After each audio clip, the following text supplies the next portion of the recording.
The Library of the Universe brought an unpleasant surprise to one of the visitors, in which someone treacherously stuck his blade. Turning around, the wounded man asked in a low and surprised voice how the young emperor dared to do something like this, and most importantly, what was the reason for such an act. Smiling, he said that the teacher can leave with a calm soul, because after his death, the emperor will finally be able to ascend to the throne. Sighing heavily, the hero noted that he understood everything, although he did not expect this. And after a moment, turning around, he decided to strike back. But the emperor continued to laugh, claiming that his mentor was plotting treason. The guards who were nearby immediately responded to the summons of the overlord. The young man immediately revealed that the emperor's mentor, Monan, had invaded the library in order to kill the junior emperor, a crime punishable by death. The teacher struggled to explain that he had been called to the library, but all he could say was that the junior emperor had actually surpassed his mentor. The palace guards were subordinate only to the highest level of authority, so they decided to immediately arrest the villain. As he fell, Monan managed to say that it was all unnecessary because his strength was draining out of him. At the same time, someone said that the emperor's mentor had committed suicide to avoid punishment. When the emperor heard about this, he thought it was a bad thing, since it was the voice of the 6 circles of reincarnation treatise. Moreover, the dragon egg was beginning to hatch, but it was not clear what caused its changes. The glow was getting brighter and brighter by the minute, clearly foreshadowing something grand. Suddenly, the young man felt an unpleasant tingling sensation in his stomach, and therefore immediately bent over.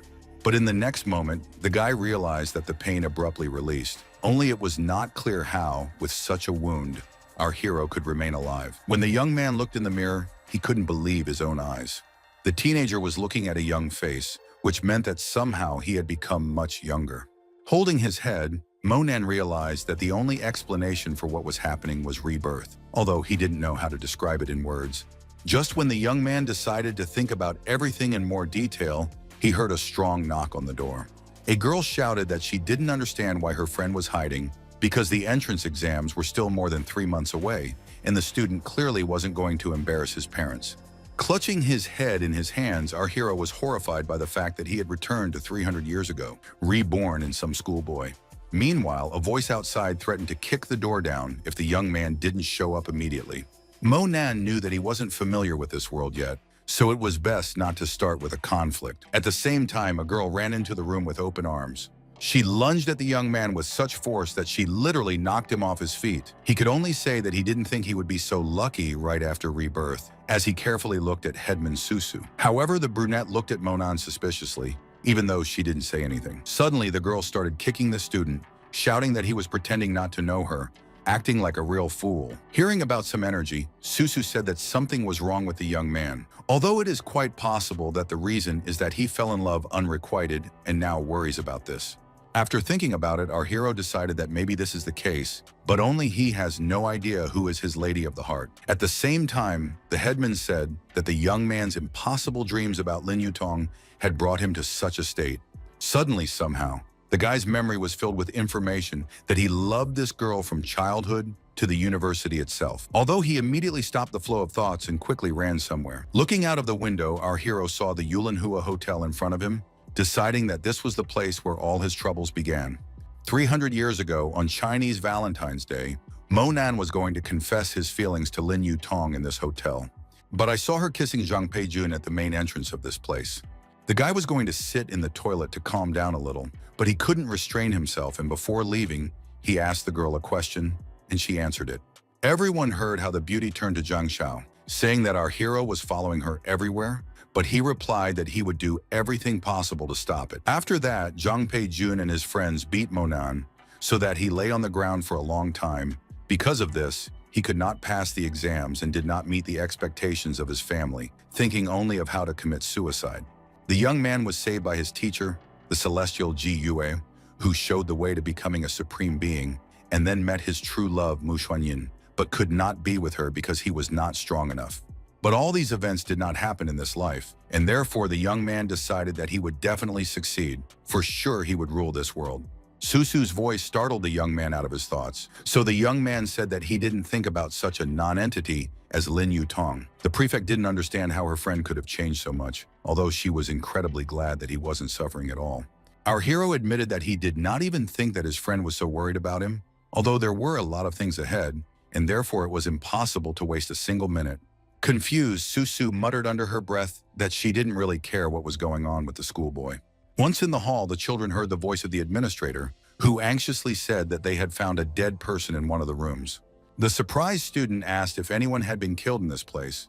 As Monan walked to the door, he explained that it was none of their business and that they needed to get out of here. But suddenly, Susu grabbed her classmate's arm.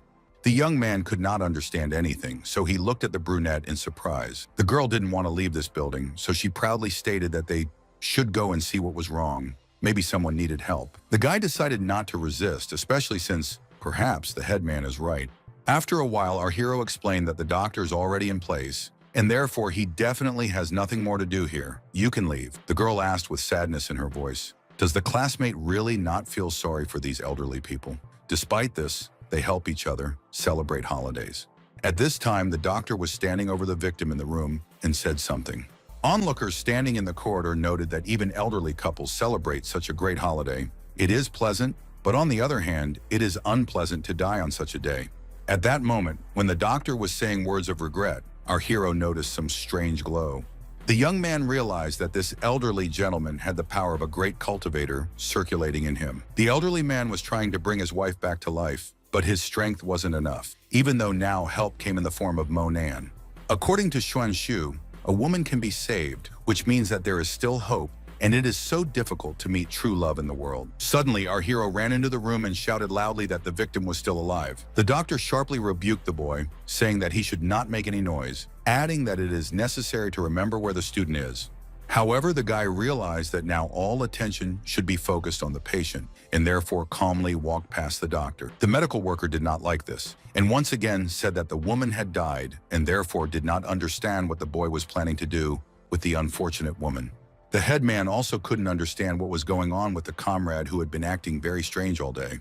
Approaching the patient, the guy thought that now he has very little strength, and therefore he can only activate the acupuncture points of this elderly lady.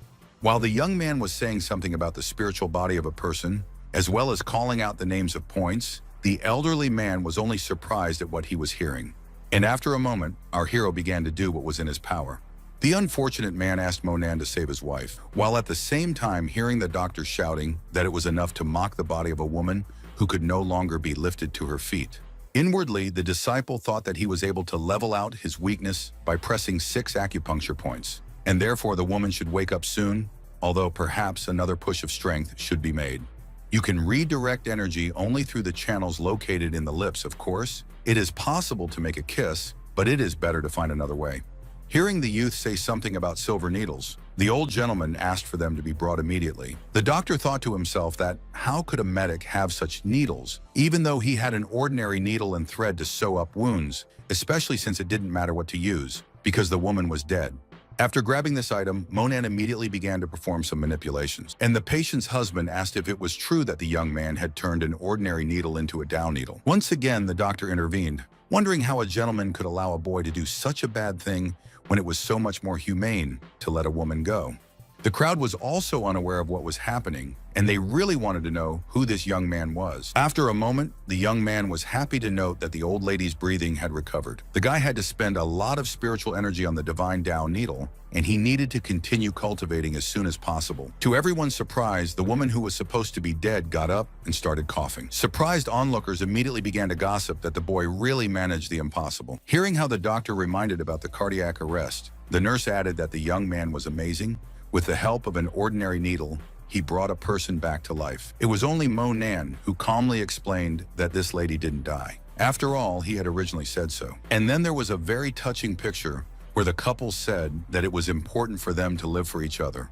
Unexpectedly, the man turned to our hero, saying that he could not find words to describe his gratitude, and therefore from now on, the Yan family will patronize the disciple. Immediately, the stranger noticed that the young man was covered in blood, although Monan again pointed out that it didn't matter at all. Finally, the prefect spoke up, and she asked where the student learned this technique and how it happened that he understood acupuncture. In a soft voice, he explained that he could teach Susu too if she wanted to. But just as they were about to enter the toilet, a man said that it was forbidden to enter because there were people from the Yan family inside.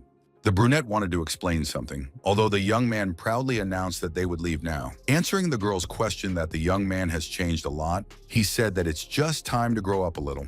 After a while, the students left the hotel to go about their business. At the same moment, a car stopped in the parking lot and several people got out. The hotel employee bowed, saying that Mr. Xiong had arrived. Two strangers were standing off to the side, discussing that the person in front of them was the person who runs the underground group in Qing district, and the third master of the Yan family was also there. At the same time, Mr. Xiong asked the hotel employee where his people were. He didn't understand who he was talking about and was slapped in the face when he heard the man ask again where the second elder of the Yan family was and what condition his wife was in. Rubbing his cheek, the employee said that there was no need to worry because everything was fine with these people. They were in one of the rooms. After looking at the young people, the man told them what he had just heard from the receptionist. After putting the prefect on the bus, Monan said that if there was an opportunity, he would thank her next time, although the beauty replied that it would be better if the classmate did well for the exams. Smiling, our hero noted that he will definitely prepare to enter. Looking at the evening city, the guy thought that he couldn't even think that if he went through rebirth, so many amazing things would happen to him. So the disciple immediately called his grandfather to hear a voice that hadn't been heard in over 300 years. With tears in his eyes, the young man thought that his grandfather heard only yesterday, although for the teenager himself so much time has passed, and therefore he again wants to enjoy the same emotions as before. With joy in his voice, Monan explained that he was going to come over to stay for a couple of days, while asking how his mother and sister were doing. The man explained that nothing new had happened in the couple of days that they had been living without the guy, although there was a hint of longing in his voice.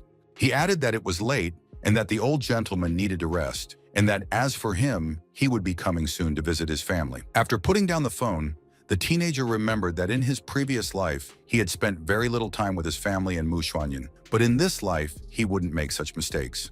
Time is short, and therefore it is necessary to immediately start improving and tempering yourself, because if there is no real strength, then all this bravado is just a dummy. After stopping a taxi, our hero decided that the spiritual element in this area was too weak, and therefore it was necessary to go to the suburbs. He had never been to this particular place, so he was glad when he found the river. Monan knew that no one would interfere with him at this time of day, so it would be possible to borrow a bit of strength from nature, although the most important thing was to choose the right cultivation method. After a while, the student began to focus, realizing that only in this way will he be filled with energy to the fullest. However, he suddenly stopped and said out loud that he didn't understand where the dragon in his body came from. Was that book really the 6th Taoist treatise? After opening the document, the young man actually thought that this was the very treatise that was worthy of the title of the world's best book on cultivation methods. It turns out that it contains the 6 paths of life, but 5 paths are not enough. Tet is only the path of heaven, and even that is pretty incomplete. Perhaps the reverse side of the book will tell you something. The young man did what he planned and decided that immediately after his rebirth, the book was torn into several parts which are scattered in different parts of the earth. And he thought to himself that since the ancient treatise favored his revival, in gratitude, he would collect all the parts and restore this book. Closing his eyes, the young man said that there would be a transformation of essence into energy, redirecting the flow of energy into the soul, training the soul and leveling the weaknesses of the conjugation of areas and the path of life. The next day, as Monan sat in the clearing, he told himself that he had already mastered part of the path of heaven, which meant that he was ready to meet Mu Xuanyin, but first he should go to the library and spend time preparing for the exams. But at that moment, a car stopped on the road. Looking out of it, the man shouted to the girl that she would not run away from him anyway. Despite this, the unfortunate woman did not even think to stop. On the contrary, every minute she picked up speed. And then there was a loud shot that almost stunned our hero, who could not understand what it all means. Turning around, the student carefully looked at the ill-wisher, who was holding a weapon in his hands. Pointing the gun at the teenager, the villain said that the boy was unlucky to be in the wrong place at the wrong time. After which, there was another explosion, even though Monan dodged the bullet with lightning speed. Picking up a small stone that was lying nearby, the guy immediately began to aim. Our hero knew that even such an object of nature can harm, if it is properly directed and put a lot of effort. Suddenly, the ill-wisher howled in pain as a rock pierced his forehead. And again, the teenager thought that fortunately, he had trained all night. Thanks to this, his body became stronger. Otherwise, it would have been him with a bullet in his head. Just one chapter of the treatise gives such amazing power, although the young man put this energy into a single blow, completely using it up. Monan could see that there was a girl lying unconscious right in front of him who needed immediate help. Therefore, the student had to examine this beauty as soon as possible in order to understand what condition she was in. After a while, our hero realized that this unfortunate woman had many wounds, and therefore we can only guess what she had to go through. Despite the human attitude, the teenager was a little embarrassed at the sight of such a beauty that he was holding in his arms. Opening her eyes, the unfortunate woman began to ask to be saved. Closing his eyes, the young man said that there was no point in worrying about his health because he would do everything in his power. And then he added that there were no traces of blood on the chest. The bullet went through. It remains to carefully examine the back. The guy knew that the situation was a little more complicated than he thought, and it wouldn't be easy to deal with it, although he could try using spiritual power and push the bullet out. In the next instant, the teenager started using something that looked like a spell. Much to the cultivator's delight, the bullet started to come out exactly as it came in. Putting the girl on the grass, the young man explained that he got the bullet, stopped the blood. In the near future, the beauty cannot make sudden movements. And as he left, he added that they were just random passers-by, and therefore the stranger must continue to take care of herself. The beauty carefully watched after this man who didn't even mention his name. And under her breath, she said that this is a very strange person. He just turned around and walked away, even though she is so attractive. And then she decided that this young man would not just leave her, they would definitely see each other again. After a while, our hero was in the library, thinking that it reminded him of many things. The young man knew for sure that the future could be changed, as well as to prevent the ascension to the throne in 300 years of a dishonest emperor. Taking one of the books, Monan was very surprised because the knowledge automatically entered his brain without even having to open the textbook. And after a moment, I thought that the traditions say that the content of the entire treatise of the 6 circles of reincarnation uses this analogy. This is really unusual. On the other hand, the ability to avoid reading will help save a lot of time. Suddenly, the student heard a voice that addressed our hero. The guy immediately realized that Vice Rector Tan was standing behind him. Smiling, the woman said that outside of class, you can just refer to her as Auntie because she and Monan's mother are related. She immediately asked why the student came to this place alone, without company, as it was before. After hearing about Yutong's name, the young man was puzzled and asked a counter question about why they should be together with her.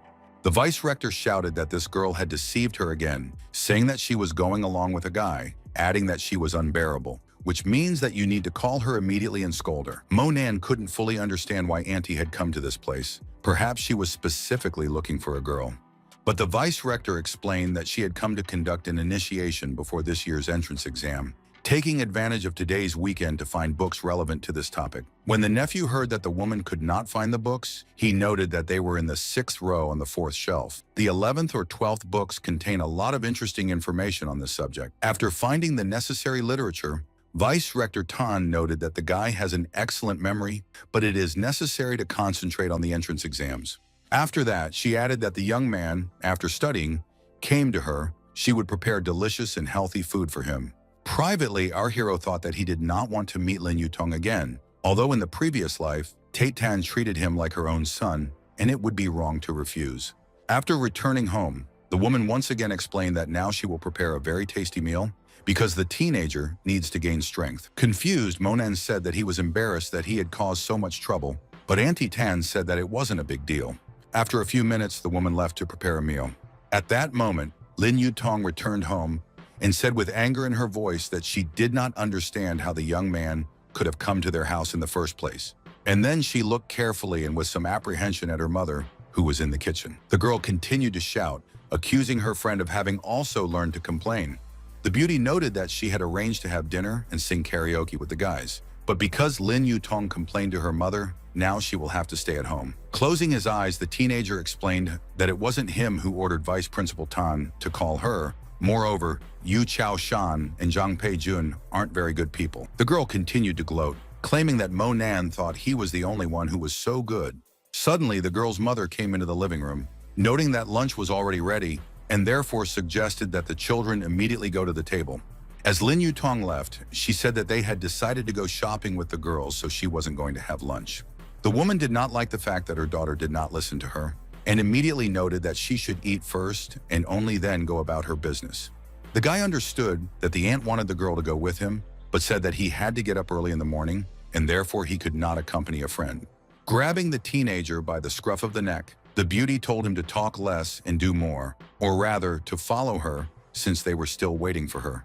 The young man tried to explain on the way that he hadn't eaten yet, but Lin Yutong didn't want to hear anything about it. Driving up to the house, a stranger looked out of the window and shouted for her friend to get into the car as soon as possible. While driving, the man pointed to our hero and asked what kind of villager he was. In a cold tone, the girl said that it was Monan and that he would go with them tonight. The friend knew the story of the guys and therefore began to make fun of the guy who was abandoned, after which he hid in the toilet and cried for a long time. Cupping her hand, the girl proudly stated that she didn't abandon anyone because she doesn't communicate with people of this level at all, and if this information suddenly reaches Jung Pei-jun's ears, she doesn't know how to explain herself to him. Another guy pointed out that there was no point in explaining, since everyone already knew who Lin Yutong usually spent time with. And after a moment, he added that it was not very good, of course, that the beauty decided to take this beggar with her, who was far from their level. But Lin Yutong said that she didn't want to waste time talking because they were either going for a walk or it was time to leave. The young man continued to laugh, noting that there were some pathetic people in front of him. Folding his arms across his chest, our hero decided that if it wasn't for his good attitude towards Aunt Tan, he would never have agreed to accompany his friend. Moreover, he has enough to do. And again, the blonde man started talking, addressing the teenager, who said that his car was too good, and therefore the beggar would go to the car that is behind them.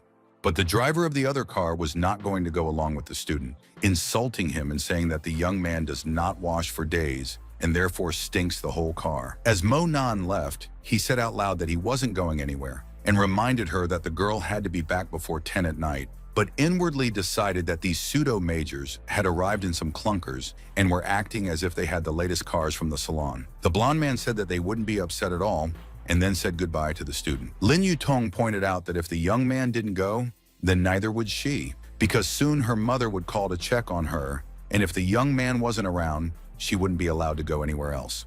One of the guys said that they want to spoil all the fun, and therefore agreed to take our hero with them, although no one apologized to him for what he said.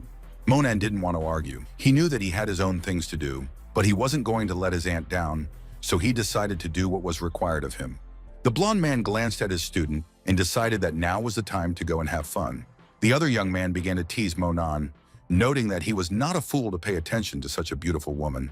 But it is not clear how a poor person can compete with many rich guys, to which the student is not indifferent. The teenager did not want to develop this topic, and therefore proudly stated that in fact he did not run after anyone and does not run. The very next moment, our hero's phone rang, which was something like a lifebuoy. However, the young man was unfamiliar with this number, although he saw that the caller had called 7 times, so it could be one of the old acquaintances. The young man decided that if the call comes again, he will definitely answer, but he will definitely not call back himself. The car was speeding along the highway and stopped after a while. The young man got out of the car and headed towards the restaurant. Our hero noted to himself that this place is very busy, despite the evening, realizing that the bar is in great demand. The guy was practical. Other than that, he hadn't eaten anything since his rebirth, so he was thinking about where to buy something to eat. Looking at the bar located opposite, the teenager thought that these majors do not understand what problems you can make if you go to this institution. But the blonde man proudly declared that they would be able to have a lot of fun, since he had been here several times with his cousin, and added that, thanks to his friends, there was no need to pay for admission. He immediately turned to Monan, saying that he could borrow money so that he could bet a few thousand on the race. If he won, then the money was his. If not, then he might not even return it. After hearing this, the audience remarked that their Dre is so authoritative, explaining that his father opened several hotels and therefore money is nothing to him. The young man continued to say that before the race started, you can have something to drink. The advantage of this place is that there are several cars inside, and therefore, if you have money, you can immediately buy them. The other guy immediately asked what model of car Mr. J was talking about just now. And while the majors were discussing something, our hero heard his phone ring again.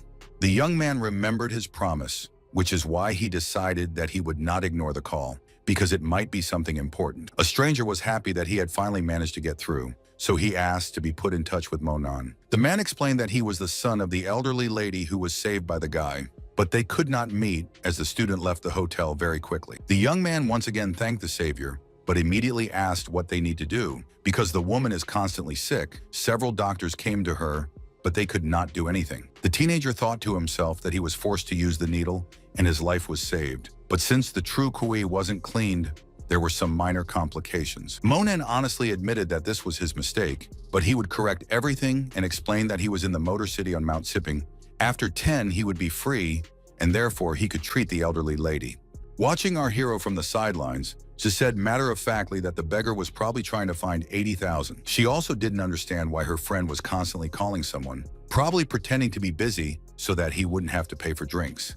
But at the same time, the blonde asked Mr. Yang what time it would start and who would be the best bet. He calmly replied that there is one person who is promising he definitely has to win. When they saw that Monan had come in, they started bullying him again, telling him to drink expensive alcohol, otherwise he wouldn't see it again. And taking out the money, he again told the friend that he was going to play big. She walked up to Lin Yutong and immediately noted something about the beauty's figure. However, she did not like this treatment, and therefore she quickly removed the young man's hand. Although the blonde's mood suddenly changed, he informed everyone in the audience that they would go for a little walk with the girl before the show started. Friends in a good way began to encourage their friends, who had already gone out on the street and therefore did not hear anything. After a while, the young people came to the parking lot, where, apart from them, there was no one else. Jay immediately suggested that the embarrassed beauty go to the car so that no one would interfere with them. The friend of our hero looked at her friend, although she was silent. Confused even more, the student began to say that this wasn't really the right place. And after that, Lin Yutong intuitively opened her mouth and placed her finger on her lower lip. The young man's reaction was not long in coming, and he immediately noted that he liked it when she did something like this. In the next second, the guy who perfectly understood how the girl felt about him leaned against the car. Suddenly, a man appeared next to her, who shouted at the blonde man and said that he did not dare to rub against his car. But he wasn't used to such an attitude, so he immediately called the stranger a fat man and ordered him to get out of this place immediately. The man did not say anything to the young man, but instead turned his attention to the beauty, saying that this boy is not capable of anything. With him, she will surely feel like a queen.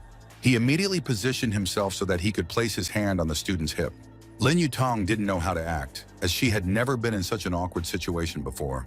Hitting the fat man, the blonde man said that this man not only prevented him, but also decided to let go of his hands. And then he began to beat the stranger with all his might, shouting obscenities. The man didn't want to continue this argument, so he immediately jumped up from his seat and hid on the other side of the car.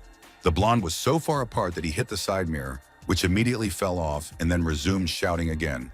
At that moment, the stranger decided that all this was out of bounds, and therefore declared that the boy did not understand who he was even trying to contact. Grabbing the glass in his hand, the blonde man said that if the fat man didn't get out of this place immediately, he would regret being born at all. At this point, the verbal altercation ended because the man was smarter and ran away. After a while, the door to the bar opened, and two young men appeared in the doorway. With anger in his voice, Jay continued to say that some stranger dared to yell at him. Friends did not understand what was being said, and as usual, they began to tease their friend, noting that something was wrong with that. With pride in his voice, the young man explained that it was not about him, but about some stranger who ran them, although in the end, the guy still showed who is stronger and whose place it is. But the friend explained that you should not be angry with the man, because Lin Yutong is so charming that everyone around her notices her. The beauty heard pleasant words addressed to her, and therefore was very proud of herself. But the guys were more concerned about whether they would get into trouble again because of this person who might complain. Laughing, the blonde assured everyone that the car in which he tore off the mirrors was a couple of decades old. Compared to theirs, it was generally old. Rich people would never sit behind such ruins, and began to laugh that even their beggar was richer. In addition, their friend Ian is not only the owner of the bar, but also a racer, and therefore this is completely his territory. Raising his hand, one of the guys shouted that there was still time before the race, and therefore they could go a couple of laps. Thinking about it, the girl said that it seems to her that racing is a real danger. After hearing about this, Mo Nan confirmed that Aunt Tan would never allow her daughter to go there. The blonde guy didn't like this, so he shouted that the beauty can afford anything she wants, and as for the beggar, he shouldn't talk about such things. And after a moment, he added that they generally call Yu Tong with them. As for her friend, he has no money, no car, and is still climbing somewhere. The young man shouting at the girl told her not to drag anyone with her next time, as this only spoils the mood. Looking at the teenager, the beauty thought to herself that this man cannot even stand up for himself. He is insulted, and he only stands, and therefore aloud stated that he should return home. She will cope with everything herself. Our hero was a responsible person. He said that first a friend should call her mother, after which he would immediately leave. She started shouting again. He didn't like this beggar man pointing someone out. Once again, the young man decided that he didn't want to waste any of his time or energy on this bad person. Lin Yutong promised to call her mother, hearing the guy explain that it was good because he still had one important matter to attend to.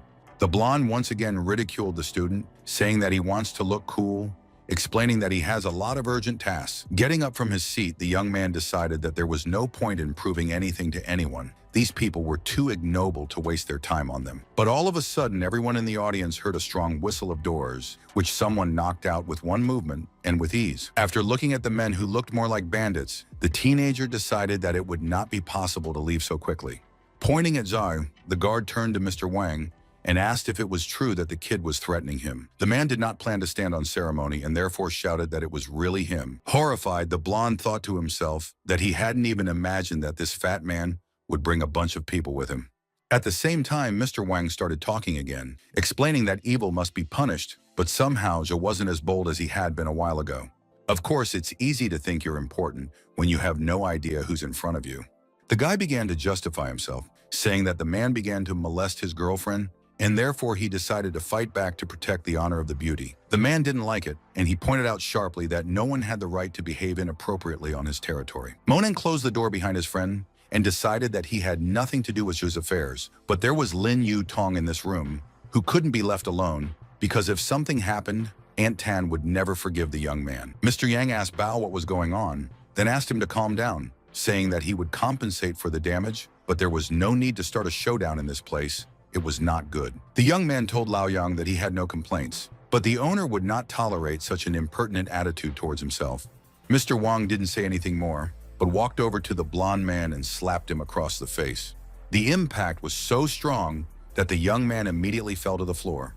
The girl, who wanted to protect her boyfriend, couldn't think of anything else to do but say that Father Zhe was a great man, so these people would regret contacting them in the first place. The man explained that he just slapped the boy who dared to break their family car. There's nothing wrong with that. Young Lao Yang once again decided that now was the right time to settle the incident, so he said in a gentle tone that the car would be repaired by the best craftsman and it would be returned to its original condition in a few days.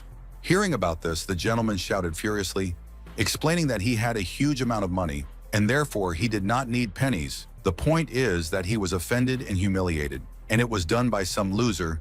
You cannot forgive this. And again, the owner of the establishment intervened, who replied that there were many beautiful girls in this place, and therefore a man could have dinner with one of them, but there was no need to molest the guests. Van broke up in earnest, shouting that he didn't see children in front of him. He saw real scoundrels who thought they were allowed to do anything.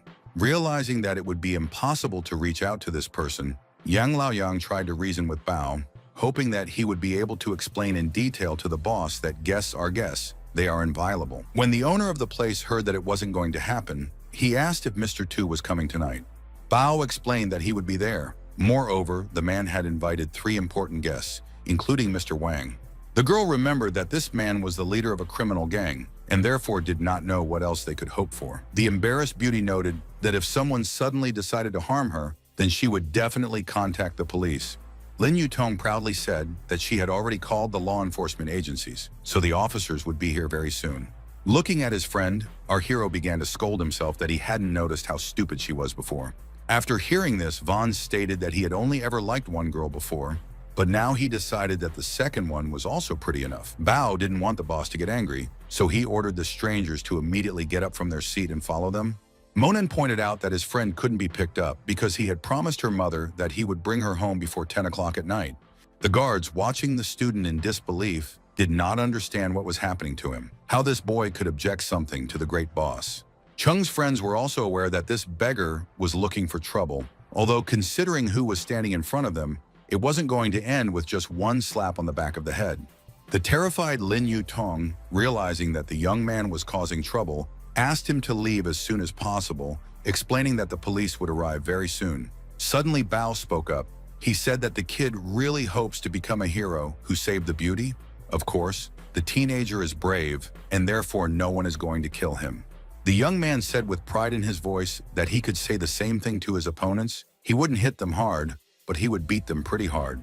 Clenching his hand into a fist, the ill-wisher only laughed at the daredevil, noting that he should not behave so boldly.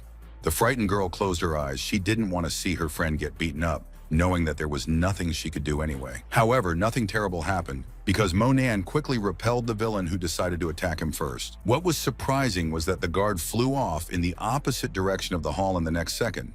Approaching the friend, his companions immediately asked how he was feeling, not believing that some boy could hit a trained man so hard.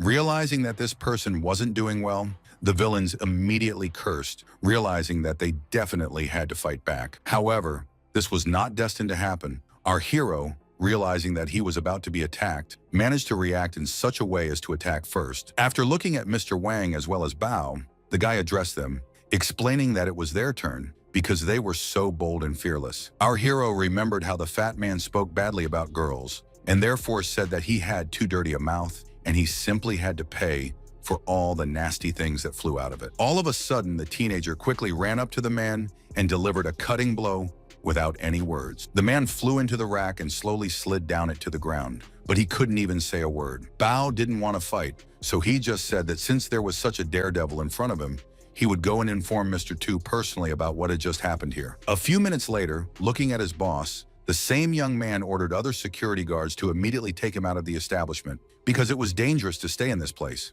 At the same moment, the guys with whom our hero arrived thought that they were constantly making fun of the teenager, and after all, he is not as bad as it might seem initially. The girls were also amazed at what such a small boy did, who seemed unable to even say an indecent word, let alone pick a fight. After looking at the beauties, Monan immediately ordered them to leave, and to do so immediately. Lin Yutong said that she would stop acting like a hero, and they would all go outside together right now, get in the car, and go home. However, the guy explained that this should not be done. The problem must be solved here and now, otherwise it will cause even more problems in the future. Suddenly, one of the guys shouted he noted that it was too late to leave, because help had arrived to the villains. At that moment, the guys began to forget who exactly started it all, and therefore tried to shift all the blame to our hero. The guy replied in an indifferent tone that his friend was really stupid, and again repeated that everyone should leave immediately. He would be able to solve this issue himself. The girl was angry and therefore said that Monan had started all this, and therefore he should finish it and they would go home. At that moment, a strange man said that he had heard that someone had started a quarrel on his property and therefore wanted to see who it was. Opening the door with his foot, the student proudly announced that this person was him. After looking at this villain, our hero asked if the most respected Tu was really standing in front of him. Without any anger, the young man said that the kid was very skilled, but he probably didn't think that he would have so many opponents. Monan honestly admitted that he didn't want to hurt anyone, so the best solution would be to forget everything and go their separate ways. Pointing to the moped, Mr. Tu said that if the boy put his face to it for 10 minutes, he would forgive him this time. The teenager was brave and replied that he didn't have time for idle talk, and then he delivered a crushing blow to his opponent, who clearly did not expect anything like this. This was really strong because the villain was already a few meters away from where he originally stood in an instant. Tu didn't understand how any student would dare to raise a hand against him, so he said that with martial arts, everything is clear, but whether the young man will be able to escape from the car. Getting behind the wheel, the man shouted that the guy must pay for everything he did because someone has to cover all the costs. Monan stared at the car's headlights, which were blinding him right in the eyes, but he didn't make a move to leave the road. As for the opponent, he immediately began to gas, showing everyone present that his intentions were firm. Startled onlookers discussed among themselves that the boy was playing dangerous games, but no one here was planning on joking. At the moment when the car started moving, our hero confidently put his foot on the hood. Watching everything that was happening, the guards did not believe in what this boy was doing. They understood that somehow he managed to stop a multi-ton car, but it was something incredible. And while the two men were talking, the young man just as easily turned the vehicle over, which was now lying on the roof. But this was not enough because the teenager pushed the car towards the fence that separated the road from the abyss.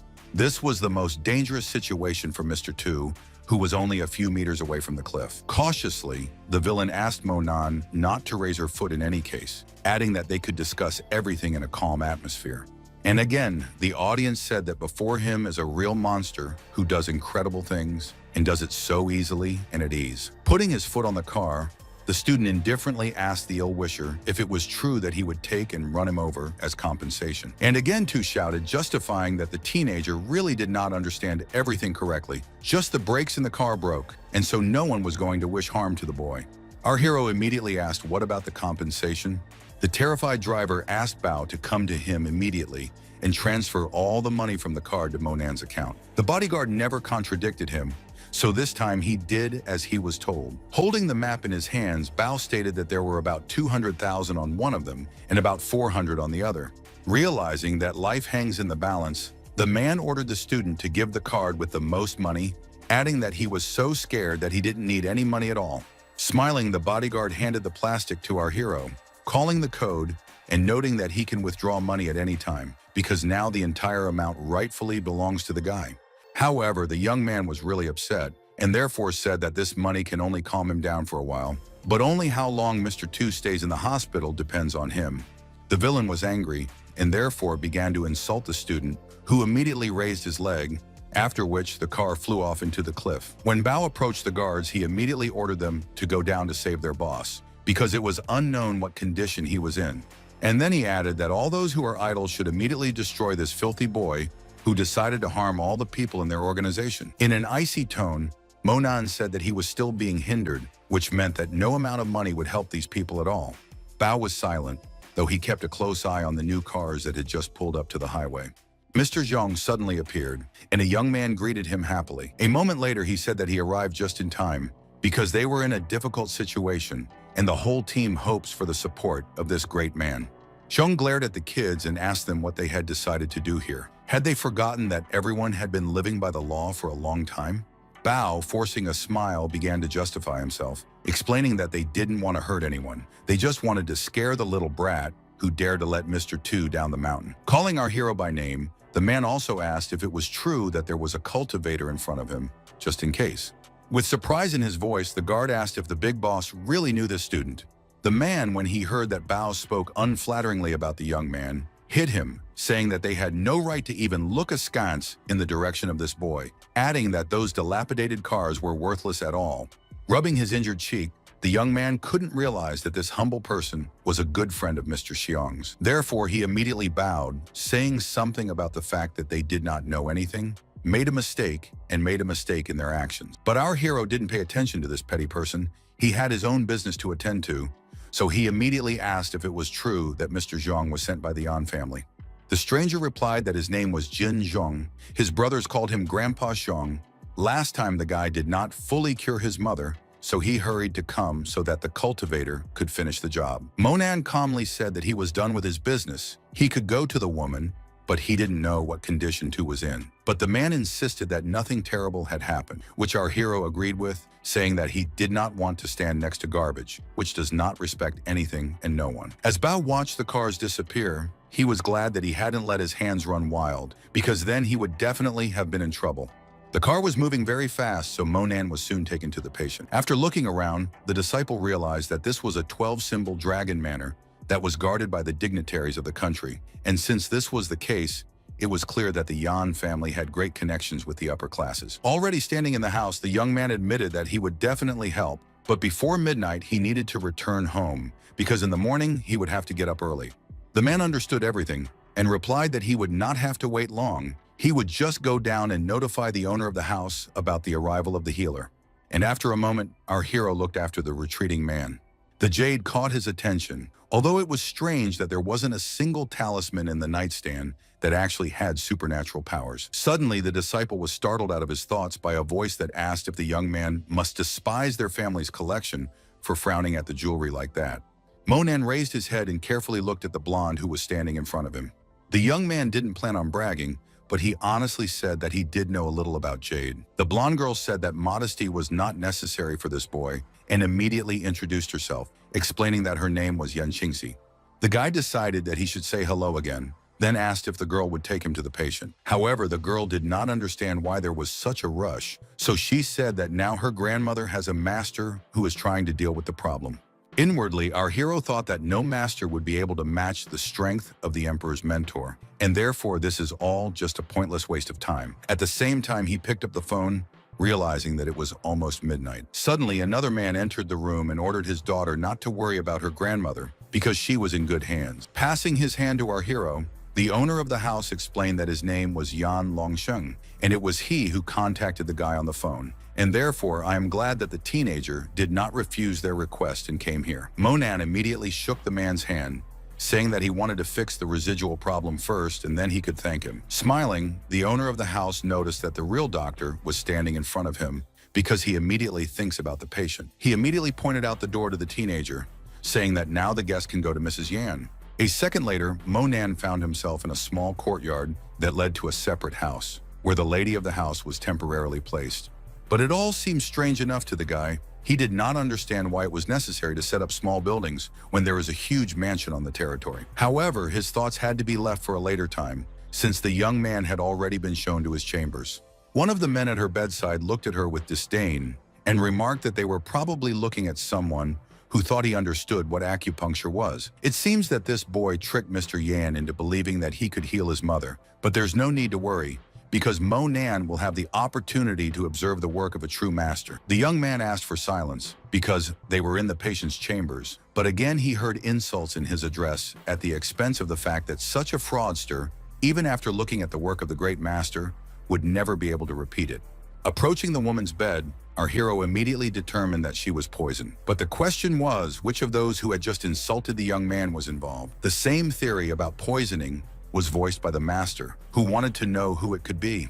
One of the men explained that security was already working on it, but it was important for him to know if Mr. Jing would be able to remove this poison from his system, hearing that it was already in place, and therefore, following his instructions, everything would be fine. And after a moment, he added that the main nuance is that it will be necessary to prepare a potion, and herbs are very expensive now, and therefore you will need to pay. Laughing, the healer promised that they would quickly get the woman back on her feet. Then he asked his assistant to immediately bring him a first aid kit. But then something indescribable happened, because one of the girls immediately ran up to this guy and broke a small wooden box. Looking suspiciously at Mr. Jing, the young woman explained how it was possible to save someone without asking her permission. In a stern tone, the man turned to Secretary Yang, saying that something was wrong with her because there were medicines in the box that were supposed to save Mrs. Yan's life. Putting a hand on the woman's shoulder, Yijin Shong spoke up and asked her not to interfere with the doctor's work because they all have the same goal. But the beauty clearly had a plan of her own, so she clenched her fist and hit the family friend as hard as she could. This caused the unfortunate mister to immediately fly to the opposite end of the room.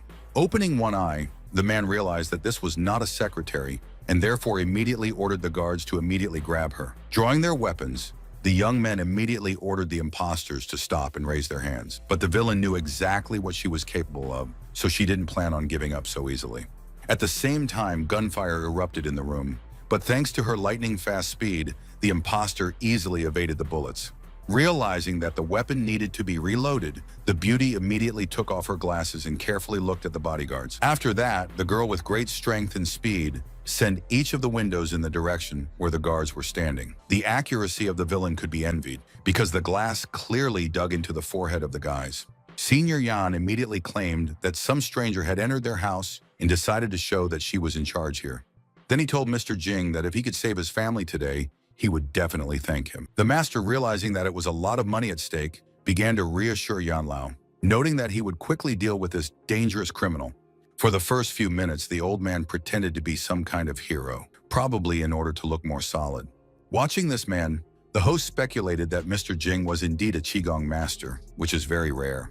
Finally, the man finished his rituals or his training and immediately jumped so that he could strike the imposter. But the young woman didn't seem to care at all, as she easily fended off all of her opponent's blows. With anger in her voice, the ill-wisher said that she expected to watch the spectacle, but she was completely disappointed because the old man was no good for anything. The man immediately replied to the beauty that first she should meet with his Qigong energy and then say something about his weakness. Pulling a wooden barrette out of her hair, the villain explained that she sees only a superficial Qigong and will now demonstrate that it is very easy to break it. You don't even need to try. And without finishing the sentence, she immediately threw the object in the direction where Mr. Jing was standing.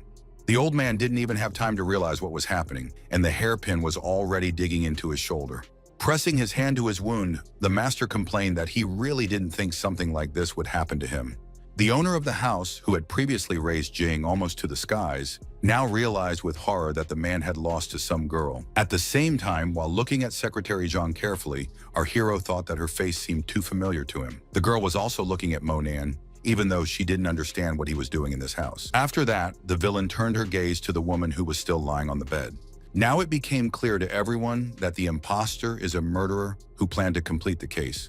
But Yanlao blocked the road, asking how much the woman was paid for this dirty work, adding that he could give her 10 times as much money, but if she decided to offend their family now, she would pay for it in the future. Zhang said that it doesn't matter to her whether she kills one family member or the elderly together, although if she wants to, she will destroy absolutely everyone, because it's a simple job. At the same time, she threw the second hairpin that was in her hair towards Jin Xiong.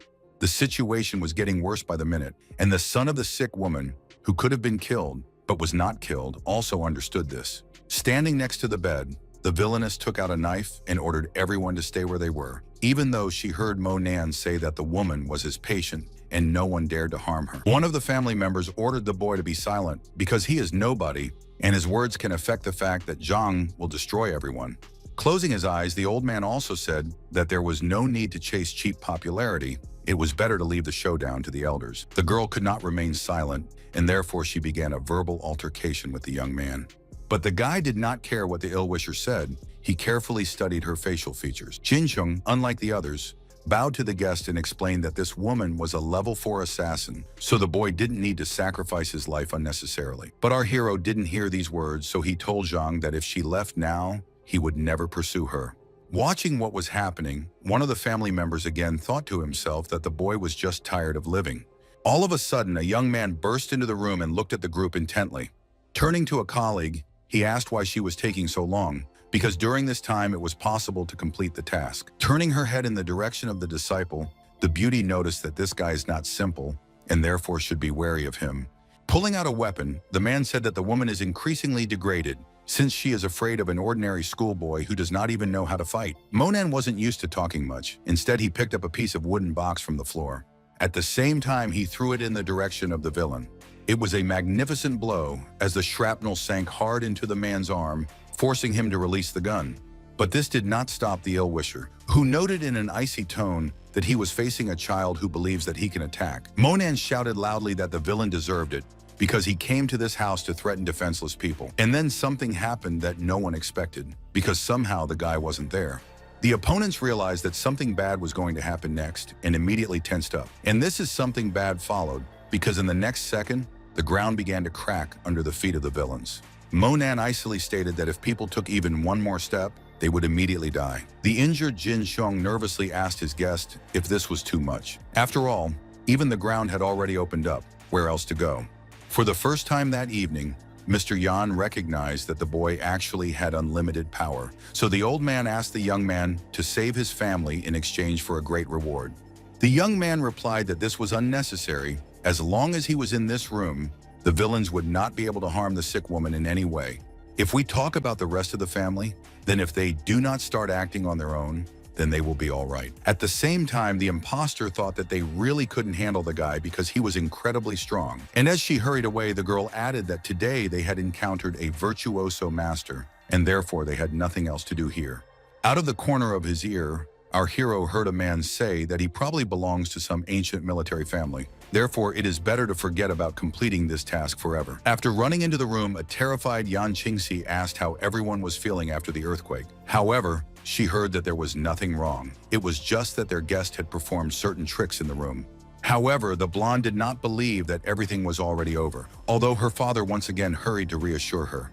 At this time, our hero has already approached the patient and began to use his healing technique. At the same time, Mo Nan heard the master begging for forgiveness for his unsightly behavior, saying that only a young man would be able to help this elderly lady. Realizing that Jin wasn't needed in this bedroom, he decided to leave. Only Yan Qingxi asked questions as to why no one in the audience had stopped the villains if they were truly so dangerous. Hearing this conversation, the teenager asked why it was necessary to stop these people. But the blonde continued to explain that the boy is so strong. Despite this, he let the bandits go. It is possible that he is in league with them. Looking askance at the beauty, the guy honestly explained that he did not know what to say in this case. The girl's father did not like the way she talked to this difficult guest, who must be treated as politely as possible. Therefore, the man said that his daughter was still too young. You should not be angry with her. And the girl was ordered to approach the young man and ask for forgiveness for all that she said. An embarrassed Yan Qingxi immediately did as she was told. The teenager calmly asked that nothing like this happen again in the future. In the next minute, The father asked his daughter to immediately make some tea for Monan so that he could relax and switch gears. With downcast eyes, the blonde replied that everything would be ready in a few minutes. And just as the beauty was about to leave the room, she saw her grandmother slowly open her eyes. The happy blonde immediately started shouting that her beloved granny had finally woken up. As for our hero, he explained that now the woman is not in any danger, and therefore he will go home. However, old Yan didn't want to let the youth go, asking him to stay for a while to discuss something.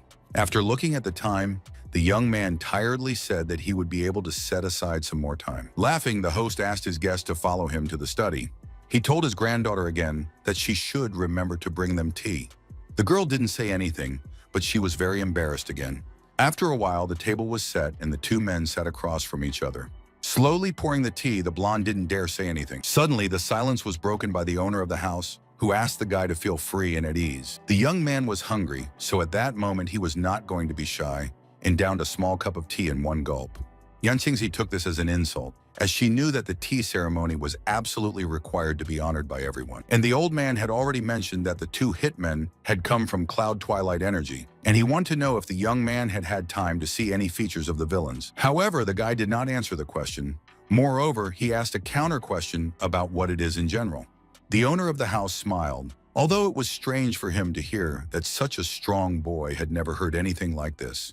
But Mr. Yan didn't put much emphasis on it, explaining that it was an ancient martial dynasty of cultivators in the martial art, the first area being those who refine and temper the artery to manifest the Mingqian power. The second realm can include those who temper the second blind vein. These people are scary, although even more dangerous are those who train the third vein, because they have achieved the power of transformation. The guy thought that this information was new to him, because the father mentor told something completely different. If that girl belongs to the dark realm, then these ancient military dynasties aren't worth paying attention to.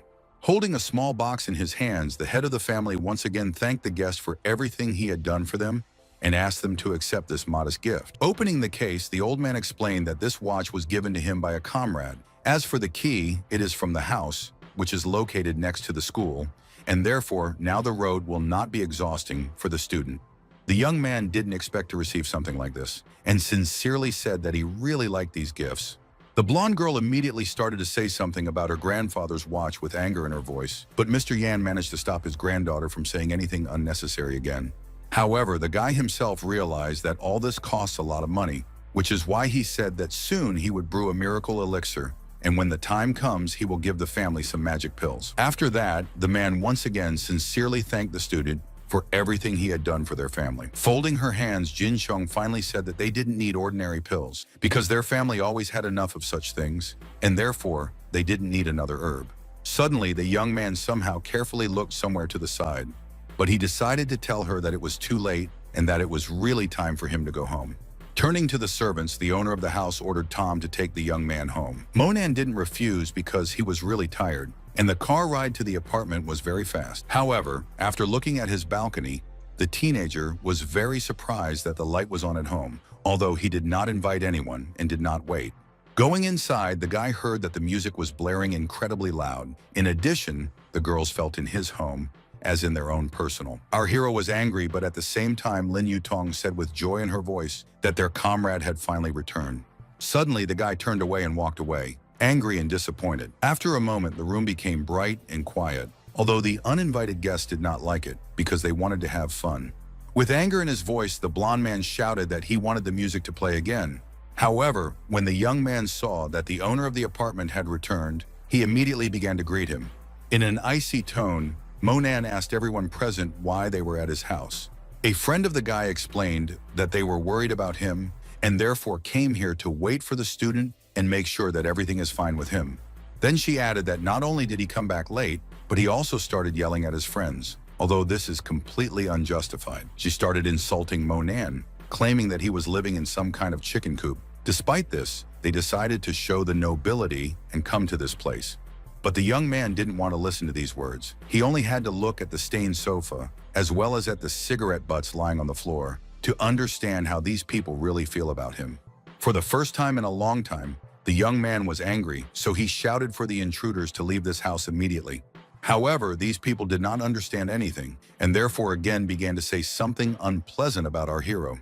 Lin Yutong suddenly chimed in, saying that the guy was in her house, so if he wasn't happy with her friends, then she wasn't happy with him. He thought to himself that the girl hadn't mentioned it, and he didn't even remember that he had lived in Aunt Tan's apartment during his school years, but now he had a great opportunity to move out. That is why the schoolboy walked towards the closet with a confident step. A minute later, he pulled out his suitcase, which he hadn't had time to sort out yet, because he had only arrived a couple of days ago. After that, he resolutely gave the keys to a friend, saying that he was returning something that did not belong to him. The girl did not understand where the young man was going to go at night, and therefore asked about it directly. But the teenager replied icily that it was none of her business now. Lin Yu-tong immediately stated that her mother would definitely ask where the boy was when she realized that he was gone, so she would think that she was the one who chased him away.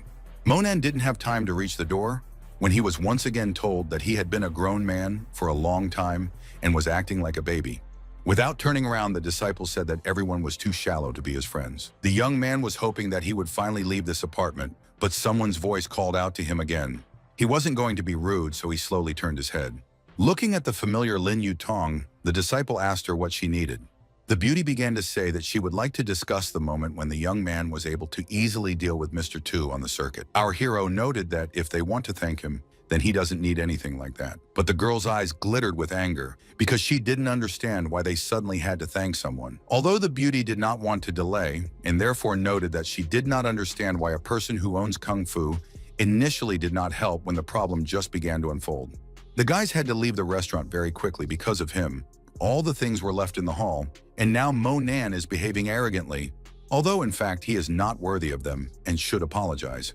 With sadness in his voice, Teaching said that he now understood that he had saved all these ungrateful people for nothing. And for that reason, he will now pack them all up in one fell swoop and immediately send them to Bao, who probably hasn't forgotten the whole story yet. The beauty who until recently thought she was the smartest one now took a step back, realizing that she was playing with fire. Lin Yu-tong suddenly chimed in, yelling that she didn't want a schoolboy to talk to her friends like that. With irritation in his voice, our hero said that his friends should continue to monitor her friends because he would not allow himself to be treated like this. At this point, the young man got tired of arguing with these stupid people, so he left. Lin Yu-tong immediately ran outside because she still wanted to say something to the guy, but he was already nowhere to be found. Under her breath, the girl said that he seemed to be a grown-up guy. Although he was so stupid, he also had a disgusting character. The next morning, Monan was standing at the bus stop as usual. The transport arrived very quickly, so the young man immediately hurried to get into it. The next minute, someone called out to the teenager, asking if he was really going to school. Smiling, the beauty added that the guy decided to come to the institution earlier than everyone else, and therefore it is very commendable. After that, the beauty closed her eyes and smiled even harder. The guy did not immediately understand who was standing in front of him, although then memory suggested that this girl was a class teacher. Our hero still wanted to think about something, but at that moment the bus braked sharply. Everything happened so quickly and unexpectedly that the beauty was literally imprinted in the student. Confused, the teacher closed her eyes but couldn't find the strength to move away from the boy. Finally, the girl turned away and quickly apologized for the incident that just happened, explaining that she was just standing too close. The young man decided that all sorts of things happened on the bus, so he invited the class teacher to sit down, explaining that he would also find a seat nearby.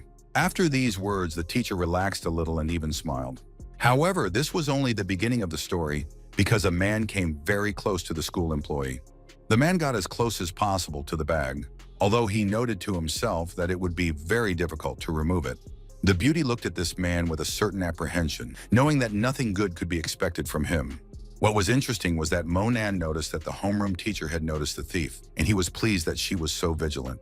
At the same time, the ill-wisher started insulting the girl, and a moment later, realizing that the teacher's bag could not be taken away, since she had taken care of it, he noticed a woman standing very close. The advantage was that the lady was holding on to the handrail with one hand, and the other was relaxed, so it was very easy to remove the shoulder strap of the bag. So the villain muttered under his breath that if he did, he would steal from this fat passenger. The young man's eyes lit up, as if he had already seen someone else's bag in his hands. But at that moment, our hero's homeroom teacher approached this woman and told her not to take a nap on the bus, but to watch her wallet. When the thief saw that the second victim was also out of reach, he shouted at these passengers as hard as he could. At that moment, the woman herself understood everything, and therefore asked people to carefully look at this young man who planned to pick other people's pockets on this bus. The villain didn't like the way people looked at him, so he immediately started insulting the lady. However, the beauty again said that everyone should remain vigilant, since this person is a professional pickpocket. Everyone in the audience glared at the young man, who didn't know what to do. A minute later, the driver joined in and shouted that if the thief dared to harm anyone, he would personally twist him up and quickly send him to the police station. Pulling out a knife, the robber replied that he had no idea who would be able to contact the police at all after this. The passengers looked at this good man warily, wondering what they should do next. The villain put a knife to the woman's face and started talking about how he had just stolen her purse and now plans to take her bag. Moreover, she will not be able to do anything about it. Opening the lock, the lady explained that there was nothing of value inside at all. But the ill-wisher explained that he knows the price of this bag, and therefore it does not matter to him what is inside. The teacher could not be indifferent. She demanded that the villain immediately give up the bag and purse, saying that one of the passengers was definitely calling the police. The situation was getting worse by the second, even though she didn't seem to notice it at all. Turning his gaze to the homeroom teacher of our hero, the man said that since she is so smart, she will pay for all that she has already managed to tell him. After that, the thief drew the blade across the girl's face, who immediately howled in pain. The bus immediately started to panic, so the driver immediately stopped the vehicle and opened the door. Monan understood that the driver didn't expect the villain to escape so quickly, even though he didn't plan on giving up so easily. The young man didn't want to waste a single minute, and in a moment, he was on the street.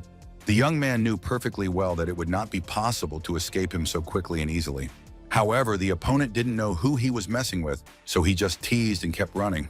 At one point, our hero froze in place, although it didn't look like he was planning to give up.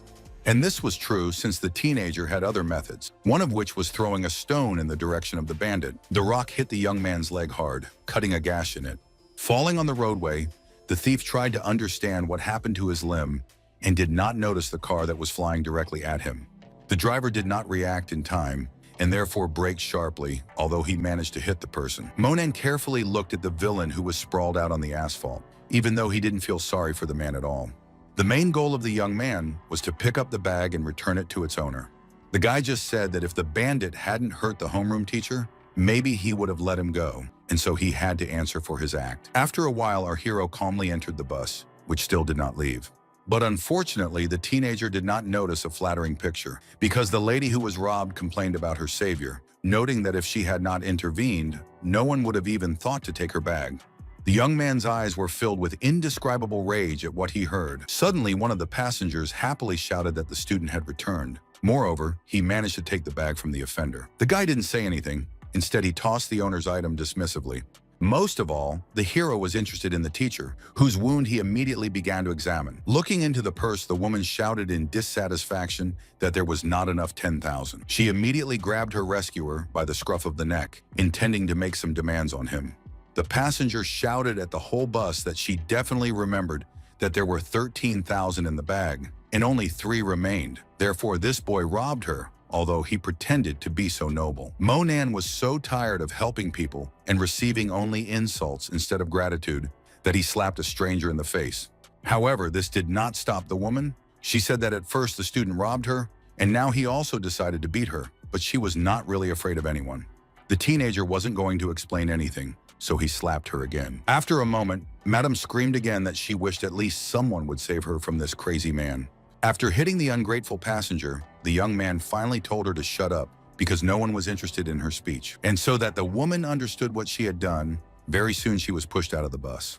Lying on the ground, the passenger said that this bad guy beats up the unfortunate and steals their belongings. The young man only explained to the ungrateful woman that if she didn't stop talking, she would be joining that thief in the underworld. The people who were on the bus didn't blame the guy. On the contrary, they perfectly understood his anger. As for our hero, he immediately turned his gaze to the homeroom teacher who was injured. Monan picked up the girl and told her not to worry because he would take her to the hospital. The beauty was embarrassed that the teenager would have to carry her so far, but the young man said that the hospital was somewhere nearby. Very soon, the student watched as the medical team quickly took the patient to the ward. Inwardly, the guy thought that even if the wound was sewn up, it would still leave a disgusting scar. Apparently, it was time to prepare a special medicine. I didn't want to delay, so the young man left the hospital to buy all the necessary ingredients. After a while, the guy went to the establishment of a skilled doctor. Pointing to a piece of paper, our hero turned to the owner and asked him to find the components indicated on the sheet. The next moment, the young man handed the note to the elderly gentleman. The surprised man quickly asked the visitor if he really came to laugh, because the healer has no idea what these names are. Pulling on his glasses, the doctor explained that 2 of the ingredients were available, but that the rest were unknown. With sadness in his voice, Monan asked if it was true that this pharmacy didn't have anything like this. The owner explained that these components do not exist only for him, but also for other pharmacists as well. Over the years of his work, he has seen a lot, but he does not know such components. Perhaps they do not exist at all. The young man did not like such rudeness. He said that if the doctor had not heard of such a thing, it did not mean that it was not there, and immediately asked the pharmacy to personally look for what was needed for an additional fee. The old man started shouting again that he wouldn't let anyone go near the ingredients because he wouldn't know if what the guest left behind was authentic. The young man didn't want to be impertinent, so he explained that he knew Chinese medicine, but only where he came from. The names didn't match those used in the city, but he only had to inhale the fragrance to understand what kind of plant it was. As the pharmacist handed over one of the vials, he said that if Mo Nan could tell him exactly what the medicine was used for, he would let the customer into the storeroom and let them choose what they needed. After inhaling the fragrance, the student immediately noticed that he felt 16 different shades, which means that it is an anti-inflammatory and analgesic agent. Adjusting his glasses, the host asked the guest's name, and he also wanted to know if the boy had grown up in a family of Chinese doctors. The guy gave his name and added that you can say that he really has a family of doctors, and then offered to do business.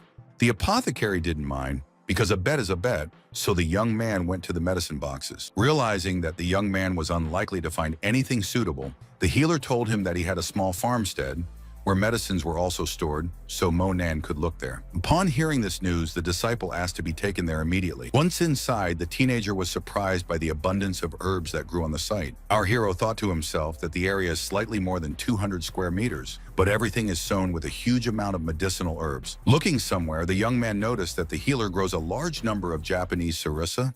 Confirming that this is so, the man asked what else was needed. It turned out that the buyer asked to use a pot for cooking medicines and a roaster for distillation. After a while, Monan was already sitting over the pot of potion stew. Standing behind the guest, the apothecary thought that he had previously assumed that the boy could simply identify herbs, but now he realized that he could also prepare medicines, and probably high-quality ones, judging by the ingredients. Without turning around, our hero explained that this medicine will languish for a long time, and therefore it is not necessary to follow it. The man said that everything is clear to him, in which case he really does not want to interfere. And I thought to myself again that each new generation always surpasses the previous one. The development of progress cannot be stopped. The teenager didn't want to be rude and asked how much he owed the doctor for all this, but the doctor quickly replied that there was no need for money. The boy didn't argue, instead saying that since the healer was related to this potion, he would give him 1 bottle as a gift, explaining that this potion quickly removes scars. After that, the young man went to the hospital again to test his flawless medicine. However, in the hall, the disciple noticed Lin Yutong, who was saying in a haughty tone that she would have to call the police just a little bit more. Monan didn't want to make a scene, so he calmly asked what the girl was doing in this place. The girl explained that she came here with her mother, although she immediately began to scold the friend for not coming home, hinting that the teenager probably wanted Mrs. Tan to sympathize with him. In a cold tone, the guy replied that he had his own business in this place. Cupping her hand, the beauty spoke again about how the disciple was doing all sorts of stupid things and instead should immediately return home. But Monan explained that he had already found a house near the school and there was no need to go back later. After these words, the girl began to wail again, saying something about finding a place to live, about having money, and also that the teenager was too stubborn.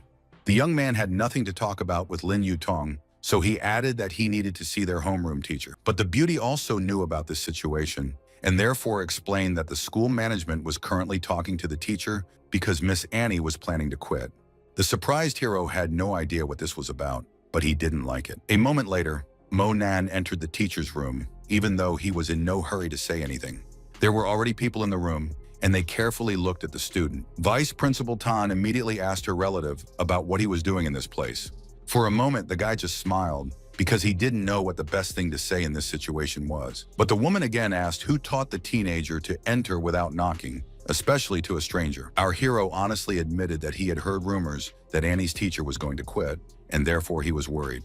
A man said angrily that this was not a reason to behave so brazenly, They were adults and were holding a meeting at this very moment, and therefore the student was obliged to leave the room immediately. Having heard bad words addressed to him, the young man began to defend the class teacher, noting that the patient needs rest. If it is necessary to consult, it is necessary to wait until the teacher recovers and goes to work. Teacher Tan threatened the relative, saying that he should not be rude to the elders, adding that they were just now convincing a colleague not to leave school.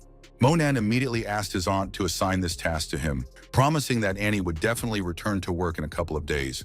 The man shouted again with anger in his voice that this boy was very naive. Approaching the girl, the vice rector noted that now they will not insist on anything, but will give the teacher time to recover, then they will look again. Leaving colleagues said that the girl did not worry about anything. Very soon she will recover and will be able to lead her usual life again. Outside the door, the aunt told the teenager that Annie's mood was very unstable, and therefore the boy would have to try very hard to convince the teacher not only to go to work, but also to start enjoying life again. Monan said that everything was clear to him, and within a minute he was back in the room. Bowing her head, the teacher honestly admitted that the boy did not need to waste time on her. There was a huge scar on her face, and therefore she would definitely not return to school. The girl explained that the wound was small, but deep. The doctors had to apply a lot of stitches, and therefore the scar will definitely remain. The homeroom teacher admitted that she does not want to communicate with her family or friends because she is afraid of scaring them away. With joy in his voice, the young man said that he would help remove all the scars from the teacher's face. Annie was sure that the student was referring to plastic surgery, so she said ruefully that she had thought about it, although she couldn't say for sure. Showing the young woman a tube, the cultivator said that his miracle cure can be compared with a plastic surgeon. And passing the potion, I asked the teacher to personally test this medicine. Monan went on to explain that after that, not only would the wound resolve, but the scar would disappear completely and the face would be even better than before. The girl found it hard to believe, although she had heard that if you regularly use tincture, the skin regenerates as quickly as possible, restoring elasticity and beauty. Annie immediately said that she didn't doubt her student, only wanted him to help her spread the medicine. After a while, the young man had already removed the blindfold to do his job. Although the teacher didn't rush into it, she instead asked if the scar was really that ugly. As the student rubbed the potion, he explained that the wound didn't look terrible, but he didn't need to concentrate on it because it would all go away very soon. After a couple of minutes, the guy put the empty bottle on the table, satisfied that he had succeeded. After calming down, the homeroom teacher fell asleep very quickly, but the young man was in no hurry to leave. He personally wanted to see what the effect would be after the tincture. The next morning, when Annie touched her cheek with her hand, she couldn't believe that she was feeling the silky smoothness of her skin again, which was a direct proof that there was no trace of the scar left. Leaving the ward, the girl said that this is a real miracle. She looks just great. The embarrassed girl repeated the words of gratitude over and over again, explaining that now she was definitely ready to go back to school. But after a moment, the teacher cringed as she felt a sharp pain in her stomach. The young man asked how long ago such pains appeared and how often they make themselves felt. The beauty was confused, but she still admitted that unpleasant sensations occur every month. Thinking about it, the disciple explained that it is caused by an obstruction of qi in blood. It can be cured, but the method of treatment involves the contact of a man and a woman with mutual consent. Annie admitted that she does not shy away from treatment, especially since she wants to solve this problem. Lying down on the bed, the beauty said that she trusted her doctor, knowing that he would definitely do everything to make her feel great in the future. The girl settled down in the way Monan had told her to, so that she could perform medical manipulations. Although after a moment, the beauty began to feel embarrassed, since she was still the teacher of this young master. But our hero did not pay attention to the patient, consciously performing the task. At some point, the girl screamed because the sensations were very unusual. A few days later, a taxi parked near the entrance to the school. As she stretched, Annie was happy to say that it was such a beautiful day because she had managed to get back to school. The students did not believe that the teacher returned so quickly because there were rumors that she was disfigured, but in fact, she looks even better than before. Monan also looked carefully at the school building, noting that he didn't expect to return to this place. The homeroom teacher saw that the teenager was a little slow, but asked him to catch up with her because she really wants to go to her favorite class. The young man explained that the girl had not yet fully recovered, and therefore she should not rush. Although Annie immediately noted that she felt great after the treatment, she didn't understand why she should behave any differently than usual. After that, the girl started muttering to herself about some kind of courtship. However, suddenly the teacher's thoughts were interrupted by a blonde man who shouted that the rumors were true. She really came back. The disgruntled girl folded her arms and said something about Teacher Fan. As for the young man, he realized that the memory that Fan Chang was in front of him came back to him. In the past life, he had courted Annie Yushin, although they are not dating, but the relationship between them is not bad. A colleague at this time suggested that his friend go to dinner together, especially since they can celebrate a miraculous recovery. As she left, the girl complained that she was only going to have a working relationship with this man, and therefore from now on the young man should address her as Annie Yuxin and nothing else. Fan Chang didn't understand why his colleague had changed so much, since they had been communicating well until that day. Seeing how the teenager had matched up with the girl, the man thought that there would come a day when he would take revenge on this boy, because he was behaving arrogantly. After a while, Monan sat at his desk and thought about something else. Susu noticed that the disciple was different, so she wondered if he was thinking about Lin Yu Tong again. Hearing that the young man had nothing to do with her, the headman thought that this teenager's smile was so charming that it was impossible not to admire it. But then she checked herself, telling herself that the most important thing right now was to pass the exams well enough to get into the best university. And getting up from her seat, she remembered that she had planned to address her classmates. Going to the blackboard, the girl asked the children not to disperse because they should discuss something important. We are talking about the rite of passage of high school students into adulthood. Upon hearing this, the students began to cheer, declaring that they had finally waited for this day.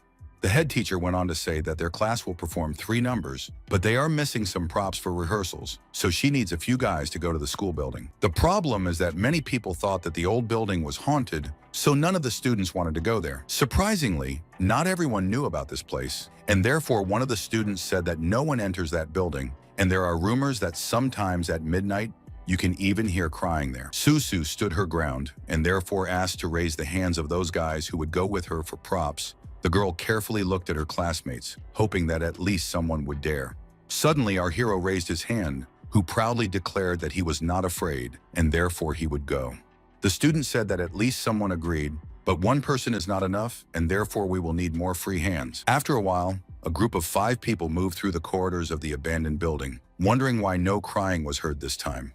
Monan, who had a keen sense of the other world, noted to himself that he didn't think there were any souls here at all. With fright in her voice, the girl asked if her friend was really not afraid. He was not only going forward, but also carefully examining the structure. Laughing, the young man replied that in nature there is a healthy key. Evil spirits should be afraid of it. But after a moment, the conversation was interrupted by the buzzing of bees. The amazing thing was that there were so many insects. Hearing that there were always bees in this building, and that they had to leave this building to protect them, the guy thought that these were not ordinary bees, but those that were nursed by a deceased ancestor during the sacrifices. In a previous life, the younger sister of our hero also went to this school. Unfortunately, she was bitten by more than a dozen bees. She was all swollen, lost consciousness, and almost lost her life. The disciple bluntly stated that these insects were too much trouble, and since he had encountered them, he should exterminate them all. Seeing the teenager running away somewhere, the headman shouted after him that it was reckless, because the schoolboy could get hurt. When Monan reached one of the classrooms, he found a small bee house, as well as thousands of them. After a moment, the guy turned into a kind of statue, completely covered with bees. Susu, who saw her companion, started shouting, not understanding how she would be able to help him in this case.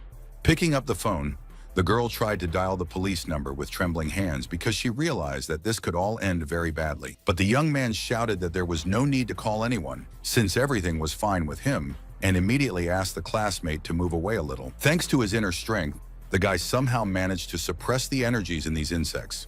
Susu, who was still holding the phone, didn't understand what was going on with this teenager because he was doing incredible things. A few minutes later, the head teacher, who still couldn't believe her eyes, came up to the classmate and asked if the young man was hurt after what happened to him. The schoolboy held the specimen in his hands for a while, but he was in no hurry to say anything. Then he noticed that it was a queen bee, though something about it made him uneasy. Monan didn't have time to explain anything as the headman's hands gripped his cheeks tightly. The schoolgirl carefully looked at the face of her friend. She asked again and again how he was feeling. The young man stated that in fact it was covered with a special anti-insect agent. As soon as the wasps and bees felt it, they immediately died. The teenager decided that Susu still wouldn't understand anything, and therefore it was better to think about all the moments alone. Suddenly, the voices of teachers appeared behind them, who immediately began to wonder who was in trouble, who was bitten by insects. The student again said that everything was already in order, and heard moralizing that it was all as dangerous as possible. There was no need to behave so arbitrarily in the future. Monan scratched his head and promised that this wouldn't happen again. Moreover, they would return to their classroom right away. Sitting at his desk, the young man thought that this kind of bee could cause hallucinations in people, but then decided that he needed to make these insects work in his favor. Once again, the boy was unable to fully develop his idea because one of the students loudly greeted the teacher, Annie Yuxin. The young man himself noticed how quietly and imperceptibly the class teacher entered the classroom. The girl was pleased to hear that the students greeted her, noting that she looked great even despite what had happened to her. But after a moment, Annie Yuxin realized that she didn't want to be discussed, so she asked the students if they were studying while she was on sick leave. However, the guys again switched to personal sympathies, explaining that during these couple of days, while the teacher was not there, they missed her very much. The beauty understood that the class could not be stopped and therefore assured the young people that everything was fine with her now, and therefore there was no point in worrying. At this time, one of the classmates asked our hero if he was really trying to take care of Miss Yuxin. They say that the guy was in the hospital all those days that the class teacher was there. However, in a cold tone, Monan said that there was no relationship between them since he was an ordinary schoolboy. It was Annie Yuxin who spoke up again, explaining that she had applied for the school's dorm, so if anyone needed her, they could always find her. Hearing that Monan's name was called, the guy immediately asked why they wanted to see him, what he did wrong. The confused girl said that she needed it in order to do her unusual massage again. The students immediately started to get up from their seats in order to clarify what had just been said. Raising his hand, the guy calmly noted that today he has things to do, and therefore it can be postponed for the day off. A rumor immediately swept through the class that the teenager dared to reject the teacher's offer, which is something disrespectful, because how can such a beauty be ignored? Annie Yuxin didn't comment on it in any way. She just said that she would wait until Saturday. After that, there was complete silence in the classroom, which lasted until recess.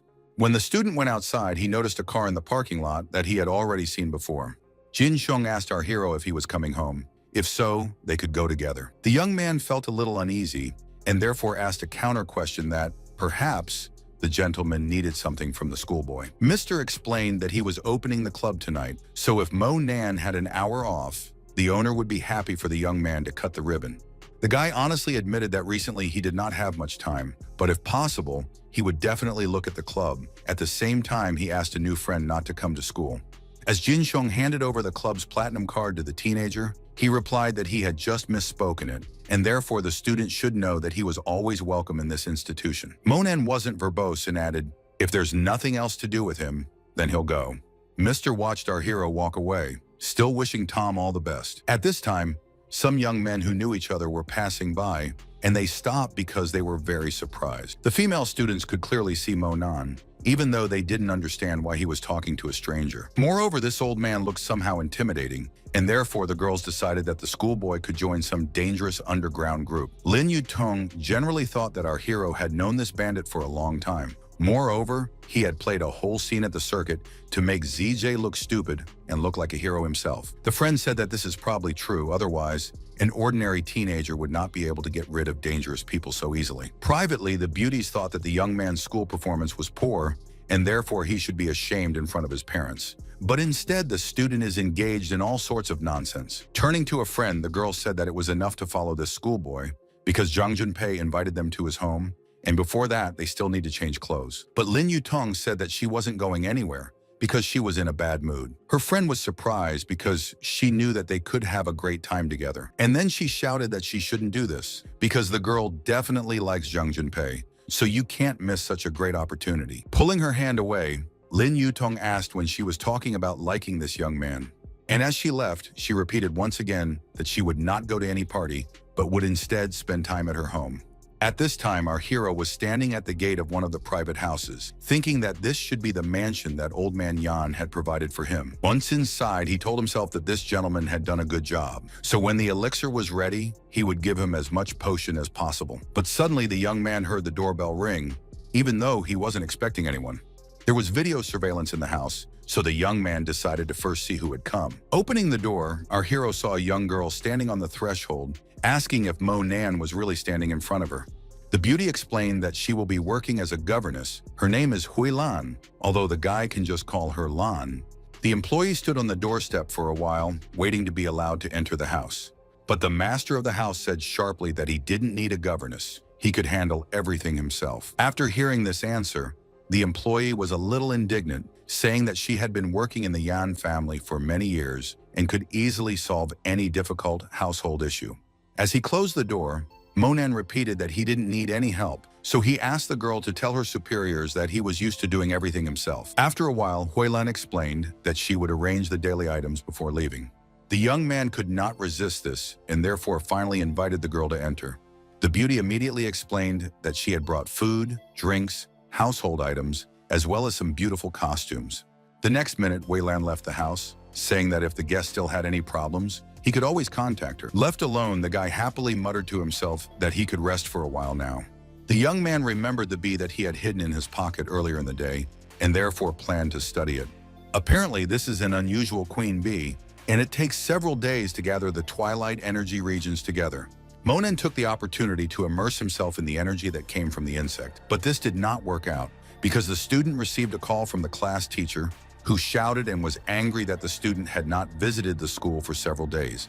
Annie Yuxin had heard that the teenager had made up something about bee stings, but said that the young man would have to come because he was going to be initiated into adulthood. Our hero was so engrossed in his own affairs that he completely forgot about this event. However, it was impolite to refuse, and the young man promised that he would definitely come to the meeting. The next day, standing in front of the school's entrance, Annie scolded her student for not showing up on time. But the surprised young man said that he knew for sure that he still had a few minutes left, and therefore it was not necessary to swear at him. Looking at the clock, the teacher shouted that the boy didn't seem to be able to count the time at all. And turning away, she added that the student should hurry because everyone was already gathered in the assembly hall. In less than a minute, the boys were also standing in the aisle, wondering where to sit. Suddenly, the prefect raised her hand, beckoning to her classmate. The guy patted Susa's hair and also thanked her for saving a great place for him. The prefect couldn't help but compliment the student, so she honestly said that he looked very good. And she immediately added that she had once been to an event where she met a student musician. Today, the girl will perform with them. And after all, she has held so many concerts in China, and therefore it will be a great honor to see her. At this time, one of the school's employees spoke on stage, explaining that by remembering the past, they look into the future. After that, artists began to come on stage, who were the opening act and played something very tender. The audience applauded, and it seemed that they were in a wild delight. It was only Mo Nan who remarked that this was a real melancholy, so it was better to go home and continue cultivating your chi. At this moment, the host happily shouted that this number must have been expected by everyone, since the great Yan Qingxi was about to perform. The young man knew this girl very well, but was surprised that she is a musician. The other guys were very happy. They discussed the fact that the blonde is not only beautiful and talented, but also rich. You can look at such a charming student forever. At that moment, the musician came on stage holding her instrument tightly. Monan didn't fully believe that this was Mr. Yan's granddaughter, but now he knew that there was no doubt about it. Standing on the stage, Yan Qingxi timidly talked about how she wanted to perform a touching song. When the blonde began to play, there was a complete silence in the hall because the music literally poured through the room. The audience said that this girl is a real talent. She may well score the most points. Joji said that he absolutely must meet this artist in order to take her abroad, where she will be able to fully develop her talent. The guy said that if Yan Qingxi really left, she would be able to learn from the best teachers, and when she returned to her homeland, she would become one of the most popular singers. Our hero saw the audience applauding this schoolgirl, but he was sure that they had no idea about her talent, but were judged solely by appearance. The blonde continued to hold her instrument. It seemed that the young talent was feeling insecure. Suddenly, the girl was approached by Zuo Ji, who immediately started talking about how he knew a lot of foreign musicians and therefore suggested that the schoolgirl go abroad with him. Hearing Yan Qingxi say that she only liked and played classical music, the blonde man insisted that he could show her the world of Western music that was popular all over the world. The guys in the audience saw that the conversation was not going very smoothly, but they believed that this young man would be able to convince the student of his point of view. Yan Qingxi finally stated in a stern tone that she wouldn't go abroad, especially since there would be other talented students participating in the event, so it would be possible to offer them something as well. Zuji couldn't accept the rejection. He explained again that as soon as he returned to his homeland, he immediately realized that only young Yan was suitable for his requirements. And pointing to the other participants, he shouted to the whole hall that it was impossible to choose any of the losers sitting there. Suddenly, our hero spoke up, who strongly told the student not to push the girl. She made it clear that she did not plan to go anywhere. The blonde immediately started insulting the young man, noting that only Yan Qingxi could enter the big world stage. Getting up from his seat, the young man said that in this case, he would show everyone what real music is. Zuri started making fun of the schoolboy, noting that he was going to make everyone laugh. That would be the end of it. Monan didn't want to fight. He just asked to borrow some musical instrument.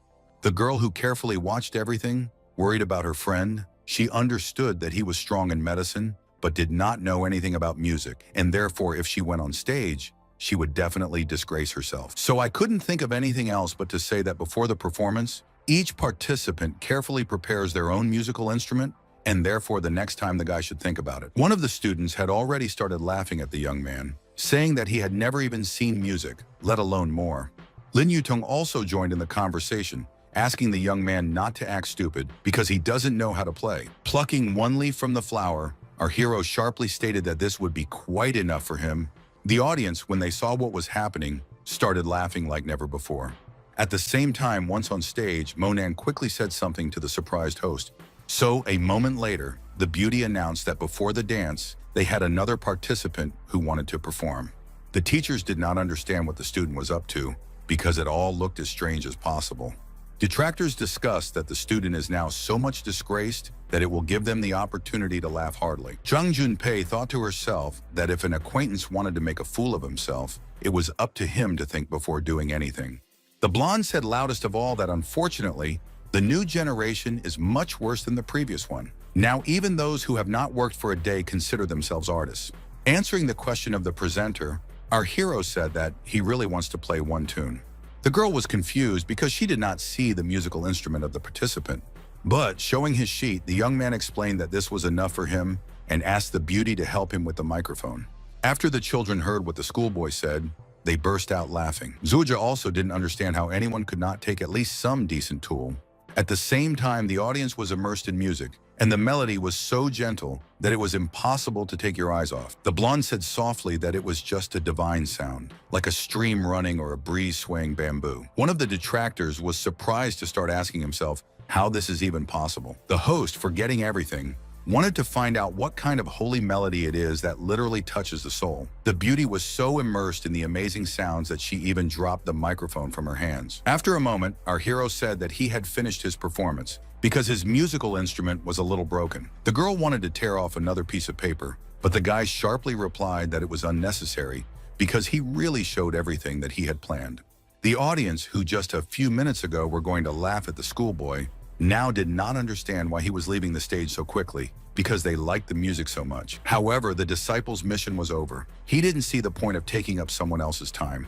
Surprised, Lin Yutong wanted to know when her friend had learned to play so beautifully, but he calmly replied that he had always been able to. The beauty couldn't believe that this was true, even though she didn't even know it. Vice Principal Tan stated that she had no idea that this boy also had such a talent, and it was a bit disappointing that he didn't manage to finish playing to the end. As she left, Yan Qingxi decided for herself that she must definitely learn to play the tune that she just heard. Grabbing his guitar, Zuocha brazenly began to push the other guys aside, shouting for them to immediately make room for him.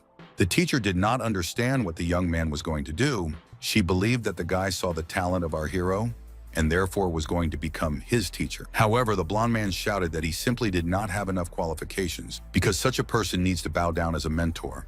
And as he smashed his guitar, he complained that everything he had learned before was just garbage. Falling on his knees in front of the student, the young man began to ask to be accepted as a student, asking for forgiveness for being too arrogant.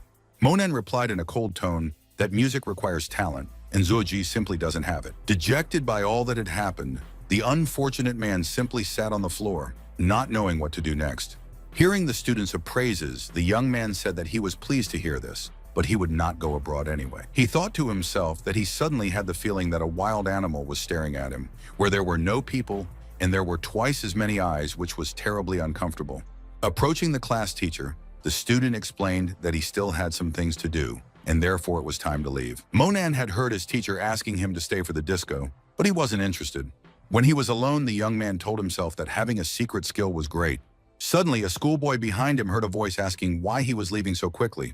Aloud, the teenager told Lin Yutong to go back inside immediately. It was time for him to go, and he thought to himself that there was a bad person walking around somewhere, so it was better for the beauty to be together with everyone else. But the girl continued to say that she didn't understand why her friend never said that he was doing music, perhaps because he wanted everyone to be embarrassed except for him. Realizing that the young man didn't even turn around, the student blamed the young man for the fact that now the other guys think she is a liar, even though only Monan is guilty. Suddenly, our hero screamed as loudly as he could. Lin Yutong froze in place because she had never seen a guy like this before. Approaching her closely, the teenager called the girl an insignificant mortal who for some reason thinks she is a god. He does not understand why he is obliged to report to her about everything he does. Stretching out his hand forward, the guy continued to say that everything that the beauty took from him does not need to be returned, and he can't give her anything more, and therefore you should not ask him anything. Then each of them goes their own way. The apprentice turned and walked away, realizing that he didn't want to say anything more.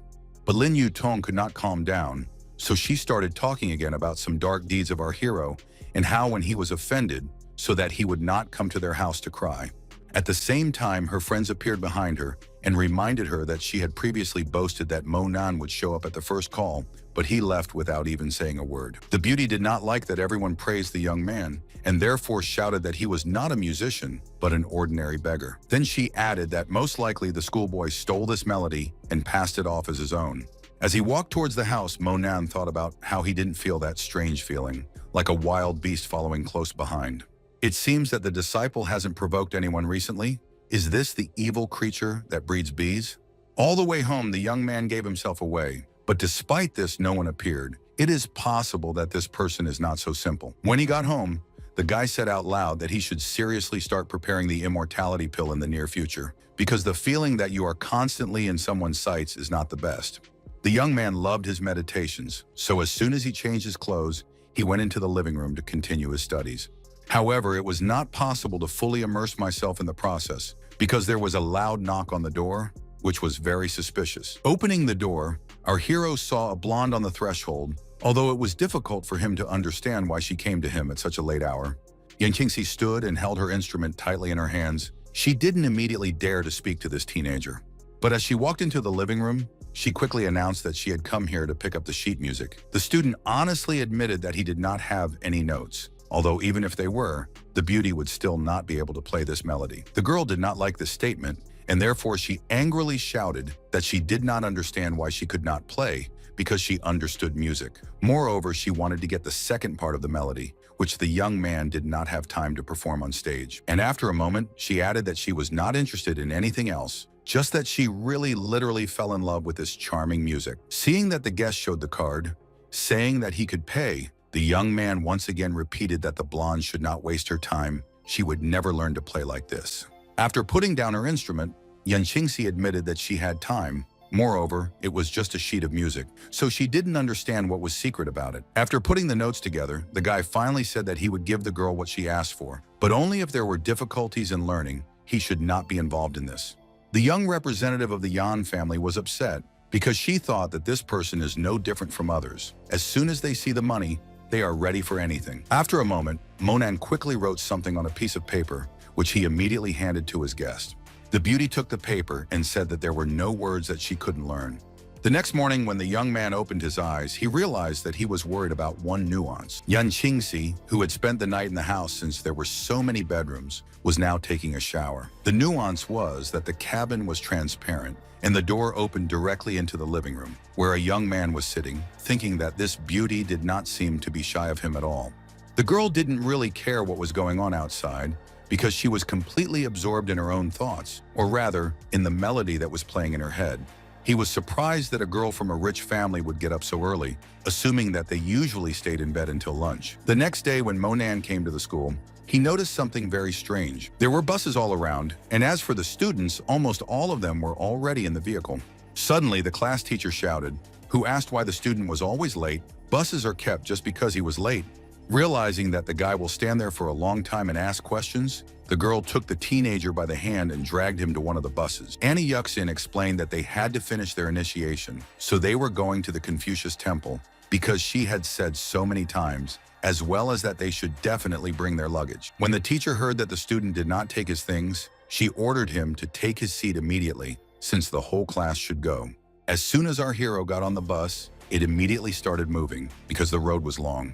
Although a few hours later, the guy saw hills and serpentine, indicating that they will soon be in place. As Monan got off the bus, he thought to himself that there was something wrong with him here as well, as he was once again sensing the presence of an evil spirit. Pointing to the other children, the teacher ordered the student to go with everyone to the dorm to rest after the road. As he headed toward the building, Annie kept yelling at him about how important it was to remember to put on your uniform, and that the teachers would help you with your headdress. Turning around, the young man heard the girl's quieter voice suggest going to the city to buy basic necessities, but the schoolboy politely declined the idea. Realizing that our hero wants to go shopping alone, the teacher offered him some money. When the class teacher heard that the student had money, she said that Monan had already spent a lot of money on her in the hospital, and she didn't like being in debt. Then, moving as close as she could, she gave the guy the password for her credit card. Students who did not have time to enter the dorm witnessed the whole picture and therefore began to gossip about the relationship between the teacher and her student. Annie Yuxin suddenly realized what a mistake she had made, so she immediately shouted that the students were probably looking for trouble. Running away, the guys shouted that they almost did not hear anything, and therefore there was no need to scold them. Inwardly, Monan thought that the password that the girl had given him was very easy to remember. Just as the young man was about to leave, he saw Yan Qingxi, and a minute later the students started gossiping again about the fact that the young man didn't have time to talk to the teacher, as he already switched to a rich blonde. With a soft voice, the teenager asked a friend what she needed while she was trying to figure out the relationship between Yuxin and him.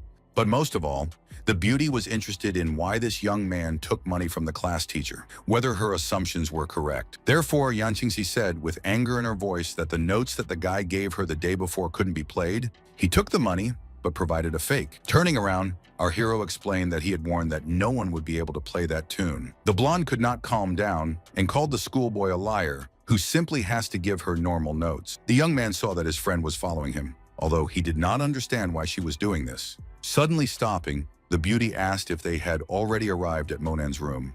By evening, the young man was given all the necessary clothes in order to come to the ceremony in it. The teenager put it all next to his locker in order to quickly get dressed. And after a while, the headdress that the class teacher had mentioned was brought in.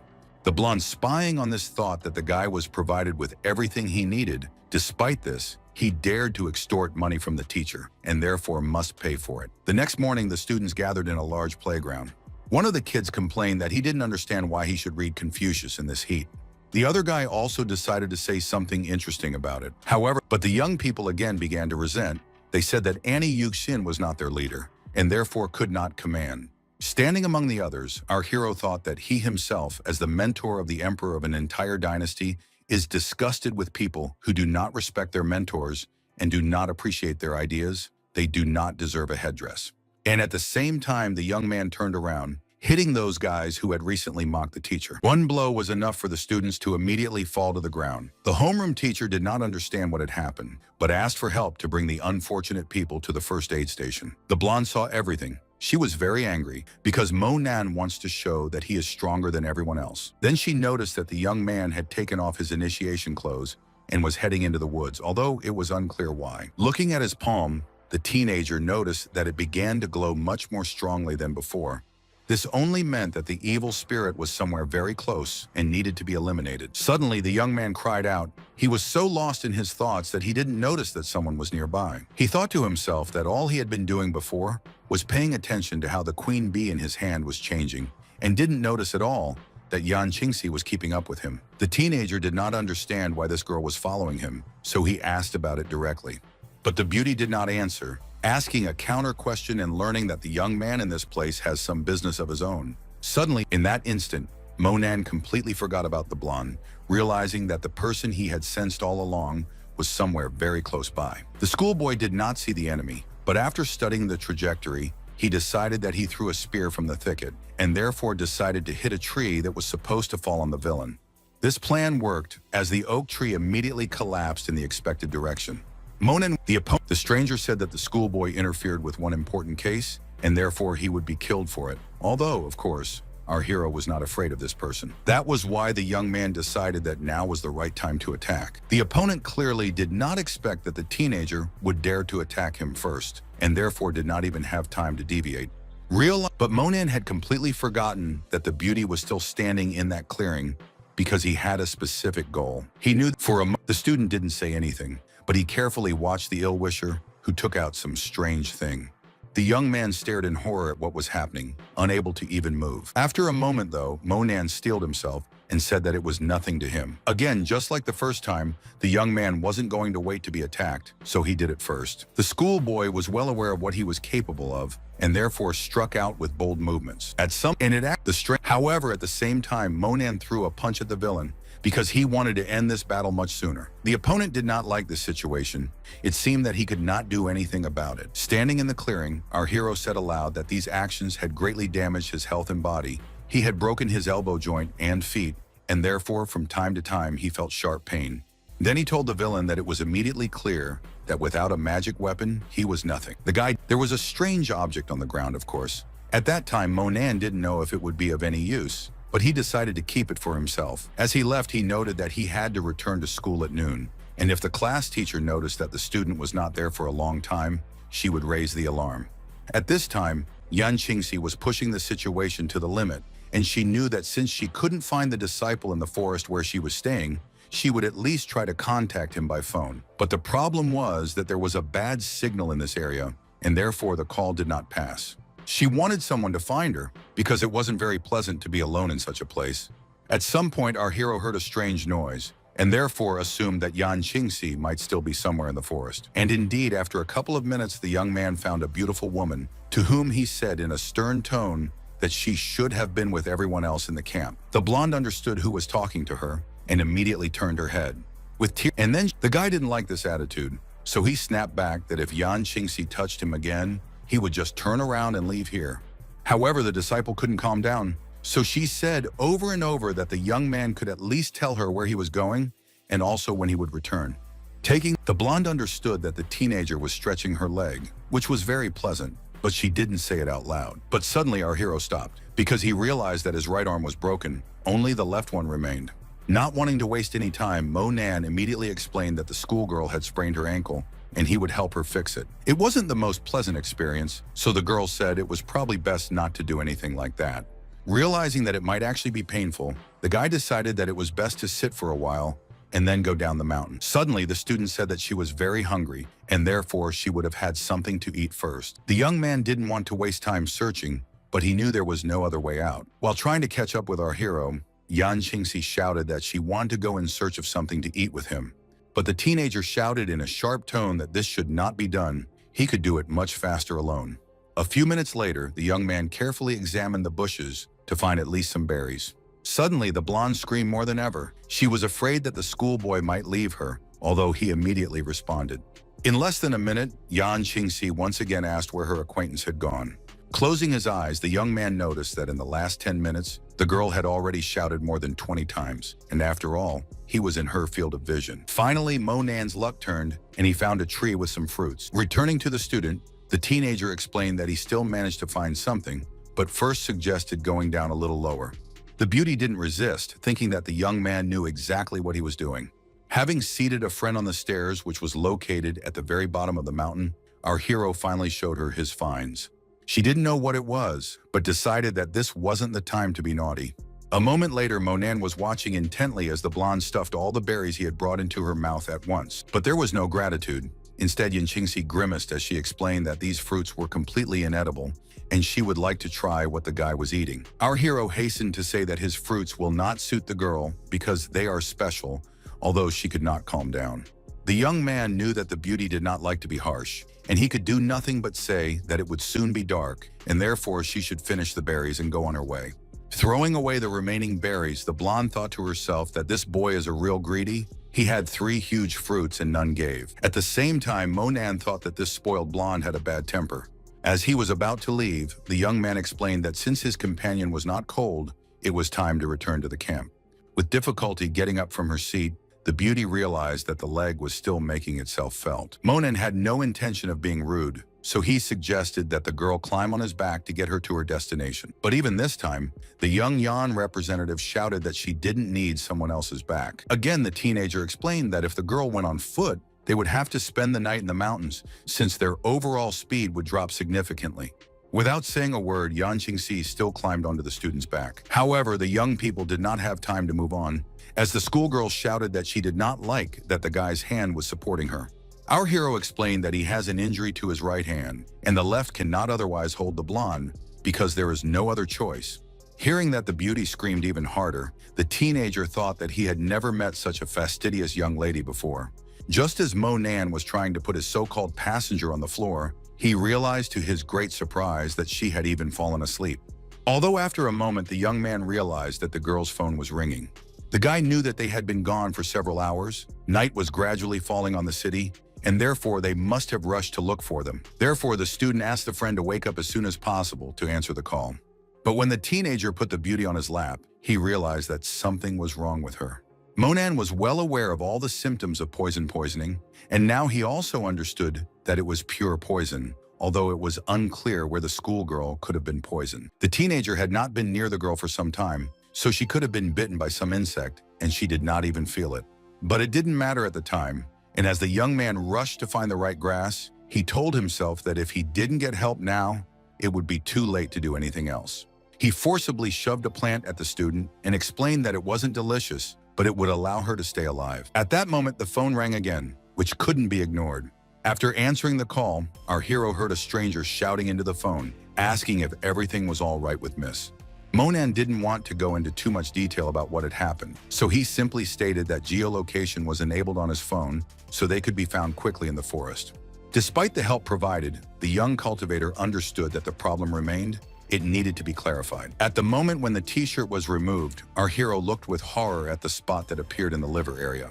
This indicated that the poison had entered the body through a hole in the abdominal cavity. Although the toxicity is not very high, but it is necessary to start treatment immediately. Placing his hand on his stomach, the disciple decided that there was no time for an antidote. He could only dispel the poison using his magic, and then everything would be fine. It wasn't long before the girl started to mutter something unintelligible. After another moment, the beauty slightly opened her eyes, which was a very good sign. The young man understood that his patients were already better. Therefore, the manipulations had the desired effect. All of a sudden, Yan Qingxi not only broke free from her acquaintance's grasp, but also kicked him in the face with all her might. Of course, the teenager was strong, but he didn't expect anything like this, so he fell to the ground and couldn't get up. As for the blonde, she grabbed her blouse in fright, holding it tightly to her body. As she ran into the forest, Yan Qingxi shouted that she never expected anything like this from her acquaintance. The girl heard and saw that helicopters were flying over this area, so she was sure that they would soon be found. When the helicopter landed, the frightened men began to ask how the young miss was feeling, as well as what had happened to her. Crying, the beauty said that she did not need anything. She just wanted to return home as soon as possible, where she would feel completely safe. After that, the young lady didn't say a word. She just climbed into the helicopter and lowered her head. The men didn't know how to behave, but they decided not to interfere because they didn't know what had happened in that forest. Not much time has passed, and the helicopter has already arrived at the special site. The terrified father immediately began to wonder what had happened to his daughter. The blonde didn't say anything, but instead ran to her father and buried her face in his shoulder. Turning to one of his employees, Mr. Yan ordered him to find a doctor immediately. The grandparents, after hearing about what happened, also came out to understand the state of their granddaughter. Yan Qingxi was happy to see them, even though she was embarrassed by the state she was in at that moment. However, after examining the unfortunate woman, the doctor called his father to him and confessed that the girl was poisoned, although he does not know what poison was used. Yan Longsheng couldn't believe his ears when he heard about this, so he shouted about who could have done it. The doctor immediately assumed that he had made the news abruptly and quickly corrected himself, saying that it was a temporary poison that did not pose any threat to life, but they should still conduct further research. The girl's grandmother said that in this case, the most important thing was not to harm her granddaughter, although she wanted to know where Monan was, since they seemed to be in the forest together. At that moment, the blonde began to say something incoherent that couldn't be clearly heard. Hugging Yan Qingxi, the woman said in a gentle tone that there was no need to worry. The beauty was completely safe among the people who loved her, and this was the most important thing.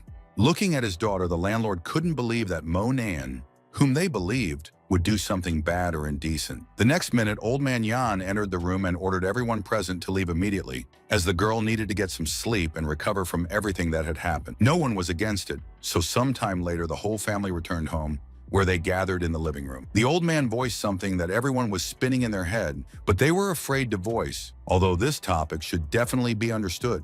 With anger in his voice, Yan Longsheng shouted that it was better if this teenager was a good person who respected girls, or else he just wouldn't be able to get enough of it.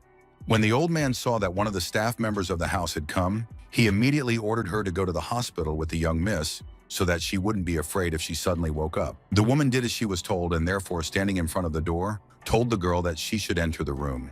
The elderly lady was no less worried than others, noting that she could not find a place for herself, and therefore also wants to go to her granddaughter's house to spend a little time with her. The men were left all alone, but none of them dared to say anything because the situation was unclear. When Yan Longsheng saw Mrs. Yan coming out of the ward, he immediately inquired about his daughter's condition. The woman immediately reassured the relative, explaining that there was dirt on the body of their girl, but otherwise she is in perfect order, although they have already come up with a variety of fables. For the first time that day, the men finally breathed a sigh of relief, realizing that nothing terrible had happened in the forest. The guys just went for a walk and got lost. After that, the head of the family pointed out that since things had already improved, it was necessary to give Yan Qingxi time to recover, not only from the poison, but also from the shock. The next day, her homeroom teacher came to the hospital to see the victim, who in some way felt guilty for what had happened. Yan Qingxi threw herself back on the bed and asked why her teacher had come to see her. The teacher immediately explained that Mo Nan still hadn't returned to the camp, although she believed that the young man had left with the girl yesterday.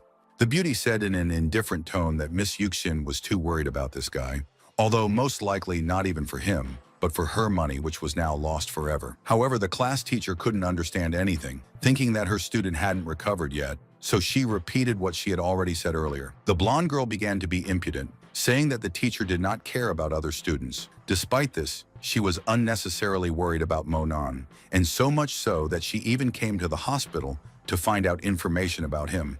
And I thought to myself that the teacher should set an example for the younger generation, but instead she meets with a teenager, which is something shameful. Frightened, Annie explained that if any other student was in trouble, she would also be worried about him. But as for Mo Nan, this young man paid all the expenses when she was in the hospital, and therefore it was her duty to find him.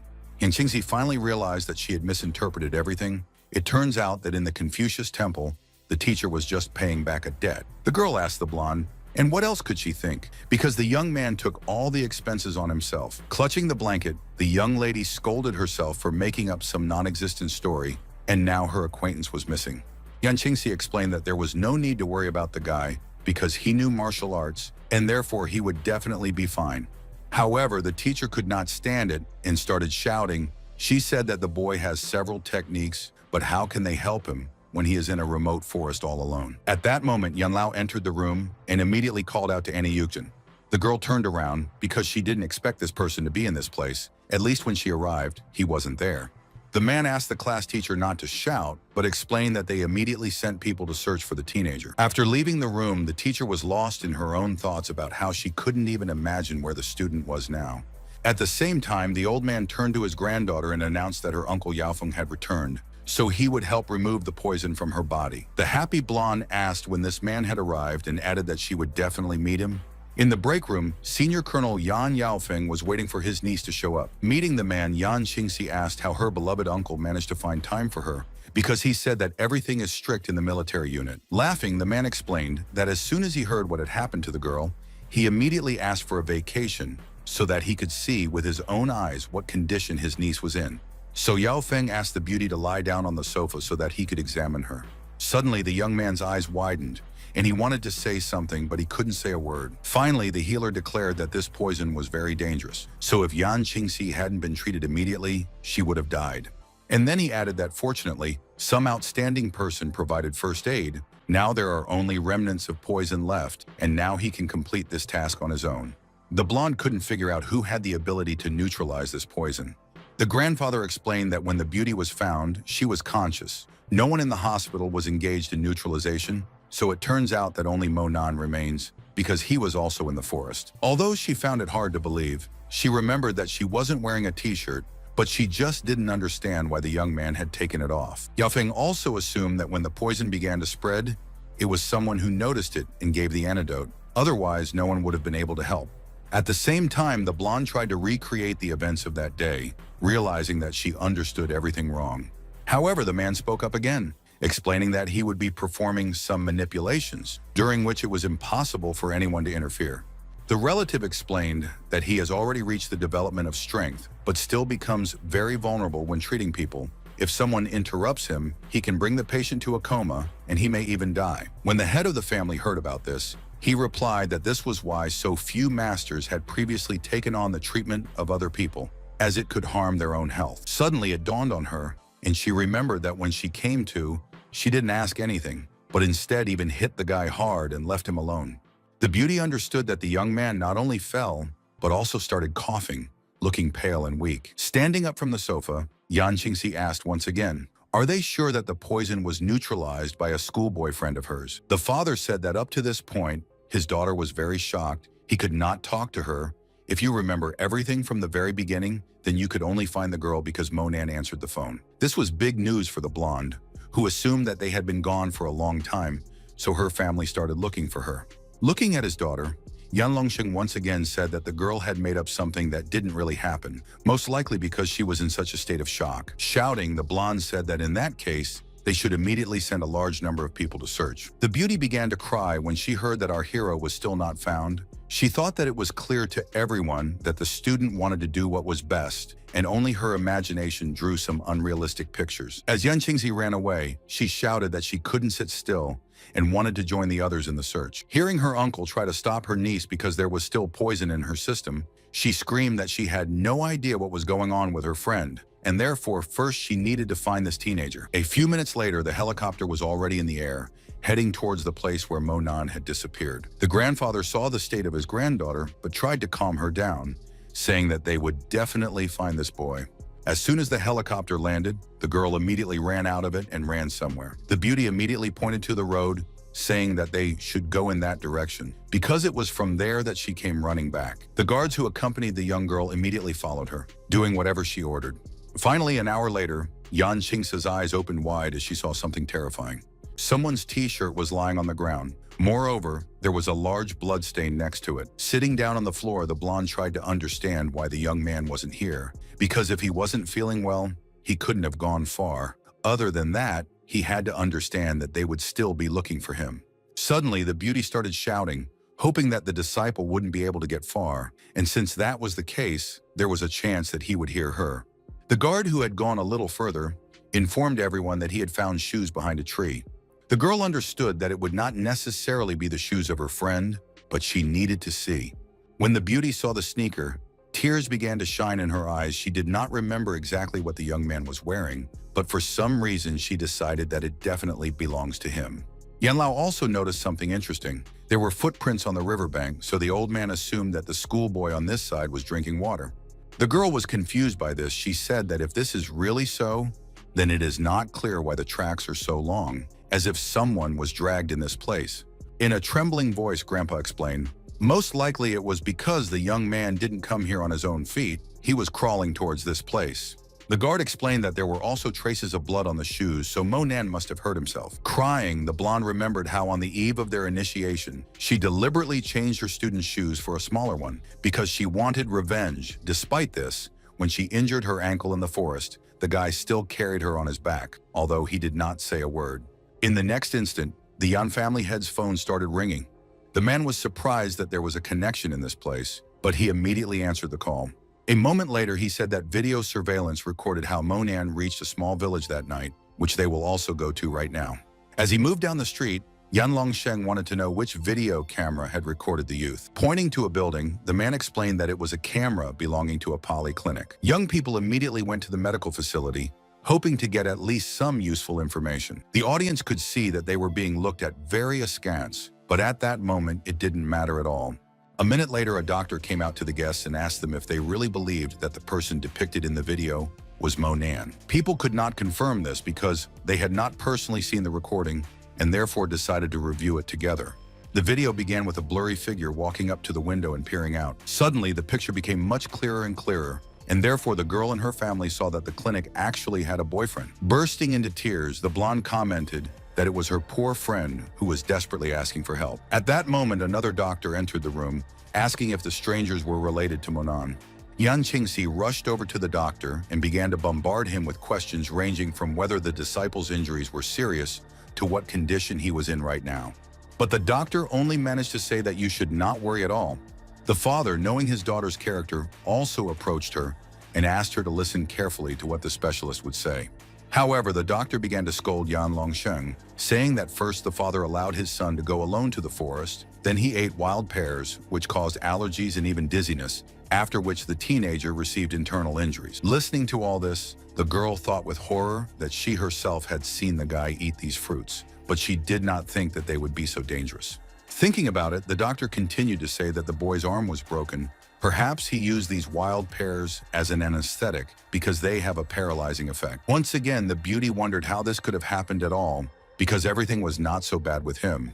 Showing his hand, the doctor explained that the bone was crushed in this place, but our hero knew perfectly well that the bone was broken, although he still lifted some weight and then got wet in the rain, and all these factors combined, the hand swelled up. The girl understood that in many ways this was her fault, and therefore began to wail and ask for forgiveness from her friend. Looking at the computer screen, Yan Qingxi explained to everyone that she had no idea that the disciple's arm was broken, so she let him carry her on his back. And then she added that she wanted to personally say the words of explanation, and therefore should understand which room to go to. But suddenly a strange image appeared on the screen, in which the doctor, grabbing a mop, beat her young man, forcing him to leave. Unable to believe her eyes, the girl began to yell at the bad doctor, accusing him of driving away the schoolboy who at that moment most needed help. The man explained that he had a small operation and an injection, but the patient had one card without money, and the second one knocks out an error, so let him be grateful that he was at least accepted and did not call the police. Looking at the doctor's hand, Yan Qingxi nervously thought that this was the card she had given the guy. Grabbing the doctor by the robe, the beauty shouted that he was a fraud because she personally gave a friend this card on which there were 30,000. No one could withdraw the money. Adjusting his glasses, the specialist made excuses that the young man entered the PIN code incorrectly several times, and therefore nothing was actually received on the hospital's account.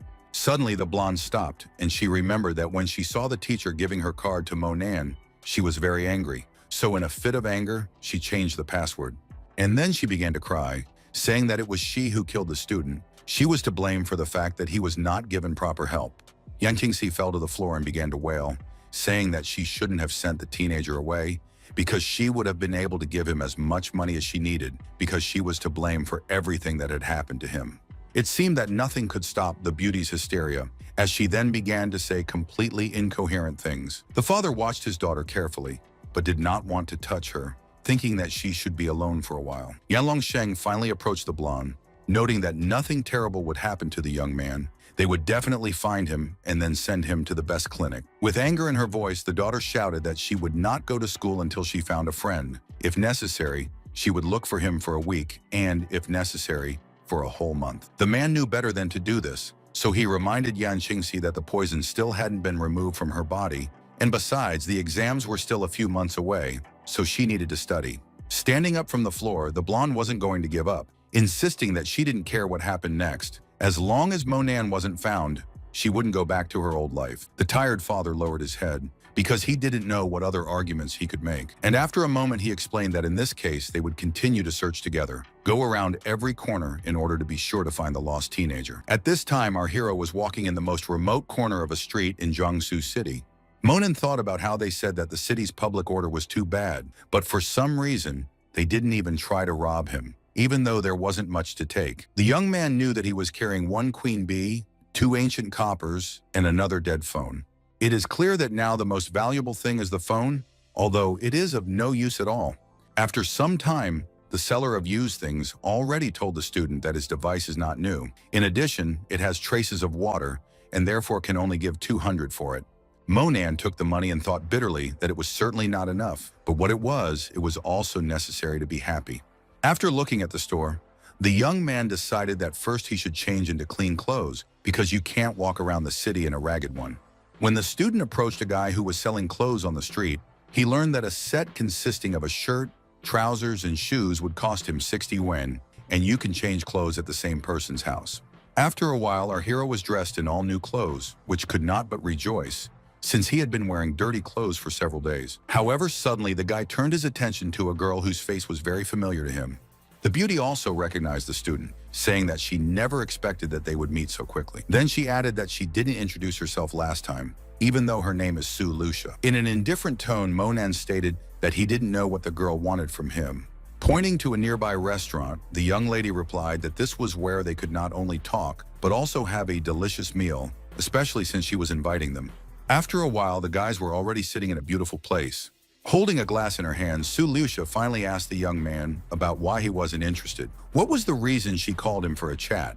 Starting to eat, still with the same indifferent look, the teenager replied that she would tell everything anyway, so there was no point in trying to find out something herself. The girl explained that she took an order to complete one task and promised the employer that 2 people would come, but her partner could not go, and therefore she wanted our hero to take his place. Chewing, the schoolboy said that for this, the beauty had to find a person of the same profession as her, and therefore did not realize how he could be useful. Embarrassed, Su Lucia confessed that the guy had interfered with her last 2 operations, and she simply had to join the gang. In addition, the enemy had at least one master with the power of transformation. Her employer had already suffered losses tenfold. In response to Monan's question about her degree, the friend admitted that she only had the power of twilight energy. And getting up, she added that, so that the young man does not worry, the customer is already planning peace talks with the enemy, the teenager should not do anything, she will take care of everything. You only need to pass this barrier, then the girl will give her partner 1 million yuan.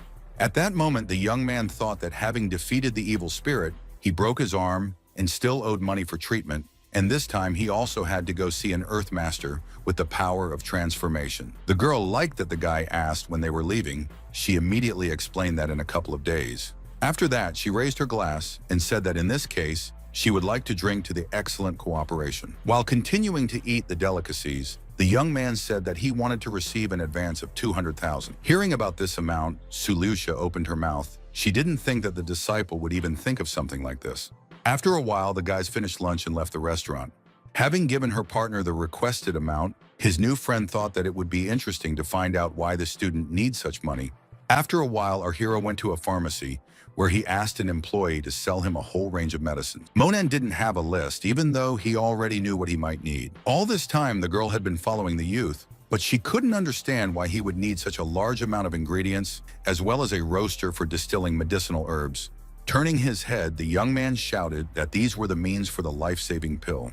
Inwardly, Su Lucia thought that she had once heard that some members of the ancient martial dynasties were able to concoct immortality pills, and that this teenager was also capable of such a thing. After taking a close look at the hand, the beauty only now realized that this young man's arm was broken. Although she was upset after a moment, she didn't know how this person was going to deal with the transformation master. Sitting in his hotel room, the young man threw all the medicinal ingredients that he had bought earlier in the day into the brazier. The guy knew for sure that after all the manipulations, a high-quality life-saving pill should turn out. When everything was ready, Monan immediately popped the magic potion into his mouth. The effect was not long in coming. After a moment, the young man felt an incredible surge of strength. But that wasn't the only reason. It was also because something unusual was happening to the young man's arm. Clutching the injured limb in his elbow, our hero happily said that it was just amazing because everything was restored. After that, the student took out 2 yin and yang coppers from his pocket, which fell into the hands of the evil spirit. It really was a wasteful treatment of the gift of nature, and therefore the guy decided to improve them. In the next second, Monan began to concentrate all of his energy in his hands. The next morning, the student proudly declared that these 2 coppers were much more convenient to use than a queen bee. The guy was planning to think about something else, but then he heard a knock on the door. Su Lucia shouted that their employer had arrived, and therefore they had to meet him. Sitting in the car, the girl explained that the harbor they would arrive at was owned by the Zhu family. They had a lot of real estate recently, but the bottom line was that an opponent should appear today to finally solve a difficult case. It is important to note that it will not be limited to 2 of them. When the time comes, the young man should look at the eyes of a colleague. She will give hints. Do not stick out. With a broken arm, it will not be easy. Even though Monan was perfectly fine, he decided to keep quiet about this important nuance. The temporary allies rode the rest of the way in silence. However, very soon the car stopped near a large building. Lucia immediately said that now it was time to meet with their employer. At this time, the person who our heroes were supposed to see was already sitting in the office. Jurong stared out of the window carefully, though his face was expressionless. A minute later, one of the assistants entered the room, who did not dare to approach the boss. However, he then reported that people from the Twilight Energy realm had already arrived, which immediately raised the fatty's spirits. Immediately, the girl who Monan had once saved from a bullet walked into the room with a determined step, and he trailed behind. The dockmaster shouted that he had heard about Miss Su, so he was glad that she had finally come, since business was urgent. The beauty said that Jurong was just flattering her, and immediately added that there was a beautiful partner behind her back. Looking at the young man's cheap clothes, the man immediately grimaced, realizing that he was looking at a poor man rather than a professional in his field. However, the port owner realized that if Lucia brought this person, it means that he is really good, and therefore noted that he puts his life in the hands of this teenage guy because he fully trusts the guys. Our hero carefully looked at the man, who after these words immediately turned away and walked somewhere. Although after a moment, the man asked the young people not to be shy and sit down because they had something to discuss. Suddenly, the door to the study opened, and the guard quickly announced that Master Zhuo had already arrived. The landlord's happy smile returned, though he chose not to say anything. When the guest arrived, Jurong said that he had been waiting for this person all day, so he was glad to meet him.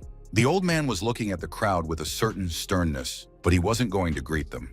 Instead, an assistant spoke up and informed the fat man that their master was taking personal control of the case. The amount that was mentioned earlier was being doubled. The man wasn't going to refuse, saying that given that Master Zhuo works personally, 20 million is worth it, and therefore the great elder should enter the house. In an angry voice, the girl said that this fat, rich man gave her only 3 million, and the incomprehensible master as much as 20. Zhuo walked up to Jurong and immediately asked who these strange young men were. The man laughed, but immediately introduced the guys who were from the Twilight Energy realm. However, the Grand Elder clearly didn't like this, so he noticed that there was some kind of mess going on in the Twilight Energy area right now, as there were only children who hadn't reached the proper level. After a moment, he added that he was looking at a young woman and a poor student who were clearly trying to extort money from the port owner, but that was unnecessary, since these half-dead people wouldn't be able to do anything useful anyway. Jurong stood silently as his guests moved further into the room. Inwardly, the man thought that this Lucia probably really came to extort money, even though she might not even be who she claimed to be.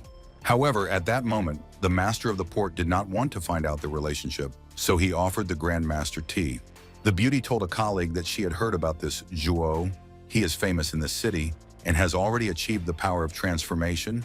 This person has been studying martial arts since childhood, and according to rumors, he can even split a tree with his fist. However, Monan was thinking to himself that this person was really nothing. After a while, everyone in the room heard the steamer's horn.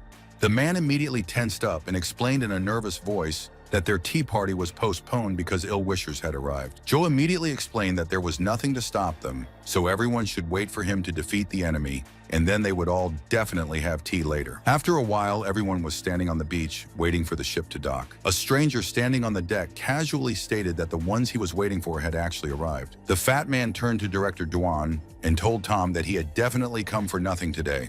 Although the guest replied that he didn't care who Jurong brought with him, the most important thing was that this harbor would still belong to him.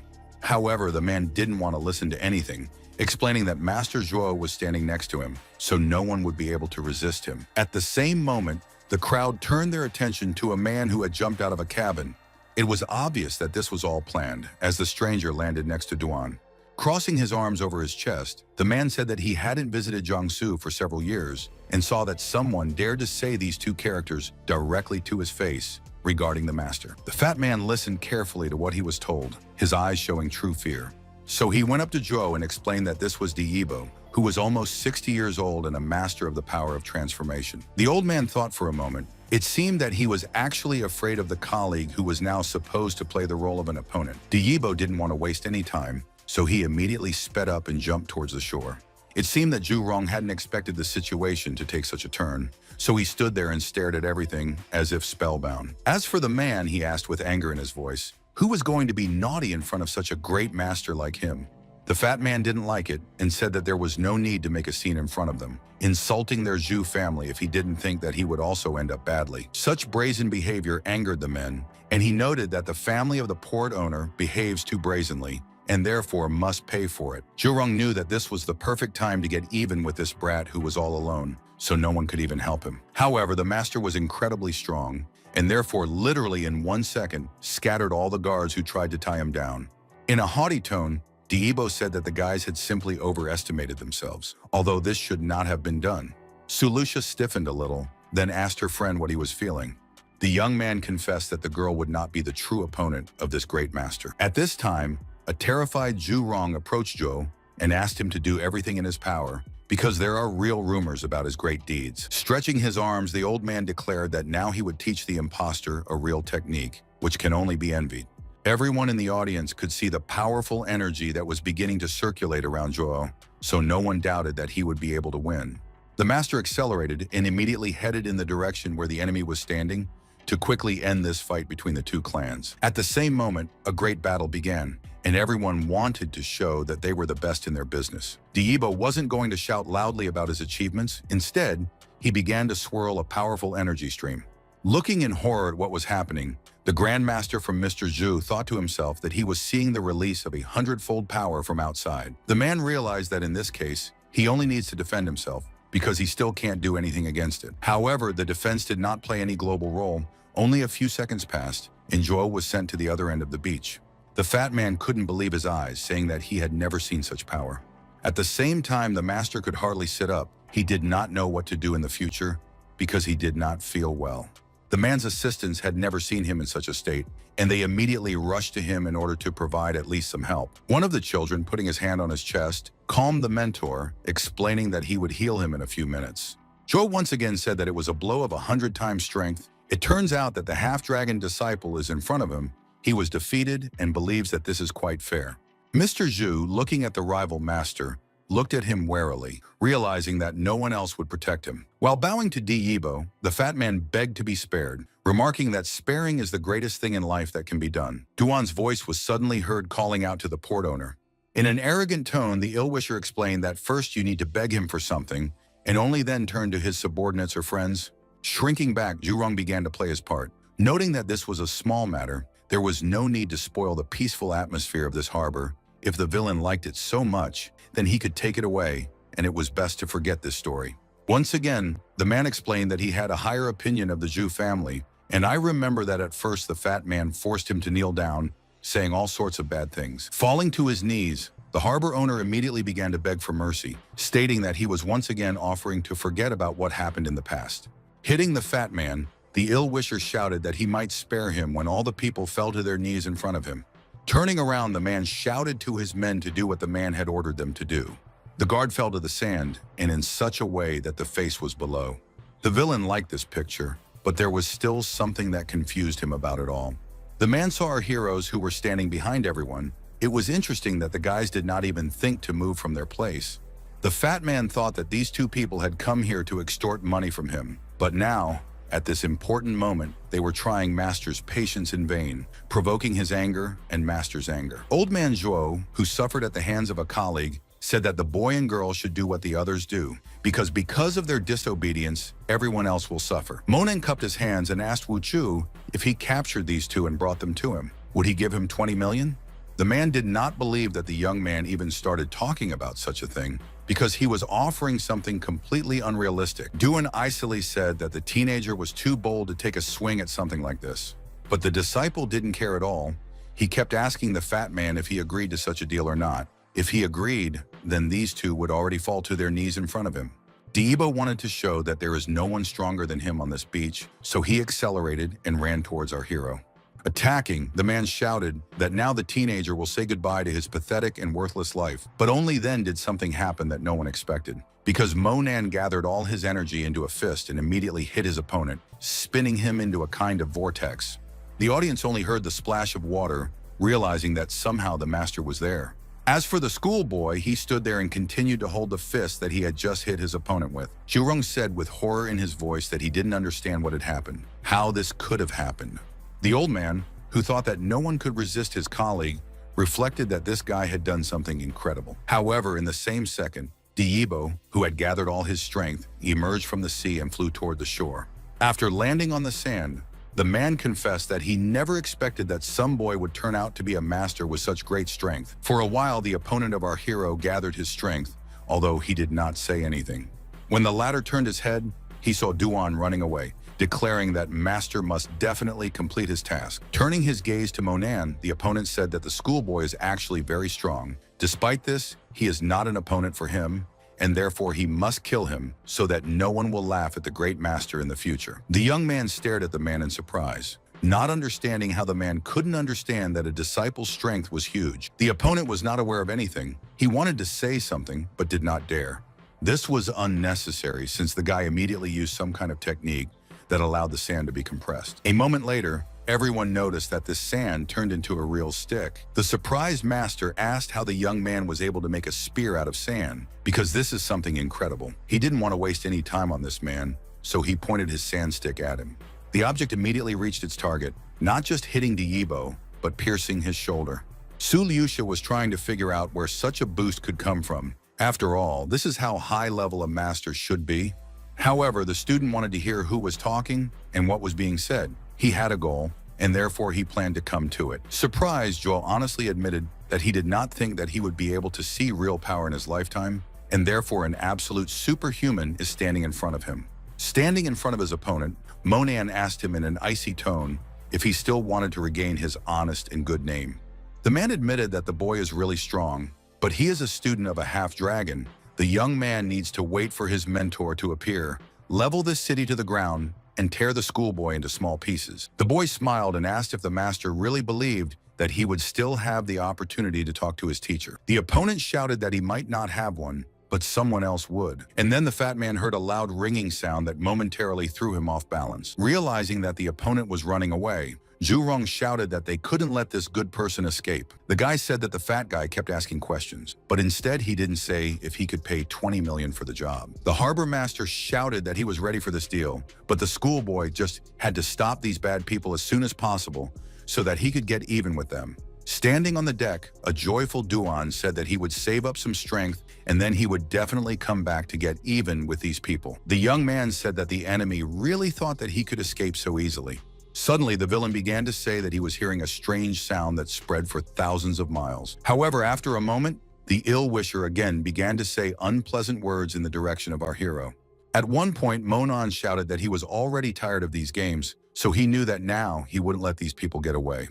The young man decided to use the grabbing dragon technique, which will allow you to quickly bring your opponents back. Duan, who until a moment ago had been confident that he was invincible, was now flying towards the shore, knowing that no one could help him.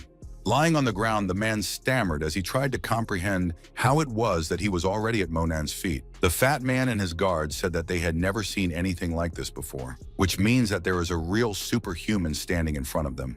Now the villain was telling the student that he was ready to give everything to this boy, if only he would not do anything wrong to him. Zhurong, who had wanted revenge for a long time, now said that the ill-wisher deserved it, so there was no need to complain. On the other side was Diyibo, who also said that he had a huge secret and was willing to trade it for his life. The young man said that the master clearly misunderstood something, since his employer is exclusively Zhurong. But the man could not calm down, saying that this time they came to find a precious statue hidden in the ground. If the schoolboy lets him go, they can find it together and make money. But Monan shouted that he didn't need such handouts, especially from a man who had threatened to kill him just a short time ago. After that, with just one movement, the disciple pushed this master back to the ground. Turning to Mr. Zhu, our hero reports back to them for interrupting these people, and now as they agreed, he hands them over to the fat man. Bowing to the guy, the man said that he was incredibly grateful to his savior, and therefore asked him to go to the house in order to thank him for all the work done.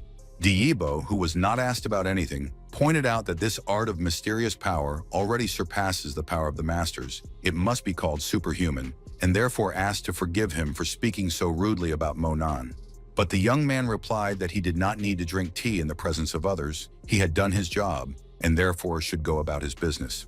Passing the envelope to the student, the man told him the password, adding that if there are any problems, the teenager can always contact him. In addition, he asked him to leave his contacts if possible. With a wave of his hand, our hero admitted without a shadow of doubt that he did not have a phone, and therefore he would send a message later. Pointing out the way to the young man, Mr. Zhu once again wished him a good trip. A few minutes later, the owner of the port watched with relief as the car drove away from his house.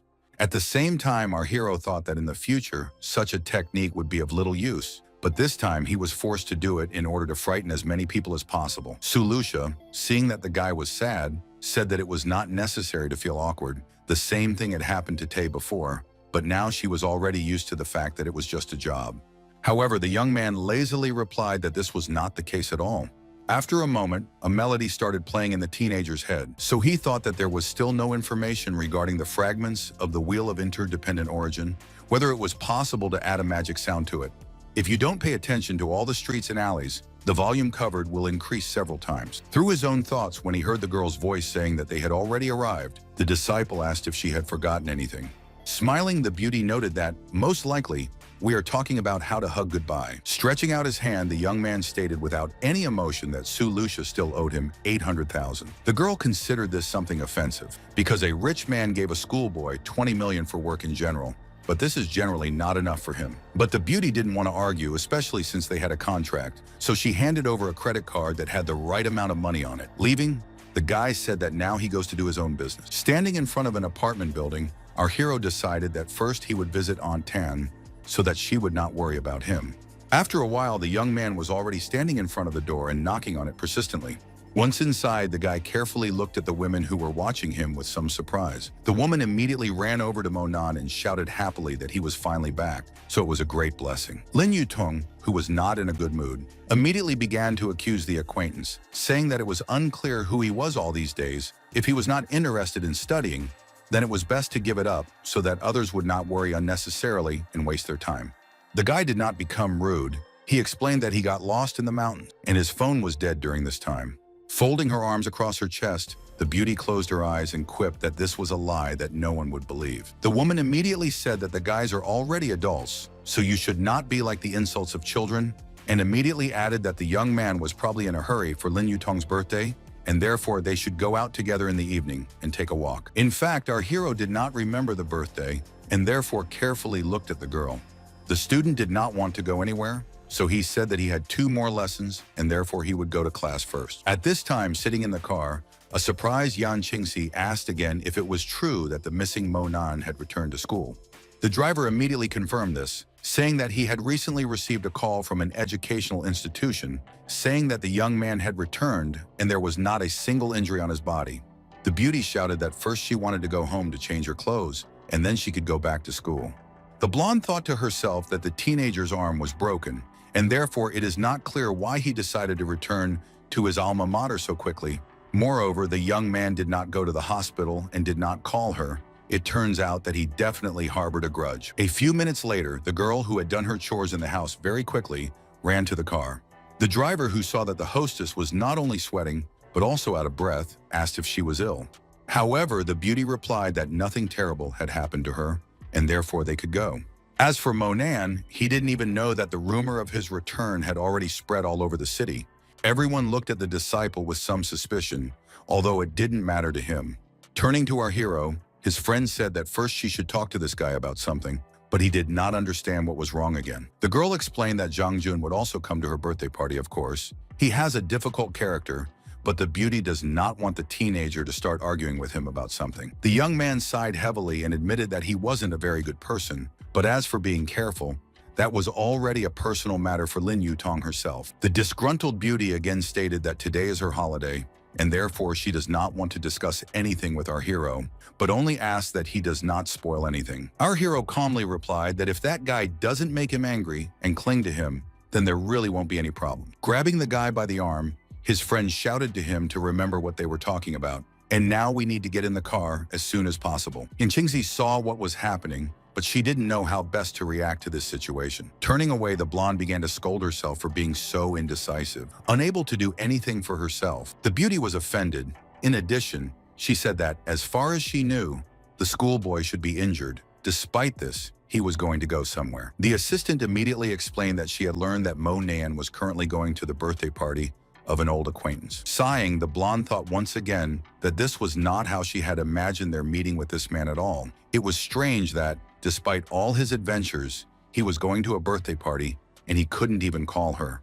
The assistant was startled because she saw that the girl was sweating all over again. After tasting the forehead of the unfortunate woman, the employee of the Yan family was horrified because the beauty's forehead was icy cold. Supporting the young miss, the woman decided that she should not allow the symptoms of poisoning to reappear. So I decided to go home and put the girl to bed. At this time, our hero and his friend have already driven up to one of the local clubs. A friend meeting the birthday girl happily shouted that she should leave as soon as possible because a surprise was waiting for her. Monan didn't speak to anyone, but instead looked around carefully as this was his first time in this place. Holding the business card in his hands, the young man thought to himself that he expected to end up coming to Mr. Xiong's domain. At this time, Zhang Xiao was standing on the street, talking about having a dream in which Lin Yutong talked about missing him. The guy felt absolutely confident. It seemed that he was not even embarrassed by the people who were around. Coming close to the beauty, the young man explained that he had changed his mind about leaving for another school, and therefore would stay in this one and take exams together with the birthday girl. Confused, Lin Yutong seemed to have completely forgotten what our hero had said earlier. As Zhang Xiao handed over the girl's bouquet, he continued to assure her that he liked her. Moreover, he wanted to give her flowers and wish her a happy birthday. Lin Yutong said that she liked roses very much, but they didn't meet, so there was no need to make such gifts, and she asked that there should be no more such things. The audience saw what was happening and judged this gesture as a manifestation of some tender feelings. The girl was also pleased that at least someone appreciates her and treats her so touchingly and tenderly. But that was the end of all the pleasantries, because Lin Yutong's friend was also approached by our hero, who looked at him carefully. Laughing, the guy introduced himself, noting that Zhang denotes the presence of courage and power. Monan also said his own name, but he looked at the youth strangely. At that moment, the blonde saw what was going on and shouted that these two were real scoundrels. Before leaving, Zhang Xiu said that he was glad that they were able to meet and immediately invited the new acquaintance to enter the club because the holiday had already begun. As they were walking, Zhang Jun started talking about how the owner of this place was Mr. Xiong, who was the head of the third largest underground organization in the city. Then he added that it was rumored that the man had invested about $7 million in the place, and now there wasn't a single table available every night, so it was lucky that he had booked a table in advance. A friend of the birthday girl immediately began to praise her boyfriend for always thinking ahead to everything, and this is a great trait. Approaching the receptionist, the blonde man calmly said that he had reserved the 12th table and requested that they be taken there immediately. However, the employee explained that this table will be occupied by members of the restaurant, and therefore the visitor will have to wait in line again. Slamming his hand on the table, the young man said with displeasure that, how can this even be? Because he has a reservation. The receptionist didn't argue with the customer, instead informing the security guards that some stranger was going to make a mess in this restaurant. Suddenly, two guards appeared and immediately asked what was going on. The blonde immediately explained that he had made a reservation and even made a deposit a couple of days ago, and now they were telling him that he had to wait in line again. The receptionist again tried to explain that the establishment primarily serves club members. If the guy is not one of them, then he should take a cue. One of the girls immediately replied, "It seems like Monan had such a card," but the reaction of the employee was ambiguous, looking at the schoolboy, then contemptuously began to laugh. After that, he pointed out that if this kid actually had a membership card, then he must be the owner of this place. Su, who was standing behind the guy, asked him if this was true. The youth immediately took out the map that Mr. Xiong personally gave him from his pocket. Grabbing this card, the young man said that this simply cannot be. Where did the young man get the platinum card? After which he stared at Monan fearfully for a few minutes, as if he was looking at a ghost instead of a person. After a moment, the blonde yelled at the employee to take them to the best table in the place because they had already spent a lot of time just standing in the middle of the hall. Despite all the evidence provided, the administrator was not going to give up so easily and said that first he would call the manager. Entering the room, the man asked who had the platinum card. The guys immediately pointed to our hero, who continued to stand in silence. Answering the manager's question about whether it is true that the card belongs to an ordinary schoolboy, he said that he did not understand what problems there might be in this. The fat man didn't know what he should do, so he thought about it for a while. And then turning roughly to the guy, he asked how he managed to fake this plastic. The astonished crowd couldn't understand anything as they looked at the youth. Monan knew who gave him this card, so he confidently stated that this plastic simply cannot be fake. The manager is definitely confusing something. Turning to shouting, the man noted that the platinum card requires at least 10 million for prepayment in this club. They have a total of about 10 such people. And he added that he remembers everyone who has such cards. Moreover, a beggar boy can't possibly be one of them.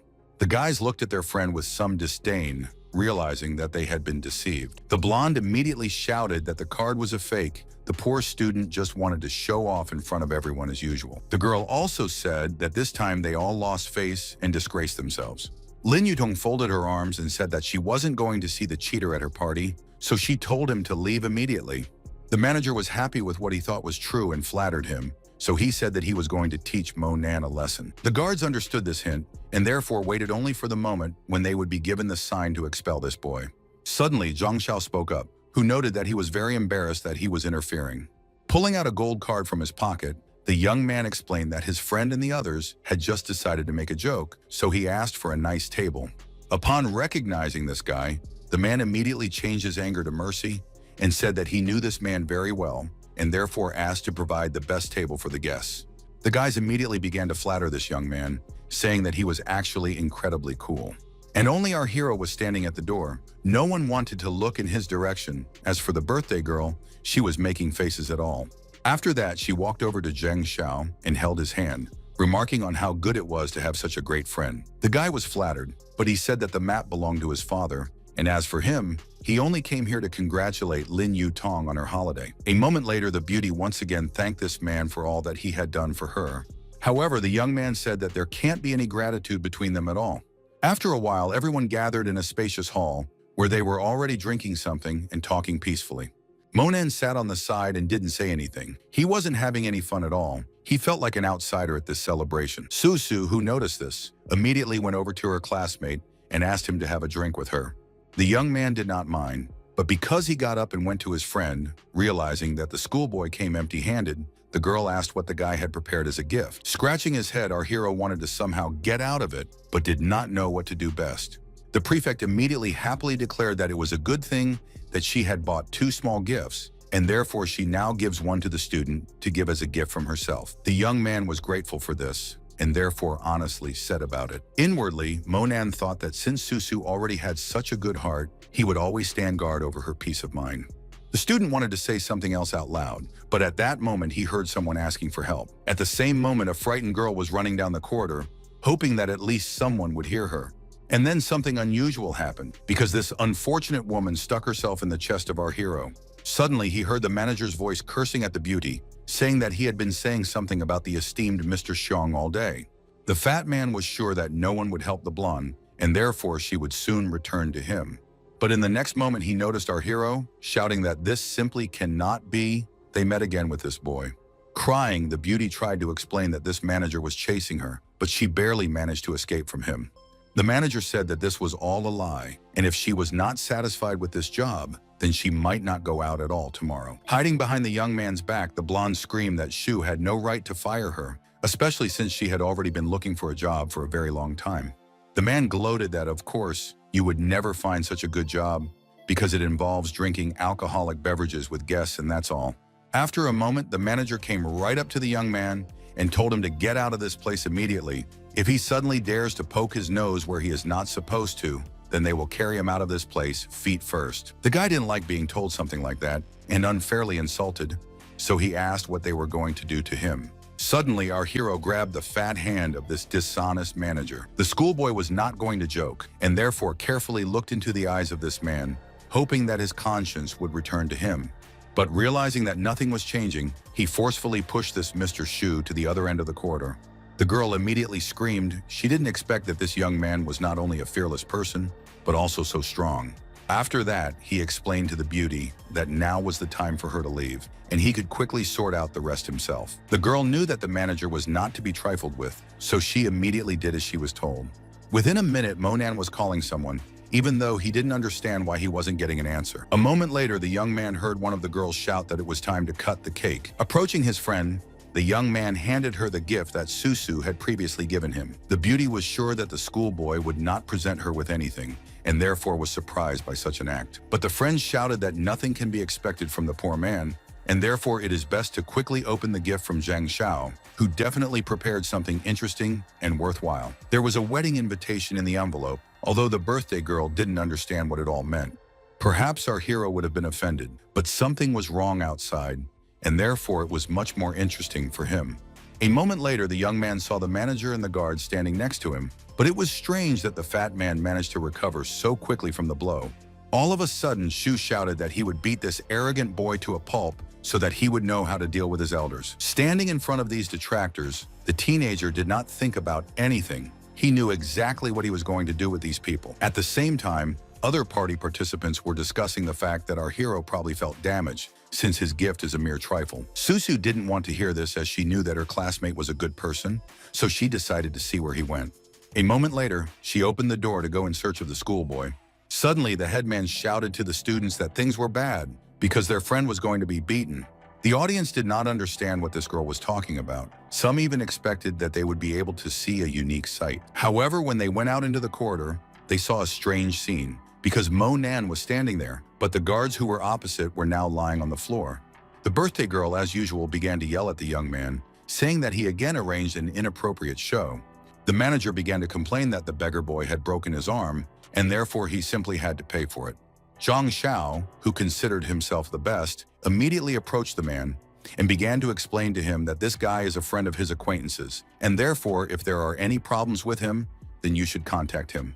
At the same time, the fat man said that he had not originally intended to talk about it, but if the boy had behaved so badly, then he would tell the truth. He shouted again that this Monan had acted indecently. He had followed one of their employees and then dragged her to the toilet. Fortunately, the unfortunate woman was able to call for help, and when the manager came, the young man broke his arm.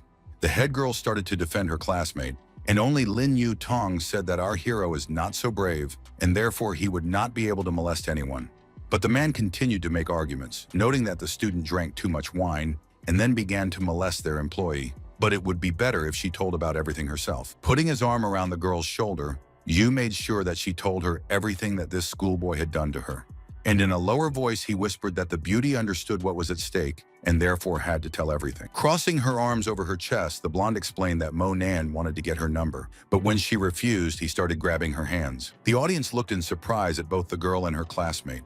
The evil birthday girl again began to call her friend names, hinting that he really agrees to something like this. The young man was shocked. He turned to the employee and said that he helped her avoid danger, but instead the beauty not only did not thank him, but also dared to defile him. The bemused waitress started to say something, but then faltered and even turned away.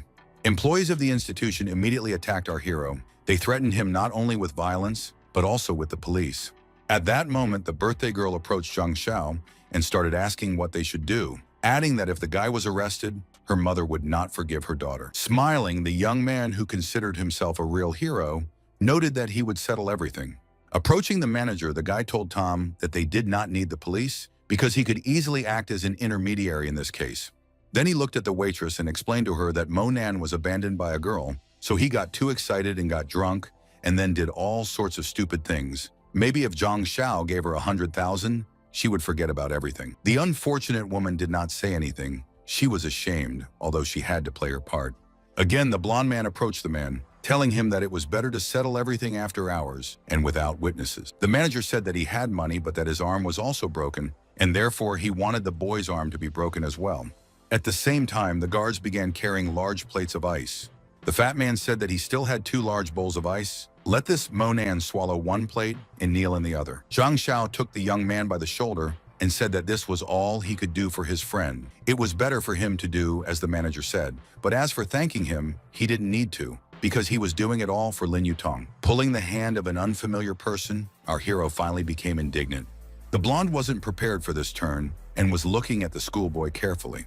He asked with anger in his voice, "Did the guy really not hear something? If so, then he will repeat that no one dares to come and poke their nose into other people's affairs like this."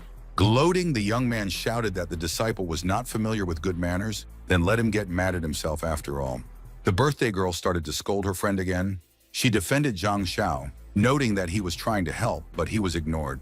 The others also began to whisper behind the young man's back, hoping that he would be beaten, but not badly. The manager, who had no idea who was standing in front of him, suddenly started threatening Monan, shouting that he would regret what he had done.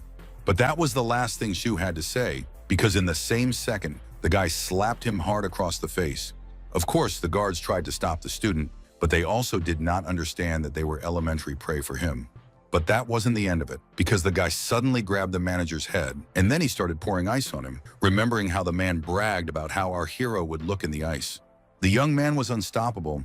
He did not like when innocent people were accused, and therefore did everything to ensure that there was no trace of justice left. Realizing that Shu hadn't realized anything yet, the students shouted at him to swallow ice because he probably liked it.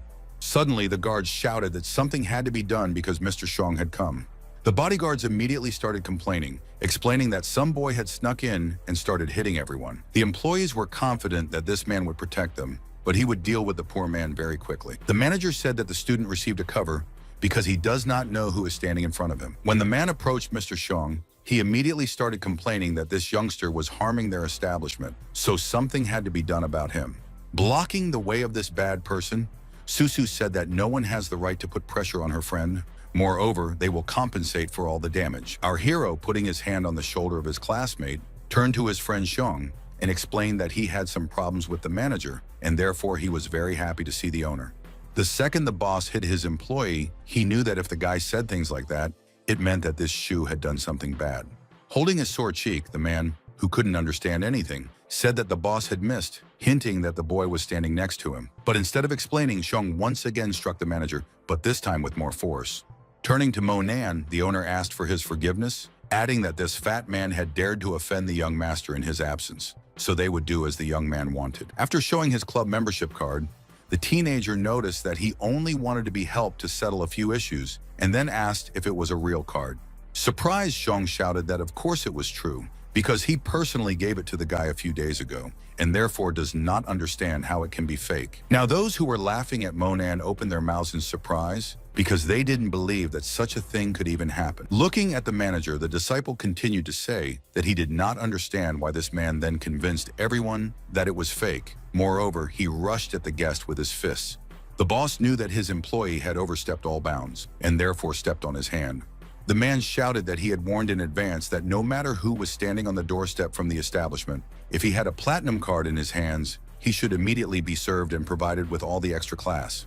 With tears in his eyes, Shu said that he didn't mean anything bad, just made a little mistake, and now understands it very well. With a smile on his face, Monan said that it was too early to kill this person, as there was another problem. With a sidelong glance at where the blonde was standing, the young man asked who would tell the tangled story. Falling to the floor, the girl was silent, although she knew that the whole truth would be revealed anyway, and very quickly.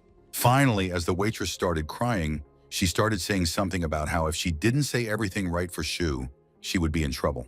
The owner of the restaurant was more angry than ever. He demanded an exceptional truth from the employee.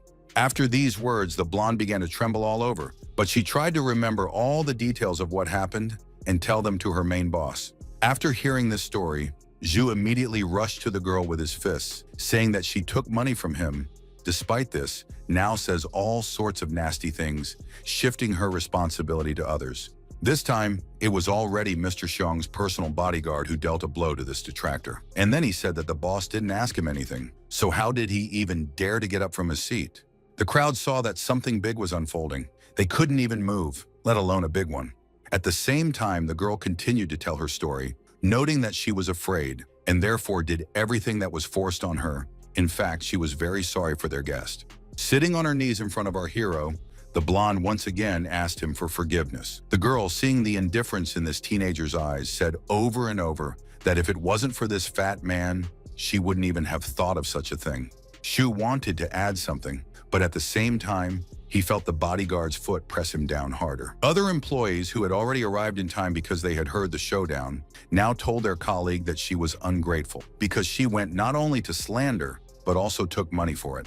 Taking her friend's hand, Susu said with joy in her voice that she knew that her classmate was a good person, and therefore, he just couldn't do anything nasty.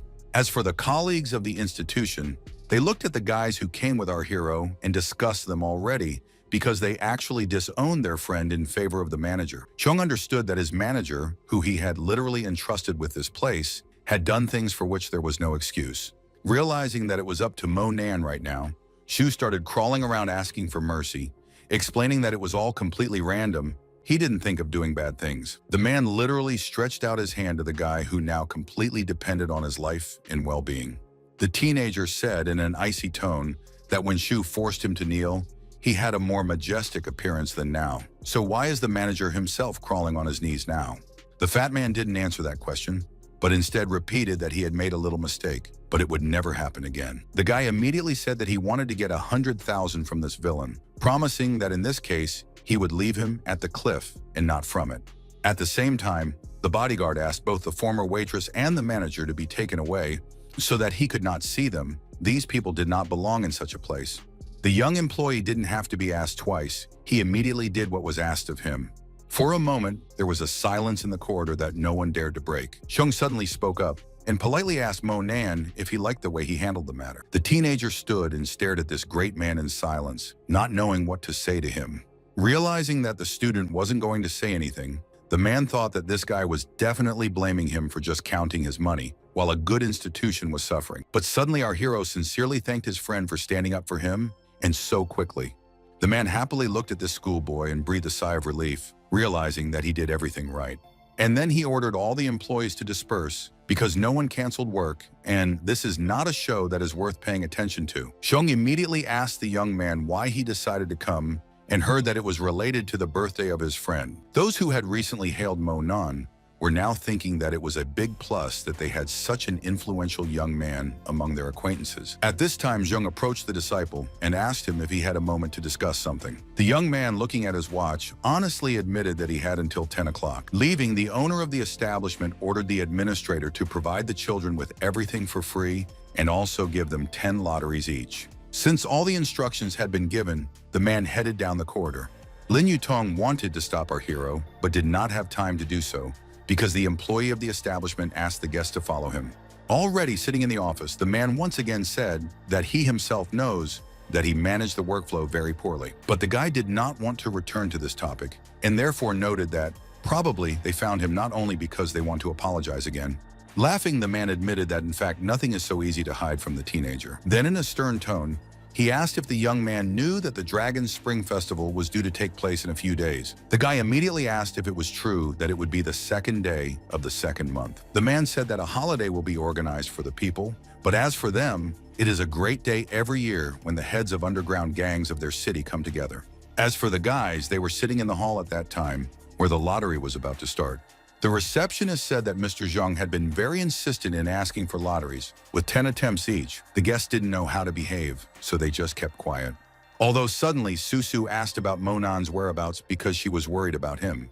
The employee explained that there was no need to worry, since the young man continues to communicate with their owner, after which the car drove the teenager home.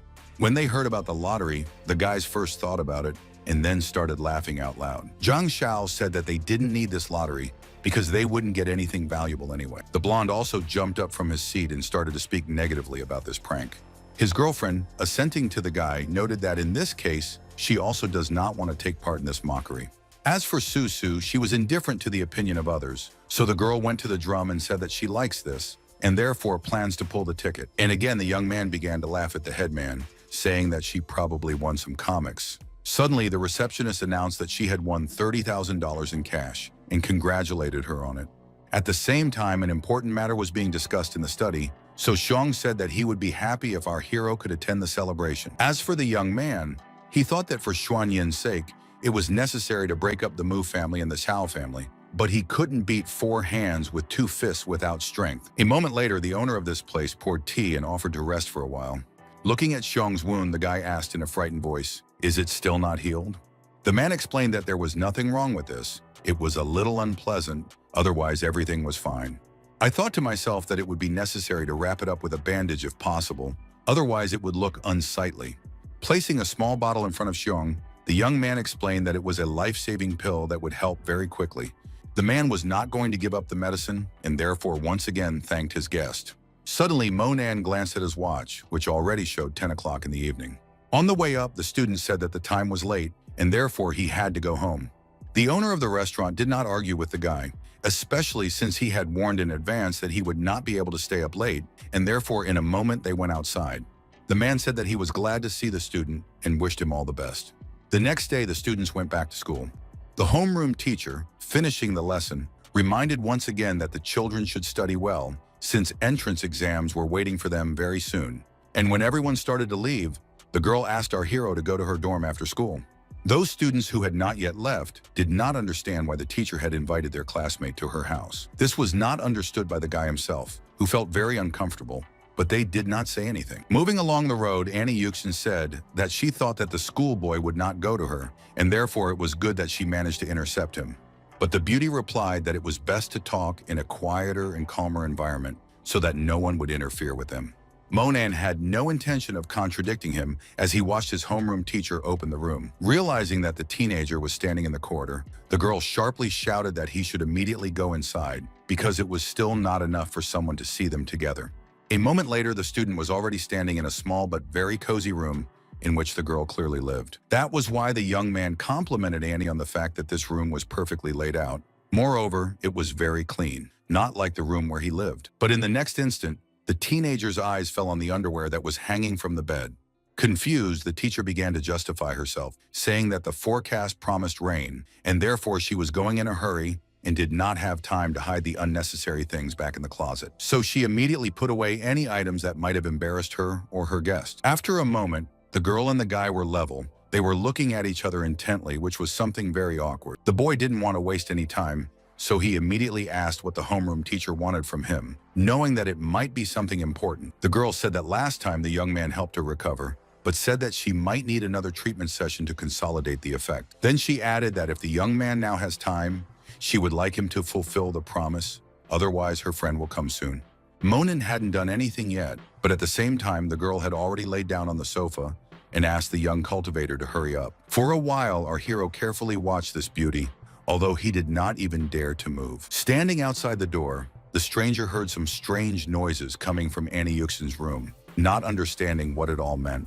Monan felt awkward talking about the girl not shouting so loudly because it looks very strange. The homeroom teacher gave the student an apologetic look, but didn't dare say anything. The teenager also did not understand what he could add, because he was just doing his job to restore health. Although after a moment, the beauty explained that it would be best if the young man continues his manipulations, because they are as relaxing as possible. Spreading out his hands, the young man stated that since that was the case, then he wouldn't stop until he was done. Hearing that the procedure was over this time, the disappointed teacher asked why everything was so fast. At the same time, the stranger continued to stand outside the door, only guessing what the people inside might be talking about. After a minute, realizing that there was no point in lying down anymore, the homeroom teacher still got up from her seat. Suddenly, she remembered that Yan Qingxi had been looking for our hero everywhere these few days, and today she didn't come to school. They say that the student has fallen ill again. The young man did not know about this, so he asked again if it was true, realizing that in this case, it was necessary to visit her too. Annie explained that immediately after waking up, the girl ran to the Confucius temple to try to find the young man, because she was very worried about him. The girl explained that she had spoken to the student's family, who said that the situation had improved after the poisoning, but now something was wrong with the beauty again. Thinking about it, Monan decided that the poison that had entered the body of his friend was actually very strong. If it was not completely removed, it would start spreading through the body again, and then it might not end well. At this time, someone began to break into the teacher's room. A voice outside suggested that the teacher go and eat something because it was already evening. He realized that the PE teacher, Fan Chang, was standing outside the door, and the homeroom teacher had asked him not to come back, even though he was making himself known again. However, the young man could not calm down. Rattling with frantic force, a colleague declared that the beauty could decide for herself where they would go, but they would definitely go together. With anger in her voice, the owner of the room replied that she would not open the door because the physical education teacher came to the women's dorm and he was swinging some kind of license. But Fan Cheng didn't even think to calm down, instead asking who was in his colleague's room. The girl didn't want to answer. Instead, she just opened the door, especially since Monan was about to leave anyway. When the physical education teacher saw the guy on the doorstep, he was simply furious, saying that he did not understand what the student was doing in the teacher's room. He immediately reached out to pull the student out into the corridor, even though it was a failed attempt. Realizing that our hero was holding his hand tightly, Fan Cheng asked to let him go, as it was not good to attack the teacher. But the schoolboy icily told the physical education teacher to leave immediately. This situation enraged the teacher, who shouted that he must have come at the wrong time because he interrupted the couple's love joys. Monan asked the teacher again if he wanted to see what real rage was. With a lightning strike, the disciple threatened to never stand next to Annie Yuxin if he didn't want the consequences to be irreparable. Standing on his feet, the young man wanted to say something, but he knew that in this case it would just be superfluous. However, he decided to leave proudly, but before that he noted that this is not the end, they will still meet. In a frightened voice, the boy's homeroom teacher said that this person would not just give up, and therefore if the teenager was threatened with something, she must know about it. Monan turned around and told the girl not to worry, because this person wouldn't dare touch him. He said goodbye to the beautiful woman and walked down the corridor, knowing that he had a lot of things to do. Looking at the watch, our hero said to himself that this watch was given to him by old Yan, but at the same time Qingxi is still ill, and this is a difficult situation because it looks as if the young man completely forgot about the existence of this family. Entering the security guard's office, the young man saw that the man was napping, but decided to disturb him all the same. Turning to Uncle Liang, the young man asked him to make one call from the security post, but the man explained that that phone is the property of the school. It cannot be used, although he can borrow his own for a while.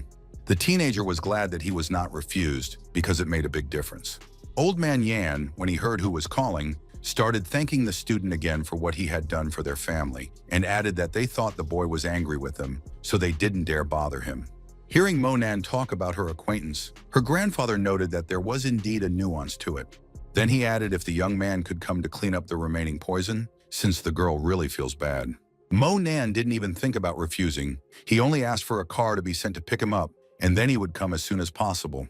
The school security guard did not understand what was going on at the student's home, but the guy assured that everything was fine, and as for the phone call, he would pay for it later. However, the old man didn't need all this, he said. Most importantly, that the teenager was fine. Then he asked Monan to stay with him, explaining that soon his granddaughter would cook dinner and they could eat together. But the young man quickly refused, noting that he still had some business to attend to. Leaving, our hero called his name for something, once again thanking this good person for his help. The old man liked this schoolboy, so he asked him to be careful. At the same time, a girl who was in a hurry was also heading towards the guard. Going inside and showing a relative a bag of food, the beauty said that, most likely, he was very hungry. Leng asked Ziquei to close the door because it was already very cold outside. Standing at the door, the schoolgirl said that she would not sit down last time she decided to rest in this office. So the director came in and started shouting at them strongly. This time she would not make such a mistake. But the man laughed, saying that he had already left a long time ago, and therefore the student can safely come and even have a meal with him. However, for some time the girl thought about whether she should do it or not. Hearing his granddaughter mumbling to herself, Mr. Liang asked if Dr. Chen had released some new album, that the beauty liked this music so much. However, Ziquei happily shouted that no one had released any albums. The fact is that this song was performed by a high school student on concourse. Moreover, he played it on an ordinary leaf from a tree. She was the host back then and helped this young man hold the microphone. What a pity that she didn't manage to record this divine melody. Seeing that her grandfather was busy with his own affairs, the beauty still asked him to distract himself in order to devote time to dinner. But the man explained that he just had one guy who asked for his phone, and therefore he wants to record the duration of the conversation. However, the girl's reaction was not good, and she immediately began to scold Mr. Liang for his good nature, reminding him how last month he was told for 2 hours, and after all, this is all money. The old man smiled, saying that money was meant to be spent, but as for our hero, he only called for a minute and then to talk to his family. The beauty was displeased and continued to grumble, claiming that she had no idea who they were talking about, even though she didn't care, because all the students were the same. Suddenly, something happened to Ziquei, and she once again asked the old man in a trembling voice who he had just lent his phone to. After some thought, the relative said that the young man's name was Monan, although, of course, he did not check his documents, and therefore does not know who it was. At the same time, the student's eyes lit up. She didn't believe that Liang had lent the phone to her new idol. As for the guy himself, he had already reached the Yan family's home by now. The head of the family personally met the young doctor, rejoicing that the teenager coped very quickly. The guy was worried that he might be late, so he immediately asked to be taken to Yan Qingxi's place, wanting to see her as soon as possible. The man said that Monan can go into the house and do whatever he sees fit, since the health of his granddaughter is in the first place. In just a moment, the old man led the teenager to the room that belonged to the girl and quickly pushed it open. The young man immediately instinctively looked around, because this room was new to him. After looking at a trumpet, the young man decided that Yan Qingxi genuinely liked music. But at the same time, the teenager drew attention to the blonde who was lying on the bed. She looked pale enough that you could see even from a distance. In addition, the beauty's face showed perspiration, which was also not a very good symptom. The frightened student asked if his friend had been unconscious all this time. The old man repeated that this was indeed the case, but he still did not understand how the remnants of the poison could lead to such a state. Because it was still good, the granddaughter was recovering. Monan bluntly stated that this poison can be removed, but he will have to touch the body of his patient to interact with her. If the family trusts him, then he will clean up the blonde. Raising his hand, the head of the family replied that they fully trusted the guy. He should do what a healer should do. The young man asked everyone to leave the room, asking that no one interfere with him during the manipulation, as it is very dangerous. For the old man, it was most important that Yan Qingxi was well, so he assured him that not a single foot in this room would appear unless the young man himself called someone. After a moment, our hero noticed that the owner of the mansion, as well as the servants, followed away. For a while, the guy carefully looked at the schoolgirl, thinking about something. Sitting down by the bed, the teenager felt the pulse of his patient before starting to perform his manipulations. However, the young man suddenly stopped as he heard the girl address him. While delirious, the beauty constantly asked her friend to forgive her and not hold a grudge, because that day in the forest, she misinterpreted everything. After that, Yan Qingxi somehow remembered her mother, noting that it was time for someone to leave, and then switched to the fact that she really liked how Monan carried her on his back. The schoolboy didn't expect to hear so much, so he sighed heavily. Picking up his magic needle, the guy immediately touched the object to the girl's forehead, realizing that now the most difficult part begins. The next minute, the beauty was sitting up on the bed, but she was still sitting up. As for our hero, he immediately closed his eyes and began to recreate the fire in the room. The patient, who had been cold before, was now burning all over. At the same time, the boy continued to heal, making the flames grow stronger and stronger by the minute. It was obvious that the beauty was sweltering from the heat, as if now it was really hot outside, because the healing fire permeated almost every cell of her. After a few minutes, the teenager put the girl back in bed and covered her with a blanket. The young man was pleased with himself and said aloud that everything was fine now. At this moment, Yan Qingxi opened her eyes. Despite that, she didn't say anything. Monan didn't want to stay in the room any longer. Besides, there was no need to do so anymore, and he immediately followed to the exit. Relatives gathered in the corridor, who immediately began to ask questions about how the beauty was feeling. The guy explained that the poison is completely removed from the body, but the teaching will still help a friend to clean her body of various dirt, after which she will be more alive than all the living. Bowing, the old man said that the teenager was probably tired and therefore suggested that he take a shower as well as rest. In addition, it will be possible to observe the general condition of the blonde. This was not part of the plans of our hero. Despite this, he decided to agree, realizing that if he had immediately taken up the elimination of the consequences after poisoning, it would definitely not have come to this. And after a moment, the young man went to the bathroom. The next morning, Yan Qingxi was already taking a shower, and she was feeling great, so she hummed a song to herself, even though there was something that confused her. Going out into the living room, the beauty told her grandfather that she was so hungry and therefore ready to eat even an elephant. Reading the newspaper, the head of the house happily admitted that now he really recognizes his granddaughter, positive and cheerful. The old man added after a moment that there was no need to delay, since Aunt Sia had prepared Qingxi's favorite dishes. However, the beauty didn't say anything. Instead, she turned to her father, thinking that he was sitting next to her and reading the newspaper, although usually at this time, he was already leaving for work. Monan didn't see the point in hiding, so he immediately put down his newspaper, even though he didn't say anything. The confused girl immediately jumped up from her seat. She wanted to know what this man was doing in their house. Getting up from the chair, the young man stated the fact that his patient had definitely recovered and therefore offered her a little food. The old man wasn't going to indulge his granddaughter, so he ordered her to sit down and start eating, because food was important for her health. Confused, the student took the bread roll and asked her grandfather why he didn't tell her that Monan was coming to visit. The owner of the house asked his granddaughter to show a little respect for the guy, because he treated her with such kindness as if he was her second parent. If the young man had not saved her, they would never have seen each other again. Our hero did not like being praised, and therefore he sharply stated that the girl should eat as soon as possible because they still had to get to school. Still blushing, Yan Qingxi muttered to herself that they were actually going to school together, something she hadn't even thought about. Already sitting in the car, the girl reflected that she should tell her friend a lot of things, should ask how he spent these few days, although she was very afraid, because it might look ridiculous. Suddenly, our hero asked the blonde if she really liked the tune he was playing. The beauty said that it was a beautiful music that sunk into her soul. In a dispassionate voice, the young man said that in that case, he would have to teach the student to play it. Looking at the floor, the same embarrassed girl thanked her friend for this. Aloud, the boy said that he needed to prepare something, and inwardly thought that he should activate the magic sound of heavenly music to go in search of the fragment of the wheel of interdependent origin. Kingxi, who hadn't planned on saying anything a moment ago, now wondered why the schoolboy couldn't teach her now. The driver heard the kids talking and thought that Miss always said that she would be arrogant and indifferent. Monan explained that if the blonde learns this music, her life will completely change. There will be a huge pressure of competition. It will come to such things that even her own family will not be able to protect her. Surprised, Yan Qingxi didn't understand what was being said, so she decided to just keep quiet. It was a good thing, because after a few meters the car stopped as the kids arrived at the school. Many students were fans of the blonde, and therefore they were looking forward to her return to school, hoping that they could at least stand next to her.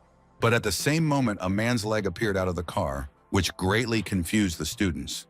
They didn't understand why some guy was sharing a car with such a cool girl. It wasn't clear if he was picked up on the way or if he was staying with the Yan family. And only the guys didn't care about it, although the girl continued to be shy. Once again, they talked among themselves about how it had only been a couple of days since they had seen Yan Qingxi, and she had become even more beautiful in that time. There was nothing surprising in this. After the transformation, the body began to have a more divine appearance, as the effect of cultivation appeared. However, Monan decided that this wasn't the time to think about it, and after waving to an acquaintance, he went to his class.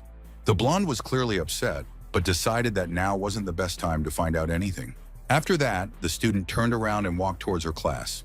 When the teenager visited security, he was very surprised that Mr. Liang was still on duty, although the latter explained that the management had distributed the shifts in such a way, saying that he was not old yet and therefore could work more, and immediately warned the young man to go up the left stairs, because on the right they asked students for the charter. As we walked away, our hero thanked this good person for the hint. The guy did exactly as he was told, but as he walked down the hall, he looked at the others with some embarrassment. Looking into one of the classes, the teenager also stayed for a while because he was surprised by something. When Monan entered his classroom, he didn't feel the same as before. This situation was annoying, so the guy asked what was going on with everyone. Susu, who had always supported her comrade, was now unable to speak. However, after a moment, she explained, "There are rumors that Monan has joined a strange and incomprehensible community. It's possible that it might even be a gang. The student has already had enough problems, and now there are gossip stories that make everyone afraid to approach him." The young man wanted to say something, but did not have time, because another friend asked him to leave with her for a moment. The schoolboy didn't want to talk to Lin Yutong, and immediately asked why she needed him. The conversation started again with complaints, which was already the norm. The girl said that the guy had finished playing, and added that it was better for him not to communicate with those strange people anymore. Suddenly, it dawned on our hero. He realized that it was his friend who spread all these rumors. Although the beauty immediately claimed that it wasn't her, but Zichde and Xiaoshan, despite that, they were right. The teenager followed Mr. Xiong like some kind of thug. The young man didn't need all these words, as the girl had no idea what kind of power he actually possessed. But it was impossible to stop Lin Yutong. She shouted that now the schoolboy is despised by his classmates, then his relatives will go further, and when the young man wants to change his mind, it will be too late. The beauty went so far as to accuse a friend of not being able to pass exams, as well as go to university. Our hero, who until then had always been silent, now icily declared that he would decide for himself where to go and with whom. After that, she crossed her arms resentfully, pretending that she hadn't heard the last words. Susu, who came up behind the girl, asked her to stop because so many people are looking at them. She said that there is no need to spoil either her reputation or the guy. It is better to find time and talk one-on-one. In a disdainful tone, Lin Yutong said that she didn't understand why she had to talk about this in private. Let Monan get a grip on herself, otherwise she would act like a rat, but that way she would never be able to find friends. The teenager replied that 1 or 2 friends are enough for him. The girl doesn't have any friends at all. The beauty pointed to the guys standing behind her, saying that none of them even communicate with our hero. Suddenly, Yan Qingxi walked out of the crowd and called out her acquaintance's name. The students couldn't believe that this rich and beautiful girl was heading towards some Monan. However, she, passing the phone to the guy, said that her father was looking for a teenager and therefore asked to talk to him. The audience did not believe what they saw and heard, because for them, it was something unreal. At the same time, the young man was already answering the phone, realizing that it might be something important. The beauty did not understand why her father needed our hero, but he explained that they needed to evaluate something. And after a moment, he added that he had some business to attend to, so he would go. The blonde, realizing that the young man did not have a new phone yet, said that he could use it because this way the guy would be easy to find. Smiling, the young man happily explained that this option suits him. Yan Qingxi just said that class would start soon, so she would go to class. The young man plucked up his courage and wanted to say something to his friend. There was a very awkward silence for a moment.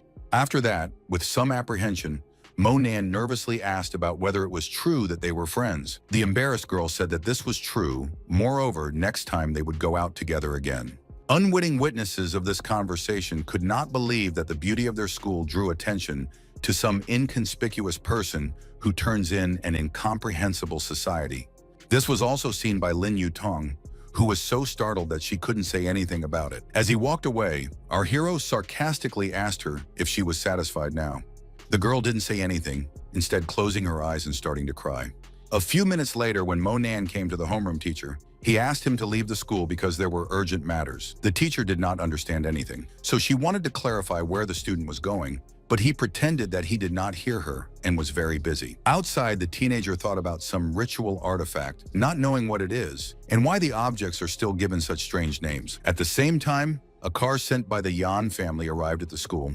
The girl immediately said that she was the family secretary and her name was Yang. Already in the car, the driver said that they have the most famous antique market in the city where you can find all sorts of goods, including black ones. Realizing that the young man was silent, the girl decided that it would be best not to distract him. All of a sudden, the girl started saying that 2 days ago, they received an artifact that was left behind by a top-ranked Buddhist mentor. The person who brought this item is a member of the Tian family from Fengning City. Moreover, they also brought along a master with a very high-level transformation power. As for the ritual artifact, it is estimated to be worth millions, so Mr. Yan asked our hero to evaluate it. Yang went on to explain that this time, both the Yan and Tan families and other reputable people would be there. Even though the family she works for is strong, but they don't want to cause anger to many, so she asked that the guy keep quiet if old man Yan ordered it. Despite all that, Monan calmly stated that he always knew what to do. After a while, standing on the porch of the house, the secretary asked the guy to go into the hall. She immediately noted that they were now in place. Pointing to one of the men present, the girl explained that it was Tian Yue. At the same time, Yan Longsheng came up to the disciple, who greeted the teenager and said that he was very happy to see him.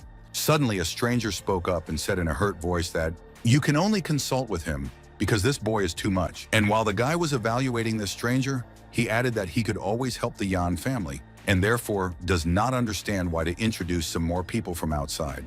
The elder paused, but his eyes didn't show the best emotions. Junior Yan wasn't going to tolerate such an attitude, so he snapped that if a guest didn't like something, they could always leave. At that moment, the fat man who was Tian Yue intervened and explained that everyone considered Yan Longsheng, but he was not the head of the Yan family, so he could not make such decisions. And then he went on to say that his Tian family had done everything that was necessary, and a man should be engaged in antiques, so there is no need to argue. You should return to the main business. One of the men asked Mr. Tian to take a look at something interesting, while the other guy turned to Yan Longsheng and told him to call Mr. Monan over since he would be doing the evaluation. The old man jumped up from his seat, shouting that if there was an artifact, he would immediately take a look at it and then immediately leave. There was a moment of silence in the room as no one knew what to do next. A young man who had come with the elder suddenly shouted, saying that he didn't understand what merits Monan had been called here for. Folding, the confused young man tried to justify himself somehow, but seeing the confidence of the disciple, he understood that he was definitely stronger than him. As for our hero, he calmly stated that when the guy becomes the owner of this house, only then will he be able to decide who can be in it and who is superfluous. The dark-haired man was displeased, seething with anger, but there was no point in contradicting him in this case. As for the old man, he winked at someone, even though he continued to stand still. The secretary who approached Monan asked him to remember their conversation in the car and not to start a scandal, especially since there was no reason for this. Mr. Tianyue did not like quarrels, so he decided to make a joke of it, noting that this was a real fight between dragons and tigers. At the same moment, another girl entered the room, who asked the men not to quarrel because there was no reason for this. She immediately added that there were a lot of people in the room, so she asked our hero to sit behind Director Yan. The beauty said that there is no need to thank her for this. The brunette could not calm down, and therefore in a low voice said that the student is a real shameless person. Approaching the table, one of the organizers noticed that they were all busy people, and therefore it was time to get acquainted with interesting things. He immediately pointed to the sword, which was made of pure gold, adding that someone would be very lucky if they acquired it. The young man explained that this blade only came out of the furnace last month. It is a thing of this century, but in the future there will definitely be legends that it can easily cut even dragons. The audience clearly liked this item, so they immediately began to admire it. Tian Yue decided to even go closer to get a closer look at the sword. Unlike the others, the man's face was not ecstatic, so he said that the thing was normal. The organizer didn't like the way Mr. Tian reacted to what was being offered and immediately pointed out that the price of this item was 10 million, and therefore it actually had weight. Turning his head towards the young man, Yue looked at him disdainfully but didn't say anything. And while Yan Longsheng was examining the golden item, he could hear his colleagues scolding the item as he returned to his seat, calling it a trinket. After that, it was the turn of the old man, who also decided to familiarize himself with the blade in order to say his word. This person seemed to be looking at the item more than others, as if it meant something very important. A few minutes later, our hero got up from his seat, who, like the others, wanted to see what it was. However, the elder bluntly stated that Mo Nan had no right to learn this sword. At the same moment, the fat man also said that if everyone touched or felt this blade, they would stay in this house until tomorrow. Some of the participants supported this idea, noting that they did not come to the food market to ask for prices. The dark-haired man decided to speak out too, so he asked the boy to just sit there and be happy that he was invited to high society at all. The elder made up his mind and said that his precious time was precious. If there was someone else to evaluate these items, then he would go home. Yan Longsheng was calm and explained that Mr. Tai's opinion was very important, because everyone knows that he only needs to look at something to give a reliable assessment. And looking at our hero, he asked him to sit down and just see how this action goes, adding that he would still be called. Monan sat down on the chair and was upset. He didn't understand why he was invited here in the first place. The old man noticed this change in the boy's mood, but kept quiet. However, Tai's assistant decided to have his say, noting that, without understanding diamonds, there is no need to undertake their repair. A moment later, the bidding started, and Tian Yue was the first to bid 3 million. The owner of the house was not going to be left behind, and therefore shouted that he was ready to give 4 million. It got to the point where the fat man wanted to pay more than 11 million. Mr. Yan was silent, but he was carefully watching his competitor, who had recently stolen this item. Realizing that the director was hesitating, Tai explained that of all the blades he had seen, this one was the 6th or 7th most important of all, and immediately added that if you threw in a little money, then it would all pay off. Yan Longsheng finally said that he was willing to give 20 million for this item. Our hero was silent all this time. It was obvious that something was bothering him, but he did not want to seem rude or ill-mannered. After a while, the host announced that now there will be the last lot, namely a magic item, the value of which is very difficult to measure. And then something very strange appeared on the table, which was even difficult to give a name to. As the host rose from his seat, he shouted that he saw a ritual vessel in front of him. There was no doubt about that. Tai immediately explained that there are many different types of ritual vessels, ranging from the most powerful to the simplest. Another elderly gentleman pointed out that if someone could recognize the quality of the vessels, it would mean that they had not lived their life in vain, but how to use this Sanking crown. Laughing, the elder said that he had encountered non-masculine children who do not even know that the crown is put on their heads. He immediately asked if anyone would dare to put this crown on their head. Realizing that there was no one who wanted to, Tai personally went to the table and carefully looked at the object that lay right in front of him. A colleague began to make fun of the old man, noting that he reads moralizing to everyone. Although he himself cannot do simple things, the elder didn't want to look stupid, so with trembling hands he placed the relic on his head. But in less than a second, tack had flown off it and into Tai's arms again. Everyone was silent, but they could see that the little ponytail that the old man was wearing had now turned into a bush, because part of his hair had broken off. The presenter explained that with this crown, you need to be extremely careful.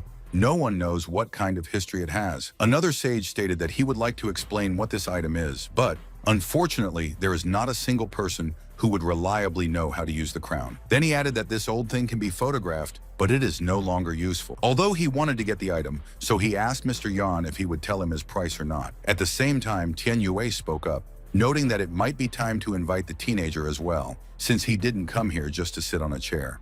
Looking at the boy, the owner of the house asked him to look at it, but Tai continued to assure him that the crown was definitely a trinket, and as for the boy, he did not understand such matters at all. Monan looked at his friend's father in surprise and asked if it was true that he wanted to know his opinion on this matter. The old man started gloating again about the fact that this disciple wouldn't be able to see anything. Another sage also pointed out that the Yan family is definitely finished if they ask their children to look at very expensive and ancient things. Laughing, Yan Longsheng did not want to make excuses, but still asked our hero to study this crown, because there will be no other opportunity. Sitting in his seat, the guy proudly stated that this is not a ritual vessel, and therefore you can pay a maximum of 1 million for it.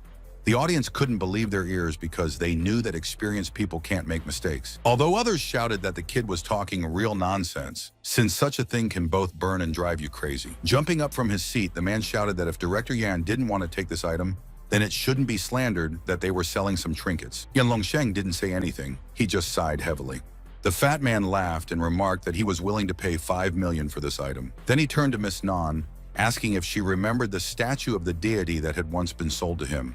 The girl said that it was a piece of jewelry that she had resold from the Zhu family, although she didn't understand why the man suddenly remembered about this item.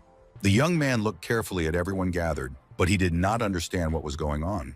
And the man at this time said that then it was highly praised, but when he took it to the study, it turned out that it has no value, and therefore wants to give the statuette back and get his 20 million. Throwing the item on the sofa, the fat man furiously declared that Miss Nan was selling things that were worthless, so he was going to break their deal. The beauty assured the buyer that all their products were genuine, but Tian Yue just hadn't found a way to solve this figurine yet. Jumping up from his seat, the man again replied that this is not a business, but the most common deception. And pointing to the monk, he said that this was the only person in their city who understood the Tao. If he couldn't understand anything, then it was definitely a fake. Our hero felt something, and therefore, moving close to Mr. Yan, said that this is a very valuable artifact, it must be bought. Tai looked at the boy carefully but didn't say anything about it. Although after a moment he told the boy not to talk nonsense. At first he tried to convince everyone that the Sand King crown is not an artifact, although it is not, and this statue is valuable, although it is just a piece of wood. The monk also chimed in, noting that it turns out that Mr. Yan is so easily fooled. Standing up from his seat, Monan proudly stated that there was no need for the others to bargain. He was offering 20 million for this item. The audience looked at the student in surprise, not believing that he even had such money. And again, the monk began to say something about the master and the servant, noting that the guest was behaving very impertinently. Taking the statue in his hand, the man explained that this was no place for jokes, and therefore whether Yan Longsheng was really willing to pay 20 million for this piece. Raising his hands, the owner of the house began to laugh, saying that his friend was just joking. However, Monan happily replied that he wasn't joking. If Director Yan didn't need this thing either, he was willing to pay for it with his own money that he had. The fat man didn't believe that the young man didn't mess up anything, so he said that if the young man actually had such a sum, then he would sell the statue to the disciple. Then he held the object in his hand so that everyone could see that it was serious. Our hero was determined, and he immediately took out his credit card. Nan understood that it was necessary to formalize a new deal, and therefore gladly took the plastic. For the first time, the monk decided to seriously ask what the student saw so unusual in this subject that he was willing to pay such a huge amount of money for it. The young man did not want to reveal his secrets, so he replied that this was already his business. The fat man still didn't believe that this item was valuable, so he happily shouted that he would gladly get rid of this trinket. Passing an interesting object to our hero, Nan asked the young man to tell her what is so unusual about the figurines, because she is very interested. But the elders again muttered under their breath that the boy simply had nowhere to put money and therefore bought all sorts of nonsense. The dark-haired man laughed and mocked Monan, even though he had no idea what real artifacts were. Despite everything that had happened, the monk wanted to know what the secret of this statue was, so he asked to reveal its secret, without which they simply would not leave. The young man said that many of those gathered had a high status, but today he would still broaden their horizons and show them what it means. No matter how good you are, there will always be someone who will still be better. Upon hearing this sentence, the elder immediately laughed until he cried, believing that something was really wrong with him and that he had gone mad. It didn't matter to our hero, so he put the purchased item in front of him and concentrated. At the same time, with a stamp of his foot, the student began to perform some very strange manipulations. All of a sudden, the statue that was very small now increased by dozens of times. It was as if she had now grown to a man's height and was looking intently at the guy. But the audience was surprised not only by this, but also by the fact that this figure was glowing more and more with every passing minute. Moreover, there was a feeling as if for a moment this figure seemed to fall apart into two parts. But the most interesting thing was that something else had appeared in the room, something other than this statuette. The schoolboy knew about this, so he immediately put his hand on this wooden figure, waiting for some effect. In the next second, this artifact became even bigger, and the glow started to get stronger. The young man was calm because he knew what this expensive item was and how to handle it. Covering her mouth with her hands, Nan said something that others didn't dare. Some student managed to reveal the secret of this thing. The owner of the house, who had been calm until now, was now trying to figure out how it was possible for hieroglyphs to float in the air. The dark-haired man thought his eyes were rippling because it turned out that there were symbols hidden inside this trinket, although this is something completely impossible. Only the fat man remained silent, realizing that he had done the most stupid thing in his life. One of the organizers of the auction noted that he sees a phrase about the wild battle of dragons in heaven and on earth, and after all, it was said in the Book of Changes, but it is not clear how such a thing could be inside the statuette. The old man carefully watched everything that was happening, not knowing what would happen next. This also seemed to be the case for the pale-faced Tianyue, who hadn't fully realized anything. And only our hero inhaled the powerful energy that these hieroglyphs gave. Suddenly, the fat man announced to the whole hall that the deal was canceled. He was not selling this thing, and he was ready to give 20 million back right away. With disdain in his voice, the young man explained that the deal was done, but the man now wants to say in front of everyone that he can't keep his word. But Tianyue continued to stand his ground, saying that the guy would not dare to leave this room, and immediately asked his bodyguard Haya to immediately expel the insolent boy. The young man didn't need to be asked twice, so he was about to strike immediately. The guard was confident that he would be able to deal with this guy very quickly. But Monan said in a calm voice that his opponent didn't have even a tiny bit of dark energy, and yet he still dared to spread his hands. Then he added that if he was going to face off with him, then he was probably looking for his own death. But the enemy could not be stopped by these words, and therefore he immediately went on the attack. The blond man grimaced because the resistance that the young man put up was as strong as possible. The monk saw that something was amiss, so he shouted that the wretched boy did not dare to offend people, but if he decided to take a swing, he would show him who was who. And in the very next moment, he said that he would use soul destruction, after which the guy would be very bad. At the same time, a very sharp weapon flew towards Monan. However, the disciple was not at a loss. Moreover, he immediately performed some manipulation in order to block this blow of the master, and he succeeded. Seeing this, the monk shouted that this young man did not know that the sky was high and the earth was huge. The spell always hit the target, destroying the soul.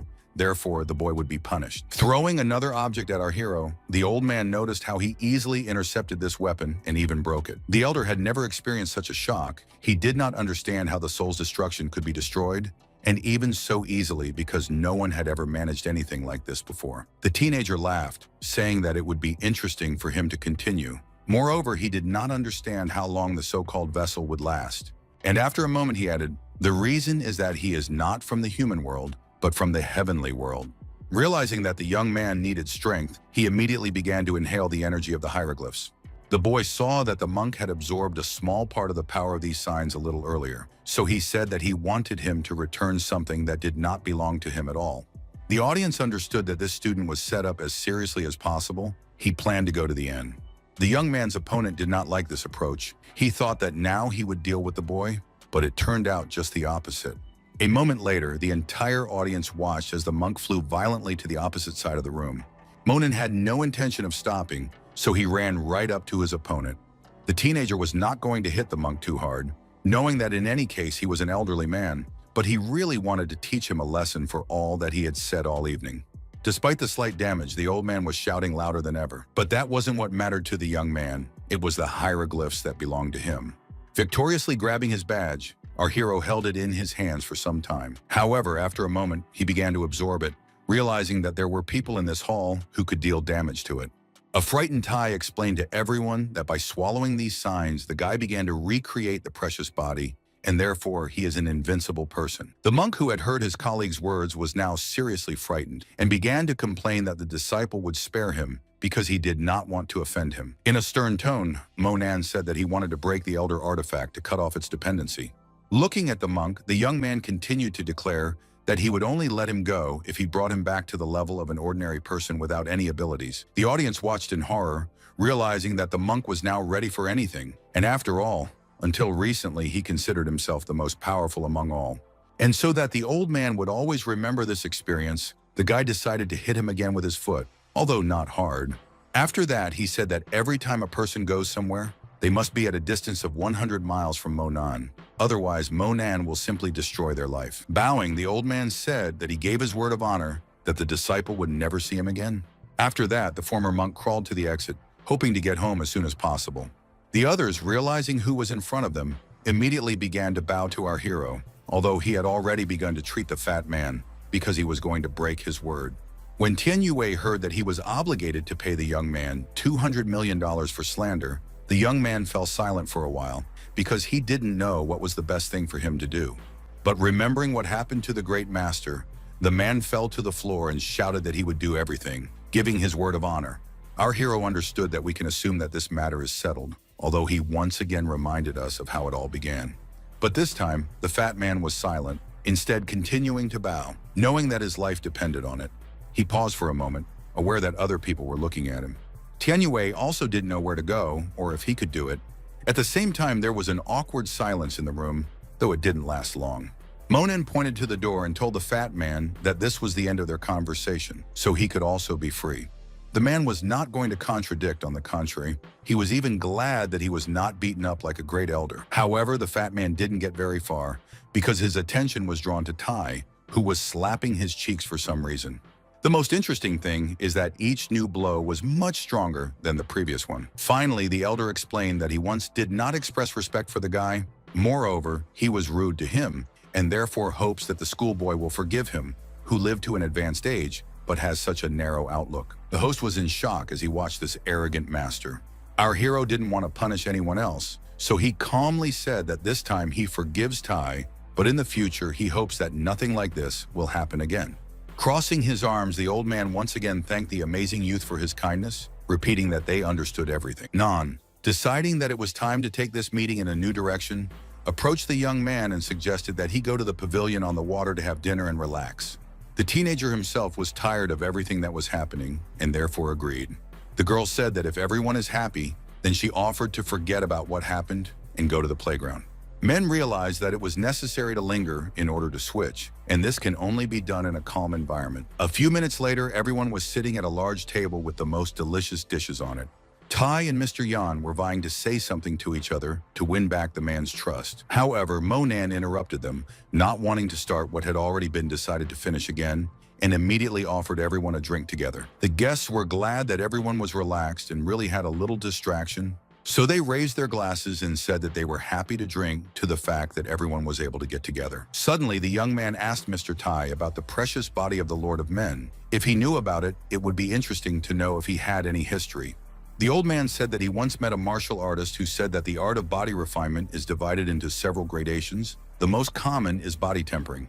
There is also a second gradation, the one that people constantly talk about. This is breathing training to increase endurance when practicing martial arts. The man went on to explain, he had also heard that this grade included followers of Buddhism, and as for the third grade, it was getting rid of the boundaries of a mere mortal. Jumping up from his seat, one of the guests asked, "Isn't it true that getting rid of the boundaries of a mere mortal is the spirit of the Gan deity?" Tai went on to say that after reaching the boundary of Qi-Gan power transformation, one would possess the aura of the Tiangang evil spirit and would be able to stop even a bullet. Then he added that one such Xiao Qianjue was born 20 years ago. The old man immediately confirmed that many people knew that we were talking about the chief instructor of the special forces. Once again, the crowd declared that this Xiao Qianzhu alone was terrifying a whole mob of bandits, equal in strength to an entire state.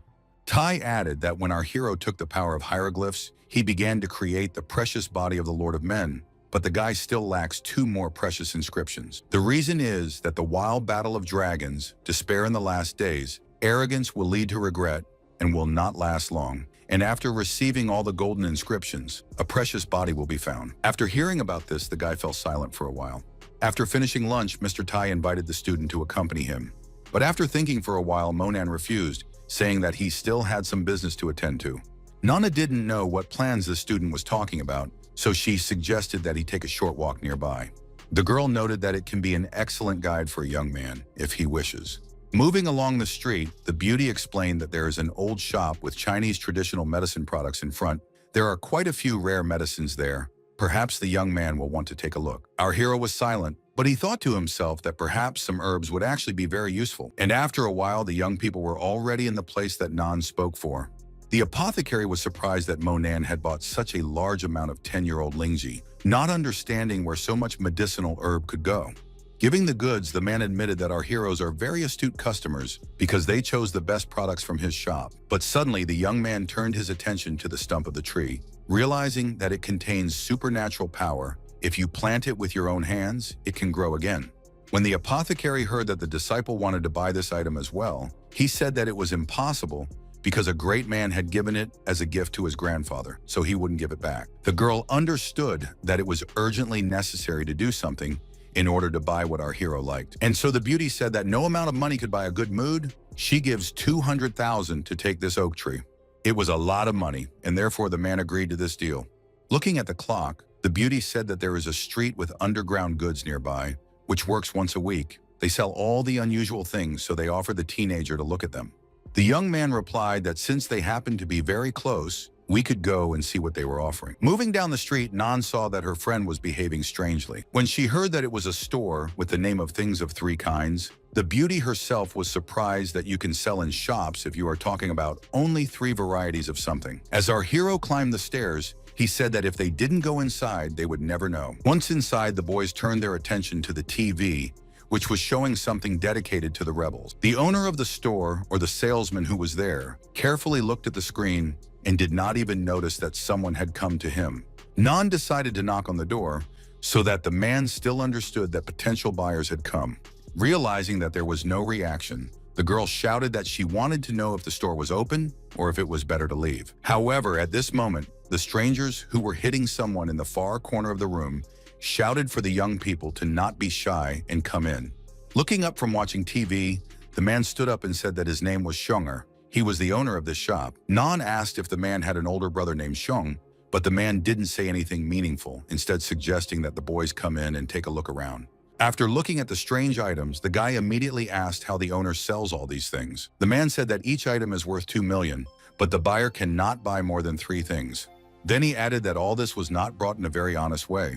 The young people themselves understood this, and despite this, they decided to study all these products even more closely. The schoolboy looked at a bell and asked if it had any history.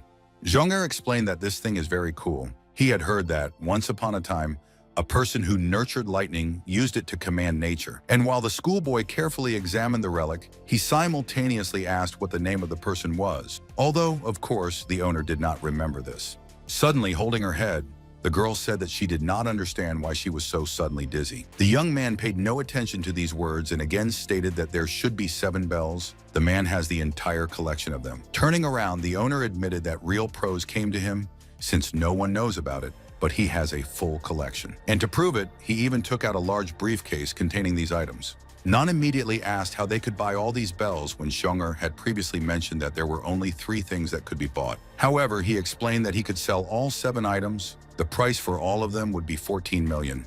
Folding her hands, the girl asked another question about whether the owner was afraid that they would refuse to buy. Scratching his head, the man explained that today his ancestors came to his head and told him to give the bells to those who would come for them. As for the money, it would be better if the buyers gave them to the children from the mountainous regions. Monan honestly admitted that he had never met such an interesting person. After a while, the young people left the shop to go on. Very soon, our hero was already at his home, rejoicing that he could finally conduct some experiment. The young man thought that after the 5 steps of the scale separately joined the bell, he and the queen bee would form up again. As soon as the fragments of the wheel of interdependent origin collided with the magic sounds of the bell, he would immediately feel it. So, having tuned in, the teenager immediately decided that it was time to start. For a moment, Monan summoned the gift of all-seeing to help him, asking him to hang in the void. A moment later, the young man began to perform various strange manipulations. Perhaps the disciple would have continued on, but he noted that he was still too weak. Moreover, he did not even think that a small gift of all-seeing would drain all the spiritual strength out of him. He knew that he would return to this task later, but for now he needed to put all the bells back in place. In addition, our hero knew that when he taught Yanqing Si to play a magic tune, the gift of all-seeing hanging in the void would work again.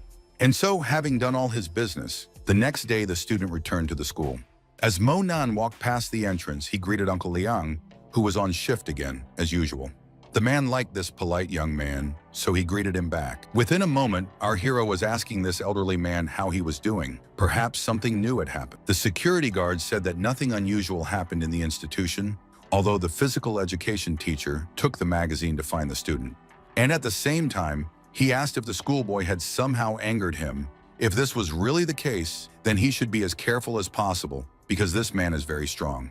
Before leaving, Monan assured his acquaintance that everything would be fine, as the teenager knows the measure and everything. At this time, the classroom was being built on the playground because the physical education lesson began. The teacher looked around the room critically, but didn't say anything. Our hero, who of course was present at this lesson, watched the opponent as he had become for him a few weeks ago, although he was also silent.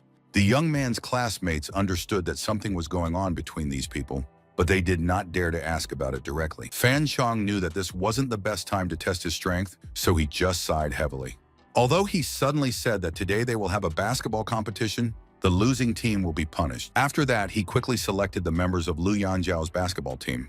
All the tall guys were ordered to go in the other direction, which caused confusion among the guys. Inwardly, Monan thought that he felt like he was back in kindergarten, where he was being joked about in the most unusual way. And when the guys formed teams, they themselves realized that they looked very funny, because in the team where our hero was, there were only short guys and only a teenager stood out from their background. The opposing team was happy. They noted that they had gathered the strongest players, which could not but please. However, the opponents were very worried. They did not understand why they should play at all in such situations. But not only the boys were separated, but also the girls, who also began to take their places. The headman, who has always advocated for justice, turned to the teacher and said that he unfairly divided the students because no one knows how to play in the second team. But Fan Chong said with anger in his voice that if the hands and feet are still in place, then you can still play. Moreover, why everyone else is happy with everything and only Susu is dissatisfied with something. The girl was planning to say something else, but at that moment, everyone in the audience heard a whistle. After that, the guys grabbed the ball and immediately started running around the field, although not everyone did everything right. And a moment later, the teacher made a remark to the second team, saying that they had a foul. Monan carefully looked at the crowd, knowing that this kind of game was not suitable for him. At the same time, the team with only the leaders gathered easily scored one goal after another, showing their superiority. Pointing to the table, the teacher proudly stated that these students really strive to win, which is why they play so well. One of the team leaders noted that the second team is already losing by 18 points, and therefore it is necessary to push even harder to win an unconditional victory. The opposing side was generally upset after these words. In the next second, one of the guys threw the ball to our hero, who was walking around the field. The guy immediately grabbed the ball, but he was worried because at that moment he had a huge responsibility. And while one shouted that the student had already made a throw, the other noted that this should not be done, since the student is standing in the middle of the playground. Smiling, the teenager happily shouted that if his team asks, then he will make this throw. After that, the young man did what was required of him, and there was so much confidence and calmness in his movements, as if Monan knew for sure that he would be able to throw the ball into the basket. Even though the throw was made, the young man was not going to go the other way, carefully watching the ball fly. It was a spectacular sight, especially when the ball hit the basket in a filigree fashion and fell to the ground. A joyful Susu immediately declared that her companion had managed to do almost something impossible. Other members of the team noted that the guy was just lucky, otherwise it cannot be called. The captain of the other team, who had a lot of experience in the game, did not believe that he saw such a great shot. Only Monan was calmly looking at his small victory.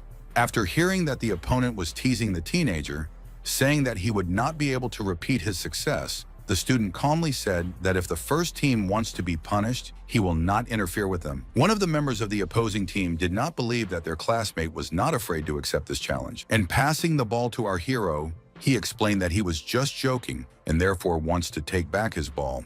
But the young man did not even think to do this. Instead, he again made a throw from the same distance, which stunned absolutely everyone.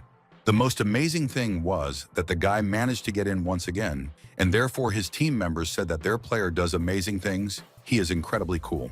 The boys realized that their spirits had now dropped significantly, as they had not expected such a development. The coach, who did not like this state of affairs, shouted at the favorites, saying that this was a competition and not a child's game. After that, he added that if no one wants to give their best, then absolutely everyone will be punished. The blonde man heard what the teacher was saying, although he still went to the captain of the second team and congratulated Monan.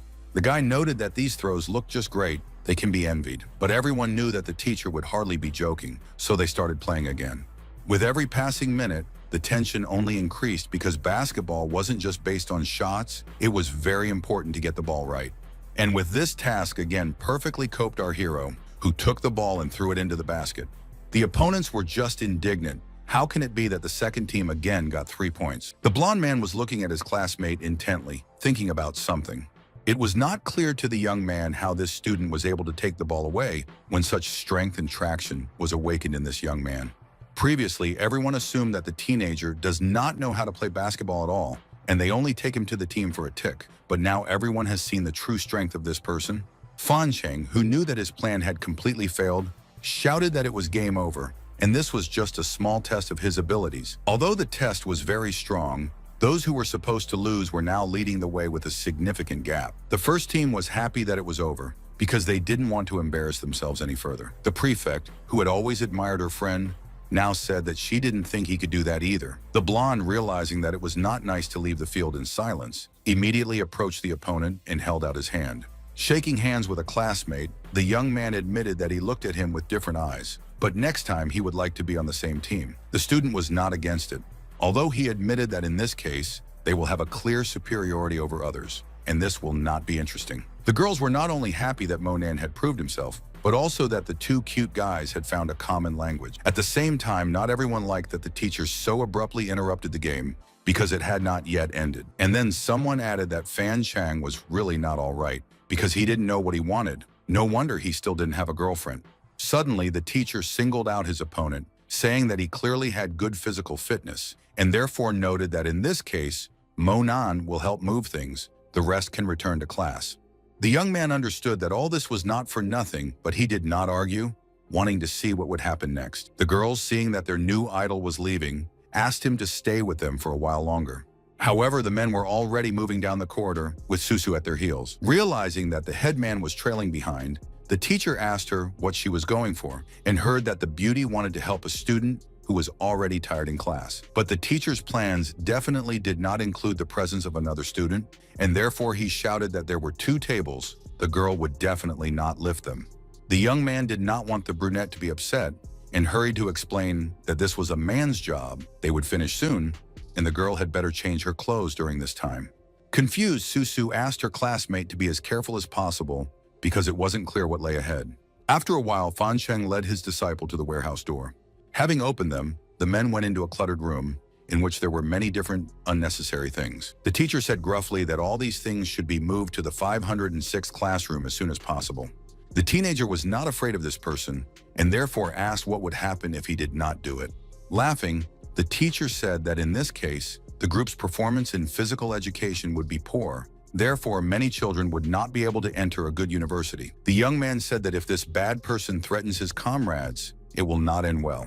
Fan Cheng pretended that he didn't care and once again told him what to do. At that moment, someone's footsteps were heard outside the door, and therefore the conversation was interrupted. Suddenly, Uncle Liang walked into the warehouse. He immediately asked what had happened, as well as why someone in this place decided to make a noise. Looking at our hero, the guard asked what was wrong here, and realizing that the student most likely was overtaken by troubles associated with this person, he told the teacher that if something needs to be done, it should be discussed with him and not with the child.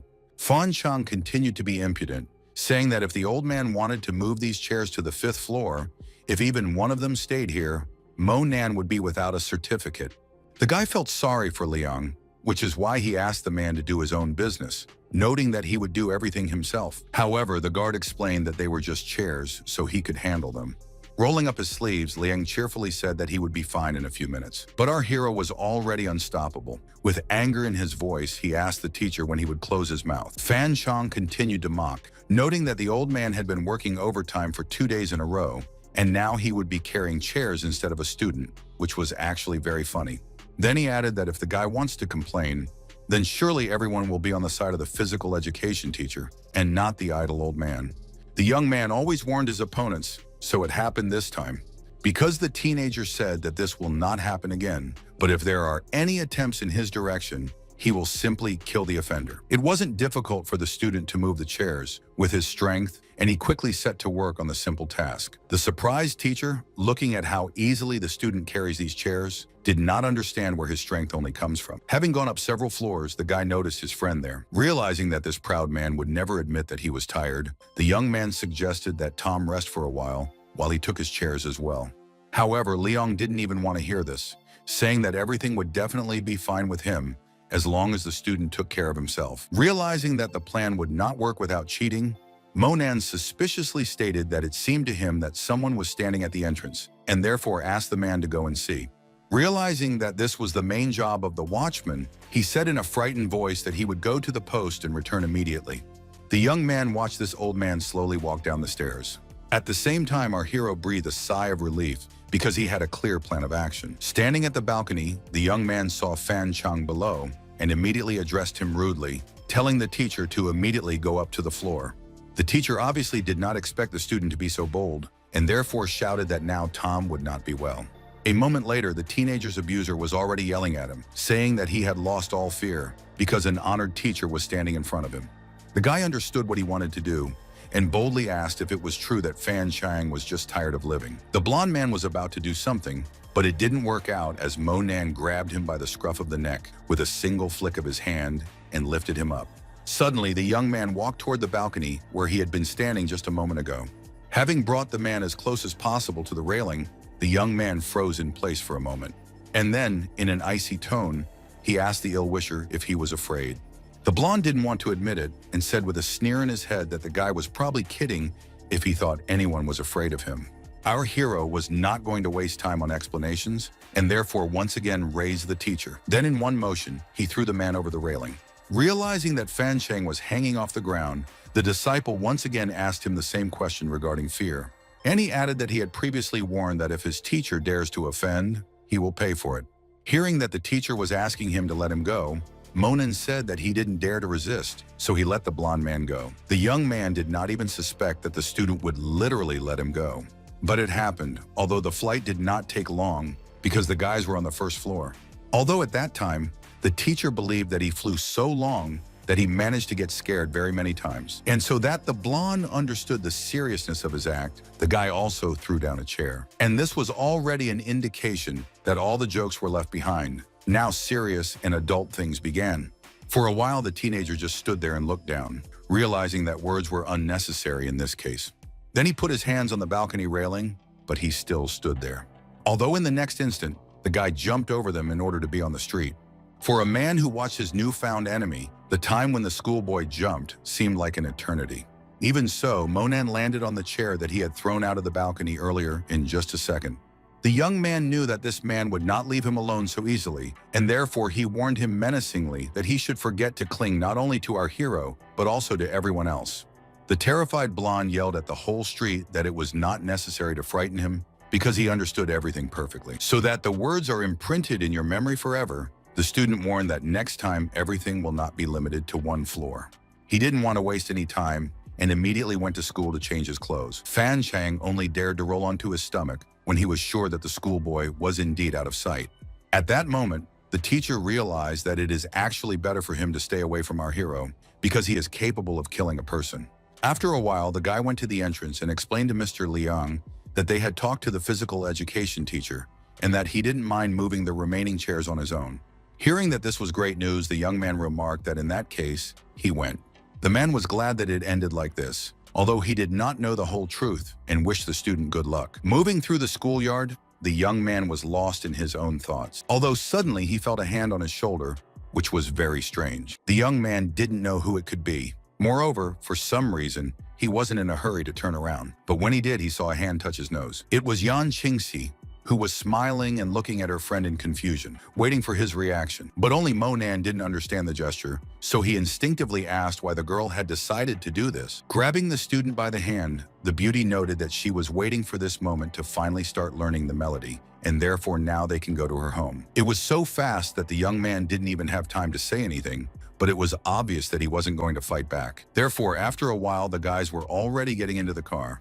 Our hero had hit his head a little while sitting down, and now he was scratching it, because it was unpleasant. But at the same time, the young man remembered that he still had the blonde's phone number, so he gave it to her. Confused, Yan Qingxi timidly asked if the disciple had looked at what was in it. While buckling on his seatbelt, the teenager honestly admitted that he had never had such an addiction. Moreover, he even forgot that you can not only call on the phone, but also use it for other purposes. This statement reassured the blonde, and therefore she herself silently began to fasten her seatbelt. Suddenly, the beauty screamed that she remembered something important, after which she said that she had completely forgotten that the young man still hadn't bought a phone for himself, and it just so happened that Yan Qingxi had already purchased a new one. Passing a small box to Monan, the beauty said that she wanted to give him a small gift for helping him learn the melody. Accepting this gift, the guy calmly said that obedience is the best courtesy, and therefore thanked his friend for everything she does for him. Continuing to be embarrassed, the blonde explained that she had already written down her phone number in the phone book so that the student could call her. The young man didn't say anything, but instead he took out 2 magic bells from his pocket. After a minute, the young man handed the girl one of the bells, telling her to carry it with her at all times so that she would have enough supernatural ki to play the melody he would teach her. Yan Qingxi stared in amazement at this amazing item that was quite original. Suddenly, the beauty looked away from her present to where Monan was sitting. The girl noticed that the guy has the same bell, although she did not know why he needed it. However, the blonde was too shy to ask about it. She smiled and said that she would do as her friend told her. After a while, the guys were already in the Yan house, where Qingxi played as beautifully as ever, and all thanks to the help of our hero. But the beauty was not completely satisfied with her result, believing that the young man still had some secret of his own. Smiling, the student said that the main secret of everything lies in constant practice. Without it, there will be nothing. Then I remembered that he had also added lyrics, which can now be used as a song called Dangerous Current, and I asked the girl to sing it a few times, and then they would go somewhere where they could try it out. After a while, young people passed by the square, where one of the street musicians was performing. Monan didn't say anything about this place being the best, even though the blonde was still confused, not understanding how anyone could sing right on the street. Suddenly, overcoming her awkwardness, the schoolgirl approached the man with the guitar and asked him to move away, if possible, because she wanted to perform a certain song. The man did not mind, and therefore the girl was already connecting her mobile phone to the speakers to make the sound better. Yan Qingxi was very shy, so she took a little time to calm down at least a little. And it helped, because in a minute, the beauty already began to sing the song that our hero gave her. People passing by couldn't leave, so they stopped to listen to such a mysterious and mesmerizing voice. Interestingly, even drivers stopped their cars when they heard this melody. With each passing minute, the girl's voice sounded louder and louder, because she understood that singing is interesting and not scary at all, therefore you can please yourself and others with the song. When the performance came to an end, people immediately began to applaud, saying that it was something incredible. Even the guitarist clapped. Moreover, he sincerely declared that this is a song that is worthy of the admiration of great professionals. The blonde was just shocked when she started singing, did not even think that so many people would gather in the square to support her, and therefore it was very inspiring. When the crowd calmed down, the young man told his confused friend that she had succeeded, and therefore there was no need to even worry. There could be no other effect. As she followed behind the young man, the beauty thought about what kind of life situation made Monan write such an incredible melody. Perhaps it was dedicated to some girl. The next day, as the student was walking down the school corridor, he heard other students whispering about someone, although he couldn't figure out who it was. He didn't bother to listen because the vice rector immediately called out to him from behind him. The guy was happy to see her, so he greeted her, saying that they hadn't really talked in a long time. The woman herself voiced what Monan was thinking, saying that they hadn't spoken since her daughter's birthday. Moreover, the girl had returned home in a rage, so she still wanted to know what had happened. He didn't want to be unfairly accused, so he said that he didn't quarrel with Lin Yutong. But the teacher was not going to blame him for anything, but only said that the most important thing for her was that the student entered a good university, and added that it was time for her to go, because tomorrow, the 2nd of February, the girl invited several classmates to visit. She should prepare. The young man thought for a moment as he tried to remember the significance of this day, and he said out loud that his aunt didn't need to worry, that his GPA was enough to get him where he wanted to go, but that he couldn't come back tomorrow. Vice Rector Tan did not try to persuade the teenager, but said that if he had any problems, he could always contact her. Our hero did not know what else to talk about, and said that the next lesson was about to start. He needed to run.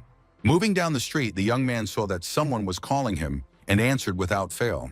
The man immediately said that his name was Jin Shang. The Dragon Spring Festival was tomorrow, and he would like the student to participate. Hearing that our hero agreed, the man began to rejoice, like a child who is even ready to pick up a student from school, although he refused, saying that he could easily get there himself. After that, the teenager headed towards his home, realizing that he needed to rest before the holiday. The next day, the young man arrived at the address that Mr. Xiong had given him. After getting out of the car, Mo Nan noticed that someone was watching him closely on the other side of the street. The student did not immediately understand who it was because he did not have enough time to look more closely. However, this was not necessary because Nan herself approached our hero, saying that she was very happy to see him again. Despite the fact that the last time the guys parted on a positive note, now the teenager did not seem to expect to see this girl. There was a pause for a moment because they didn't know what else to say but greetings. At the same time, the beauty explained that second Mr. Yan and Mr. Xiong knew that our hero did not like all these formalities, so they instructed her to meet the guest in this place. The young man didn't mind, but he didn't like the fact that he was causing Nan more trouble. Realizing that no one would wait for guests, the children moved along the small streets of the cottage village. The beauty explained that this is a place with gorgeous views. There are many ancient stairs that tourists love to climb because the higher you go, the more happiness you will expect. Hearing that the girl offered to climb one of the stairs, the guy politely declined and noted that he just wanted to look. Perhaps Nan was hoping for something else, because she was very upset when the young man decided to just look at all these beauties. And this was true because the beauty thought to herself that this person is incredibly difficult to court. Pointing to one of the houses, the girl explained that she had already prepared a room for the guest. There would be a banquet at 8 in the evening. If the student wanted, Nan would meet him. Mo Nan said in a soft tone that he was grateful for the room, but he could come to the villa by himself because it was impossible to get lost in this place. The young man was absolutely right about the fact that during the holiday you can get lost here because everywhere there were waiters with drinks and people dressed in evening clothes. Approaching the entrance, our hero gave his name to be allowed to go inside. After a moment, the receptionist said that the guy was among the invited guests and therefore should pass because the holiday will start soon. Once in the large garden, the guy noticed that there were actually a lot of people invited. But even so, there was no one the disciple could talk to because everyone was a stranger to him. Suddenly, a friend called out to him, explaining that Mr. Xiong and Yan were already waiting for Mo Nan, so he should follow her to the office. This time, the teenager didn't resist, as he really didn't know where to go. When he was inside, he was looking at the people who were already waiting for him. Nan immediately noticed that the gentlemen were in an unusual relationship with our hero, and therefore asked them to come closer to give him a hand. Pointing to his hand, a joyful Xiong declared that thanks to the magic pill, he didn't even have a bruise on his wrist. Another man came up behind him and started talking about the precious item, although the young man shook his head and said that it was a very long time to work with it. Nan, realizing that this part of the greeting was too long, invited everyone to go to the other room to talk about everything there. After a while, the men were already fully assembled in the main hall and actively discussing something. Laughing, the old man said that old Lao talked about superhuman abilities all the time, but he personally didn't expect the guy to be so young. However, Mo Nan calmly pointed out that these are all small things because there are so many great people who are even younger than him. At the same moment, another young man spoke up, explaining that they were not just gathered in this place, they wanted to ask a schoolboy for a favor. Xiong explained, they were able to intercept the information that the other authorities in the city had brought along a real master, although they also have a master with the power of transformation. But if something goes wrong tomorrow, they hope for Mo Nan's help. Spreading out his hands, the speaker noted that a teenager can be sure that no one will harm him. The guy didn't mind, so he replied that since he had arrived at this place, he would help if there really was any unforeseen situation. Suddenly, the old man announced that they had prepared a small gift for the young man and wanted him to accept it. Looking at the box, the student didn't know what was inside, but he felt a little uneasy. There were some scrolls inside, and the men continued to explain that they had heard that the guy had the power of the ancestors and that he was able to split the statue to finish the spell. This letter is on parchment from the Warring States period. It was dug up along with the statue. While studying the scrolls, Mo Nan thought that it said how to combine spells, although it might be a cultivation law that the disciple had never seen. Looking up from his reading, the student happily shouted that he was very grateful for such a thing. Already in the evening, while in his room, our hero was able to get a much closer look at the information that he read fluently in the evening. The young man saw that there were also hieroglyphs and even tried to read them. All of a sudden, the symbols that the young man had previously absorbed were lined up again. Inwardly, the hero thought that as soon as the thought appeared, the synthesis of 8 spells immediately occurred, which was something incredible. In the next instant, the disciple felt as if he was being pierced by thousands of lightning bolts. So incredible was the power. For another moment, Monan felt as if he was the most powerful fire in the world. He wanted to hold on to this feeling so that he could recreate it later, so he wasn't in a hurry to finish it. But after a minute, looking around the room, the teenager decided that he had done nothing, and there was broken glass everywhere. Inwardly, the disciple wondered if it was the dragon's breath, but how could it be, even if the sky nagas were extinct? For a moment, though, he thought that the dragon might be absorbing his spiritual power. But it didn't end there. Suddenly, the young man heard some strange sounds. Monan tried to pull himself together, but he couldn't do it, hearing someone asking if the youth was okay. Shouting, the student declared that everything was fine with him, and therefore he did not need anyone's help. After a while, the young man fell to the floor with a crash. People who were standing outside the door heard that something strange was happening in the room and did not understand what they should do best. Suddenly, Nan stated that if the guest said that he was doing well, then there was no need to waste time and stand here. Looking at the small dragon, the young man said that it had settled down quite well because it had absorbed all its spiritual power.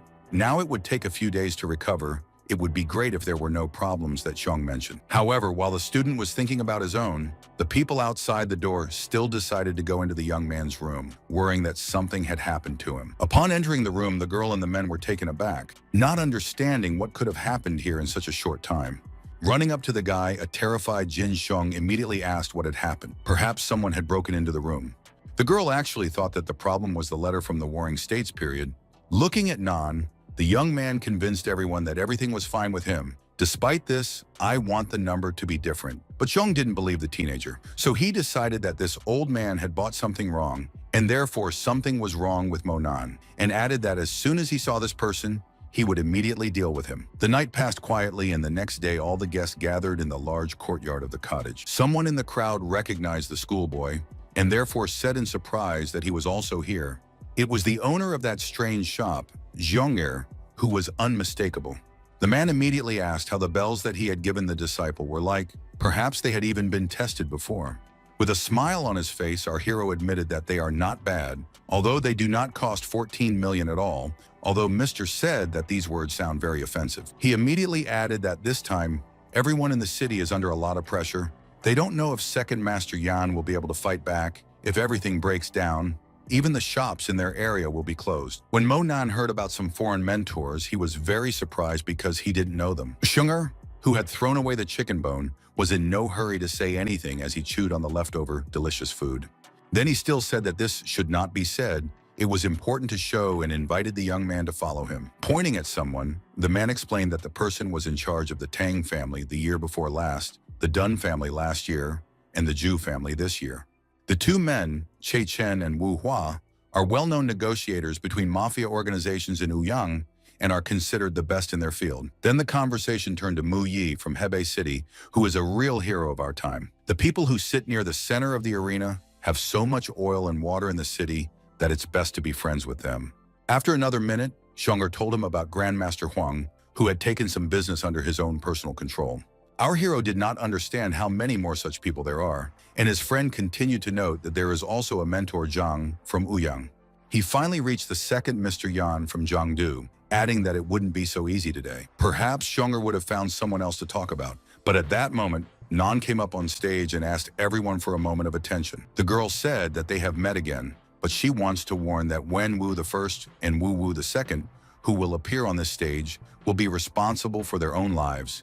Business is business, and it is forbidden to interfere in open affairs. The beauty said that she hoped that everyone would remember that if someone broke something, they would undermine the authority of the Nan family, and they, as everyone understands, will also not be kind to anyone. Nan noted that Xiaoqian also has an intermediary, but so far, no one knows who it will be. Suddenly, a man jumped up from his seat and shouted if old Zhong had forgotten about last year's business, and he had been warned that it wasn't over yet. A man ran up to Mr. and said that they had the honor of bringing Mentor Zhang with them, so they would see what happened. The old man immediately started to warm up. It seemed like he wanted to show off something grand. This was indeed the case, because the man immediately turned his head in different directions. A moment later, he sped up to show the audience something interesting. The audience noticed that Zhang jumped from a height of about 10 meters, not forgetting to voice this fact. The guys who were standing nearby noted that this is actually an amazing sight. This man is great. Zhong and his friend were visibly tense, but they tried not to let it show that something was wrong. When the man approached Mentor Ma, he bowed to him and said that it was probably time for his help. The old man didn't need to be asked twice. He jumped with lightning speed and flew somewhere. Only a few seconds had passed, and the master was already in the center of the arena, as if it was only a few centimeters away from him. Jin Chong rejoiced, knowing that they actually had excellent support, so they didn't have to worry. The masters were not going to talk. It was important for them to show who was stronger and more resilient at this level. That's why the men who were very, very old started their fight. From the outside, it really seemed like something impressive because the masters did incredible things. Those who rarely saw such a thing knew that there were unlikely to be people in this place who were stronger than these two. As for our hero, he thought that Zhang's practice was most likely a technique of crushing muscles and bones. As soon as someone touches his hand, it can be considered that everything is over. And while Zhang was saying something about the dusty arena, the young man stated with sadness in his voice that Mentor Ma would lose in this fight. It was hard to believe, so the man asked why Mo Nan thought that, since there was nothing to indicate. The boy didn't immediately respond, but noted that the two of them had the power of transformation. Although Mentor Zhang is still at the peak of his transformation power, he can transfer his power directly. As for Ma, he only has an average level of transformation power, and his strength, speed, and movement can't compare to Zhang's. And then, without finishing the sentence, I asked my friend to take a look at what was happening in the arena. At that moment, Zhang grabbed Ma's arm with great force. Twisting it, the old man said that the light of a firefly dares to fight the sun without understanding what it threatens. Master Ma immediately yelled, noting that his arm wasn't all right. But the mentor could not do anything, because after a moment a strange ray of light rushed in his direction. Compared to the broken arm, this punch was crushing, sending Ma flying to the opposite side of the arena. At the same time, the referee proudly announced that Mr. Zhang of Wuyang had won the match. The competitor, realizing that Mr. Xiong, or rather his man, did not show anything, gloated, saying that now automobile transportation and shipment to Yanggu are completely under his control, and fishing vessels are also waiting for him. Hearing that the opponent even started talking about this, the friend of our hero was enraged, but did not know what he could do against him. But the competitors were happy to see that Mr. Xiong was beside himself with anger. At the same time, the old man sitting next to him asked the man not to worry so much, because firstly, everything is not lost yet, and secondly, there is always an opportunity to fix everything. Realizing that this was true, the businessman decided that once the Monans recovered a bit, everyone would shut their mouths as they had never seen such a level of skill. At the same time, another young man shouted that he had a whole fleet of ships, and he was ready to fight for the ports in Shuangliu as well. The old man did not understand what this guy was talking about, and with a certain mockery in his voice, he noted that the boy definitely could not pull such a case, and therefore could not even dream of it. The fat man from the Zhu family was a little worried, because the biggest port in Shuangliu belonged to their family, and therefore did not want Che Chen to look at other people's property. Although he had already said that the Zhu family's logistics were quite mediocre, therefore the port should be given to him. Young Representative Zhu roared at such a statement, shouting that the competitor didn't dare follow other people's business. But suddenly the fat man stopped talking and looked intently somewhere. Some of the other families did the same, which was very strange. But the reason was that Che Chen had once again stated that Zhu would be able to establish a solid business in the future, but that it was better for him to stay out of this evening's business. Gritting his teeth, the businessman thought that he did not understand why the heads of Jiangdu City did not react to these wild attacks. And this was true, moreover. The young man also added that the Duan family's business had been blown away recently, which was a very big piece of cake, and the others had secretly taken it away, although it wasn't fair. Guys who heard insults and understood that they were facing someone who was definitely crazy. But Che Chen was glad that he could say whatever he wanted about others, and they just kept quiet and didn't even try to change anything. Suddenly, an old man spoke up, who inquired about the one who said Duan's business was blown away. The competitor replied that their family actually follows the competition quite well. It seems that they really want to take away other people's land.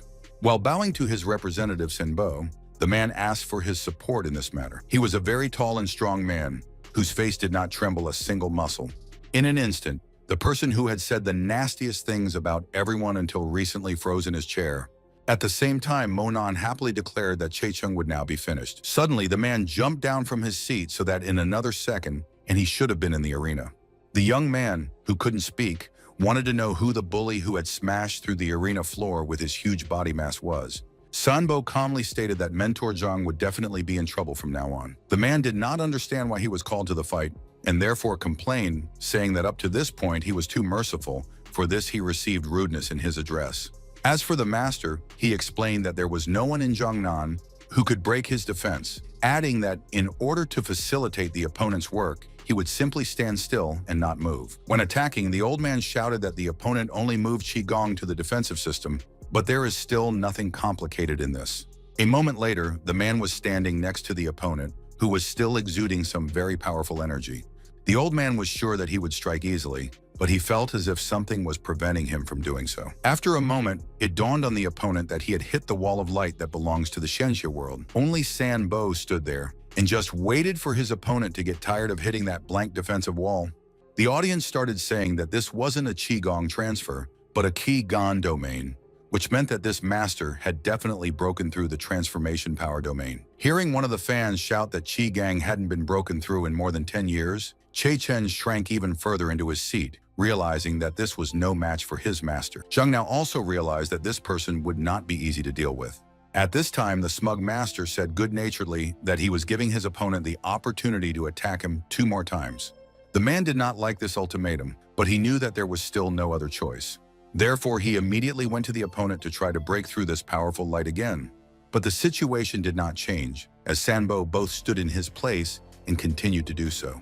Zheng finally gave up, realizing that he was too weak in front of this young man, noting that he wanted to know how best to address the master.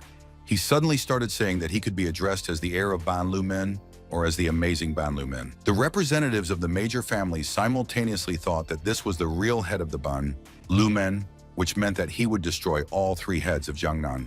Xiong'er, who couldn't take his eyes off the duel, had said himself that this time the city would have a hard time coming up with such a great heir. As for the man himself, who was still standing in the ring, he started waving his hands and shouting for the old man to get out of his sight immediately. After that, the crowd watched in horror as just one punch sent Zhang flying across the courtyard in an unknown direction. After a while, the master fell unconscious at someone's feet. However, Banlu Men wasn't too happy about it because he overheard the conversation that someone's nephew was killed in the Zhu port a couple of days ago. The man didn't feel awkward that he overheard the conversation. He just shouted that he came here to find this boy and take revenge on the killer. One of Xiong's acquaintances thought that it might be necessary to release our hero now. But then I decided that the guy was weakened, and therefore this should not be done in any case, because the schoolboy could not stand it. Although Xiong decided to ask the young man if his wound had healed, but there was no answer, and the student pretended not to hear the question. Banlumen, who was furious, challenged the boy to a duel, saying that he dared to kill his nephew, but now he hid behind other people's backs and was afraid, and immediately added that if he did not come out, he would not give rest to the city of Zhengdu. Xiong'er whispered in our hero's ear what he would say if he was the one who got up right now. It would look cool. And seeing that the young man was getting up, he added that he could only dream of such a thing. Monin never hid behind others, so he asked his future rival if he was looking for him. Nan, who understood that this should not happen, said that the young man does not need to force himself. She knows the rules and can take the necessary measures. Even so, the disciple remained rooted to the spot, as if he hadn't heard the words at all. At the same time, the ferocious bully shouted even more loudly that he was looking for the Superman Mo and did not understand why some weak boy had got up instead of him. But the guy calmly explained that he was the one Banlu Men was looking for. Zhu didn't know that his man was in this place, so he was very glad that they had met again. Representatives of the Xiong family said that Master Qigong is in front of Monan. You need to be extremely careful with him. Moreover, today they are all waiting for either glory or utter defeat. The audience had already heard about the superhuman Mo, but this master was someone completely different, and in front of him was a real schoolboy. Some said that if they hadn't heard the Yan family calling out to him a few times, they would never have believed that he wasn't a figurehead, but only whether this youth really could do anything. The opponent at this time said that the teenager does not have a bit of inner strength, and therefore it is not clear how he could have killed his nephew. Did he really attack him with a weapon? Smiling, Monan asked if anyone thought they needed a weapon to defeat someone. But the bully loudly declared he did not believe this frail boy, who is not capable of anything. In the next moment, something very sly flashed in the guy's eyes, after which he jumped up with lightning speed and flew towards the arena. Seeing the passing guy, many realized that, probably, this is exactly the person they are talking about. What was interesting was that the disciple not only landed on the arena right in front of his opponent, but also caused him to fall to the ground. The crowd didn't understand why Banlu Men had fallen. It could only be that his defense was broken. And it was true because the young man easily touched the head of the man, who certainly did not expect such a thing. Lying on the ground, the opponent shouted that he was going to get up and kill the schoolboy who thought too much of himself. However, this couldn't happen because the guy was performing some manipulations that caused the arena floor to crack, which looked very intimidating. Realizing that the master wants to get up, the guy put his foot on his head more strongly, noted that he did not allow the ill-wisher to get up. The audience, who until recently saw this boy as just a child, now understood that he was incredibly strong and powerful. Shouting, the man said that it was a surprise attack, and therefore he wants to get a real opportunity to fight the teenager. The young man didn't mind it, but the moment Banlu-men started to get up, his opponent threw a punch at him, and this caused the opponent to fly back with great force. Monan wasn't in a hurry. He knew that the man would definitely want to take revenge, because he couldn't make a mistake in front of the crowd that was praising him so much just a few minutes ago. As it happened, Banlu-men said with anger in his voice that it was now his turn to attack. Tearing his shirt, the opponent began to shout that he had no equal either in this city or in any other, and therefore the boy would regret that he had decided to enter this arena at all. Everyone could see that a man was really incredibly strong, and when he was furious, anything could happen. Suddenly, someone in the crowd shouted that it was the effect of Banlu-men's tidal surge that needed to be feared. In the past, one person shook the whole of Jiangnan. He used just this effect. If it wasn't for Xiao Qianjue, the city would have long been gone, but 20 years have passed and now everything is repeating itself. Nan was worried about our hero, and therefore hoped that he understood what he was doing and would be careful. Standing in front of the student, the opponent said that now they will really see who is capable of what. The man was stalling for time to get as much energy as possible on his opponent.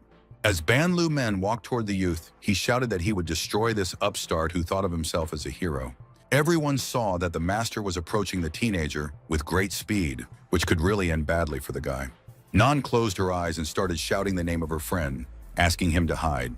Everyone in the audience held their breath as they carefully watched what would happen next. When the student easily intercepted the opponent's hand, the opponent asked in fright how this was even possible. The schoolboy's eyes were completely unperturbed and calm, and this angered the man even more, and therefore he decided to strike chaotic blows so that at least one reached its goal. Everyone saw that the master was doing something impossible, that the guy was doing the same impossible thing. The audience had never seen such a thing, and therefore they were afraid to miss at least one movement of the combatants. For a moment, the arena was filled with such a column of smoke that it was impossible to see anything clearly. Standing up from his seat, Zhonger noted that no one had thought that there might be so much dust that nothing could be seen.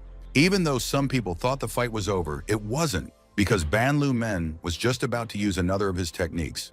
But it was useless because the young man calmly declared that the opponent had already lost. The man didn't believe that some Monan could do something incredible. At the same time, the teenager was already using some sort of arm-twisting technique. Letting go of his opponent for a moment, the young man asked if he really couldn't show anything more interesting. The opponent immediately retreated, saying that all the boy had was his speed, but he might not even dream of breaking his keygang. It seemed that the guy was mocking the man because he wanted to see what else he had in store for the fight. And in the very next moment, I decided to level up a little myself in order to increase my energy. Banlu-men decided to follow his disciple's example and did the same. But in the next instant, he fell to the ground because the strength of the opponent did not even allow him to stay on his feet. Opening one eye slightly, the master asked if the teenager really thought that he had defeated him and immediately jumped back. The man shouted that these were not ancient military techniques, but simple tricks copied from the Supreme Mentor. It was just an illusion. Our hero said that he was very sorry that this was actually the case. And then he said that he had had enough, which is why he wants to expand the horizons of ordinary mortals, allowing them to see a real deity. All of a sudden, something that couldn't even be described in words started happening, as if Monan had somehow learned how to summon fire. Instantly, this powerful energy flew towards Banlu-men, who didn't even have time to understand it properly. The audience, who had watched Zhang's exact flight just a short time ago, now followed the master who called and considered himself invincible. The man's subordinates shouted that they couldn't let him fall to the ground, so they scrambled to catch him in time. But the nuance was that the young people did not calculate the force with which the men threw. Due to this, they managed to catch the owner, but only he fell with a crash on top of his savior. The audience didn't think that they would be able to enjoy such an incredible sight, so they stood up to show their respect to the guy. The audience cheered that Mo is actually the strongest and most resilient person, which he proved to absolutely everyone today. Some guys were discussing that a boy had been able to send Master Ki Gang on a long voyage so easily by launching him 10 meters away, so they wanted this young man to become their teacher. The Xiong family representatives knew for sure that from now on, the name of the great Mo would be known by everyone in their city, and therefore one should be on good terms with such a young man. The audience was not sorry for our hero's warm words, which they chanted tirelessly for several minutes. But Mo Nan turned his back on the audience because this fight wasn't as easy for him as it might seem.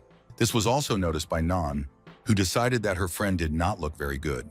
But after a moment, the beauty's heart began to beat faster. She decided that such a strong man would definitely not be alone. However, a moment later, something happened that no one expected, and therefore everyone was simply taken aback. Ban Lumen, who had been lying on the ground a while ago, was now drinking water, showing everyone that he was fine. The man immediately tossed the empty bottle aside, showing everyone that he wouldn't give up so easily. After another moment, the goon told his man to get as far away as possible, since everything was just beginning.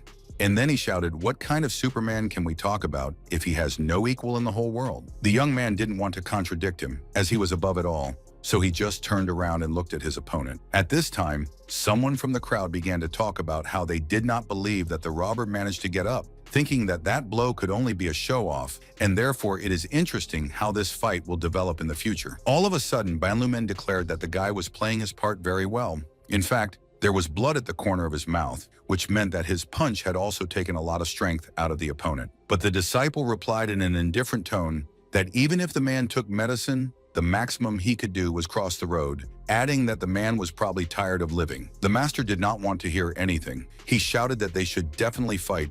Only the nuance is that not only he can take revenge on his enemy, but also someone else. Looking at the highly respected Ziwang's side, the ill-wisher said that this superhuman Mo was using tricks borrowed from the Supreme Mentor, and the latter would surely be able to deal with the boy. Monan was a little wary when he saw the dark-robed stranger. The elder did not show his face, moreover. For several minutes, he stood there in silence. After a moment, the edge of the robe was exposed on her arm, and everyone noticed the tattoos in the form of a wasp or an insect that looks like her. At the same moment, the schoolboy thought that the same evil spirit was in front of him. He said out loud that a turtle usually hides its head in its shell, and if it doesn't come out, it's hard to get it out. Still standing motionless, the master asked our hero how long he had known him. Coughing, the young man asked this stranger to show himself so that everyone would understand who was in front of them. But the opponent was in no hurry to do this. Instead, he said that the guy was still not an opponent for him. And leaving his staff, he noted that now he would definitely show himself so that everyone would realize who was standing in front of them. The audience watched with some apprehension all that was happening in the ring, realizing that the fight would be difficult. Suddenly, someone shouted from the crowd that these were the souls of the dead, nurtured by an evil spirit, and therefore everyone should remain vigilant and be careful. The audience understood that the Duan family was colluding with an evil spirit, which was a great disrespect to the others gathered. The other masters, who couldn't allow such a thing to happen in this place, immediately ran out into the arena, shouting to Monan not to worry, as everyone would stand up for him. Young people said that they are experts in punishing violators, and therefore this family will definitely pay for the fact that they decided to play a dishonest game. Our hero stood in silence for a while, as if he was thinking about something. At the same time, the villain directed all those evil souls in the direction where the youth was in one move. The audience saw that the dead were becoming more and more numerous. Moreover, they were obeying with fierce force, and therefore it was considered very difficult to stop them. Once again, the masters shouted that this villain had been practicing dark magic all this time, which also shouldn't be done. However, the old man said in an indifferent voice that everything was not without sin, so he did not understand why they should pretend to be innocent lambs. Another of the guards belonging to the masters shouted that Han Xin was apparently planning to frighten everyone present. The colleague noted that in no case should the soul of the deceased move into someone, otherwise the person will immediately turn into a puppet, losing control over himself. However, the detractor did not care. He knew what he was aiming for and was going to do everything in his power to achieve the goal. The terrified onlookers immediately started asking Superhuman Mo, as well as the other monks and masters, to prevent what might have happened and save them. Someone said that it is necessary to run to our hero because these souls will not dare to stand next to him. The guards, who had already put up a powerful defense, understood that it worked, but there were too many of these entities, and the territory was huge. They simply would not be able to cover it all. Hanshin laughed maliciously, noting that a superhuman couldn't do such a thing. But the guy didn't say anything. Instead, he accelerated and focused on the Shaogai technique that he was going to use. The teenager knew that he had to do everything to protect people from this scary man. Delivering an energy blow to the enemy, our hero said that he did not even think to be in this place. After parrying the blow, the old man was glad that the young man did not succeed in his plan. He said that the guy probably trembles at the sight of him, but does not want to be a laughingstock and pretends that he is strong. People didn't know where to hide and they screamed over and over to be rescued because they don't know how long they can hold out. The villain noted that the holy vessel is in his hands. No one on Earth is his rival. Picking up his bells, Monan said that if there were no equals on Earth, then what would the villain say about the sky? At the same time, throwing the artifacts up, the young man began to cause electric charges. Then he shouted loudly that he was turning everything into lightning. Not only was this surprising, but it was also as if the young man had put his hand on the edge of the lightning bolt that he was planning to control. This action caused all the souls to be immediately bound by electric charges and neutralized. The audience, who up to this point might not have fully trusted the guy, now did not believe their eyes that such a thing could even happen. Meanwhile, Monan was already rushing to summon thunder as soon as possible. Looking at the opponent, the teenager said icily, "How can such a non-entity even talk about a vessel and its power?" And then, with the edge of a lightning bolt, which he controlled perfectly, he snatched the old man's stick, which served as a vessel, out of his hands. The terrified Hanshin repeated that it was impossible for the boy to learn how to control lightning. No one else could. The young man explained that the evil spirits were looking for him. Of course, he could not pay attention to the kindness of the villain, and therefore now it was his turn to die of fear. The elder himself decided to turn into a spirit in order to get away from this crazy guy who will stop at nothing as soon as possible. Although the plan was ruined, because the lightning directed in that direction did its job. After a moment, Monan's attention was directed towards Ban Lu Men, who, realizing that he couldn't defeat the disciple, handed him over to another master. Covering himself with his hands, the man shouted that there was no need to kill him, or rather, it would simply not be possible to kill him because he was a great mentor. However, the lightning that had dealt with Hengxing just a short time ago now caught up with this arrogant man as well. At the same moment, the young man decided to take care of other evil spirits that were still at large, so that they would not harm anyone. The audience watched everything as if spellbound. They couldn't even utter a word because something inexplicable was happening. After a moment, it was all over, but our hero did not say anything, except for this. It was difficult to see him among the thick smoke. The audience realized that something incomprehensible had happened, and it even seemed to them that some other person was standing in front of them. It was Monan, but for some unknown reason, his hair was now snow white and long, and he looked like some kind of sage or elder. The surprised audience wondered what kind of power it would take to summon lightning and even hold it in their hands, waving it like a whip. Other young people noted that in front of him is a real Lord of Lightning who definitely has no equal. Suddenly, Chechen shouted that several human silhouettes appeared in the arena in the form of ashes. It turns out that lightning struck directly at them and turned them to ash. People understood that in front of him was someone who was capable of absolutely anything, and therefore there was no point in fighting with him. As the men rose from their seats, they said that from today on, they were completely under the control of Superman Mo. Those who had been sitting up now also got up and started repeating the same words as the others. Representatives of different cities noted that their cities expressed respect for this great man. At the same moment, the young man noticed his hair, which was being ruffled by the wind. Abruptly, the young man remembered how once, standing in the great arena, the audience had said that they were respectfully obeying the instructions of the emperor's mentor. Realizing that it had ended very badly then, the teenager bowed his head and said with sadness in his voice that he did not need such an honor. However, the audience did not seem to hear this, saying that they were very grateful to this guy for everything he did for them. Smiling, the men now thought to themselves that this was actually a great boy who might not be fully aware of his power right now. Nan wanted to say something but didn't dare, realizing how insignificant she was in this case. As he left, the young man spoke to the Yan family and Miss Nong, asking them to clean up everything here. Sitting at the big table in the evening, Monan could hear Jinzhong telling someone to come in and not be shy.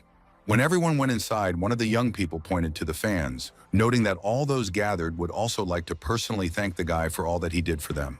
And then he handed something to the student, explaining that it was a small souvenir from all of them.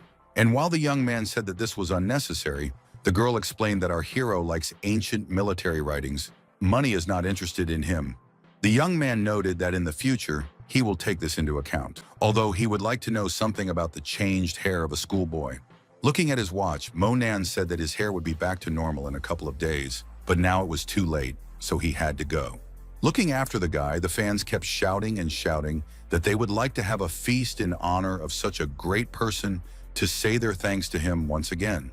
However, the student replied that he really needed to go because no one canceled the school.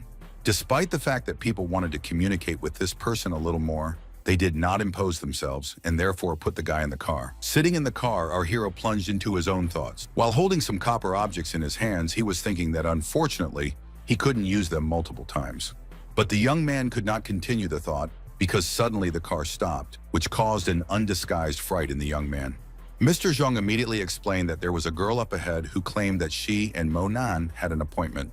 Going out on the street, the student wanted to know who decided to make such a joke. And his friend continued to say that this beauty introduced herself as his sister, saying that she received some money. With her arms folded, Su Lucia declared in a flirtatious tone that she had finally waited for her big brother. The young man did not really want to see this girl and immediately asked why she came here. The beauty was not going to stop, noting that today the teenager was in great danger, although perhaps he did not realize it until the end. And then she added that she made some money and wanted to take a couple of days off. But then she saw how they offered $100 million for the murder of our hero, and that's why she's here. She thought that Su Lucia had come here to kill an acquaintance, but she only laughed as she asked why. And inviting her friend to get in the car, she explained on the go what she had for all 3 days. Monan wanted to take Xiong and his companions with him, but the beauty pointed out that they might get hurt, so it was better not to do so. So the teenager asked Mr. Xiong to come home and not worry about him. Moreover, the young man once again repeated that there was no need to go after them, and everything would be fine without it. With understanding in his voice, the man noted that even heroes find it difficult to resist the charms of beauties. Turning on the radio in the car, our hero wanted to know who was interested in him so much that they wanted him dead. However, in an indifferent tone, Su Lucia said that she didn't know anything about it, although she had pinned down a few of her guys. But you need to understand that there are people who are greedy for money. And after a moment, the girl noticed that the student had dyed his hair in a different color, which she liked. But Monan didn't pay any attention to it. He only asked if the mission on the secret list was limited in time. After hearing that it wasn't, she would get the money when she completed the mission. So she joked that if a young man gets any inheritance, he should not forget about her. Suddenly, something happened that the guys did not expect at all, because a bullet hit the car window. Fortunately, the bullet missed the young men, who knew that all the jokes were over. The car that was driving on the highway a while ago has now slowed down a bit to assess the situation. At the same time, the sniper lay completely still among a few bushes, glad that he had succeeded. Falling into the seat next to her, the girl thought that they should hide, even though Monan was shouting that the car was still going and therefore needed to be driven. Considering that Su Lucia was unable to do so, a teenager got into the driver's seat. After looking at the bullet, the beauty shouted that it belonged to Baig. The stupid man gave himself away. In less than a minute, the boys heard the shot again. Su Lucia was angry like never before, shouting that as soon as she got her hands on this guy, she would immediately destroy him. But the young man said that now is not the time for swearing, and therefore bent the head of his friend, who did not understand that the danger is very close. At the same time, the beauty began to think about how Baigu could even do something like this. What was driving him at that moment?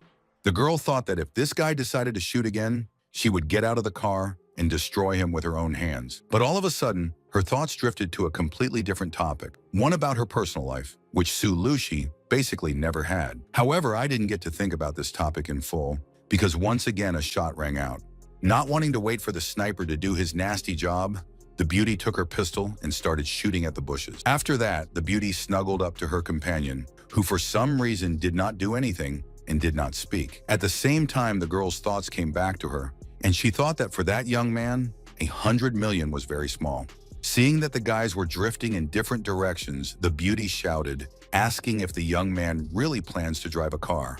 But the youth was silent, and at the same time, Su Lucia was embarrassed that the teenager was so close to her that he didn't let her think about anything else. Hearing that the guy's phone was ringing, he asked his friend to get up a little to answer, but she did not understand why she was being pushed, continuing to be even more embarrassed. Sitting on our hero's lap, Monan showed the beauty the phone, noting that he was telling the truth, although she did not believe him for some reason. The student saw a message saying that he had taken something that didn't belong to him. Aloud, the student said that if he still took it, then it really belongs to him and not to someone else. A confused friend asked the young man who was calling him in the middle of the night, thinking that it might be his favorite. And then she said that she didn't understand why our hero was looking at her so surprised, because it wasn't her who was sending messages all night. Suddenly, the guy asked the beauty to get off him, saying that he was uncomfortable. Trying to sit down next to her, the girl began to mutter something under her breath about some kind of conscience. But Monan explained that they had already traveled a long distance. She did not feel any danger. Everything was calm, although Suliusha noted that she was already comfortable. So let the disciple go, and she would sit as it was. They rode the rest of the way in complete silence, especially since it was a long way. After a while, the car stopped at a beautiful house. The young man immediately turned to a friend who was fast asleep. He asked where she needed to go, because they had already arrived. She opened one eye to see what the young man was talking about, because she didn't know where he was taking her. But as she pulled the blanket tighter, the beauty decided that it was still very early, so she could get some more sleep. As for Monan, he went outside telling Suliusha to sleep if she wanted to. As for the guy, he decided that now was a good time to take a shower, especially since no one was around. The young man picked up a pair of scissors and began to cut his long hair, because if the color changes, then the length will not go anywhere. Looking at himself in the mirror, our hero decided that he had almost managed to regain his appearance. A minute later, he began to get dressed in a hurry, knowing that he would have to go to school since he was a teenager and had to lead a normal life. Moving around the schoolyard, the students saw that the guys were looking at him in a very strange way. Privately, the teenager thought that this silver hair was too shocking for everyone. Suddenly, someone turned to the young man, shouting that he was in no hurry to go somewhere. The man shouted that he wanted to know what class the boy was from, and also what happened to his hair, noting that he was flouting school rules. Therefore, he would be excluded from the class. However, the students had a different opinion about the hair of our hero, who said among themselves that this is not only a great haircut, but also a great color. The embarrassed guys said that they might not believe him, but he didn't dye his hair. But the employee of the restaurant became even more indignant after these words, saying that Monan probably wants to say that his hair just changed color on its own during the night. Old man Liang, who managed to intercept the principal, said that this is just a stupid boy. Lessons are starting now, and therefore it is necessary to allow the young man to go to class. And after that, he will definitely return his hair to its usual color. However, the director started shouting at the caretaker, saying that it was better for him not to meddle in important matters, but to do his direct duties. Lin Yutong, who heard her friend being scolded, came up with the idea that they were playing a cosplay game in the evening, and therefore the paint hadn't completely washed off yet, but it was just too much to expel for this. The man decided that he was really overreacting, and therefore declared that in a day this silver color would not be. After that, he ordered the old man to follow this schoolboy. If he comes again with such hair, then he must immediately be sent to the principal. Our hero sincerely thanked the girl, who said that the young man probably does not understand his level of academic performance. And then turning to shouting, she added that instead of studying on weekends, the student runs around nightclubs. Perhaps the guy thinks that his antics will make her friends feel somehow flawed, but in reality, there is nothing like that. However, when you go outside of the school, you don't need to say that our hero knows the Lin family, because they can't lose this person. When Monan saw the girl walking away, he heaved a sigh of relief. Sitting in class, the young man thought that everyone has their own head on their shoulders. He will not force anyone. The day had finally come to an end, which meant that the teenager could finally go home, which was exactly what he was planning to do. But at the same moment, our hero was stopped by Mr. Liang, who asked why the young man dyed his hair, although the latter explained that he did not go with such hair on purpose. Patting the student on the back, the guard explained that his granddaughter constantly dyes her hair, and therefore she will help him cope with it. The guy said that there was no need to worry about him because he would find some barbershop on the way. This is not a problem at all. But the man grabbed the student by the hand and dragged him to his home, saying that he would not allow the young man to return tomorrow with such hair because his work depends on it. After a while, the old man brought our hero to his home. Leng was a little uncomfortable, explaining that the situation was not very good, but he asked the student not to pay attention to it, adding that his granddaughter would soon return home. Looking at the garden that belonged to the guard, the guy asked if the man himself planted all these plants. Leng proudly said that it was so. He wanted to be sure of the taste and immediately asked the young man what kind of herb it was. Looking at a small bush, Monan guessed that it was tobacco leaves. The surprised caretaker said that he was surprised that the student knew about such a thing, believing that modern youth is far from it. Responding to the young man's question, Liang said that he grows tobacco to sell it, but also to keep it for himself, as he smokes a lot.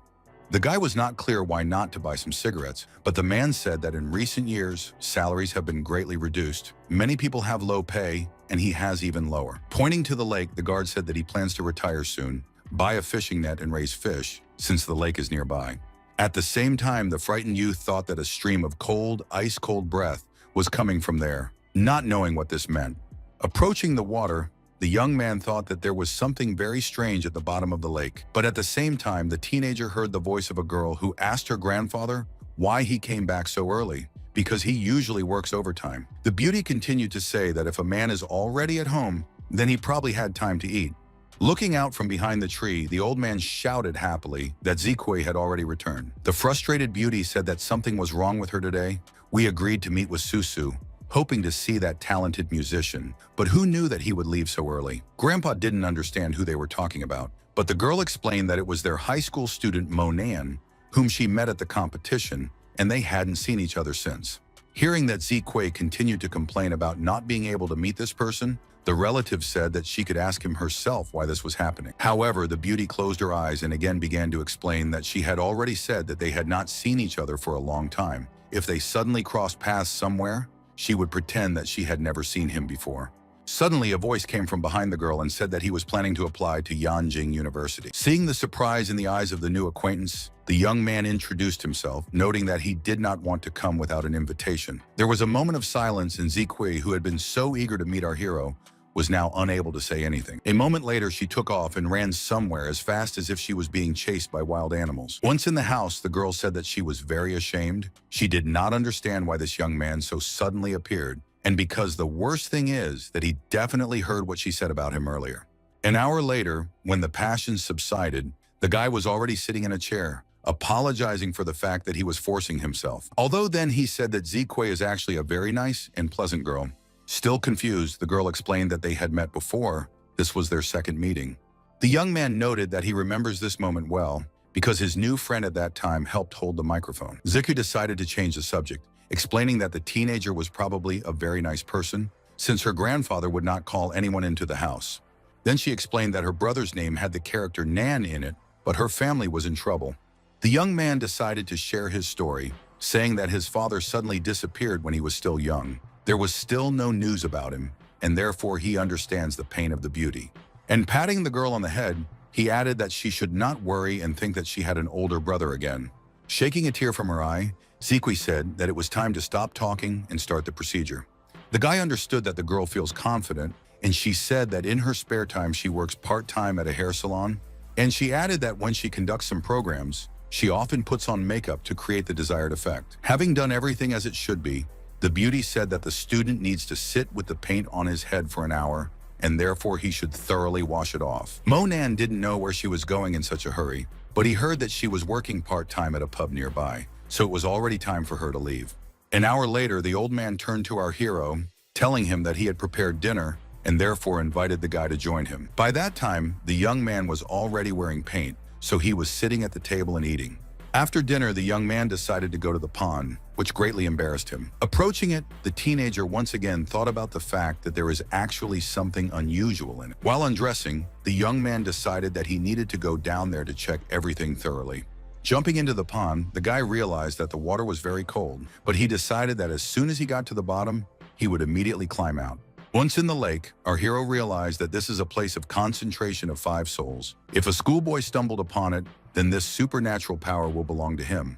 Monan decided that it would be better for Uncle Liang if he absorbed this negative substance of the universe entirely. But in the next second, the young man noticed the dragon that had already appeared the other day. The guy knew that this entity feeds on his energy and did not want it to happen again. After a while, some invisible force pushed our hero out of the water.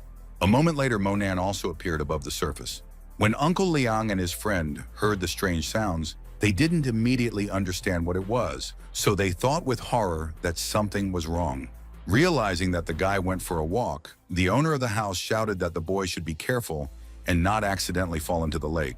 The man immediately ran towards the pond to see what had happened there. Lighting up the lake since nothing was visible, one of the people shouted that someone had definitely fallen into the pond. Mr. Liang realized that only a schoolboy could be in the area at this time, so he immediately went to save him, although his friends would not allow this, saying that the old man is not even good at dog swimming, let alone something else. However, Liang was adamant that Monan was their guest, so no matter what happened now, the most important thing was to save the boy's life. The school security guard heard that friends said that they had already called for help. Despite this, the man did not spare himself and rushed into the water. Seeing that the old man somehow managed to find the guy and even get him, the comrades immediately rushed to the neighbor to help him, at least on the shore. People who managed to arrive at the scene said with horror that this young man was not breathing. Mr. Liang didn't know what to do to bring the teenager to his senses. He knew that it was all his fault, and therefore he felt a whole burden of responsibility. Throwing the young man on his back, the owner of the house informed his neighbors that there was a hospital nearby, and therefore he would personally take the schoolboy there because there was no time to lose. Trying to get to the hospital as soon as possible, the man constantly talked to the teenager, asking him to wake up. Leng didn't understand what was going on with Monan, so he repeated over and over that they had almost reached the hospital where the young man would receive all the necessary care. At this time, several doctors were standing on the street where they heard some kind of scream and therefore immediately became alert, trying to understand what was wrong. Looking around the corners, the elderly man explained that this young man was drowning and needed urgent help. One of the medics took the victim from the old man and threw him on his back, ordering the nurse to immediately prepare equipment for rendering assistance. Falling down at the entrance of the hospital, Mr. Liang lamented that if he hadn't brought a guy to visit him, none of this would have happened. At this time, in one of the wards, the doctor said that the student has very weak breathing. He needs an oxygen mask. After that, doctors began to perform manipulations aimed at stabilizing the general condition of the admitted patient. After a while, the doctor on duty came out to the elderly man, who said that there was no reason to worry since the teenager was alive. Shaking hands with the specialist, the old man was glad that everything was fine, hearing that it was still impossible to enter the ward. However, despite what was said, Lang repeated over and over again that everything must be fine. Suddenly, the doctor saw that the old man had fainted and immediately called another medical team. Already in the ward, the doctor said that this patient fainted from exhaustion, hypoglycemia, and therefore needed an urgent blood transfusion. After a period of time, Monan slowly opened his eyes. Scratching his head, the boy said that the water dragon embryo had caused him quite a bit of trouble. But now the problem was something else, namely that the young man did not understand where he had woken up. Turning his head, our hero saw another bed where Mr. Liang was lying and his granddaughter was sitting next to him. At that moment, the doctor entered the room, happily saying that the teenager was recovering. However, he didn't care what was wrong with him because he wanted to know what condition Uncle Liang was in. While the doctor announced the diagnosis, the student thought that as soon as he returned home, a miracle feast would be made for his friend. Approaching the girl, the young man sincerely thanked her for having such a wonderful grandfather who saved him. The confused beauty noted that she hopes that everything will be fine with the men and added that she paid for all the medicine. Our hero understood that Ziquei was supposed to work in the pub that evening, but the schoolgirl explained that it was okay. She would come to the shift another day, explaining to her superiors what had happened. The doctor, who had overheard the whole conversation, told the boys that they could go to class and that the old gentleman had better stay in the hospital for a while, where he would be looked after. The students did not contradict, knowing that this is the best option. After going home to change, Monan and his new friend were already on their way to school after a while. She stared at him for a moment, even though he didn't know what was wrong with him. Immediately, Ziquei was very embarrassed because she was hoping that the teenager wouldn't notice her interest. Not knowing what to say, the beauty decided to lie and explained that she was just looking to see if the hair dye was washed off well. After a while, the boys had already entered the schoolyard.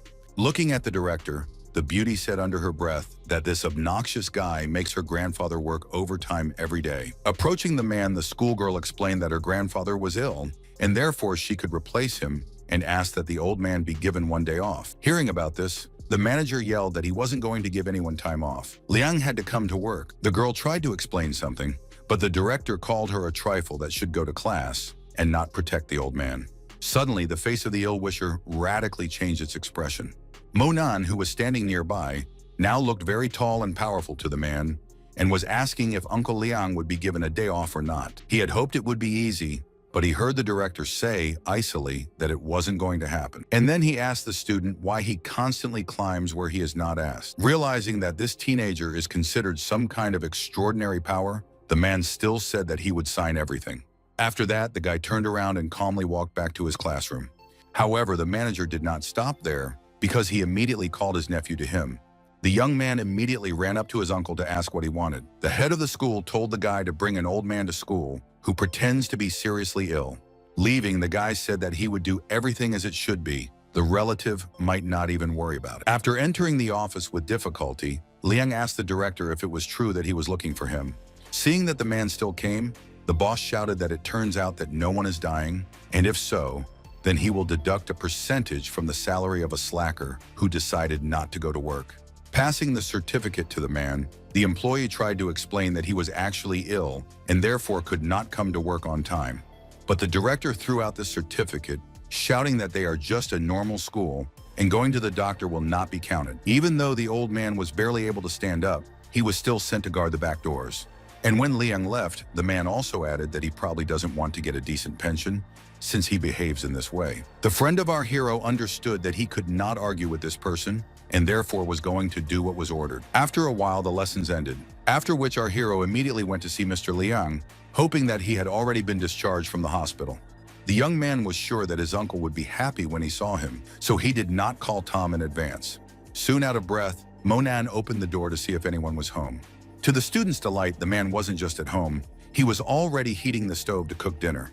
Smiling, the young man decided to himself that this was a very good indicator that things weren't so bad with his uncle. And after a while, the table was set, although the young man planned to help the owner of the house, but he noted that he could handle everything himself. She knew she should eat as quickly as possible, and there was no time to talk. After a quick meal, the beauty explained that she needed to get to the pub early today and needed to hurry. Monan didn't want his friend to go by herself and offered to accompany her to the establishment. But Zique firmly refused and added that it was time for her to run away.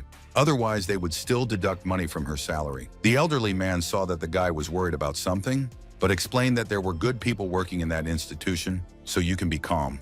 Our hero thought to himself that if he gave these people money directly, he would most likely hurt their self-esteem. Seeing that the old man was going to wash the dishes, but was standing with difficulty, the young man said that he would do everything himself. Uncle Liang knew that he really wasn't strong enough yet, so he didn't refuse the help and thanked him for it. Wiping the plates, the teenager thought that he should find Mr. Xiong, who definitely knows about pubs, and find out everything from him. After finishing all the business, the young man told his friend to rest, and he will go to the city. After a while, the guy went to the city center because he had a clear plan of action. When Monan came to one of the establishments, he said that there was actually quite a good business here. At the same moment, the receptionist came up and asked if there was only one guest, but without waiting for an answer, she immediately led him into the hall. The young man explained that a friend of his was coming very soon. Pointing to a table, the employee asked the guy to sit on this table, saying that very soon she will bring the menu. A moment later, the girl returned and explained that according to the rules of their establishment, the minimum amount of expenses should be 588 yuan. If the young man is satisfied, he can order something to drink. Monan said that he would take 2 bottles of beer to start with, and they would order the rest when they decided what they wanted to drink or eat in addition. Suddenly, the student asked if a girl named Liang Zique worked in their establishment. The girl was angry, saying icily that this was a pub, but if the guest came to make some inquiries, then he should contact another person. And as she left, she said under her breath that some beggar had come again and wouldn't order anything useful. A moment later, another waitress came in and announced with a smile that she had brought the young man a beer. Monan thought that this employee would definitely know about his acquaintance if she actually worked here, so he asked a question about the girl. This time, luck smiled on our hero because this worker asked again if the young man knew Zique. The guy saw no point in hiding anything and immediately admitted that he was her friend. The beauty was clearly a curious person. She immediately began to hint that our hero might be the lover of her colleague. And then, with a kind of hopelessness in her voice, she explained that the girl had run away from work yesterday and hadn't said anything to anyone because now the manager was scolding her. Most likely Zique would no longer work for them. Listening to this story, the young man understood that the friend told him a lie about how she actually interviewed from work. Meanwhile, the waitress continued to talk about how this manager Zhang was a completely unscrupulous person. A moment later, the girl heard her colleague calling her and therefore quickly said that it was time for her to go. As she left, she asked Monan to make sure to comfort his friend. At the same time, our hero's eyes widened, as if he was considering what to do in this case. The schoolboy thought over and over that Zique wasn't even going to ask for leave, because otherwise it wouldn't have been a question of getting fired. He looked away, hoping that they would be able to talk to the girl properly, so that they could understand each other. A few minutes later, the joyous beauty was already running toward the disciple, asking on the way how it happened that he ended up in this place. The girl thought that the guy specially came to her, but he decided to deceive and therefore replied that he had seen a friend. At the same time, decided to wait for a friend. After that, our hero got down to business, saying that in the evening, Zique ran to work so fast that it was somehow strange. Perhaps something happened. This time, the schoolgirl wasn't going to make up anything. Putting her head on the table, she started crying, explaining that she was deducted her salary for 7 days, which is something unfair. Although she immediately got up and said that that nasty manager Zhang was going to fire her, but Lan stood up and left the girl. The young man immediately asked how they could deduct their salary if the beauty had warned them about everything in advance. But the student explained that this manager was waiting for the right opportunity to reset her salary. After that, the girl waved to a friend, explaining that she should go back to work before they started scolding her again for something. The guy was looking at Zique carefully, but he didn't know what to say to her best, so he decided to keep quiet. After only a few minutes, the girl came back again to offer the guest something that was on the plate. Pointing to the fruit, the waitress said that it was all at the expense of the establishment, and therefore the young man can eat and not worry about the payment. But they couldn't finish, because after a moment, a voice shouted that he had just told the girl to go and offer Lan Xiao some alcohol. Zhang said that if Zique hadn't taken a fancy to this gentleman, he probably wouldn't have asked about her all the time, so the employee should go to that man. But the girl was not timid. She immediately shouted that she was a waiter and not a salesman to offer something to someone. However, the manager was not deterred by these words. On the contrary, he asked the employee if she even knows who this person is. After that, he said that if the beauty did not immediately take the alcohol, she would be fired. Moreover, she would not receive a monthly salary either. The girl tried to defend herself by saying that the man had just promised Milan that he wouldn't fire her. But the manager replied that these were empty words. You don't need to believe everything that is said. Then he shouted at the waitress again, telling her to make sure that the master opened 2 special drinks in the evening. Suddenly, the employee opened the door. Despite this, she did not intend to go anywhere. At the same time, the beauty felt someone push her forward with all her strength so that she barely kept her feet. The waitresses who were standing at the bar were saying among themselves that Zhang was especially angry today. Falling to the floor, Zique stated that she wasn't going anywhere, instead wanting to see Director Lan first. But the man just clenched his fist and glared at the employee who wasn't going to do what she was told. Suddenly grabbing the girl by the hand, the ill-wisher shouted that she should immediately get out of here, because from this day on, they did not work. The man dragged the employee to the exit in full view of everyone, but she, realizing that this was unfair, put her feet on the floor with all her strength. She knew that this man was much stronger than she was, but she hoped that she would still be able to hold out. Turning her head, she saw someone grab the manager, telling him to let the waitress go immediately. Zhang turned around, saw the young man, and told Tom that he didn't understand why the boy was holding onto his arm, but recommended that he let go of it. But instead, Monan slapped the manager lightly on the cheek to stop dragging his acquaintance to the exit. And after a moment, the guy let go of the employee's hand, realizing that he would immediately fall to the floor. The surprised waitresses couldn't believe what they were seeing because no one had ever rebuffed this man before. Zhang, who was actually only slapped in the face, was lying on the floor, pretending that he had been beaten so badly that he couldn't even stand up without help. Approaching his friend, our hero looked at her injured hand and asked how she was feeling. The terrified Zique immediately started asking the young man what he had just done. Getting up, the teenager asked the schoolgirl not to worry about this, because he would quickly deal with everything. At this time, a guy told one of the employees that one of the guests dared to start a fight in their pub. At this time, Director Lan, who didn't immediately realize what was going on, walked into the hall. One of the waitresses who ran up to the boss first started complaining that some poor guy who destroys everything in his path came to them. After hearing that the pub might be destroyed, the woman looked anxiously at the people gathered. After that, she waved her hand to the DJ to stop the music for a while, since it was necessary to solve the problem first. Approaching the young man and Zique, the boss immediately asked the guys what had happened and about what reason the fight had started in the institution. Behind her companion, the girl said that it was Monan who did it, but it was completely accidental. Then she added that they will definitely reimburse the losses and therefore everything will be fine. Gloating, the waitress hinted that the girl couldn't afford it, especially since the student also dared to hit the manager. After hearing that the manager was injured, Lan wanted the guest to give a clear explanation on this matter. Monan pointed at the man and explained that the manager roughly grabbed the hand of his friend and dragged her to the exit because he wanted to fire her and throw her out in disgrace. And then he added that such a scum definitely deserved what was done to him, so that at least a little thought about his own behavior. Hearing such words, the manager began to slowly get up, simultaneously insulting our hero. A moment later, Zhang said that the boy's meddling in the pub's affairs was definitely going to get him in trouble. With calmness in his voice, the guy assumed that the other cheek of this ill-wisher also wanted to be beaten up.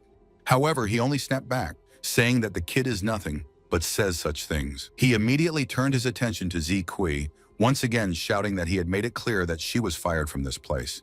After that, he noted that he could clearly see who was laughing while he was lying beaten on the floor. This is the reason why they should also leave this place immediately, because such people don't belong here. As for Monan, he would definitely be in trouble if he dared to take a swing at the manager. Shielding her friend, the girl again shouted that it was not necessary to touch the teenager because she would pay for everything. Laughing, the maligner said that the young people will not leave this place until they pay 4 million. And looking into the eyes of our hero, he added that he should not think that he will pay the money, and this will be the end of it. Today, the teaching tarnished Lan Xiao's reputation. Therefore, he personally should break the boy's legs and arms. In a dispassionate tone, the young man asked where this young man was, because he wanted to find him himself. Monan wanted to know if this was really the person who ran Hualin Street. Lan Xiao didn't say anything, instead carefully assessing the student. The teenager immediately asked the man how he even dared to annoy his friend. Moreover, I wanted to know what he was up to. The young man asked if it was true that Zikui was his girlfriend. And throwing up his hands, he rudely added that he had heard that this beauty keeps guys at a distance. Therefore, our hero is somehow inferior. Pointing out the ill-wisher, our hero ordered him to immediately approach him and fall on his knees, explaining that in this case, perhaps, he will be able to forgive him.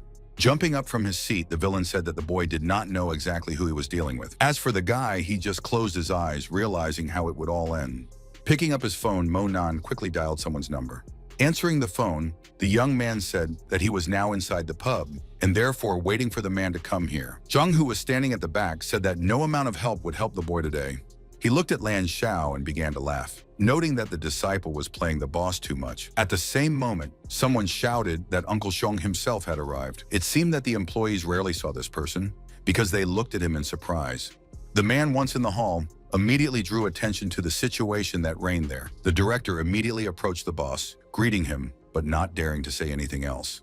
Zhang, who was hoping to gain the support of higher-ups, started complaining that a schoolboy had come to the school and started destroying everything in his path. However, the boss did not hear them, because at that moment he came very close to our hero and politely turned to Tom, asked how he could help him. Another young man, who also belonged to the top leaders, said that he didn't expect to meet Mr. Mo so quickly, although he was very happy about it. The manager watched this strange conversation and couldn't understand anything.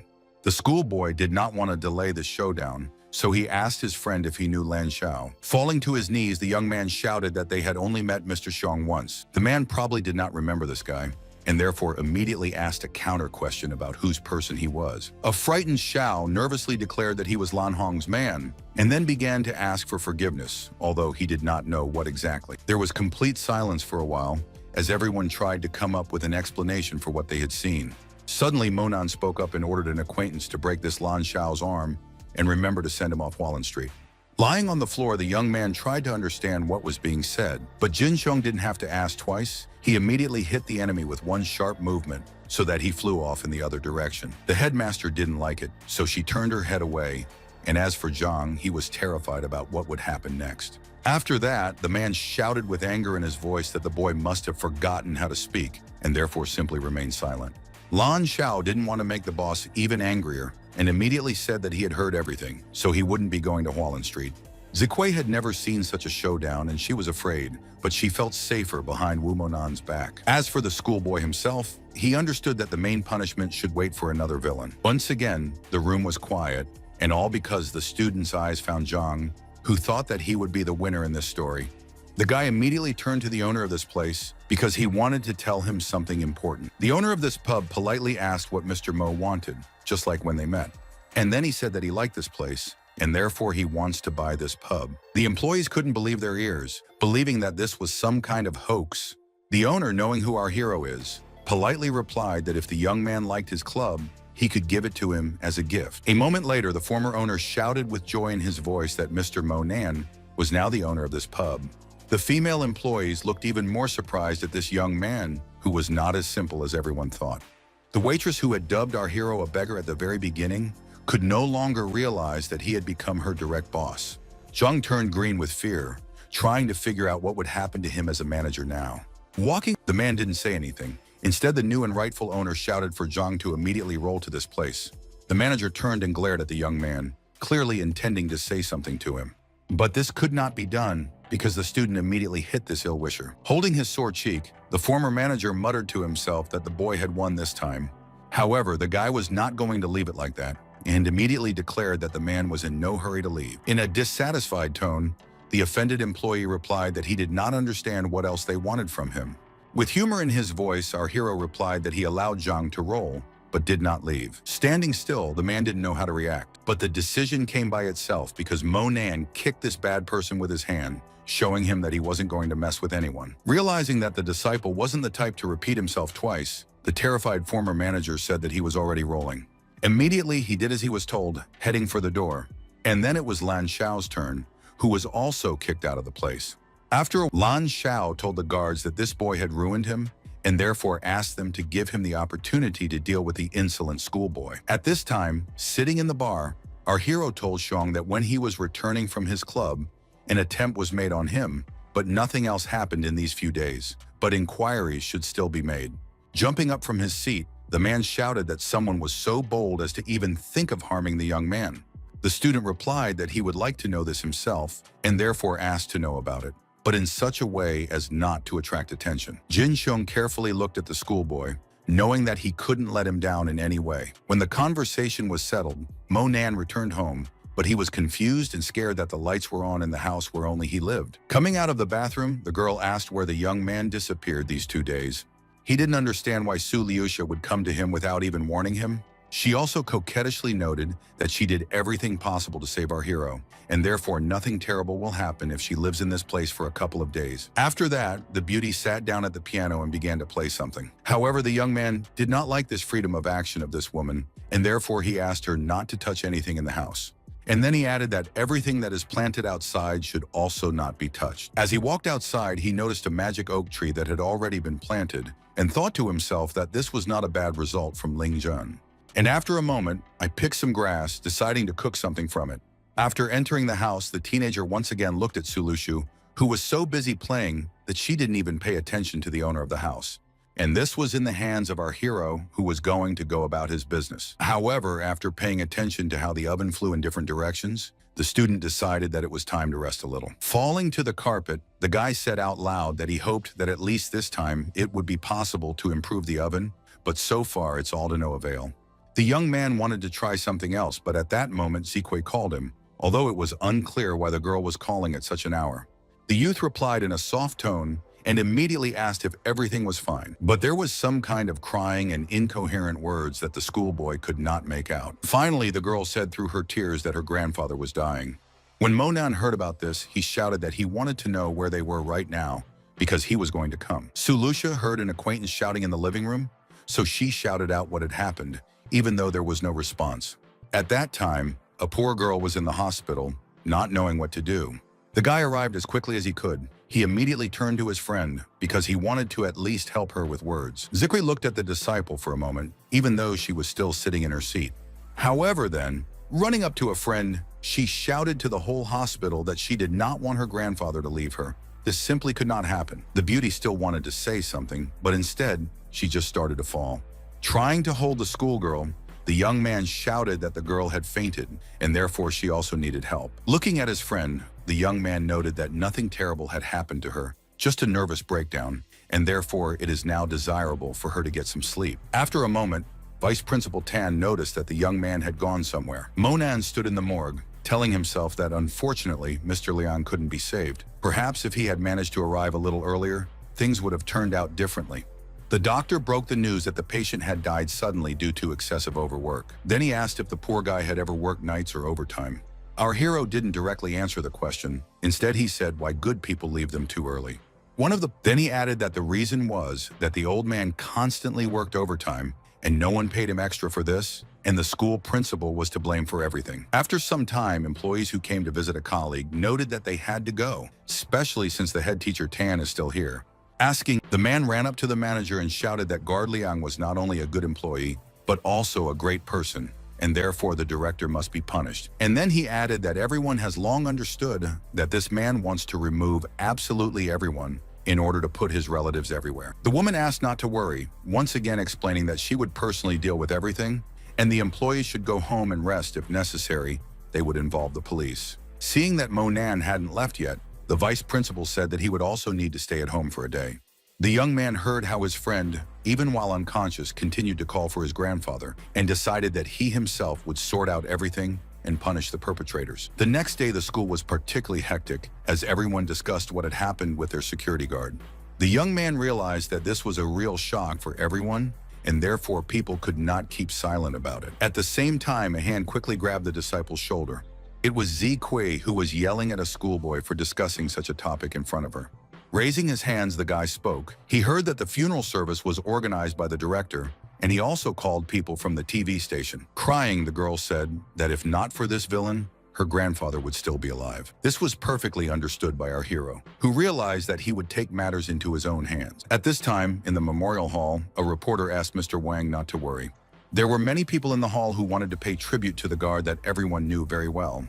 While playing his part in wiping away non-existent tears, the man said that he had some responsibility for Lao Liang's sudden departure. He didn't care enough about this person, so a tragedy happened. But some employees said that Wang was always thinking about other people, so it wasn't his fault, it was just that the old man was already old. Seeing the staff being filmed, one of the school's employees said that Principal Wang was never arrogant, always treating them with respect. Others remarked that they were very sorry for Mr. Liang, but it had already happened as it happened. The same employees who wanted and hoped that the director would appreciate their lies continued to tell all sorts of lies about Mr. Wang on camera. The reporter tearfully replied that the school was very lucky to have a principal, and as for the girl who was left without her grandfather, they would help her raise some money. Putting his hand on his chest, the man said that the money was useless because he would personally take care of Zi Kui, help her financially, pay for her studies, because her grandfather was also for him as a family member. And again, the journalist, crying, said that such cases must necessarily be made public so that the residents of the city know who is next to them. Students, seeing what was happening, discussed among themselves that the director had completely lost his conscience. Before the shooting, he even paid journalists to ask the necessary questions. Suddenly, the door to the hall opened with a bang, silencing everyone present. One of the guys said that it was Zi Kui who came, that unfortunate woman that everyone has been talking about all day. The surprised director was taken aback when he saw the girl here, because he didn't even know that she could come. Turning to a shout, the beauty asked what kind of hypocrisy this was. Upon hearing about this, the journalists immediately ran as close as possible, realizing that something interesting was waiting for them. One of the correspondents said on camera that this is the Legal Front TV channel. They are here. They have received reliable information. We are talking about the fact that the criminal organized a memorial service for the deceased, and the truth about this can be found firsthand. The terrified Vaughn realized that these people were always on the side of the truth, so he started asking why he allowed these people to come here. Pointing at the director, the media representative went on to say that when Guard Liang was alive, he didn't rest for 2 months. Every day this vile person forced him to work overtime. It was Wang who brought the unfortunate man to his grave. Suddenly, one of the employees plucked up the courage to shout that the director had been cutting Liang's salary all the time, wanted to fire him before the old man retired. Afterward, reporters said they had investigated and found out that most of the school's security guards were blood relatives of Wang, as he might explain. In addition, according to the school's duty log, before his death, Mr. Liang worked 48 days without days off, while the others worked only a couple of days a week, and this despite the fact that the deceased's salary was 3 times lower than that of the others. The investigation also revealed that security guards who have been working for a long time have the right to get a room, but no one has one, and the director has as many as 7 registered in his name. Looking in horror at the reporters who kept telling the truth, Vaughn didn't know how to get out of it, and then he shouted that he should call his lawyers, because media representatives have no right to be in this place. For a moment, the director screamed because he noticed something that interested him. It was a fire extinguisher that was standing nearby, and therefore it was he who was grabbed by an ill-wisher. While spraying foam, the man said that everyone should leave immediately because he does not plan to answer questions. After a moment, some of the journalists actually began to run away, realizing that there was a completely inadequate person in front of them. People covered their noses, but not everyone wanted to leave this place. wanting to show everyone who this Wang really is. Suddenly, the director stopped walking and saw Mo Nan standing in front of him, clearly not thinking of going anywhere. On the contrary, the young man was getting closer by the minute, which confused the ill-wishers who did not expect such a thing. Shouting at the whole hall, the man said that the guy was to blame for everything. It was because of him that the head's life fell apart, and therefore he would take revenge. The young man was already very close, replying that the director was wrong to think that he could make up for something there with some tiny and beggarly allowance. At the same time, one of the guards wanted to threaten our hero, noting that, after all, but in front of him is Mr. Wang, who should be respected. Realizing that someone was on the side of the headmaster, he happily stated that it was necessary to immediately prohibit those journalists from saying everything they heard, otherwise the student would not finish school. But the schoolboy did not answer. Instead, his fist answered, which hit the villain with force. The young man understood that this ill-wisher would still not understand anything and would not learn anything. When Mo Nan got close to the man, he grabbed his tie and pulled him towards him. Immediately, he flipped Vaughn over and ordered him to kneel down immediately. The ill-wisher opened one eye in horror, not understanding what might be waiting for him next. What happened next was that the guy ordered this not-so-good person to face Liang's memory board and stand in front of it. Vaughn shouted that nothing would help this old man anymore, while at the same time, the disciple decided that he, the headmaster, would pay with his life for this guard's life. But instead of saying anything, the young man put his hand on the headmaster's head and lowered it even lower. Then he added that death is too easy a punishment for such a nasty person who thinks only of himself. And then something inexplicable started happening in the hall, because the director's hands started to burn with fire. As for Mo Nan, his hair once again turned white, just like in the arena, and became long.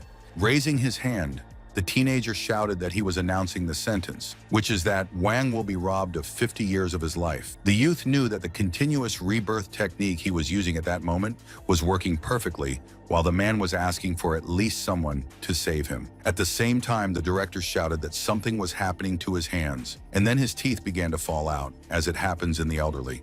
A moment later, Wang was lying at the disciple's feet, but it was hard to recognize him because he looked more like an old man. After coming to his senses, the head of the educational institution shouted about how it could happen that he had become so much older than his years in just a few minutes. The terrified guards who had been so active in protecting this man just a short time ago now stood there, not knowing what was waiting for them. And then they began to run away, noting that it was most likely Liang's soul that came, so they should leave this school. Now Van was kneeling beside our hero, who saw no point in saying anything. The journalists did not see everything that was happening, and therefore assumed that the director could have run away. But they were surprised by the fact that an old man in exactly the same clothes appeared instead. Looking at this pathetic Wang with disdain, the teenager told him in an indifferent tone to enjoy the 2 remaining years of his life. Crying, the man begged Mo Nan to return everything to the way it was. Teaching had already shown that he wasn't going to lower himself to the headmaster's level, and he immediately took Zikui's hand and said that they were leaving. For the first time, the beauty was smiling, and she quietly told her grandfather not to worry about himself because the schoolboy had taken revenge for him. As she passed the house, she paused for a moment as something caught her attention. Zikui couldn't take her eyes off the object, and tears started to form in her eyes again. It was a small stove in their house, which is now empty, although it usually had a fire burning in it. Unable to withstand this emptiness, not only in the oven, but also in the shower, the schoolgirl began to cry, saying that her grandfather did not deserve this. However, the friend did not calm her down, instead asked her to come into the room because he wanted to show her something very important. For what the young man was going to do, he needed a copper coin, which helped him out more than once, so he took it out as well. Suddenly, the room was flooded with a bright ray of light that came from the coin, and at the same time, the image of the deceased man began to appear. Zikui couldn't believe that she was actually seeing her beloved grandfather in front of her. With difficulty holding this image, our hero said that if the girl comes even closer, the image will immediately disappear like smoke. If there is something to say, she should do it now. However, instead of words, the beauty started crying again, realizing that she had lost this person. Instead, it was Mr. Liang who spoke up and said that he was very bad because he couldn't take care of his granddaughter anymore. Wiping away her tears, the student knew that she didn't want to end the conversation with the saddest thing and immediately objected to her grandfather, saying that he took better care of her than others. And the man said that from now on, the girl will live alone. When she gets up in the morning, she must remember to close the window, because if it rains again, her room will simply flood. When she leaves the house, she has to close the door, Otherwise, the chickens will run into the living room and get everything dirty. The old man continued to say that there was still some money in the closet at the head of the bed. The granddaughter should take it. There was no need to organize his funeral, so he just asked to be cremated.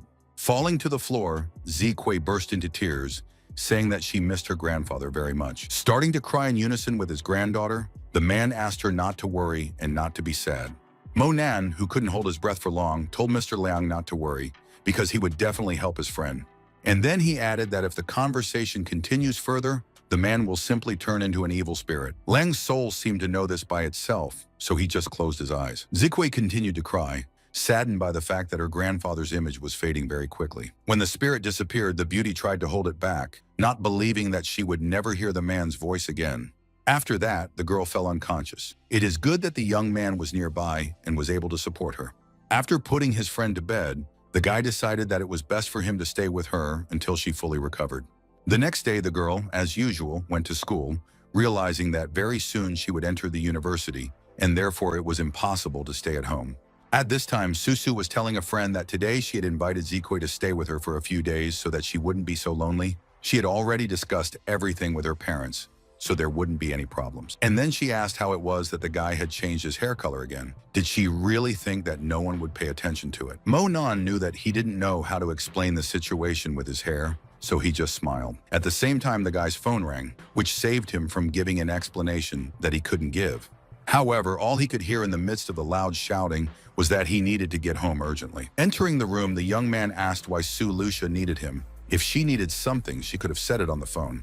After getting out of the shower, the beauty said that she was glad that the young man had already returned, as she had asked. And then she added that it was a real pity, because if the student had come a few minutes earlier, he would have seen her washing. Looking at this girl in surprise, the young man wondered what she could come up with this time. Realizing that the student still does not understand such jokes, I decided to get down to business, asking what kind of creatures on sprouts that can also dance are. Hearing about this, our hero immediately ran out of the room, which made the beauty a little angry. After looking at the plants, the young man said with satisfaction that he didn't even expect everything to grow so fast, and he decided that it was necessary to increase the collection of some of the medicinal herbs that he uses most often. Su Lucia, who came running after her companion, shouted that those leaves were dancing strangely again. The guy shouted in exasperation that he thought it was an urgent matter. It was actually something urgent, and not some nonsense, and immediately declared that he was going to the office because he was tired of listening to Su Luci's nonsense. After being left alone, Mo Nan was hoping that he would tidy up some papers and maybe get some rest. But at that moment, the phone rang. It was Yan Qingxi, who was asking the young man why he hadn't shown up for several days.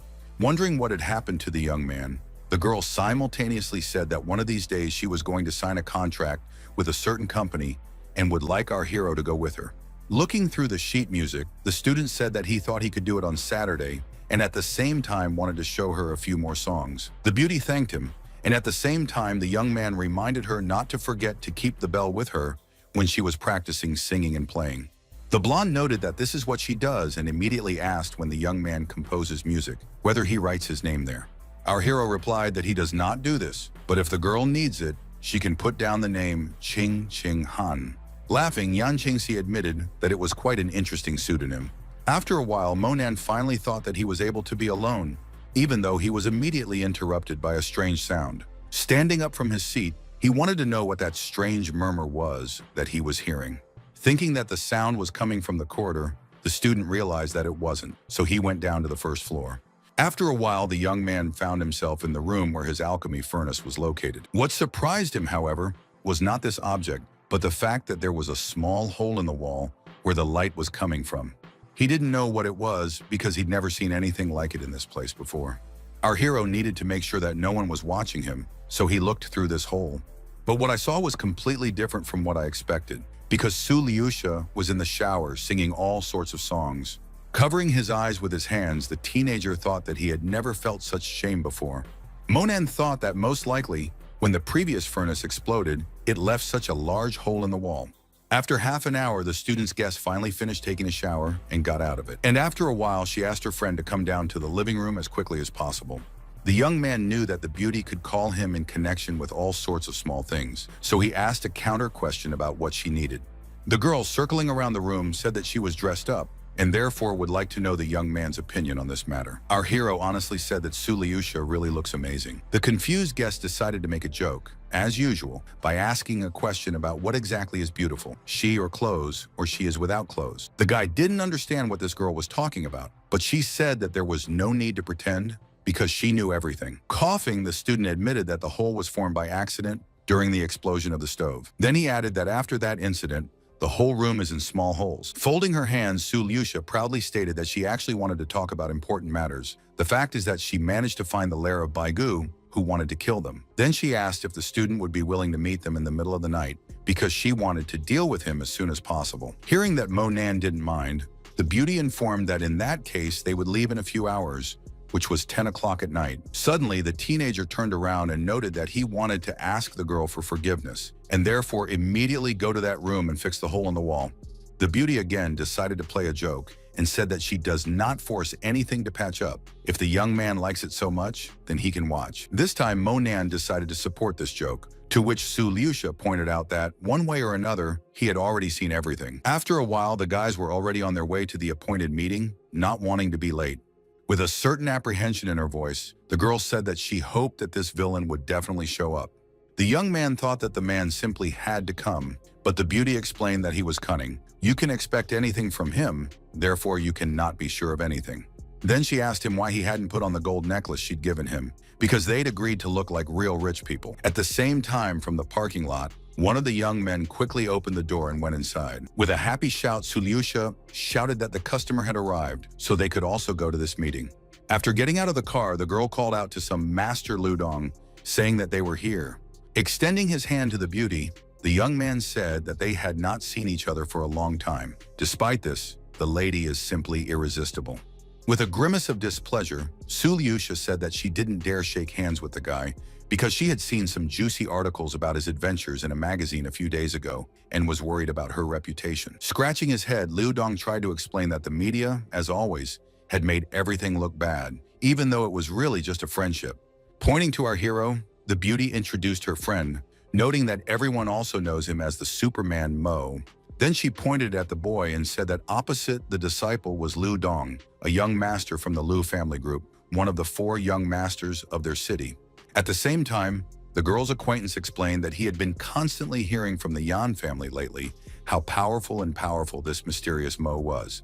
The student decided to say hello again, saying that he is actually the one who is already rumored. Master Liu didn't seem to fully believe that there was a teenager in front of him who could do incredible things. Our hero didn't say anything, but it wasn't necessary because the guy said that first they would go up to the top floor. After a while, the elevator stopped at the 98th floor, indicating that it was time to get out. In the next minute, the boys were in a huge office where no one was. Seeing our hero go to the window, the young man asked if it was true that the student had never climbed so high. Then he went on to say that there aren't many people in their entire city who have the ability to climb so high and enjoy the beauty of Jiangdu. After taking a bottle of wine, the young man turned to Miss Su, saying that he remembered that she said that she had a surprise for him, so he had to postpone several important meetings. The master added brusquely, "Perhaps the surprise is to bring some uncouth boy here." The girl did not want to be angry or show her rage. She asked a counter question about why her companion does not believe that there is really a Superman in front of him. But Liu Dong said with some annoyance that it would be clear to everyone that there was a collective farmer standing in front of them, and no one had ever seen the real Mo. At the same time, the girl said that someone wanted to kill Master's little sister. When the young man heard about this, he jumped up, thinking that this was also a joke, but the beauty replied that she did not dare to joke about such things. After that, Suliusha asked where Director Liu was now. She wanted her to go with them and see the girl who was in danger. Scratching his head, the owner of this place explained that the director was currently upstairs, holding a video conference with the US. In a resolute tone, Suliusha asked that person to take them to the office they needed. While heading somewhere, the master explained that he could only take a girl with him. As for this teenager, it was better for him to stay here. After hearing about this, the beauty flared up. She said that the one who comes will be Baggy from the secret list. She is not sure that she can defeat him alone, and therefore her companion simply has to go with them. But the young man insisted, explaining that he believed the miss, and that this boy would only be a burden to them, and that there would be no double payment. Realizing that this could take too long to sort things out, the girl said that then at least let them take her upstairs. Turning to the guards, the chief ordered them to guard Mr. Mo. As for him, he would go with the guest to the top floor. Our hero didn't say anything, but the expression on his face spoke volumes. A minute later, Suliusha was already moving down the long corridor, following the young man. At the same time, one security guard turned to the other and asked if the colleague was sure that everything would be fine with the CEO. And then he added, "Who would dare come here to kill the authorities? Because only at the top there are more than 10 guards. In addition, the building itself is perfectly guarded." Then he added that bad people will not even be able to enter the building, and therefore you should not worry about this. At the same time, the staff looked carefully at the disciple who was still there. Monan sat on the sofa and calmly ate ice cream, knowing that he could devote time to himself. And the guards thought to themselves, if it wasn't for this schoolboy, they wouldn't have had to sit here either. Half an hour later, nothing has changed significantly.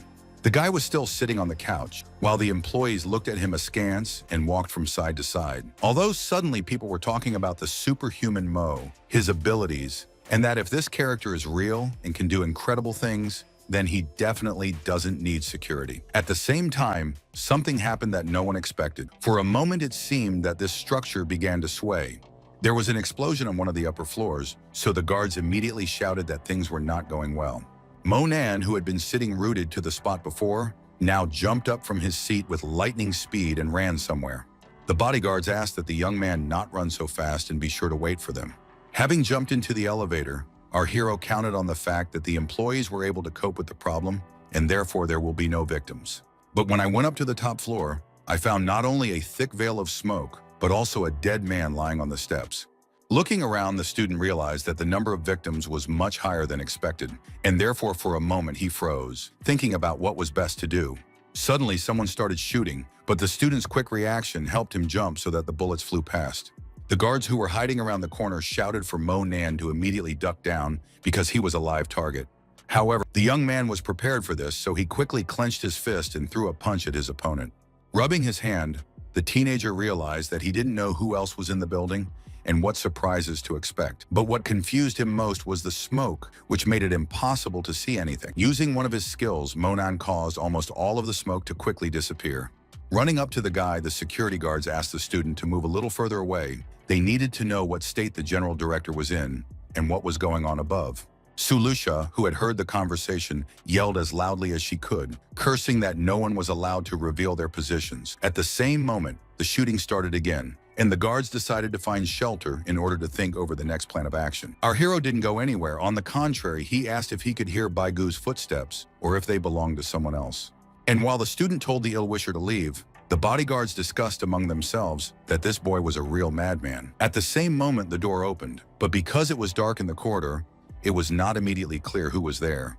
With a smile on his face, the ill-wisher replied that the student needlessly flatters himself with the thought that he was not killed because he is so strong. This did not happen, since the customer canceled his order. Pointing the gun at Monan, the villain said that he wouldn't say who the customer was, so the young man might be interested in it in hell.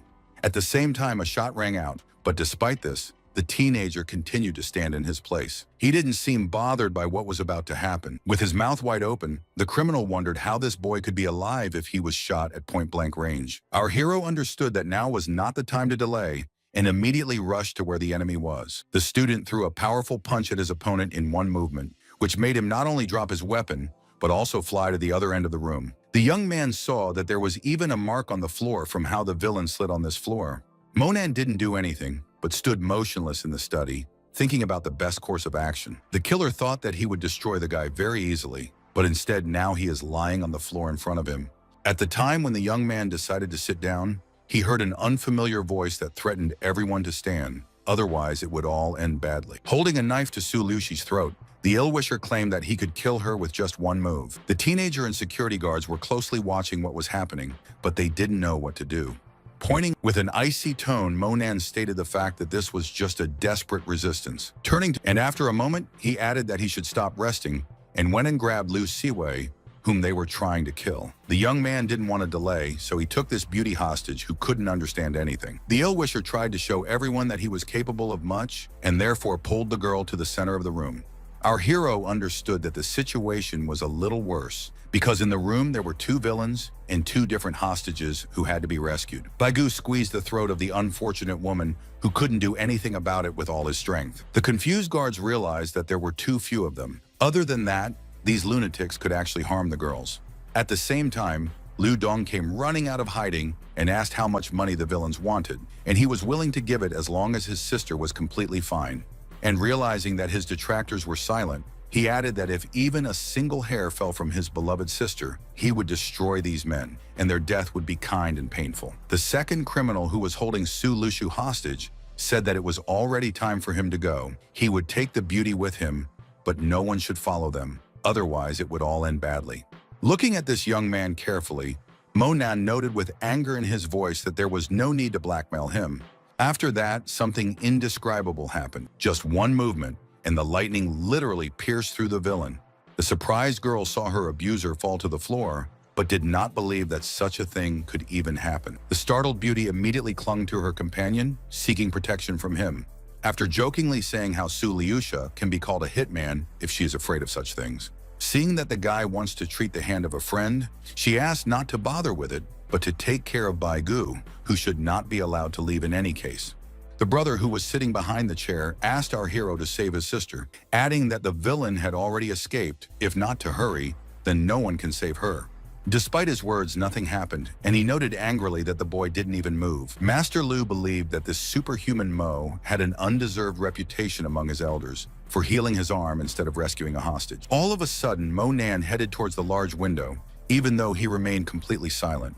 The girl herself could not understand anything. He asked that a friend save the unfortunate woman and not look at the night views of the city.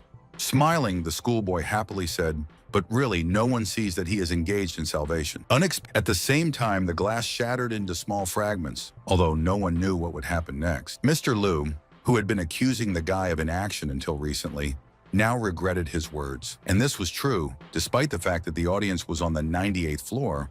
Our hero jumped out of the window as if they were on the first floor. It didn't look so much enchanting as terrifying, because any reasonable person understood how it could all end. At the same time, Baigu, who was riding in the elevator, did not think that at least someone would think of offering real resistance. When the elevator door opened on the first floor, the villain said that either they would let him leave or nothing would help the director. But the girl tried to persuade this guy herself, explaining that if he let her go, he would be allowed to leave. Otherwise, he would pay for everything that he had done. The security guard, who had already managed to descend from the top floor, insisted on his own and offered the ill-wisher to surrender, explaining that there would be no car for him. Shooting, Baigu said that no one ordered him. He would only do what he saw fit. The guard had managed to hide behind the wall, but now he realized that this madman wasn't really going to joke around. Switching to crying, the beauty asked Baigu not to kill anyone and not to harm anyone. And pointing the gun at someone, laughing, he added that it's interesting to see how loyal these people are to their CEO. The girl suddenly glass rained down from above. It was so unexpected that no one knew what it could be. Mo Nan, who now had long white hair again, which was a sign of his super strength, was flying down on top of the culprit. The crowd didn't understand how this was even possible, nor who this guy was. The student knew exactly what he needed to do, and therefore did not waste any extra words. The young man paused for a moment, while at the same time no one present dared to say anything. Baigu, who had pretended to be absolutely fearless until recently, was now trembling, even though he tried not to show it. At the same time, the guy said that he had warned the villain that even on wings he would not be able to escape from him, and in fact it happened. Raising his hands, the terrified man started talking about how he was giving up and didn't want to be killed. As for who gave the order, he had no idea who it might be. Suddenly, everyone gathered saw a bright ray of light pass through Baigu's head.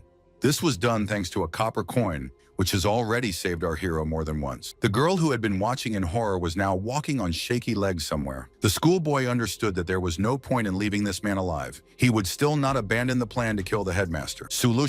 Pointing to Bega, the young man explained that this person failed the mission, but it was better to deal with the guards. As for him, it would take a long time to recover. As the teenager was leaving, he heard Director Lu address him. The embarrassed beauty thanked the young man for all that he had done for her. Monin only asked the supervisor to never talk about what actually happened in this place. Director Lu said that she would keep the secret, but at the same time asked the guy to have lunch with her so that she could somehow thank the young man for all that he did for her. Without turning around, the student said that he didn't have time yet. Moreover, he didn't need any special thanks. Holding a business card in her hands, the girl said, perhaps they can see each other another time, adding that she can wait for the student. So he explained that he would actually have 1 hour to have dinner with Miss Liu. The beauty didn't want to say anything as she walked towards the car with difficulty, but Mo Nan noticed that she wasn't feeling well, so he asked if her injuries were serious. Su Liusha admitted that it is old wounds that make themselves felt, although nothing serious has happened. For a moment, our hero thought about something. It seemed that he compared his friend with another brunette, and then he went up to her to take her in his arms and carry her to the car, although the beauty actively resisted this. When Sulusha was in the guy's arms, she started joking again in her own spirit, which the young man was already used to. When the guys came home, the young man who was carrying the girl from the car suddenly threw her on the sofa. Sulusha, clutching her sore arm, complained that it was possible to behave much more cautiously and culturally. But instead of answering, he reached into his container and took out something that looked like a pill. Passing the unfortunate medicine, the teenager asked her to drink it.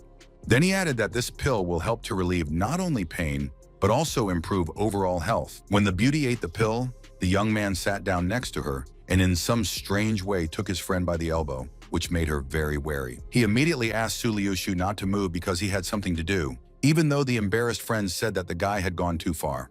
Pretending to be uncomfortable, she said again that she didn't know how much longer she would have to lie in this position. The young man replied with seriousness in his voice that, given the difficult condition and chronic diseases, the treatment would take at least 2 hours. After hearing that these strange movements would continue for so long, the beauty shouted that it was simply unthinkable, but the young man asked her not to shout or move. Holding his head, the teenager reported that he had done his job. After the girl drinks another pill, in a couple of days she will be able to feel healthy and full of strength. Not understanding how it could take more than 2 hours to bandage 2 wounds, Su Liusha tried to figure it out. But the young man didn't say anything, just stared straight ahead. Then he asked if he couldn't have dealt with her injuries when they were on the top floor. Su Liusha immediately explained that because she was worried about her partner, she had to run head over heels down the stairs to get to him as soon as possible, after which the wounds parted again at the seam. Surprised, he knew this couldn't be happening, but decided that this wasn't the best time to argue. The schoolboy thought to himself that this girl reminded him so much of a brunette, and then he said that the beauty's body is a bit peculiar. If she wants, he can teach her one method of cultivation. The girl shouted that first she wanted to know how much it would all cost. But I decided that I shouldn't wait too long with the answer, so that the teenager would not change his mind, and therefore stated that she wants to learn, but whether it will not be in exchange for some personal relationship. Although then she added that the student is still so young that he definitely did not grow up to this. Grabbing the girl and dragging her somewhere, our hero muttered something under his breath, but Su Liusha immediately shouted that she was ready to learn. The young man explained that he would write a secret for a friend, after which she would need to take medicinal baths every day. Then he added that the next time the beauty decided to wrap her legs around his waist, he would throw her out of the window. As he left, Mo Nan said that his guest had no respect for her elders, even though she was actually the one who was older. The next day, several girls came to see Wei, thinking that she would be happy to see them. Lin Yutong asked with interest who her friend was waiting for, if it wasn't a secret, of course. Glancing at her watch, she explained that they had agreed to meet someone at 6 o'clock, so when they did, they would know who they were talking about. A few minutes later, looking out of the window, the happy director shouted that the one she had been waiting for had arrived. The surprised girls did not think that Wei was waiting for him, but the beauty confirmed that this was the case. Moreover, it was unclear to the headmaster how Lin Yutong could possibly know this young man. And if in the first minutes the red-haired student wanted to explain something, then she decided that it was still superfluous. With a wave of her hand, Lin Yutong said that it was nice to see her, but she was busy right now, so she had to run. The director did not understand why her friends left so quickly, because it was still good. Junpei, who happened to be in the same place, decided to tell instead of his friends that our hero is a little out of himself. He is not one of those guys who are really sincerely friends with someone. But that wasn't what Wei was interested in. It was why the boys only hung out together for a while.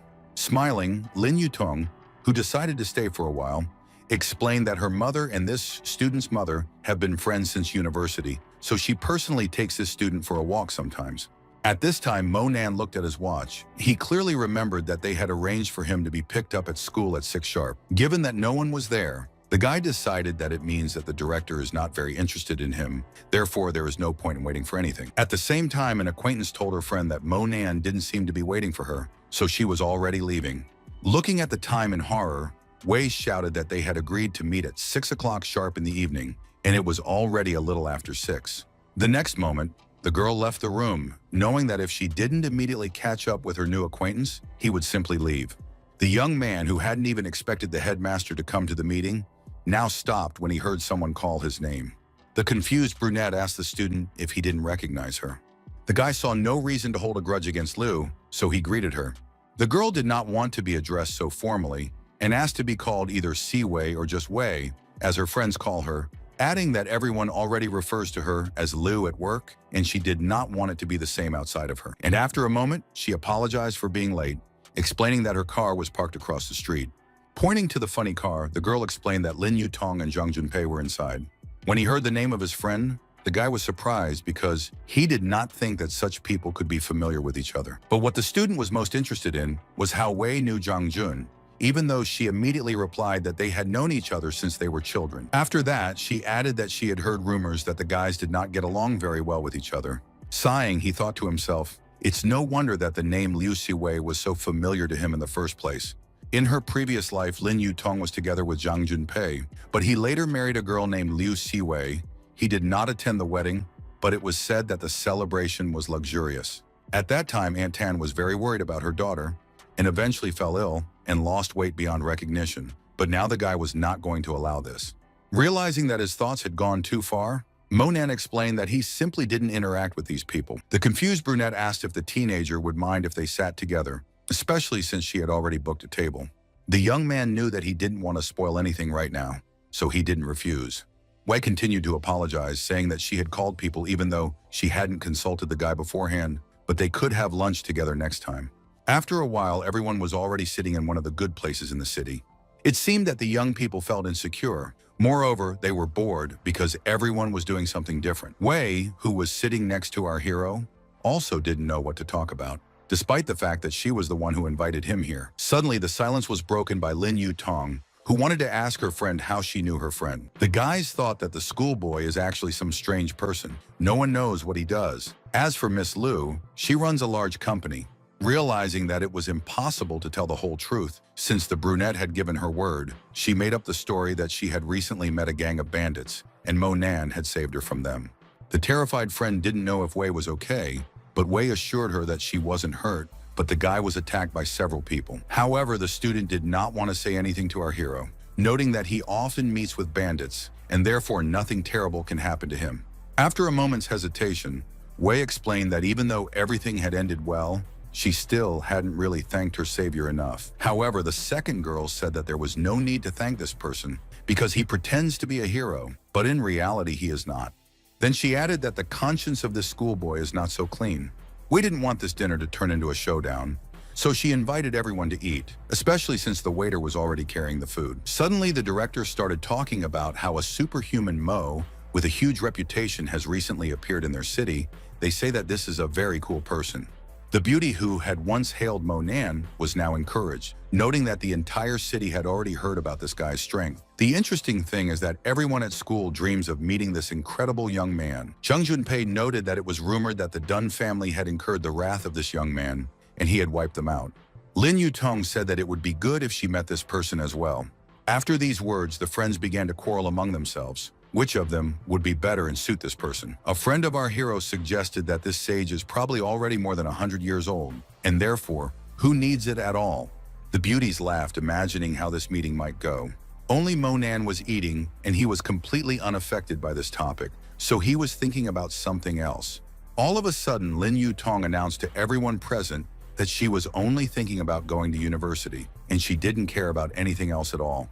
Zhang decided to tell everyone that a friend of his had seen this superhuman and said that he was incredibly young. Hearing this, the girls immediately perked up, thinking that in this case, they probably have every chance to please this Mo.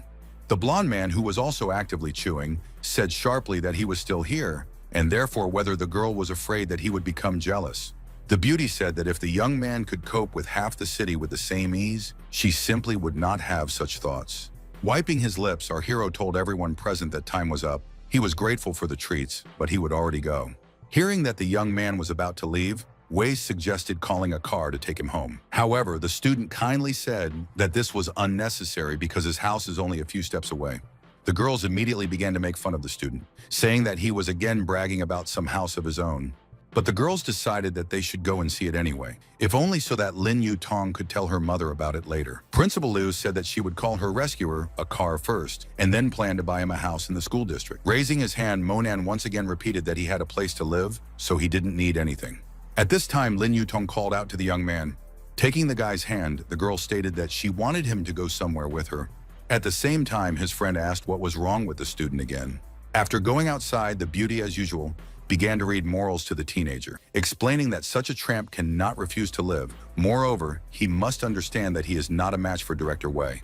But the guy said in a sharp tone that, firstly, he already has a house, and secondly, he does not want to get close to this Miss Liu.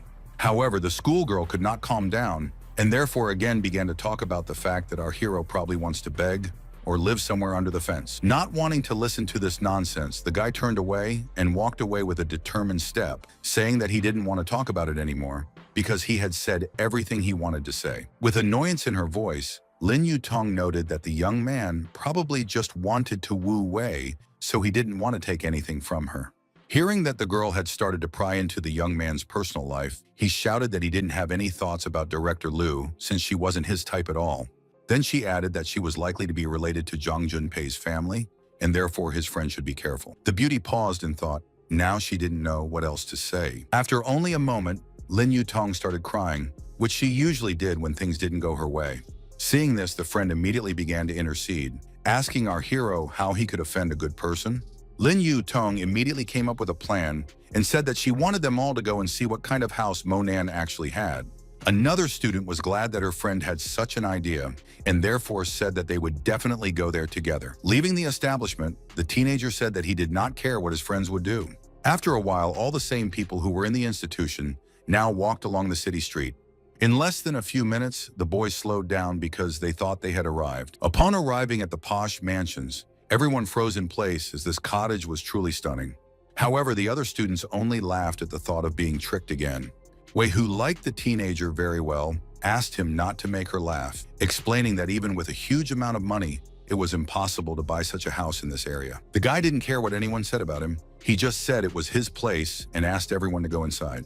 Once in the courtyard, the children could not believe that all this was happening in reality. Startled and surprised, Liu asked the young man if it was true that he lived here, and heard that it was true. After that, the girl noted that this is actually an incredibly picturesque place, which is a pleasure to live in. But before Wei could get any further, she heard a question about how much housing might cost in the area.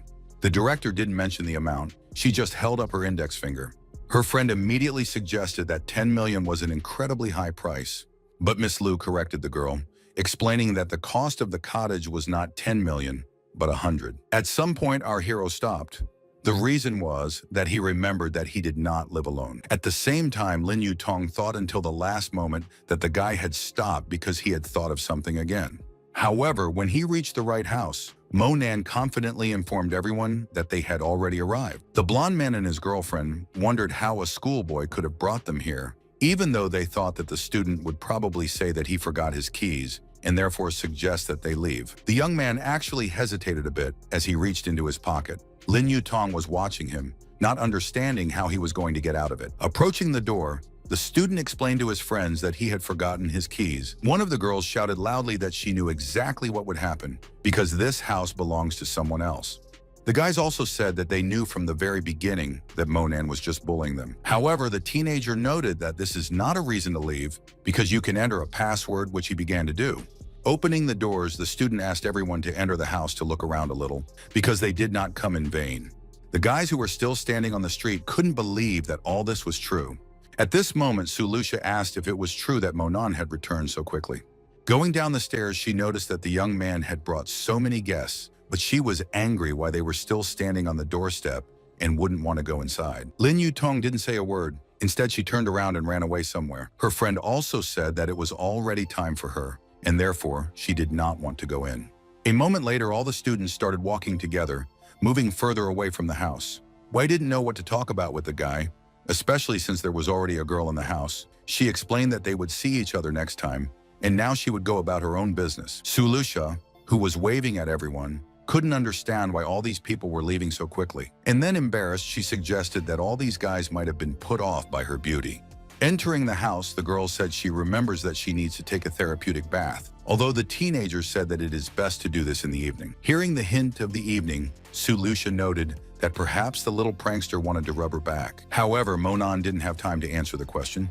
It didn't seem like he heard it at all, because all his attention was focused on the dog. Funny Dog carefully looked at the man and even wagged his tail in greeting. Answering the question of her friend about where this pet came from, the girl said that in the morning she saw a stray dog, and therefore decided to take it for herself. But it was not clear to the young man where the beauty saw that this dog was actually a stray.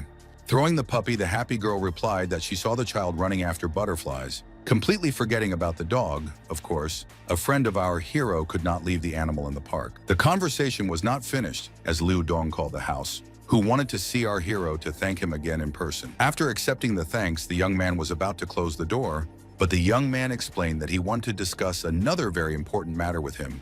Answering this question, the master said that he was convinced that it would definitely interest the guy. It would only take 10 minutes of time, and if possible, he would enter the house. After leaving his apartment, our hero asked the guest to follow him to the lake, where no one would interfere with them. After a while looking at the water, Mr. Liu noticed that the young man was now missing out on the opportunity to become a billionaire. Monan looked at the man in surprise and asked him what it meant. Suddenly, the guest started talking about how right now, Mr. Mo is the first person in their entire city. There has never been someone who can dominate Jiangnan.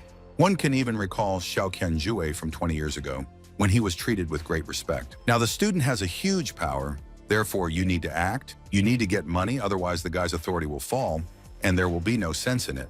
But instead of answering, our hero abruptly turned away and looked at the water.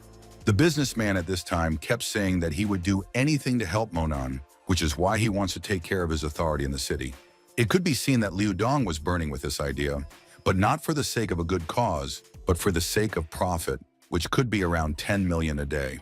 The teenager was silent while the master already began to count the money that is not yet available, as well as divide the total profit, and it seemed that this monologue would never end. Seeing that our hero was still silent as he went down the stairs, Mr. Liu thought that the student was not satisfied with his profit percentage, so he began to suggest other options. Laughing, the young man remarked guiltily that it looked like he was taking advantage of Mr. Mo, but it wouldn't make them feel bad.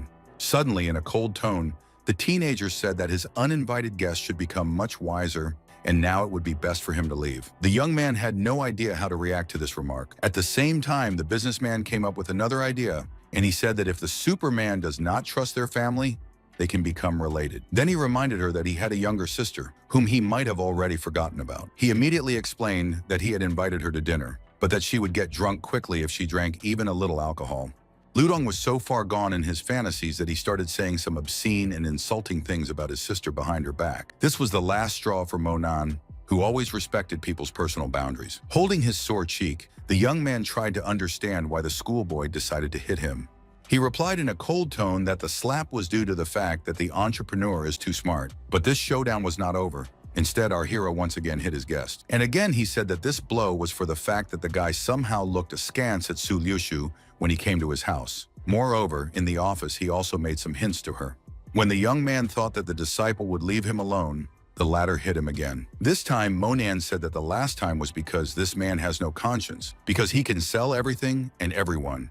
Looking at the teenager carefully, Mr. Liu couldn't find the words to justify himself. However, this did not have to be done, because the young man put his foot on the bad man, adding that if the latter once again decided to be clever in front of him, it would not seem enough to him. The businessman folded his hands over his head in a certain way, which meant that he wanted to ask for forgiveness. Our hero didn't like the man, but he didn't see the point in keeping him any longer. Therefore, he loudly declared that Liu Dong could leave, because there was no longer any desire to look at him. Realizing that it was better not to mess with this teenager, the entrepreneur ran as fast as he could. When he reached the nearest tree, the young man decided to stop for a while to catch his breath. After that, in a low voice, the master said that it would take a little more time and the boy would start talking completely differently. It is now that a schoolboy feels that he is great and powerful, but he doesn't have to go on his knees in front of the Liu family. Looking at the log of the tree, Monan thought that he should use the return to life method to carefully transform this trunk, and after adding one ingredient, it would be able to become a spirit tree. As he concentrated, he realized that he didn't think he would ever do something like this. At the same moment, a very bright glow appeared around the log house, which should have had its effect. And it turned out to be true, because at the same moment something unusual began to happen. When he heard that a friend of our hero was standing behind him, he ordered her not to come any closer, which greatly frightened the girl. Thinking about it, the beauty said that it seemed to her that they had recently dealt with this tree, because Su Liusha clearly remembers that the leaves of this oak can dance. Hearing that the girl said something about other magical features, the young man honestly admitted that he himself hoped for them. At the same time, the guy had no right to be distracted, directing all his energy to the plant that he ordered to grow. Not much time passed, and a huge and sprawling tree was already standing in front of the guys. Looking up, a surprised young man friend said that it seems to her that her eyes are rippling because there are so many leaves. However, the young man was not up to it. He called Yan Lao and asked if he would be free at 6 o'clock in the evening, adding that the teenager wanted him to take a few people who can be trusted and come to his house. As he was about to put down the phone, he remembered that he had forgotten to warn everyone to bring an extra set of clothes. After hearing part of the conversation, Su Liushi was furious. She thought that her friend wanted someone from the Yan family to live in their house. The beauty explained that even though she seduced the young man, but he still can't do that to her now. But the matter was different. Then in the house of the Yan family, the girl introduced herself as a secretary, but Monan did not give her away, however, in her usual clothes. No one would recognize her or even think that it could be her. Smiling, the girl coquettishly stated that she couldn't say for sure, since there were several representatives of the fair sex with the same long legs as her in the whole city. Realizing that this conversation was dragging on, after returning home, the young man told Su Liusha to go take her medicinal baths while he would attend to his own business. Picking up a piece of paper, the teenager thought that this girl was trained to be a killer since childhood, so the practice of Datu Shen Jue should help her. The only problem is that at the end of this instruction, a friend will face a great misfortune. As for our hero, he does not know whether the beauty can cope with this, although perhaps the student is very worried and this girl simply will not reach this level. However, I couldn't continue thinking because Su Liusha came out of the bathroom. As Mo Nan handed her the notebook, he explained that these were the instructions he had mentioned and that he hoped she would cherish them. After that, he said that the first thing he would do would be to reveal spiritual knowledge to her. The guest looked carefully from the young man to the sheet of paper, realizing that she didn't really understand anything. By morning, the conversation was completed, and therefore the student said that he would go to school, and the girl could still improve herself. The guy had already missed a lot, so he couldn't afford to skip school.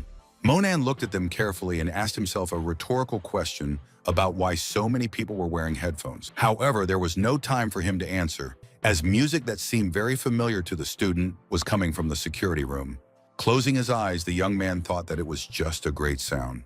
As he moved on, he heard the students discussing Yan Qingsa's beautiful singing, which no one can compare to. Other guys listened to the girls' songs on their phone, admiring the fact that their goddess was simply gorgeous. Enjoying the success of his friend, Monan thought that she had become a real star in just a couple of days. However, the joy was short-lived because in the next moment someone's hand reached for the earpiece that the guy was wearing. It was Susu who asked if the teenager had heard Yan Qingshu's new song that everyone is crazy about. The student admitted that he had already listened to the song twice, realizing that the headman also likes it. One of the classmates said that he didn't expect this Yan Qingxi to be so pretty and cool. Now he is her biggest fan. When the young man approached Monan, he hinted that the young man knew this girl, so he said that if he didn't take a picture with her, he would die of regret. Realizing that it was not even worth starting a dialogue about refusal, since it would take a long time, the guy explained that if possible, he would definitely introduce the guys. Susu, seeing the student in the cafeteria, asked if it was true that he was going to have lunch with everyone, because he rarely comes here. Then she added that she was having lunch with Sikwe, so the teenager could join them if she wanted. Turning around, Monan turned his attention to the beauty who was sitting down and looking sadly at the food in front of her. He knew that something was probably wrong with this girl again. The disciple approached a friend and stated that Zikwe wasn't eating anything at all, probably because she was going to upset her grandfather. But instead of any clear answer, the schoolgirl simply called our hero by name.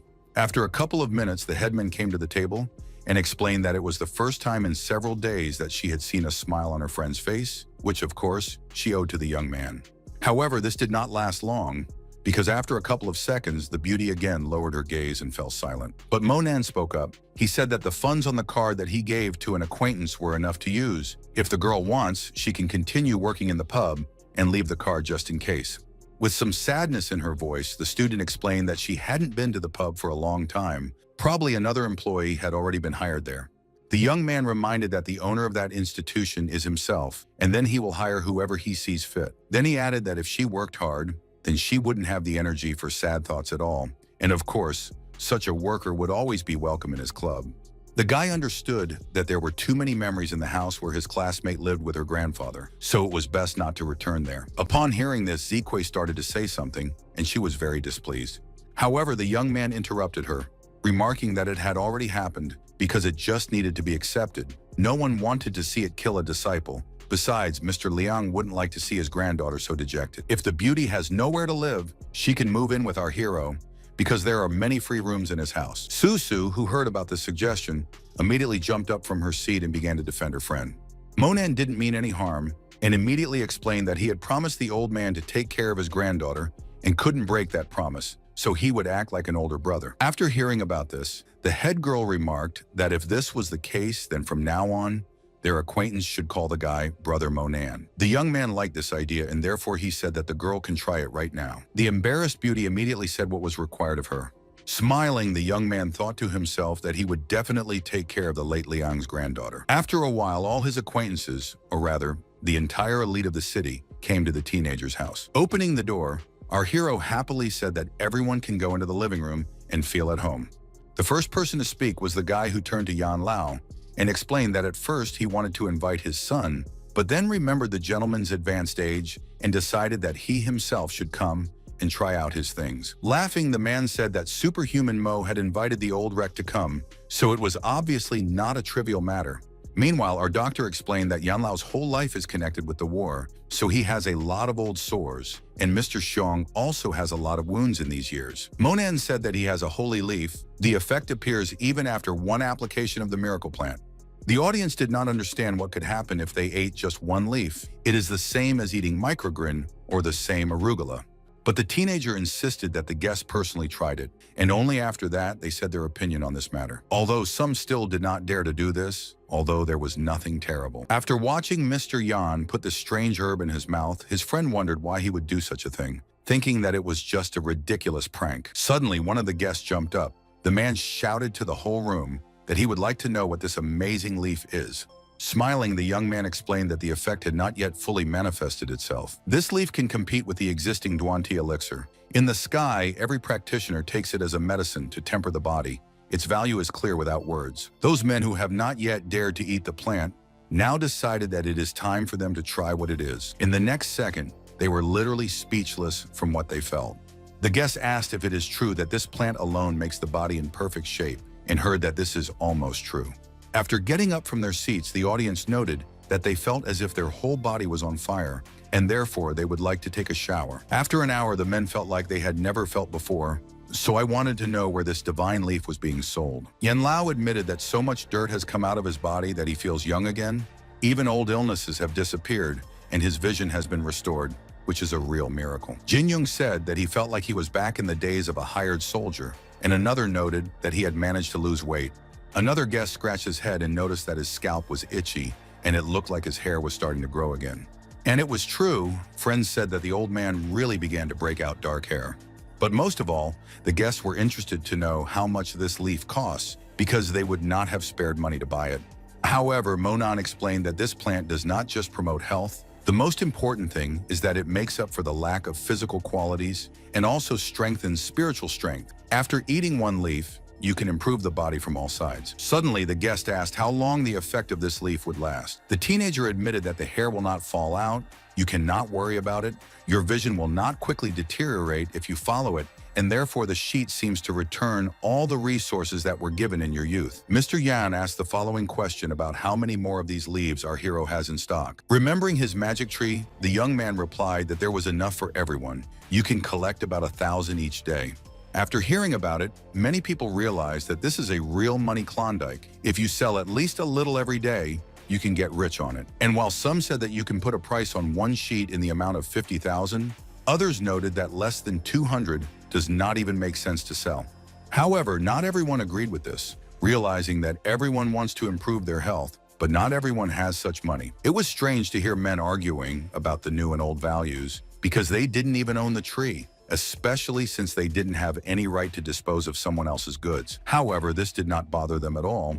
and everyone wanted to add something from themselves, as well as emphasize the value of such a product. It even got to the point that the guests began calculating the profit for the year, taking into account that one leaf can cost about 100,000. Therefore, you can earn at least several tens of billions in a year. Monan didn't want to say anything, thinking that his plant might shake not only their city, but the entire world. Getting up from the chair, the guy said that he himself was thinking of starting a business, and to begin with, he would give each of the men 100 leaves for advertising. But you need to remember that it is important to take the plant in the first 3 days, otherwise its effect will be nullified. Our hero had other things to do, and he honestly said this, wishing everyone good luck in trading. After that, the young man turned to the window and thought about something. At the same time, Yanlao said that he knew for sure that this leaf would make a real revolution, because with it, no doctors are needed. Taking the goods, the happy guests waved to our hero and went away, realizing that now they have a new era in business. As for the schoolboy, after finally being completely alone, he took out the battered copper coins from his pocket. He knew that it was time to start looking for materials to make magic tools again. Right now, the young man was at the border of Jufa. In fact, he was already getting close to breaking through, however. Due to the dragon embryo, he had to retreat for a while. Now, the student's practice is not only to satisfy himself, but also to ensure the vital activity of this embryo, and therefore it is not clear whether this is good or bad. The next day, as usual, the teenager was poisoned to school. On his way to the school building, our hero heard someone call out to him, so he stopped for a while. It was Lin Yutong who was looking at the schoolboy sternly, even though she was silent for the first few minutes. The guy did not understand what the friend needed from him, and she just took the student's hand and led him somewhere. On the way, the girl explained that she had an important conversation with a young man. After arriving at the park, the beauty pushed Monan toward the tree with one powerful movement. The teenager couldn't understand anything, although he decided to wait for Lin Yutong to start the conversation first, since that was why she had brought him here. When the young man heard that the student offered to move back to their house, he said that he did not need it because he lived near the school and did not need anything. However, Lin Yutong called our hero a freeloader, saying that he lives in a strange place. Removing his hand, the youth asked icily, "Since when is he Monan, someone's freeloader?" But the enraged girl said that they had recently discussed this with Shang Xiao and Shan, and therefore she only wanted to ask one question to her friend. "Is it true that the guy bought that beautiful cottage by the lake?" The young man had nothing to hide. He said that he saved the life of a man. In return for this, he was given this house. Inwardly, the disciple thought that this was about the reputation of the Yan family, and he could not tell their last name. But as usual, the beauty bent her line, saying that it was all a lie because no one can give such an expensive home. As he was about to leave, Monan replied that he didn't care if they believed his words or not. As for Lin Yutong, she had already made up some story about a rich and married woman having fun with a guy whenever she felt like it. Turning around, the teenager explained to his friend that his affairs did not concern her at all. Grabbing the guy's hands, the girl said that for sure our hero wants to be like Zizhou or Zhang Xiao, but he is different. They are from different worlds, and therefore you don't even need to try to jump to their level. Pulling back his hand, the schoolboy boldly replied that her friend only had Zhang Jun in mind, and as for Mengzi, he wasn't even worthy of standing next to him, let alone more. After a moment, he added that he could still bear it for Aunt Tan's sake, but if these bad people started spreading rumors around the school, he would wipe them out. Instead of understanding, Lin Yutong went on to say that the teenager was already used to being rowdy, even though he needed to grow up a long time ago. Suddenly, Monan stopped and said that the girl had said so much, but she was right about one thing. After all, they really are people from completely different worlds. After school, all the kids were looking forward to seeing their idol, Yan Qingxi. Looking at the blonde, they couldn't believe that she was standing so close to them, which was absolutely amazing. At the same moment, the class teacher turned to the schoolgirl, who asked who the student was looking for, noting that her song sounds very beautiful. After hearing that Yan Qingxi was looking for our hero, the teacher remarked that this young man was very lucky to have so many beauties wanting to see him recently. Approaching the blackboard, the teenager jokingly said that he was very lucky to be wanted by such a celebrity. Winking at her friend, the blonde said that since he wasn't looking for her, she did it, adding that there was one important conversation. Left alone, the girl confessed, "The song that Monan wrote is very cool. One company wants to buy it back for 5 million. If the subsequent songs are the same, they are willing to pay about 50 million. Closing his eyes, the guy confessed that he didn't care, but there was one condition. The songs he wrote should only be sung by Yan Qingxi. With full understanding in her voice, the blonde once again stated that she would sing all the songs personally. At the same time, our hero's magic bell rang in his pocket, realizing that some interaction had taken place. Aloud, the young man thanked his friend and thought to himself that the gift of all-seeing, hanging in the void, and a magic song are effective methods. Kingsley only noticed that the young man looked very agitated. The teenager immediately proudly said that it was worth it to be joyful. Realizing that the schoolboy left, the girl was upset. She understood that they had not seen each other for a couple of days, and he had nothing to say to her, which was a little unpleasant. Picking up the bell, the aspiring singer told herself that she must study well, pass the exams perfectly to enter the conservatory, after which she will definitely be able to develop in writing music. A signed contract is great, but it is not a reason to relax. On the contrary, it is a great incentive to move forward. The beauty declared to herself that she could not be lazy or tired. She had to strive only for progress. With anger in her voice, Yan Qingxi turned to her acquaintance and asked in an unflattering tone if he had heard everything that she had just said. However, when the girl turned around, our hero was nowhere to be found, although she didn't understand how he was able to leave so quickly. Instead, it was Lily who was standing on the roof, who was the next-door neighbor, asking why the blonde was here, and besides that, she was muttering something unintelligible under her breath. With anger in her voice, the beauty shouted that it was all the fault of Monan, whom she wouldn't pay any more attention to. While sitting in the staff room, the homeroom teacher told the boy that he had been taking too much time off from school lately, although he could solve his questions in the evening or on weekends. Folding his arms across his chest, the teenager said that recently his academic performance has improved, so there will be no problems with passing exams. As for the rest, today he really has important things to do.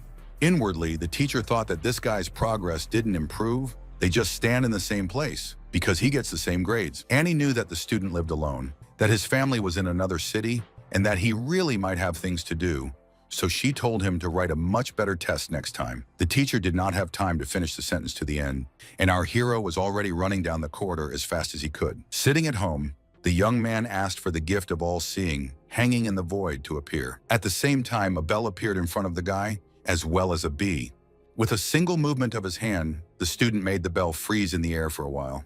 As he focused on his goal, he thought that what he needed was miles away from his home, which was a long way away. Despite this, our hero understood that he was obliged to take the thing that he so much wanted to find, but he needed helpers. At the same time, he thought of Sur, who often goes abroad. After some time, sitting in the car of this person, the man said that he did not want to praise himself, but the student made the right decision, that he took him with him. After that, the driver accelerated to reach the destination as soon as possible. Responding to Mr. Xiong's question, the teenager noted that he only had 10,000 yuan in cash with him. This greatly surprised a friend of our hero, who did not understand why they were being followed in this case. Then he explained that the white car had been following them since they left the cottage, and that it would probably only stop at the port. The guy turned his head to take a closer look at this car. After a while, the men were already in the parking lot, which belongs to the port. While getting out of the car, a joyful Xiong'er explained that they had already arrived. Listening to the small bell, the guy thought that the direction was absolutely correct. Suddenly, the student's escort explained that a girl had been following them all this time, and a rather interesting and attractive one at that. At the same time, a blonde woman got out of the car and headed in the direction of our heroes. Xiong'er guessed that such a beauty could only be a special agent. However, it was not possible to finish because all passengers traveling to the island were asked to immediately board, since there was only a short stop at this port. Therefore, no one will wait for latecomers. Standing on the deck, guide Mo Nan said that the Diamond is a foreign ship, a model of Yulao Qi. It is currently a tourist ship, but there can be smuggled contraband secretly, and some transactions can be made on board. In ancient times, pirates hunted here, so in some passages you can find treasures, after which you can climb up. The young man said that he didn't mind following the man. After entering one of the rooms, Zhong-er explained that the ship has 4 floors, cabins are located on the 1st floor, there is a restaurant on the 2nd, and cargo is stored on the 4th. While the attendant was pointing out that there was also a casino located on the 3rd floor, Monin turned his head because he saw the stranger again. Xiong'er explained that the casino was the most popular place on the ship, so he offered to play a little if the guy didn't mind. However, the teenager refused this, saying that he is not a gambling person and does not like anything like this. When they arrived at the jewelry trading area, the man explained, if they want to enter here, they need to pay a deposit of 10,000 yuan. The man paused for a moment to search for something in his pocket. Suddenly, pulling out the money, the guy's friend shouted that he had already found it, and therefore they could enter. The guard didn't really like the fact that the guest didn't take the money out of his pocket, so he didn't immediately decide to take it. After going inside, Zhong-er asked if the young man liked it or not. The schoolboy was silent, But he knew that this place was quite pompous. Although, on the other hand, if he did not know that they sell or buy expensive jewelry here, he would have thought that this was some kind of merchant shop. At the same time, the young man stopped because something alerted him. It turned out that the disciple's attention was attracted by the stone statues, which seemed very beautiful to him. Scratching his head, the man asked how these terracotta statues might appeal, adding that it would be difficult to transport them from here. Turning to one of the employees, Dronzer shouted that he wanted to know how much these 3 broken stones were worth. Laughing, the young man replied that the visitors have an eye for such things, because yesterday they were sold to him by a large customer, but he sells these 3 figurines only together. Monan could evaluate the item himself, so he only wanted to know the price. Still smiling, the man explained that originally one statue was worth 1,200,000, but he would sell it to them for 1 million, so 3 are worth 3 million. Monan didn't mind paying such a sum. Moreover, he asked to find 2 people to move the purchase to their cabins. Taking the card from the buyer, the seller said that he would do everything in the best possible way. However, the men did not have time to finish because other employees flew into the room, who turned to the owner of the antiques. In a frightened voice, the guy said that they do not sell these statues for any money.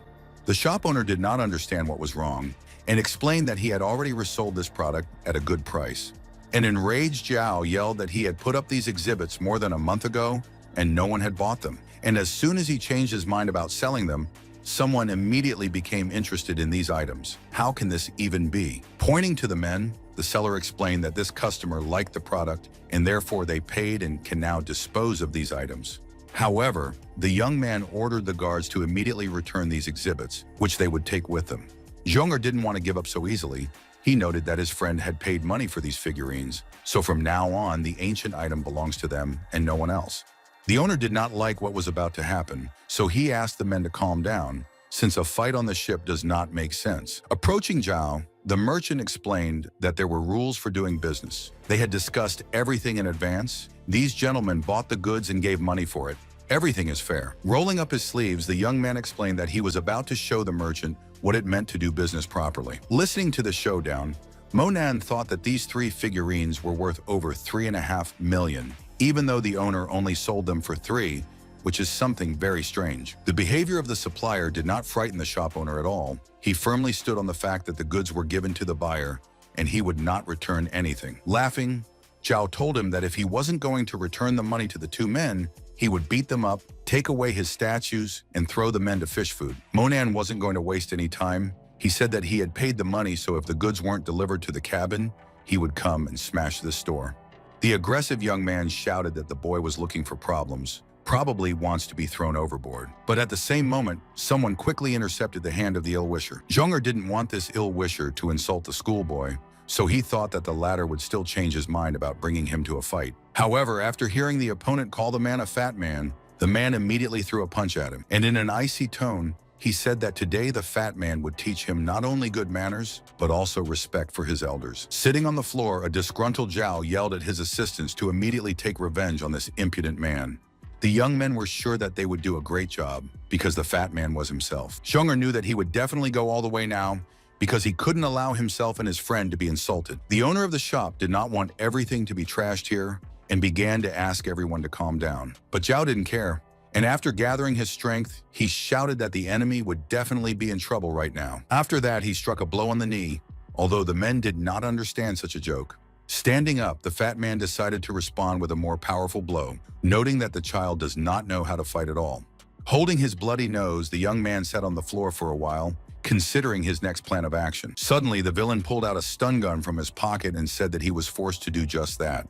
Looking at Monan in fright, his friend said that he probably couldn't do it alone, so he needed help. Instead of answering, the young man asked if Mr. Xiong also had Xingquan, but Mr. Xiong said no. At the same time, the enemy was rapidly approaching, believing that now luck would only be on his side. Taking a deep breath, the young man told Dronzer not to do anything, because he would deal with this bad person himself. At the same time, the young man began to connect some special energy to help, realizing that the battle with him would end very quickly. All of a sudden, this energy was directed towards Zhao, who didn't even think that such a thing could happen. And then something happened that the ill-wisher did not expect, because his taser was broken. Realizing that Monan was not a simple person, the villain immediately froze in place, not knowing what to do best. Attacking the young man, the student explained that the meaning of Yixingquan is that by controlling your fist with your mind, you can do whatever you want. The man didn't understand much, but he saw how our hero easily and very quickly struck a blow to the person who was standing in front of them. But the disciple realized that this was too little and immediately grabbed the hand of this merchant. In an instant, the young man shifted him so that he was back on the floor of the room. When there was a free moment, our hero asked his friend if he understood how the technique was performed, but the man honestly admitted that the teenager did everything very quickly, and therefore he did not catch his movements. Monan picked up the ill-wisher from the floor and said in a calm tone that in that case he would show this manipulation again, although the offended Zhao wanted to just let him go.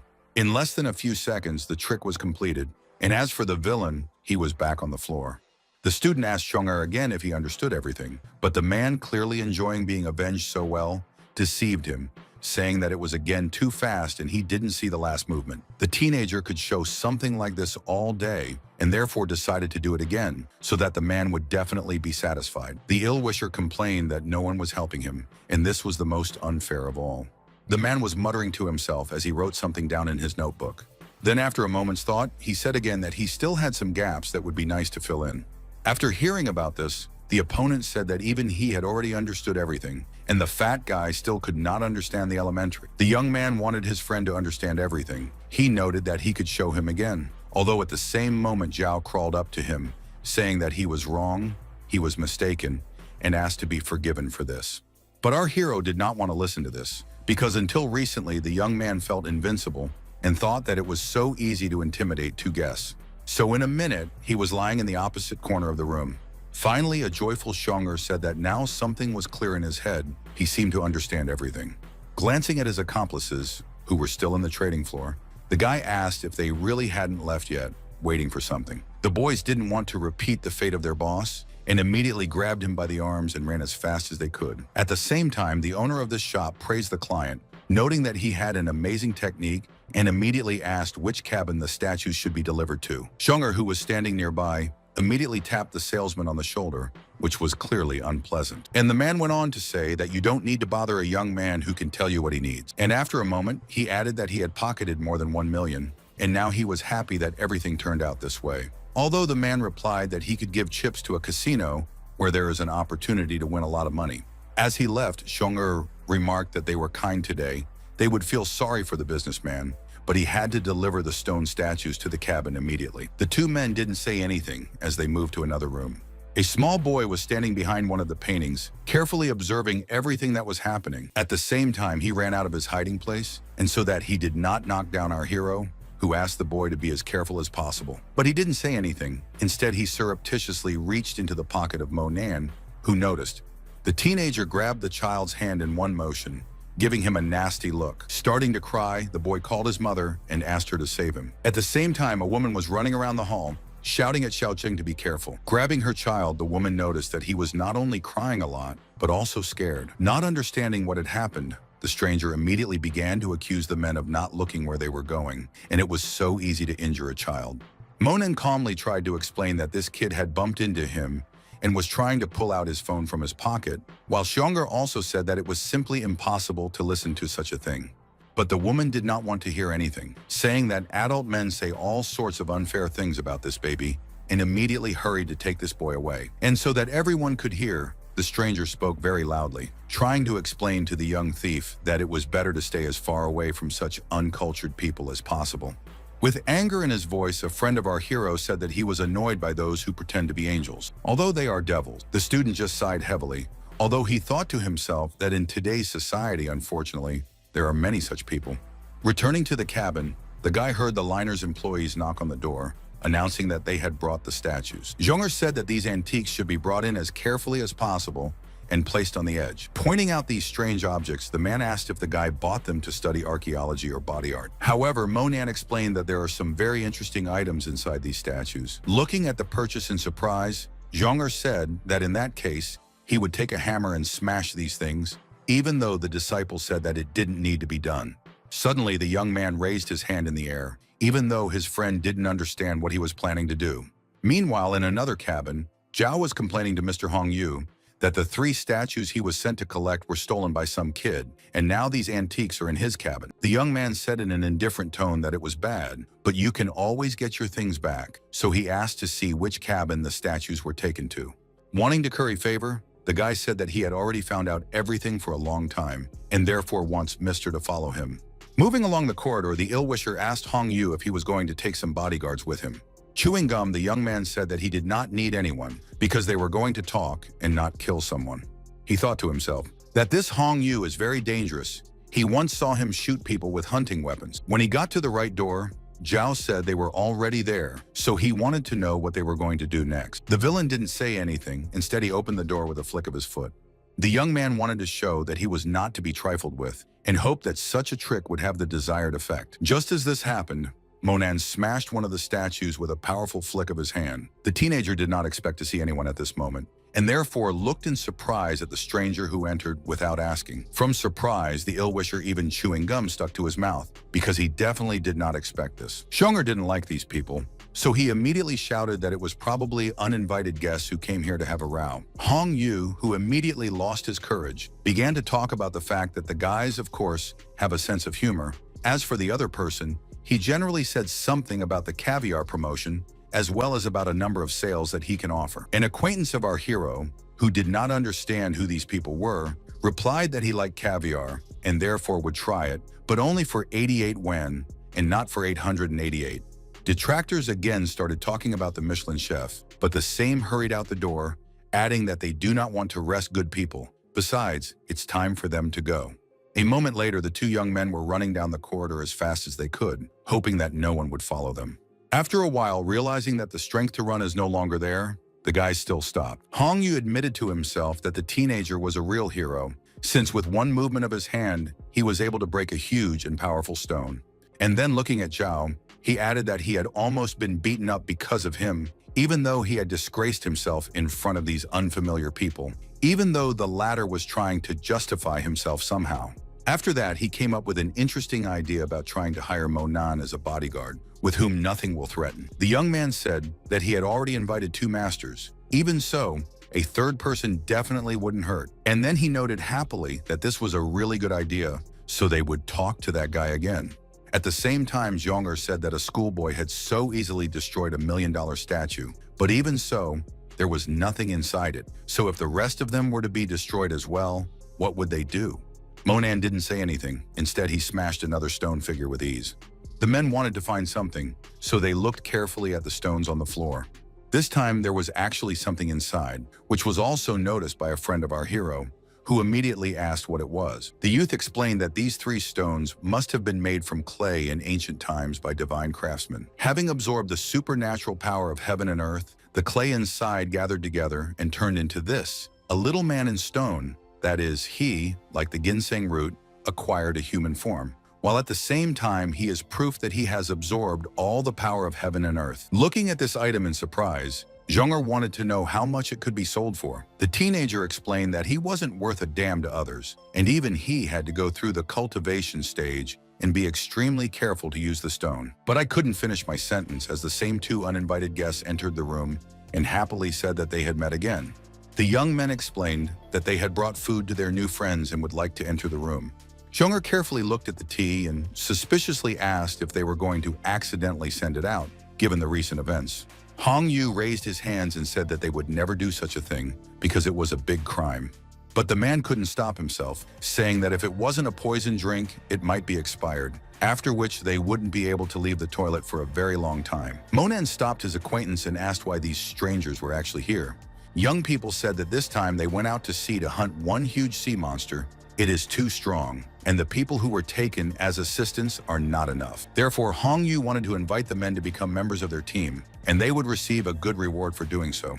Answering the question of our hero's assistant about the price, the young man replied that he was ready to pay 300,000. Inwardly, Monan thought that he wasn't interested in money, that's for sure. But with this ferocious monster, he should be as careful as possible. The schoolboy calmly stated that they were not interested in this, and therefore asked the children to leave their cabin. The teenager heard uninvited guests haggling, offering a large sum, but explained that it's not about money, they just don't have time for it. Zhonger tried to push these guys out into the corridor, adding that they had enough to do, so they wouldn't hunt the monsters. But the young man did not like this audacity. He said that he had already revealed a big secret to strangers, and if this was so, then now they should go with him on this sea hunt. Our hero, who overheard someone insisting on something he didn't want, came over and asked again if the guy wanted them to join his team. Running out the door, the ill-wisher said that anyone who heard his secret and did not join the team automatically ranked among his enemies, and therefore the guys had better think carefully again. The man immediately explained to the student that the Jing family really has a significant influence on the northern coast. Similar to the Yan family, they are clearly well prepared for hunting some monster, but it is not profitable for them. However, the disciple was unwavering, noting that let these people go, while privately thinking that he didn't need to know about all the great families. And looking at the tools that look like manicure tools, he added that now there are more important things to do. In the next minute, Monan was busy refining the figure they found inside the statue. The next day, Xiong'er woke up as early as ever. However, even though it was only 5 in the morning, it turned out that the youth hadn't even gone to bed, still sitting in the same spot. The man, seeing that the guy was not going to sleep, said that it was a great success to go out to sea, and therefore offered to admire the beautiful dawn from the deck. Our hero did not object, and after a while the guests were already standing at the top. The teenager was looking around carefully, but something interesting caught his attention. The fact is that in front of them was the same blonde who was driving behind them in a car, and on the first day was going to approach, but then walked away. At the same time, Xiaodong was telling his mother that he wanted to eat chips. In a stern tone, the woman said what kind of chips we can talk about, because it is very harmful. Falling to the floor, the boy began to roll around the deck in hysterics, saying that he did not want anyone and nothing. He only wanted chips. Realizing that the child would not calm down just like that, the mother replied that if the child was so hungry for snacks, he should go to the woman and ask her for some. However, instead of asking, Xiaozhong started snatching the bag from the stranger, shouting for her to give him the chips. Realizing that her son would not get any snacks, the enraged mother, leaving, began to say bad words about the blonde. Suddenly, one of the girls shouted loudly that the sun was starting to rise. Everyone gathered began to take pictures of this incomparable sight, as did a strange girl. But at that moment, the naughty boy pulled his hand out of his mother's hand and ran towards someone. The child pushed the beauty with all his strength so that she fell on the railing. A moment later, the crowd watched the blonde fall overboard. Frightened girl did not understand how this could happen. She realized that she could hit the surface of the water and die. Realizing that something was wrong, Xiong'er turned to our hero, asking what they would do in this case. However, the guy didn't say anything, because at that moment he was already flying in the direction of the stranger. The student did not have a clear plan, but he knew that he would definitely come up with something on the go. With just one movement, the young man grabbed the falling lady's arm with lightning speed, realizing that he had already completed half of the task. The frightened brunette called for help from the others, shouting that there were people who needed help overboard. During the battle, Monan did something incredible, knowing that he knew exactly what he would do next. And it was really enchanting, as the apprentice lingered with one hand on the railing of the lower deck, intercepting the beauty in such a way that she was in his arms. Then the teenager pushed off and jumped as high as possible, which shocked everyone who watched this action. Most importantly, within seconds, Monan was holding the stranger in his arms, and he was firmly on his feet and on the deck. Unwitting witnesses of the incident were happy that everything ended so well, praising the brave and courageous guy.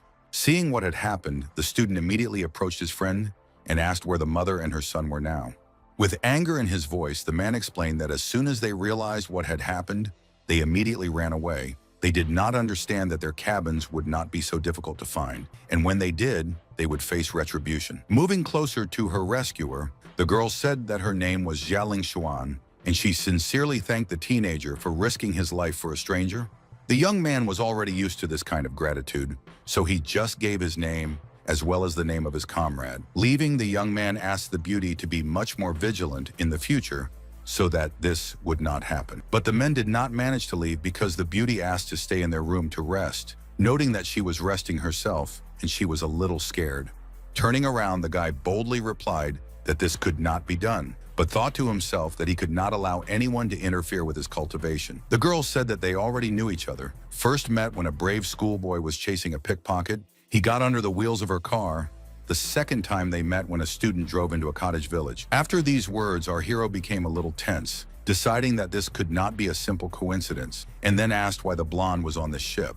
Scratching her head, Jialing Xuan stated that it is inconvenient for her to talk a lot about her work in front of everyone. In a nutshell, she went to interview 2 highly qualified employees to return to work. Dronzer immediately said that the girl was from a recruitment agency and added that the current employment system is very complicated, although these words made our hero smile.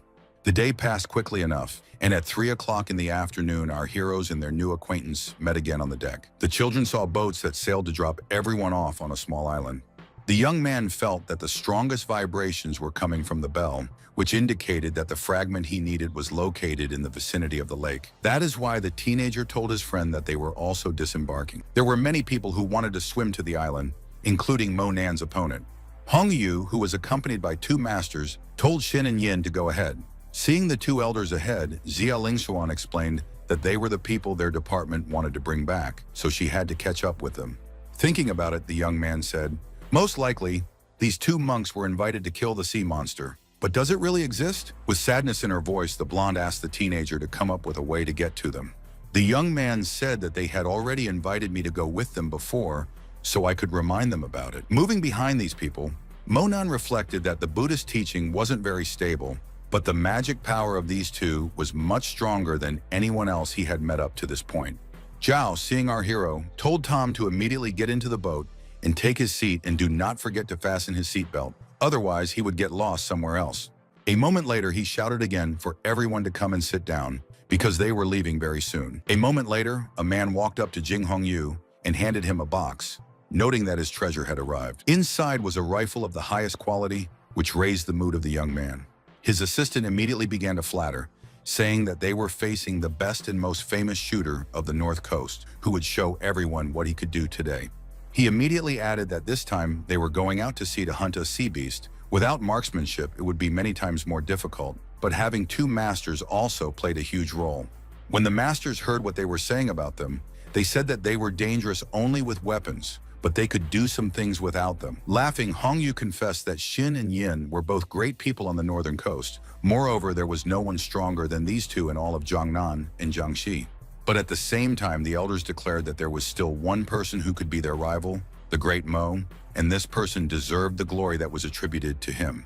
At this point, the girl thought about the fact that if these masters praise the boy of the new generation, then he really deserves attention. Therefore, you need to try to get him. Someone from the audience at this time explained that this island is the closest to the open sea. Several islanders live above. First, you need to calm them down, and then you can act. A few minutes later, Monan had already set foot on the clear sand of the island. As he listened to his own bell, he happily noted to himself that the thing he needed was in this place. At the same time, Zhao asked his leader what they should do with the 2 who decided to go with them after all.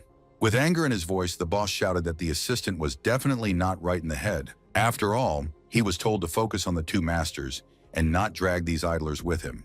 The elders immediately replied that they had come here to catch the monster and not to enjoy nature, and therefore they were ready to take up the work. Qiao immediately turned to our hero and his assistant and said that they would get $3,000 for the work. If they were satisfied with it, then they should follow them. If not, then they would have their own way. Dronzer, who was used to playing the role of evil, immediately started shouting and cursing something. But the young man said that they wouldn't get any more than that, since they had still paid for his statues. And he thought to himself that these 2 people had nowhere to go anyway. The man was willing to continue playing his part, but Monan replied in a calm tone that they would be done then.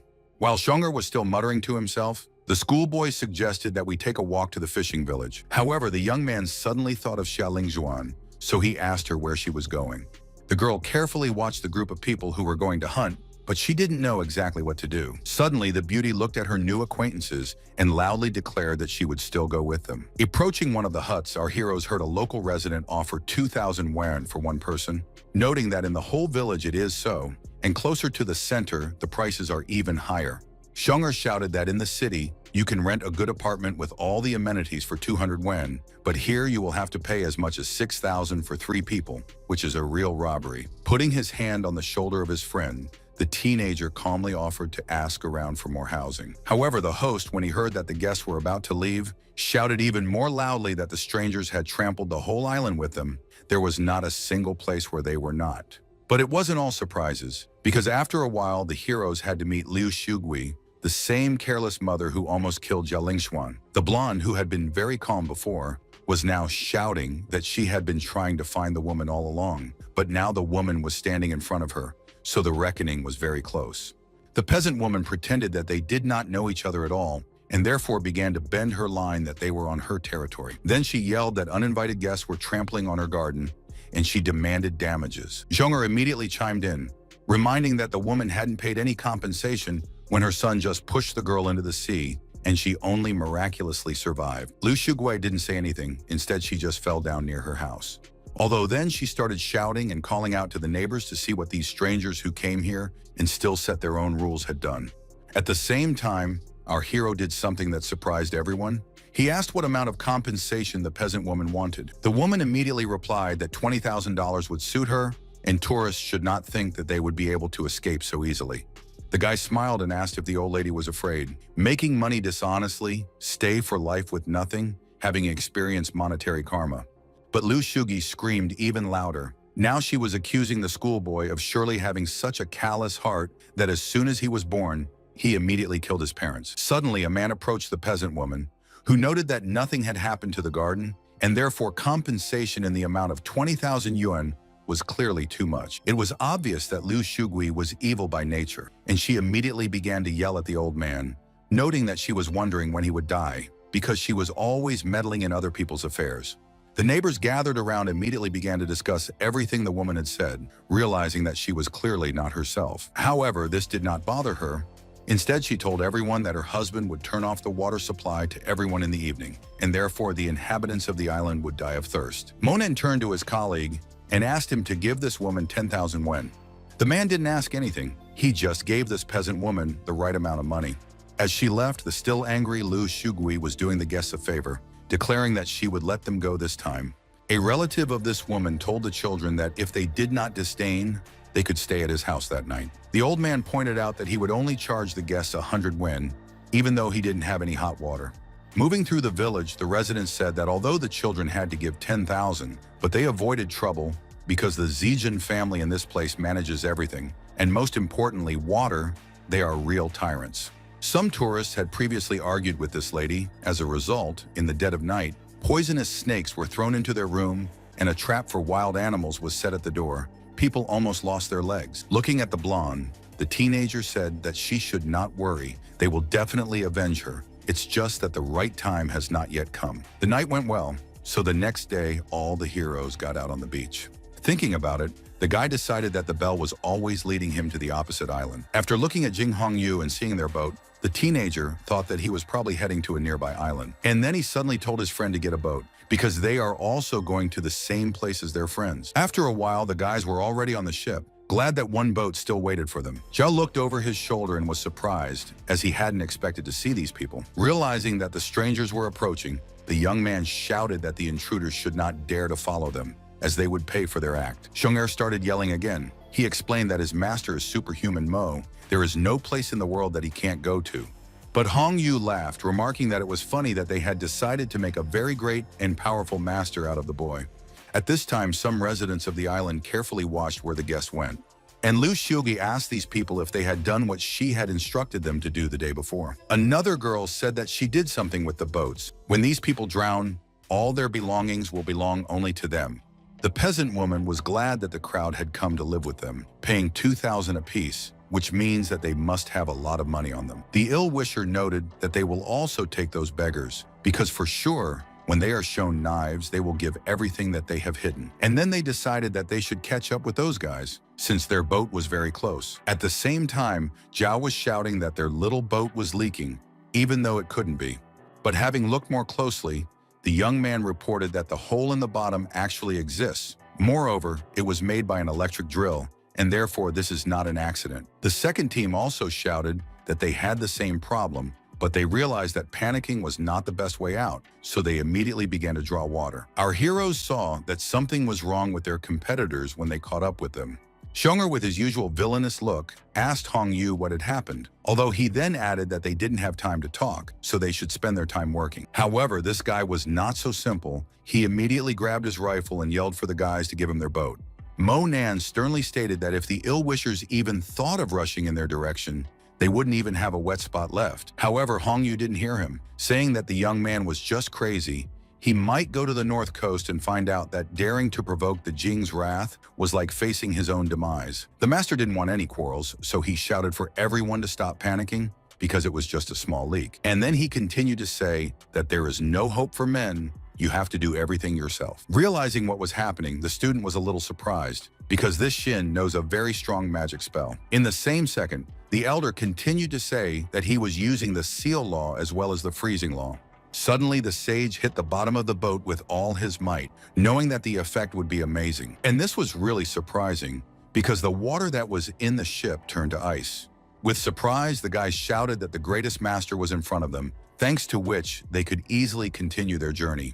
Hongyu started laughing and cheering. He declared that there would be a key moment of their journey when everyone would be jealous of what would happen. However, the masters did not want to praise themselves, and therefore noted that there was nothing surprising in this. It was just a small trick. Another sage said that they needed to hurry because the task will not wait. Besides, it is still unknown who made a hole in their boat and what purpose they were pursuing.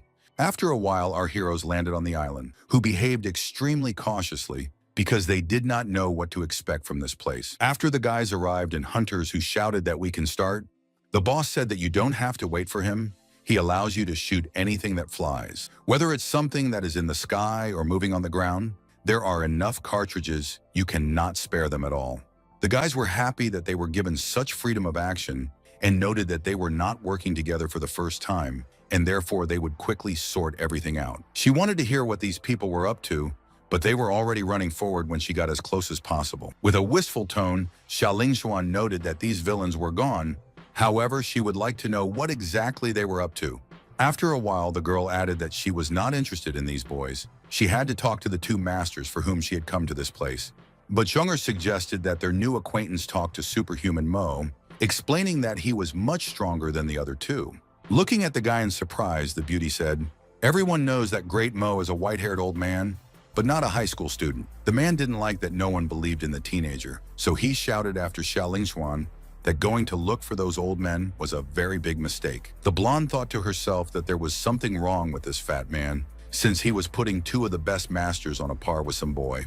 After a while, the villains also arrived on the island, thinking that their plan would fully justify itself. Zhong'er noticed that the peasant woman was following them, so he immediately informed his companions. And while the man said that these weasels are ready to do anything for money, the girl noted that this is impossible because in this place, there are two great and best masters of magic. Monan didn't want to discuss it. He had his own plans, and then he told the guys that they didn't have any time to waste. And pointing out the way, the young man asked everyone to go to the same place where another group had recently gone.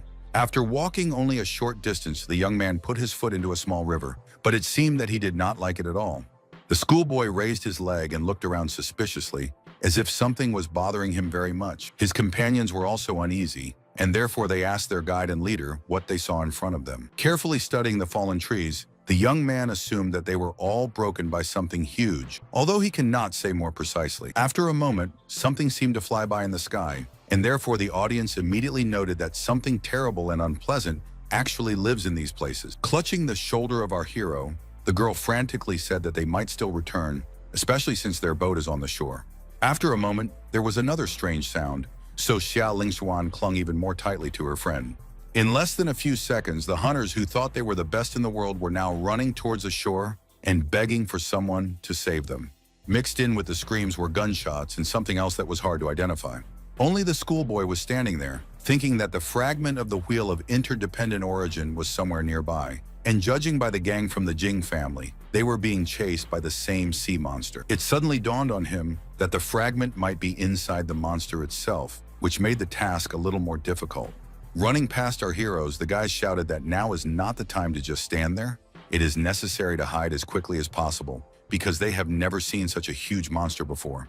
A terrified Zhong'er stated that the situation didn't really bode well. If people with guns were fleeing, perhaps they should also think about it. Hongyu couldn't walk on his own for some reason, so he was supported by an assistant who was barely able to stand up on his own.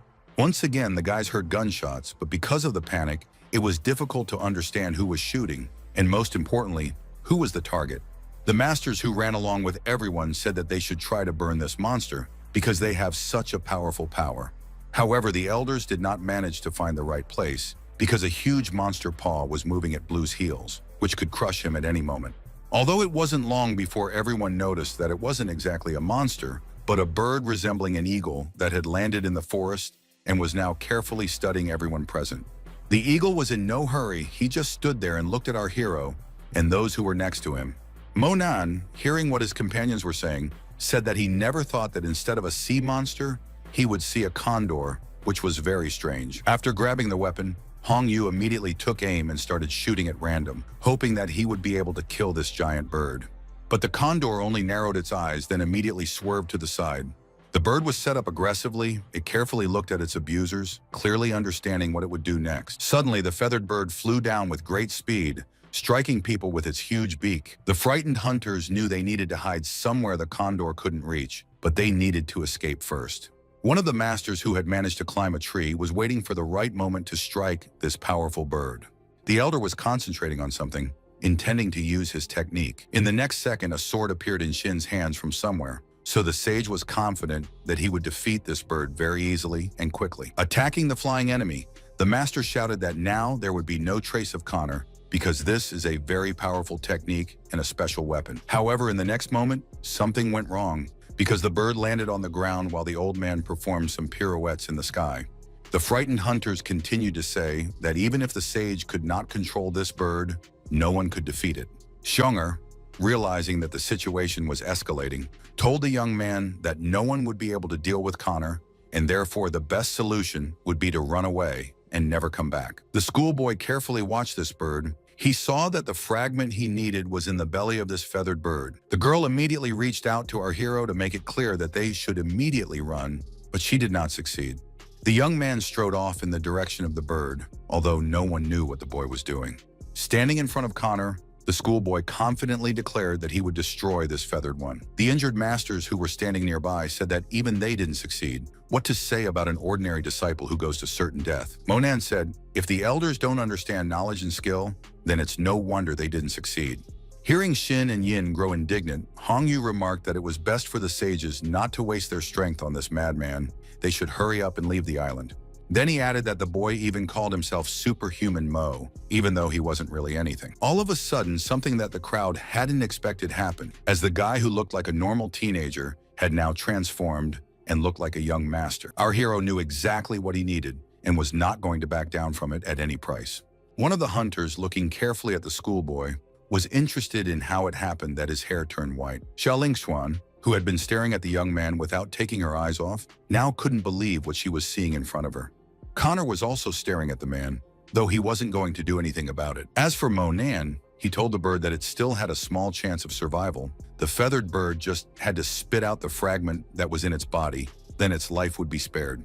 Suddenly, the bird screamed so loudly that everyone's ears were blocked from the sound. At the same time, Connor slammed his huge beak down on the ground, where a second ago the student was standing, who managed to jump out of the way. The guy knew that the bird was not going to give up, and therefore called for the help of lightning, which could cope with absolutely everything. The electric charge was not long in coming, although Connor did not expect such a turn of events. He of the masters said with horror in his voice that this schoolboy managed to summon thunder and lightning. This law was borrowed from the highest mentor, therefore this is something incredible and supernatural. At the same time, the feathered bird rose above the forest and hovered there. Grabbing onto a tree, Hong Yu yelled that the eagle's attention was currently focused on Monan, so they could take the opportunity to leave this place of ruin after all. Running away, the masters explained that from the very beginning, they said that this monster is too huge. Human strength is not even a match for it. It's like a praying mantis will start blocking the way of a car. But our hero was not afraid of this situation at all. He calmly said that the condor was really going to think of itself as a praying mantis, which the masters mentioned. At this point, the bird decided that it was time for the second round, which it was going to win. That was why the condor slammed its huge paw into the ground with all its might. The young man realized that the enemy could not be defeated just like that, and decided to use high magic, asking the higher forces to mold a battle slave for him with the help of his mental blood. After that, the student took a small statuette that he had and sprinkled it with a small amount of blood. And then everyone heard a terrible crash, although it was not clear from which direction it came. The most interesting thing was that the small mountain that was located next to where Monan was now beginning to collapse rapidly. But in its place appeared a huge stone monster that not only growled, but also moved. A sort of statue immediately headed in the direction where his master was. The hunters had never seen anything like this, and they thought that something was wrong with their vision because this could not happen in real life. As for the condor, it didn't have time to linger. It immediately attacked its new enemy. The teenager who was controlling the stone monster's movements started to perform some moves to make it do what was necessary. At the same time, the statue, which no longer had a head, grabbed the condor by the neck with all its strength and began to strangle it. The young man icily stated that if the feathered man still decided to resist, then he would definitely not live in this case. After that, the stone monster began to deal with this bird, which was seen by everyone present. After a while, the bird fell to the ground with a crash. It was so loud that it seemed as if the entire forest was shaken by this eerie noise. For a while, our hero also froze in place and looked in front of him. The stone statue couldn't do anything without being ordered to, so it just stood there and waited for it to act again. Finally, the young man thought that he had done half the work after all. However, it was too early to be happy. The young man saw the stone bully standing next to the bird, but did not yet know whether he would use it or not. Monan just stood behind his assistant and remained silent. The surprised masters, together with Hong Yu, wanted to somehow describe in words what they had just seen, but for some reason they only said obscene words. The blonde was shocked by what had happened, but in a good way, as she admired her new acquaintance. But instead, the disciple turned his head over his shoulder. Despite that, he didn't say a word. The masters, who had already fallen to their knees, turned to the Superman, saying that they realized their mistake and hoped that Great Master Mo would forgive them, and that they would never cross him or question his actions again.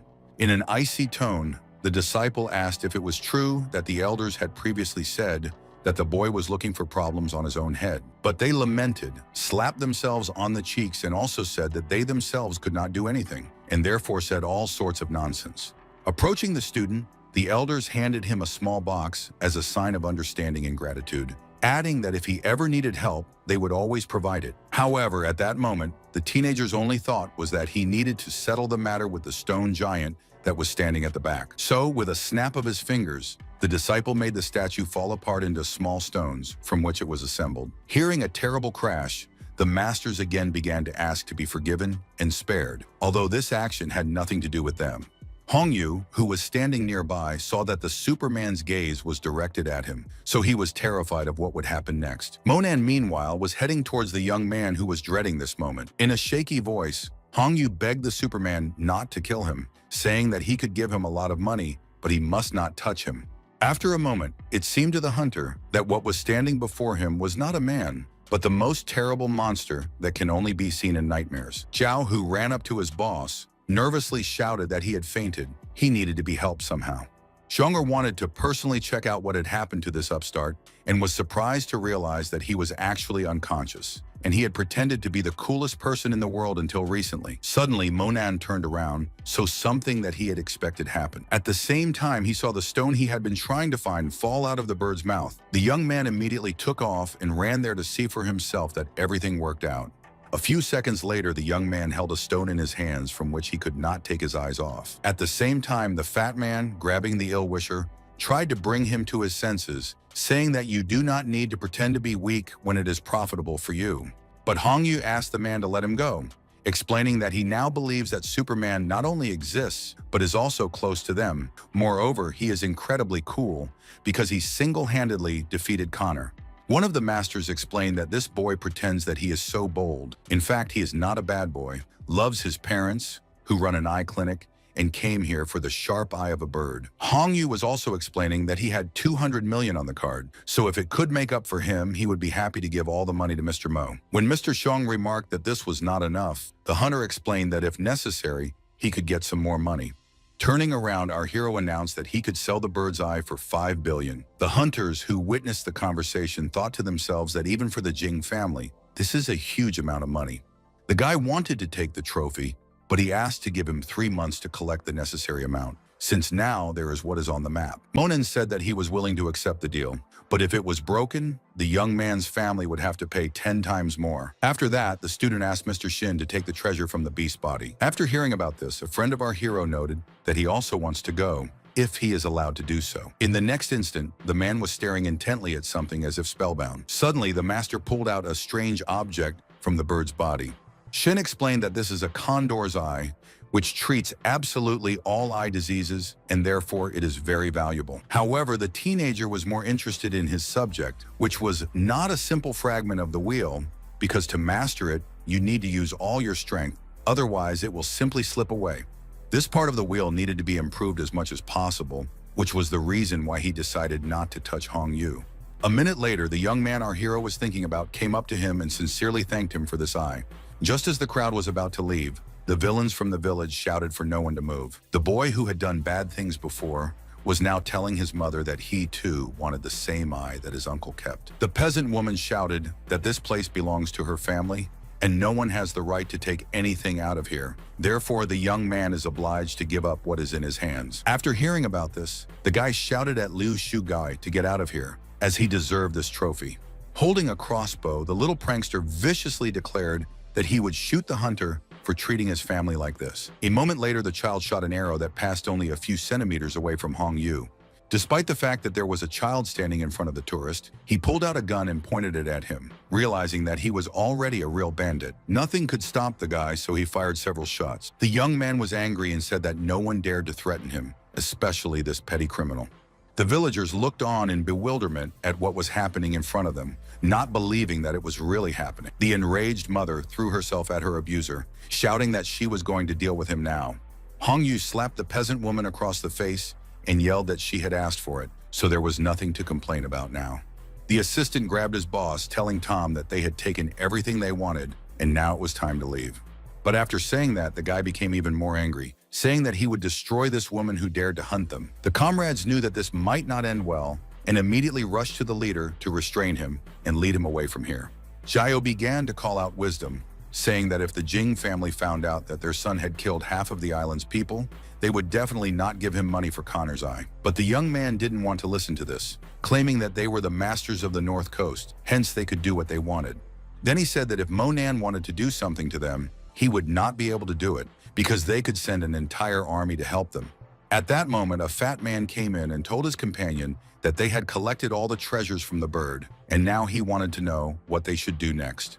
The young man asked to bring him his suitcase, explaining that the chance to brew an elixir using the flesh of such a bird probably will no longer appear. You need to act now. After a while, the man brought a small suitcase and asked if the student believed that this Hong Yu would actually give him 5 billion, as they had agreed. But Monan said that it wasn't important. The most important thing was to make sure that their family was all right. Then he would definitely find a way to get his money back. The blonde who had been standing nearby all this time also made herself felt. However, after a moment, Xia Lingswan opened her mouth wide because she saw those people from the village. They also noticed the girl and started shouting that it was because of her that the most terrible and irreparable thing happened. After hearing the accusations against the blonde, our hero indifferently stated that if the peasant woman once again says nasty things about someone, she will go after her son. Xiong'er couldn't do it again, so he started shouting like never before, accusing the woman of all her sins. However, Lu Shugi started wailing again, stating that if the young man hadn't started fighting with that guy who left, everything would have been fine. And after that, she called our hero a real evil, with which she will definitely get even. Monan once again said that the woman got what she deserved. Looking at her, one shouldn't be surprised at how the son was raised. Grabbing a knife, the villain immediately decided to attack the young man, hoping that she would be able to defeat him. But the student was not going to tolerate such disrespect, and therefore immediately hit the ill-wisher. The teenager repeated that he had said everything he wanted and did not deserve to be treated this way. Lying on the ground, the peasant woman carefully looked at the guy, but was in no hurry to do anything. Suddenly, she jumped up and ordered her men to destroy this young man who wished them harm. Xiong'er tried to reason with this woman, saying that the schoolboy had nothing to do with the boy's death. And the blonde who joined in the conversation also added that the villain was raised by his mother and therefore ended his life in this way. But the peasant woman was not going to listen to these people, and again ordered the villagers to get even with these tourists. If they did not do this, she threatened that the village would turn off the water. After hearing this conversation, Monan said that he could let the mother and son talk again. At the same time, our hero used the same trick that he had already done with Grandpa Liang. This time it all looked terrifying, as if some evil spirit had come to these places. One of the masters himself understood this and immediately shouted that they should not do such a thing, since there was an evil spirit in front of them. But the young man was not going to finish what he had started, and in a few seconds the soul of this little robber stood in the clearing. The joyful woman immediately started greeting her son without realizing what was happening. But the spirit was really evil, so there was nothing but darkness in the eyes of this entity. Knocking the woman to the ground, the boy screamed that it was his mother's fault, that she had driven him to the grave, and therefore should go down to the underworld to keep him company. The frightened peasant woman saw that the image of her son began to choke her, and again repeated that he did not need to be confused because his mother was in front of him. Lo Shugi didn't understand what she had done, thinking that her son couldn't do anything wrong anyway. However, the spirit of the child asked the woman why, if she is called his mother did not take any measures, why did not stand between him and the bullet? The master, looking at the villain, said something that has already been said to her more than once. She suffered from her own anger and hatred. You don't need to blame anyone else for this. After that, the elders somehow looked at each other carefully, although they were silent. The reason was because the masters were thinking that this superhuman Mo was actually a frightening person. On the other hand, a young person who directs his strength in the right direction does very good things. This strange encounter with the ghost led to the fact that the woman lost consciousness. Realizing that there was nothing else to do here, Shin stated that he would tell all the locals to go back. The master immediately grabbed Liu Shugi and dragged her to put her in the boat that was on the shore.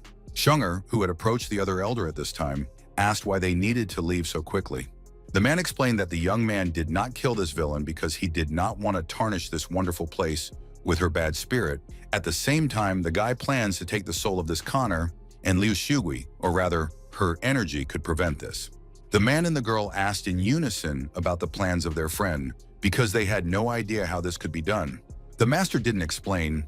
He just offered to stay here for a while to protect the Superman if the need arose. Monan didn't hear this conversation because he knows for a fact that his mission on this island isn't complete yet. A minute later, everyone was watching as the schoolboy asked the Condor soul to appear immediately. Suddenly, something magical began to happen. Bright light flooded the entire clearing.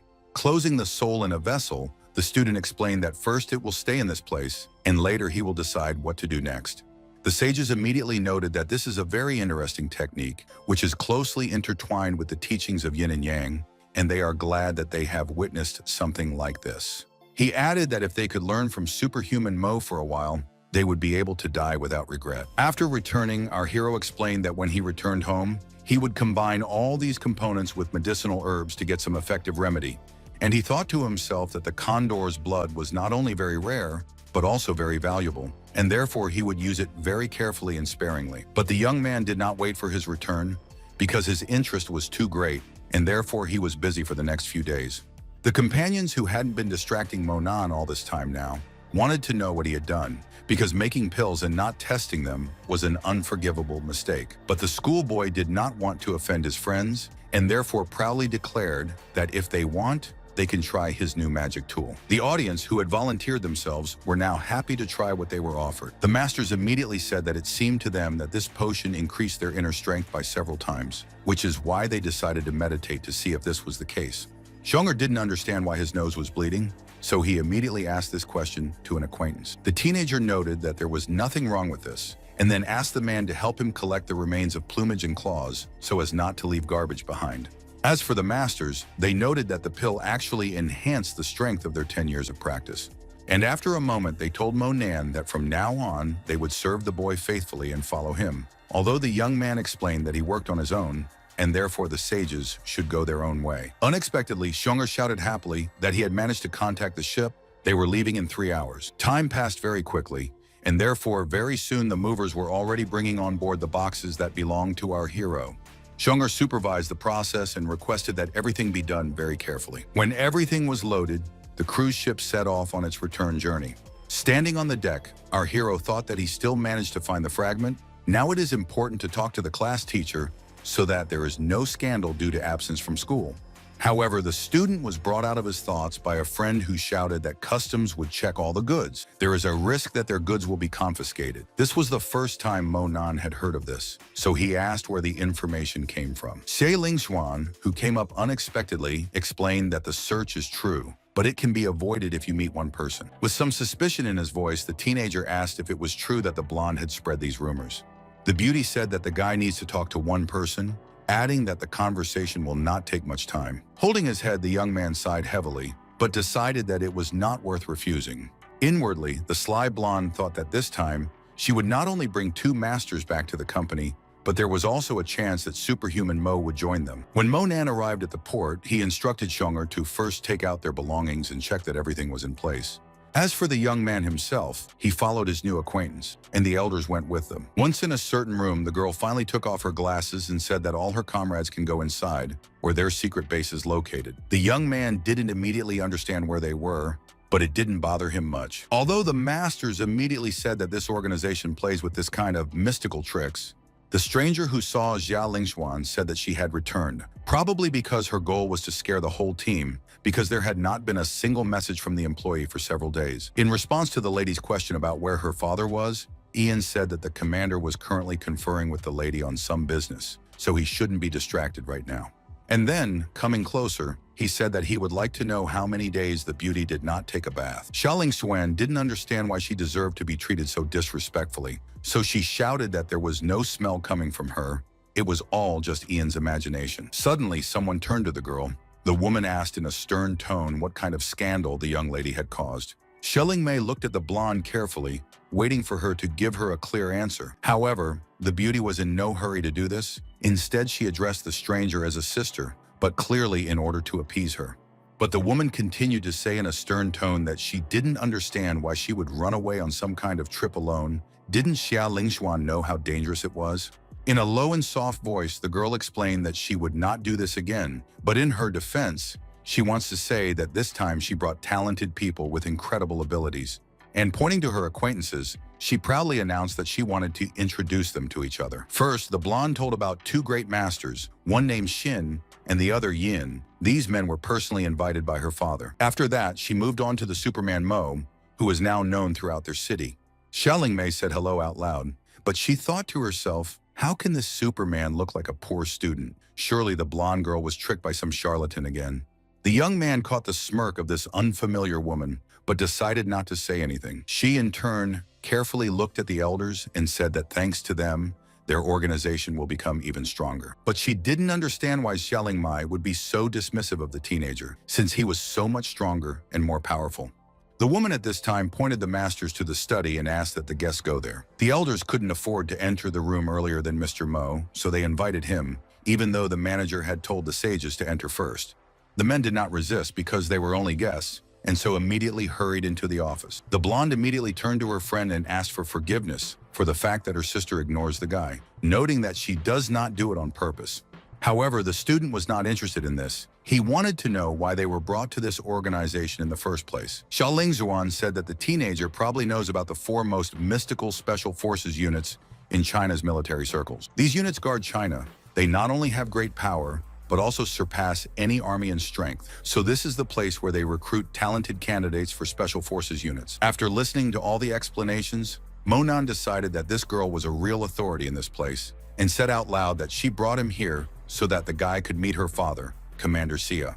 With a smug look, the blonde said that her father didn't even know that she had not only brought back two masters, but also brought back a superhuman.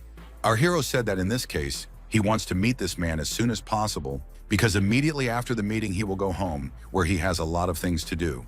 Seeing that the young man was leaving, the girl shouted after him that he could not even imagine how many people wanted to get here, but it was impossible for them. But to Xia Lingxuan's great surprise, her acquaintance didn't go anywhere, because a couple of minutes later, the teenager came out of the locker room in military clothes. It is not clear what the schoolboy expected, but he asked in a frightened voice why the girl was looking at him so strangely and confused. And without waiting for an answer, he noted that before using his magic pill, the beauty sometimes had problems. She was sharply thrown into the heat, then into the cold. Then he added that it won't happen again. Other than that, Xia Lingxuan can take 2 pills, but she should know that there is a possibility of unexpected effects. But before they could finish, a man turned to the girl, asking her if she had really returned. A young man explained that he was constantly calling, but the phone was turned off, so he was very worried, not knowing what to think. Yu Xiao noticed the pallor on the beauty's face and asked what was wrong with her, but she said with annoyance that she was fine. Moreover, her sister was busy, and the young man's help would not be superfluous. At the same time, Xia Lingxuan grabbed her new acquaintance's arm and dragged him somewhere without saying anything. The young military man was watching the guys carefully. It was clear that hatred was red in his eyes. Once in the other room, the girl apologized, saying that she shouldn't have used Monan as an excuse. She explained that this Yu Xiao had been courting her older sister all the time, but recently he suddenly started flirting with her, and her sister believes that this bad person is not bad. Then she said that if she did tell her sister the truth, she would definitely not believe her. Suddenly, Xiaolingguan was called out by some strangers, claiming that they didn't understand where her friend had been all these days. Leaving, our hero tactfully said that he did not want to interfere with the girls. However, at the same time, the young man accidentally bumped into Yu Xiao, who was clearly not happy about it. In a low voice, the dark-haired man said that he was only warning her once, so he should remember not to be near the blonde. After another minute, when the topic of women came up, Monan asked if it was Ling Xuan or Ling Mei. The young man rudely stated that these two women belonged to him, and therefore if a schoolboy wants something, he should get his personal approval and not act independently because it can pay for it. However, the young man immediately replied that he wanted to give advice to the brunette, which is to stay away from him as much as possible. Yu Xiao wasn't going to give up, saying that it was all very interesting. At that moment, a soldier called out to a colleague and pointed out that since today was the last day of the competition, he wanted to get leniency and become a candidate. A stranger noticed our hero, asked who this person is, and heard that he is just a rival in love, which should not be paid attention to. Leaving, Yu Xiao noted that time is running out, today is the last day of the competition, they must show their best side, most importantly, stay in the top 50. Monan stared intently in front of him, but didn't say anything.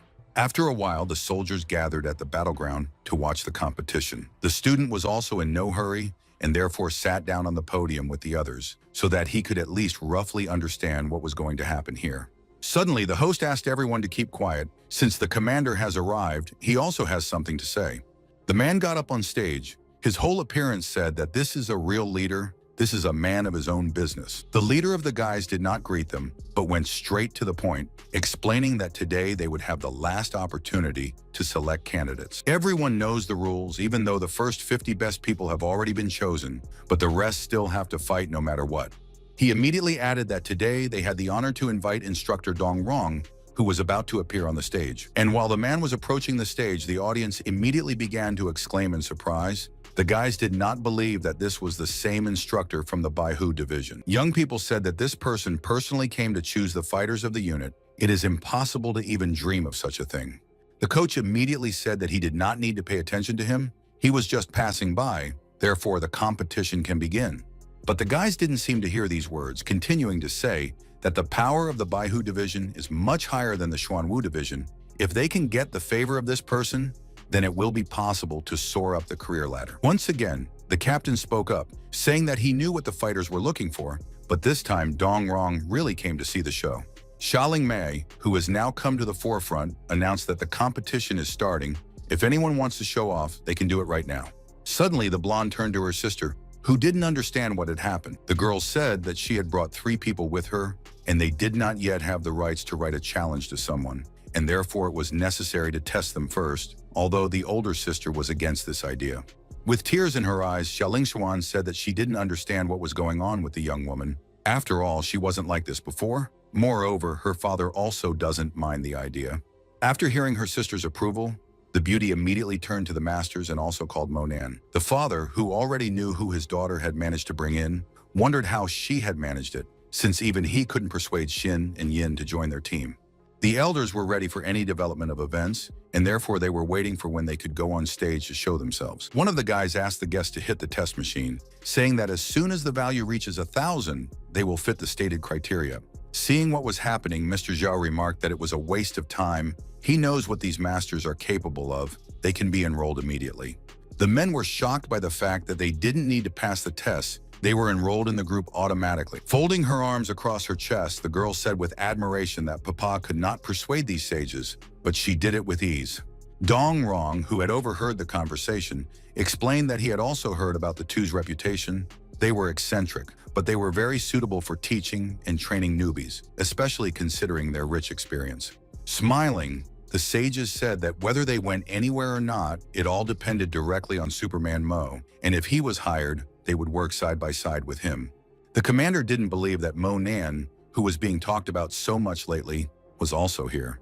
At this point, the man's daughter turned to her friend, explaining that now it was his turn to pass the test. Realizing that the teenager was hesitating, Xiaoling Xuan grabbed his hand and led him somewhere. hearing that everyone was discussing this disciple as an ordinary disciple who was far from great achievements. Mr. Xia didn't understand why his daughter cared so much about a schoolboy, since Mr. Mo was a white-haired old man. But the masters explained that in front of them is really the same Superman. They are his defeated opponents and now relentlessly follow only him. The guys who were standing nearby were laughing with our hero, discussing among themselves that this teenager does not even have a bit of strength, and therefore, what can we talk about at all? Yu Xiao, who considers himself the best, turned to Monan and said that if he really has super skills, he should show them. Moreover, he can become a rival. The blonde immediately asked sarcastically if the fighter was really going to challenge such a great man. But the older sister said that Xia Lingxuan was confusing something, since this soldier is the first in the ranking, so it's Monan challenging him, and he condescends to teach him a lesson. However, the fighter proudly declared that he was not doing anything like that. Let this boy pass the test first. If he did not reach the 1,000 mark, then he had nothing to do in this place at all. The captain immediately said that he had never personally met a superhuman, but for the sake of two great masters, he would give the young man a chance to prove himself. The guy was already tired of trying to prove something to someone, so he just looked down. After that, he went to a machine that measures a person's strength. The schoolboy swung so hard that it seemed a little more, and the car would just break down. But the effect was reversed. The device not only did not break, but also showed a strength mark equal to 200. Those who expected some incredible results from this guest were very surprised. Others, including the upstart Yu Xiao, were sure that this was an ordinary boy who couldn't be fought because he might not survive such a competition. The blonde knew exactly the incredible strength of her friend, but she couldn't figure out what was wrong with him right now. The captain said that everything was clear with the young man, but now we can move on to the competition. Dong Rong carefully looked at the young man who was walking away, but he knew that this young man was not so simple. At the same time, Xia Lingxuan, who had switched to shouting, was trying to find out what happened to Monan, why he was so careless about it. Turning around, our hero said that before the girl wanted to deceive him, and now suddenly started talking about negligence. Moreover, she said that she would only need to meet with one person. As for him, he kept his word. However, the beauty did not understand why the young man did not want to join their special forces, having heard that it would not be able to give what was needed. One of the masters asked the girl not to worry. He explained that with the capabilities of the superhuman, Mo Wu Xuanwu simply does not have the means to get such a fighter. At this time, on the training ground, a certain Liu Bo Wen was challenging champion Yu Xiao. Fans noted that it will be interesting to watch because really strong people are fighting, and not those who want to appear like this. The captain, looking at all this, thought that this young man is actually one of the best, so he has every chance to join the Xuanwu division. At this time, the host shouted that the opposing sides can start the competition. After that, the young man immediately summoned the power of fire and attacked his opponent. The girl could summon the power of water, so she knew what she could do against this man. Looking at her friend, the blonde asked him what he thought was the stronger one. The young man said that she was stronger than Liu Bowen, and her natural abilities were not bad, but Yu Xiao would still win.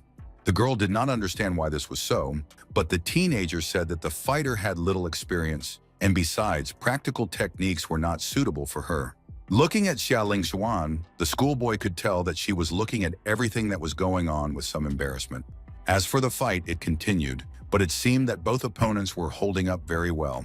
Suddenly, Xia Lingmei declared that this competition was considered over, and the winner was Yu Xiao. The girl sat on the ground, realizing that she had done everything she could, but it wasn't enough. Hearing the young man apologize and explain that he only used half of his strength, I thought that this guy was very sneaky because he did everything possible to win.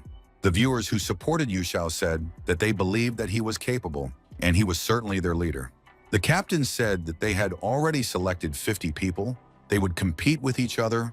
The rest would leave in the morning. If they came to try their hand again, they could come back in a year. Approaching Dong Rong, the young man said that he had been dreaming of joining Baihu since childhood, but did not know if it was possible to replace someone with him, adding that he swore that he would become the most diligent fighter in the reserve. Laughing, the instructor said that he had said at the very beginning that he was just an observer, that Xuanwu had talents, and therefore he did not want to poach them. At the same time, a friend of our heroes ran up to the elderly man, who asked if he liked Monan, who is actually incredibly strong.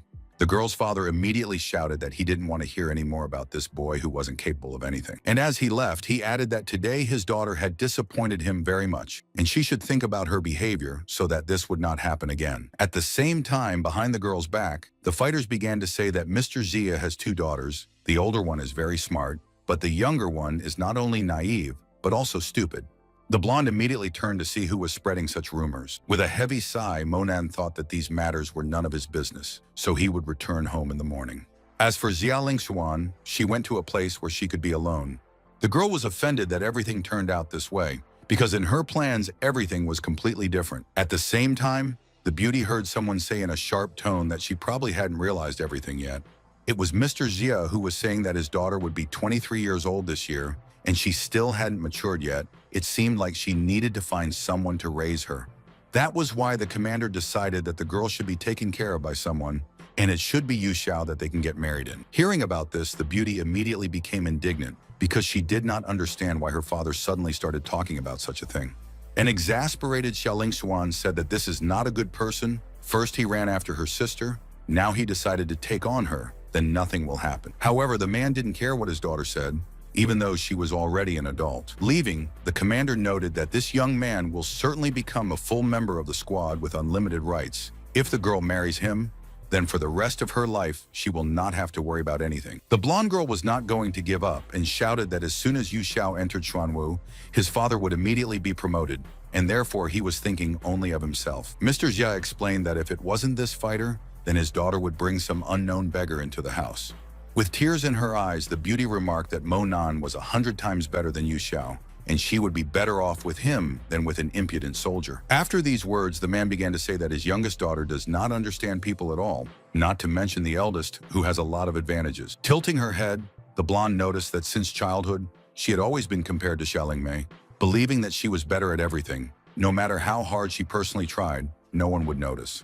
But this conversation was not over, as someone turned to the commander. It was Jia Lingxuan who had used all her strength to show her father what she was capable of. At the same time, the girl swung her foot and hit the wooden cross that stood next to her. This caused a large mark to appear on the tree, but it didn't stop there. The force of the impact was so incredible that the object flew off into the opposite wall. The commander, who only recently said that his daughter was not capable of anything, now could not believe how she managed to do something like this. Inwardly, the manager thought that even Yu Xiao, whom he sets as an example to everyone, was not capable of such a blow. Changing his anger to mercy, the man said that the beauty actually surprised him, but I want to know how she did it at all. With confidence in her voice, Jia Lingxuan stated that her father was becoming increasingly worthless, unable to even see what kind of person was standing in front of him. She immediately added that the person who gave her such super strength was the one she brought with her, Mo Nan. Responding to a parent's question, the blonde explained that this schoolboy is actually a superhuman Mo who brewed magic pills and gave some of them to her. Then she added that she had brought this man in, and her father hadn't even looked at him.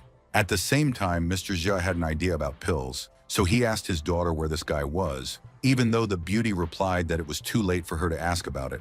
And then she explained that she had tricked him into coming to this place, which she now regretted very much, hoping that the commander would not look for him. Causing his anger, the man could not even imagine what the consequences would be. However, the commander shouted that there was no question of any anger. If this young man joined them, then glory and honor would be waiting for him. The next morning, our hero was already packed up and waiting to go home. However, when I saw the commander and his daughter in my room, I was very surprised that they came. The man told Monan that yesterday the girl was full of praise for the guy, saying that after drinking his pills, she had a rapid breakthrough in self-improvement. The young man carefully stared at the person in front of him, thinking inwardly that it was his request not to tell anyone about the pills. At the same time, Mr. Jia continued to explain that the schoolboy didn't show up properly, but if he made a certain amount of pills, the commander would guarantee that the young man would be able to meet the special squad with his beloved daughter and become his son-in-law at the same time. Leaving, the teenager said that there are not so many pills, he cannot distribute them just like that. In addition, he does not want to join the special squad and will not marry a blonde either. Realizing that a great opportunity was leaving, the commander shouted that this was all done for the sake of China. If the disciple had no conscience, he would keep all the pills for himself. Monan didn't say anything and continued walking through the warehouse in silence. At the same time, Mr. Xia began to press for pity and then said that he could give the student a certificate of honor, and his parents would be awarded a medal. With anger in his voice, our hero asked this man if he was not ashamed to talk about nobility at all. Yu Xiao, who was standing nearby, asked the teenager a rhetorical question about whether he considered himself normal and polite. Then he went to Mo Nan and said that he didn't know if the boy had stolen the pills or taken them from someone else, but he had to give them back immediately. The student got tired of all this, and he told the young man to continue going where he was going. Unwitting viewers again began to gossip about the fact that this guest does not exactly understand who he is talking to, and in fact, he may even be maimed. Yu Xiao, who wanted to curry favor with others and show himself caring, now began to talk about how our hero brought poison with him, and therefore it is necessary to put his hands on his head and kneel. Monan carefully looked at the ill-wisher who was about to strike at him, and he just said that this fighter is too noisy, although in fact he is nothing. The audience watched as their guest's hand was placed on the cheek of the opponent. A moment later, Monan hit a little harder, which led to very unpleasant consequences. The man who had thought himself the strongest in the squad and still boasted about it was now lying on top of the metal curtain that had fallen when he flew into it. The young people who said bad things about our hero were immediately silenced because they were struck by what had happened. Commander Xia had the same reaction, as did his eldest daughter. Glaring angrily at the man, the schoolboy said that it was not enough to consider himself a smart guy. Since Monan still had nothing to do with the commander, he was nothing to him. Wailing, one of the soldiers tried to explain that this unfortunate guy had fractures all over his body. He was fainting, and therefore it was necessary to take revenge for him. On the way out, the teenager once again said that he felt that he had not been heard correctly. The commander stood where he was, terrified by these vague words which could cover anything. While warming up, the fighters said that they would easily avenge their comrade. But a moment later, the boys heard someone order them to stop immediately. Immediately, instructor Dong Rong appeared in the room, and the fighters hoped that at least the old man would teach the impudent man a lesson. While bowing to the elder, Mr. Jia immediately explained the situation and expressed the hope that a sensible and experienced person would be able to besiege this boy. Once again, the boys began to talk about how this young man would surely come to an end now. However, the old man wasn't in a hurry to say or do anything. Instead, he walked over to Monan and looked at him carefully. After a moment, Dongrong carefully looked into the eyes of our hero, who did not even think to look away. Suddenly, the instructor said in a courteous voice that he wanted to personally invite the young man to join the Baihu Special Forces squad. He could immediately become the team captain. The crowd didn't believe what the old man was saying. The instructor went on to explain that if he joined them, then he would become the youngest captain, which would bring more power and freedom, a rank higher than Commander-in-Chief Xia. Approaching from behind, the startled commander began to say something about how this is completely out of line with the rules. In addition, an ordinary schoolboy is in front of them. In an icy tone, Dongrong stated that since when did he still have to get the approval of a tiny deputy like Mr. Jia? Realizing that it was necessary to act, the commander immediately apologized to Monan and added that he was wrong. Of course, the disciple is stronger than Yu Xiao. The happy old man explained that the young man should get ready, as they would be leaving after lunch. And after that, he once again noted that the teenager would become the most promising captain of the Baihu Special Forces unit. However, our hero suddenly said that he wanted to apologize. Then he added that he didn't want to join the Baihu Special Forces unit. This news shocked Dongrong, who didn't understand how anyone could give up such a position. The guys thought that this student must have gone crazy, because this is an opportunity to enjoy not only fame, but also money. To convince the young man, the instructor decided to say that he did not understand the power of the team captain. But Monan replied that he didn't care about the benefits. He wouldn't join even though he appreciated Dongrong's kindness. But this time he refused. As the schoolboy walked away, he heard people saying that he could be made an advisor, that he could easily discuss all the requirements and wishes. The young man did not want to waste time on him, so he simply said that he could not be persuaded. Then he moved on because he had other things to do, including school, which he hadn't been to for several days. The surprised commander did not understand how you can just take and leave when you are offered such a thing. With sadness in his voice, Dongrong declared that it was easier to raise an army of 1,000 warriors than to find a good general. At this time, Xia Lingmei thought to herself that all men are interested in power, women, and money. If a guy is not interested in the first two things, then the third one will definitely make you think. The bus that the teenager was about to board finally arrived. A few seconds later, he was already entering the vehicle, glad that he would soon be at home. At that moment, a voice said that pushing around on a city bus all day is tiring, because that's what it is. The schoolboy had no idea who it might be, but he saw Xia Lingmai standing in front of him. The girl immediately explained that she knew about the pills, but if the teenager cooperates with her, she guarantees him that he will receive so much money that he will not spend it in his entire life. Monan replied that he had made his pills for himself, so there was no need to have any plans for his personal belongings. But the beauty did not give up, saying that now the young man is just a student, then he will study at the university for several years, after which he will start working 9 hours a day, 6 days a week. And she added, why would a young man need a life where the director would yell at him, colleagues would ask for something, if you can sell all the available pills to her and make good money on it? In an icy tone, the guy said, if the girl said everything, then she can get off the bus. However, other passengers decided to intervene in the conversation, telling the girl that the guy clearly made it clear that he did not want to communicate, so why push him in this case? However, instead of understanding, the beauty rudely shouted for everyone to be quiet because it didn't concern them at all. The beauty looked at the young man's indifferent face and said that if the young man did not agree, he would always be a poor man. Realizing that the entire bus was already looking askance at the young lady, she started yelling at the passengers. However, after a few seconds, people heard some kind of rumble on the street, so they immediately looked carefully out of the window to understand what was happening. Behind the bus, a red sports car was moving at high speed. The car looked enchanting against the background of ordinary public transport. But it was not this that mattered to many, but the fact that someone violates the rules of the road, not realizing that it is very dangerous. And it was really dangerous because suddenly the car began to cut off the bus, which was not so maneuverable. The driver, who was putting on the brakes with all his might, was trying to understand what the major was trying to achieve, sitting behind the wheel of such an expensive car. After some time, the public transport vehicle managed to stop after all. The cars that had also braked were now getting out of their cars to see who was driving so hard. But then something happened that few people expected, because a stranger started banging on the bus doors, asking to be let in.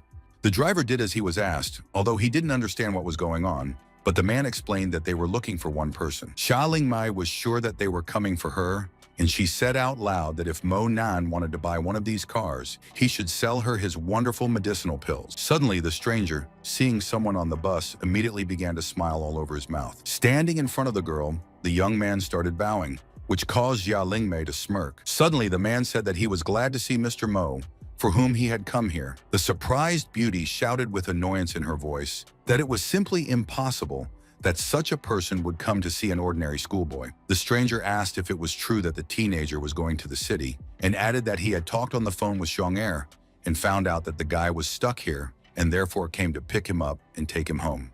In a soft tone, our hero replied that he did not mind, but asked next time not to arrange such pretentious performances. Laughing, the young man explained that he liked to show off, but Mr. Mo was very reserved, so he cut the number of cars in half when he found out that he was going here. Before getting off the bus, the stranger turned to the student and asked what about the girl. After getting out of the vehicle, the young man explained that they were not on the way with her. A minute later, our hero was sitting in an expensive car that was moving quickly along the highway. Some of the guys on the bus thought that the rich boys had decided to try the life of ordinary mortals, which is very rare, although the rich have their own laws. After that, they began to discuss Xia Lingmai, saying that she was certainly very disgraced. When she got off at the next stop, she thought that Mo Nan had shamed her like no one else, so she decided that she would definitely take revenge on him for everything. The happy man who drove the car said that they had already sold out all the 100 spiritual leaves that the guy had given them for sale. And he added that now all the cream of society in Zanen knows about the divine leaves. The market demand exceeds supply. It reaches the point that some rich people are already offering over 10 million for them. This kind of business can help to get a steady stream of customers. Old Yan is planning to hold a meeting of rich people, and he would like Mr. Mo to show up at this meeting, if he doesn't mind. The young man explained that he couldn't stay in the shadows all the time, so he could arrange a meeting next Saturday. When he heard that the man would take care of everything, the young man thanked him for it, even though the latter said that they should thank Superman Mo for everything. As he was lost in his thoughts, he thought that he had no idea what would happen after refining the interdependent origin wheel fragment. After a while, the schoolboy went to his house with a confident step. Zhong, who was inside, said how good it was that the owner had returned, and added that all the things he was assigned to transfer were already here. The two men wanted to talk about something else, but at the same moment, something outside the window caught their attention. It was a shining tree, its leaves slowly falling off. Inwardly, Monan thought that this was truly a unique opportunity to see a tree that could receive supernatural power and accumulate it within itself. After that, the young man said that he would continue to make his pills, and the assistant could go about his business after hearing that he would be looking for joy in life. After a while, the disciple was already sitting in the room where his alchemy furnace was located. Looking at the sharp claws, the teenager understood that this is a good thing, which can make a great talisman if you turn it into a bracelet. As long as there is a bracelet, the safety of family members will be guaranteed. The young man decided that he would make one piece of jewelry for his mother, his younger sister, another one he wanted to leave to Xuan Yin, and one to Zikui. However, the improvement of the Wheel of Mutual Origin should never be violated, which means that it remains to deal with it first. Standing in front of the mirror, the guy decided that the next day he had to go to school, and therefore it was necessary to change his appearance. In the evening of the same day, going out to his living room, our hero saw his friends. Everyone present, including the girl, said that they had come unannounced and hoped that the student would forgive them for this tactlessness. When everyone was seated, Mr. Yan began to say that the work on selling the leaves was going very well. After a special meeting, you can officially launch a campaign to sell such a good product. After hearing Non talk about selling at a certain price, the guy asked her to tell him more about what she wanted to explain or suggest. The beauty explained as far as she knew. Using the leaves to brew tea also has a slight effect. The income from tea is much greater than from selling divine leaves alone. In addition, it offers to create a cumulative point system for credit card holders, which can give some privileges. And only hearing about this, the young man thought that this non is really difficult. So the guests will form a psychological competition. The most important thing is to solve the problems of exceeding demand over supply. Smiling, the young man thanked the girl for the great idea, noting that probably he would have to take it as a share. The embarrassed guest paused for a moment, then said something about the details. The next morning, Monan got up early, knowing that there was no way he could be late for school since he had already skipped school for a couple of days. But before he could get out of the yard, the young man noticed a red car that was standing in front of his house. Winking at her acquaintance, Su Liusha coquettishly asked if the guy wanted to have some fun. But Monan immediately said that he was visited by the Queen of Evil Spirits, who instead of practicing, came here early in the morning. After getting in the car, the student wanted to know what had happened, adding that he might be late for school and he didn't need any more problems. The beauty immediately said that she would take the teenager to school. He could not worry about this, and then asked how she looks, whether the male instincts of a friend pulsate. But Monan didn't want to joke, so he asked the question again as to why the girl had come here. Being in her own spirit, Su Liusha said that the schoolboy is very boring, and added that someone on the dark list wants to buy the life of a young man. For his heart, they pay 150 million. The young man wanted to know who it was, but the friend replied that she did not know, but could make inquiries if the guy would take her with him to the banquet of the rich. Hearing about this, our hero sharply replied that this would definitely not happen, because a girl can decide to kill someone there. While there is time, she should practice well, and then she will do these things of her own. Sulu, the beauty, replied that if a schoolboy interferes with her work, then he should answer for it, and suggested that the teenager start supporting her. Hearing something about the bed, the guy ordered the girl to take him to school immediately, hearing her talk about the banquet again. Having solved all the problems with the beauty, our hero finally crossed the threshold of a new educational institution. Seeing the class teacher, the student tried to explain something to her. Annie Yuxin interrupted him, telling him to repeat the course immediately. Seeing the teacher leave, our hero could not understand what had happened to the girl during these days.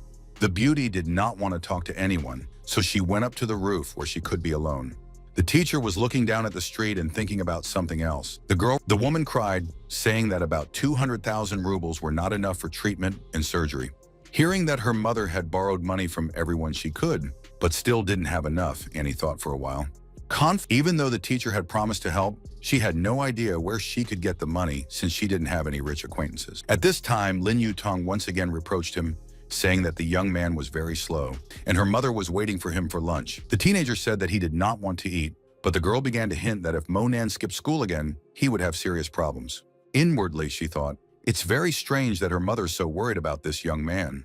Realizing that he didn't want to upset Miss Tan, the young man decided that he should still go and have lunch. The beauty at this time thought that they had not seen each other for several days, and it seems to her that the schoolboy has become more polite and pleasant.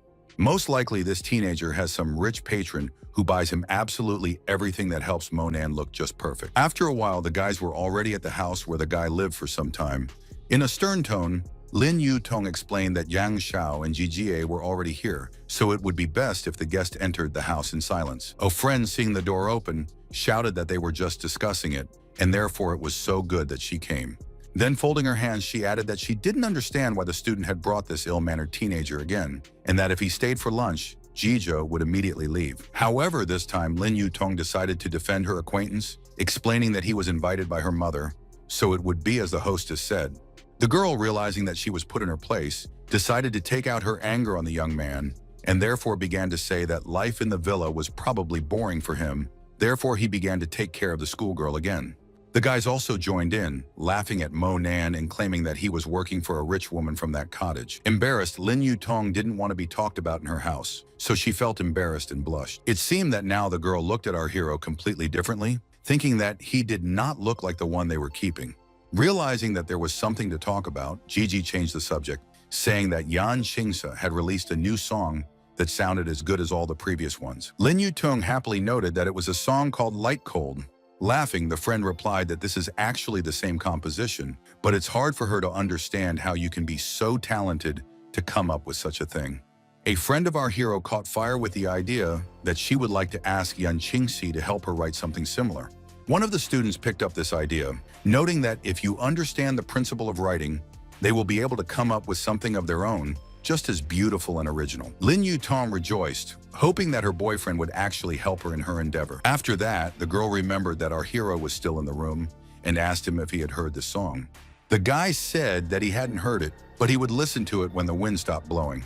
Chacho gave him a sidelong glance and said in a cold tone that some people were not worthy of the slightest sympathy.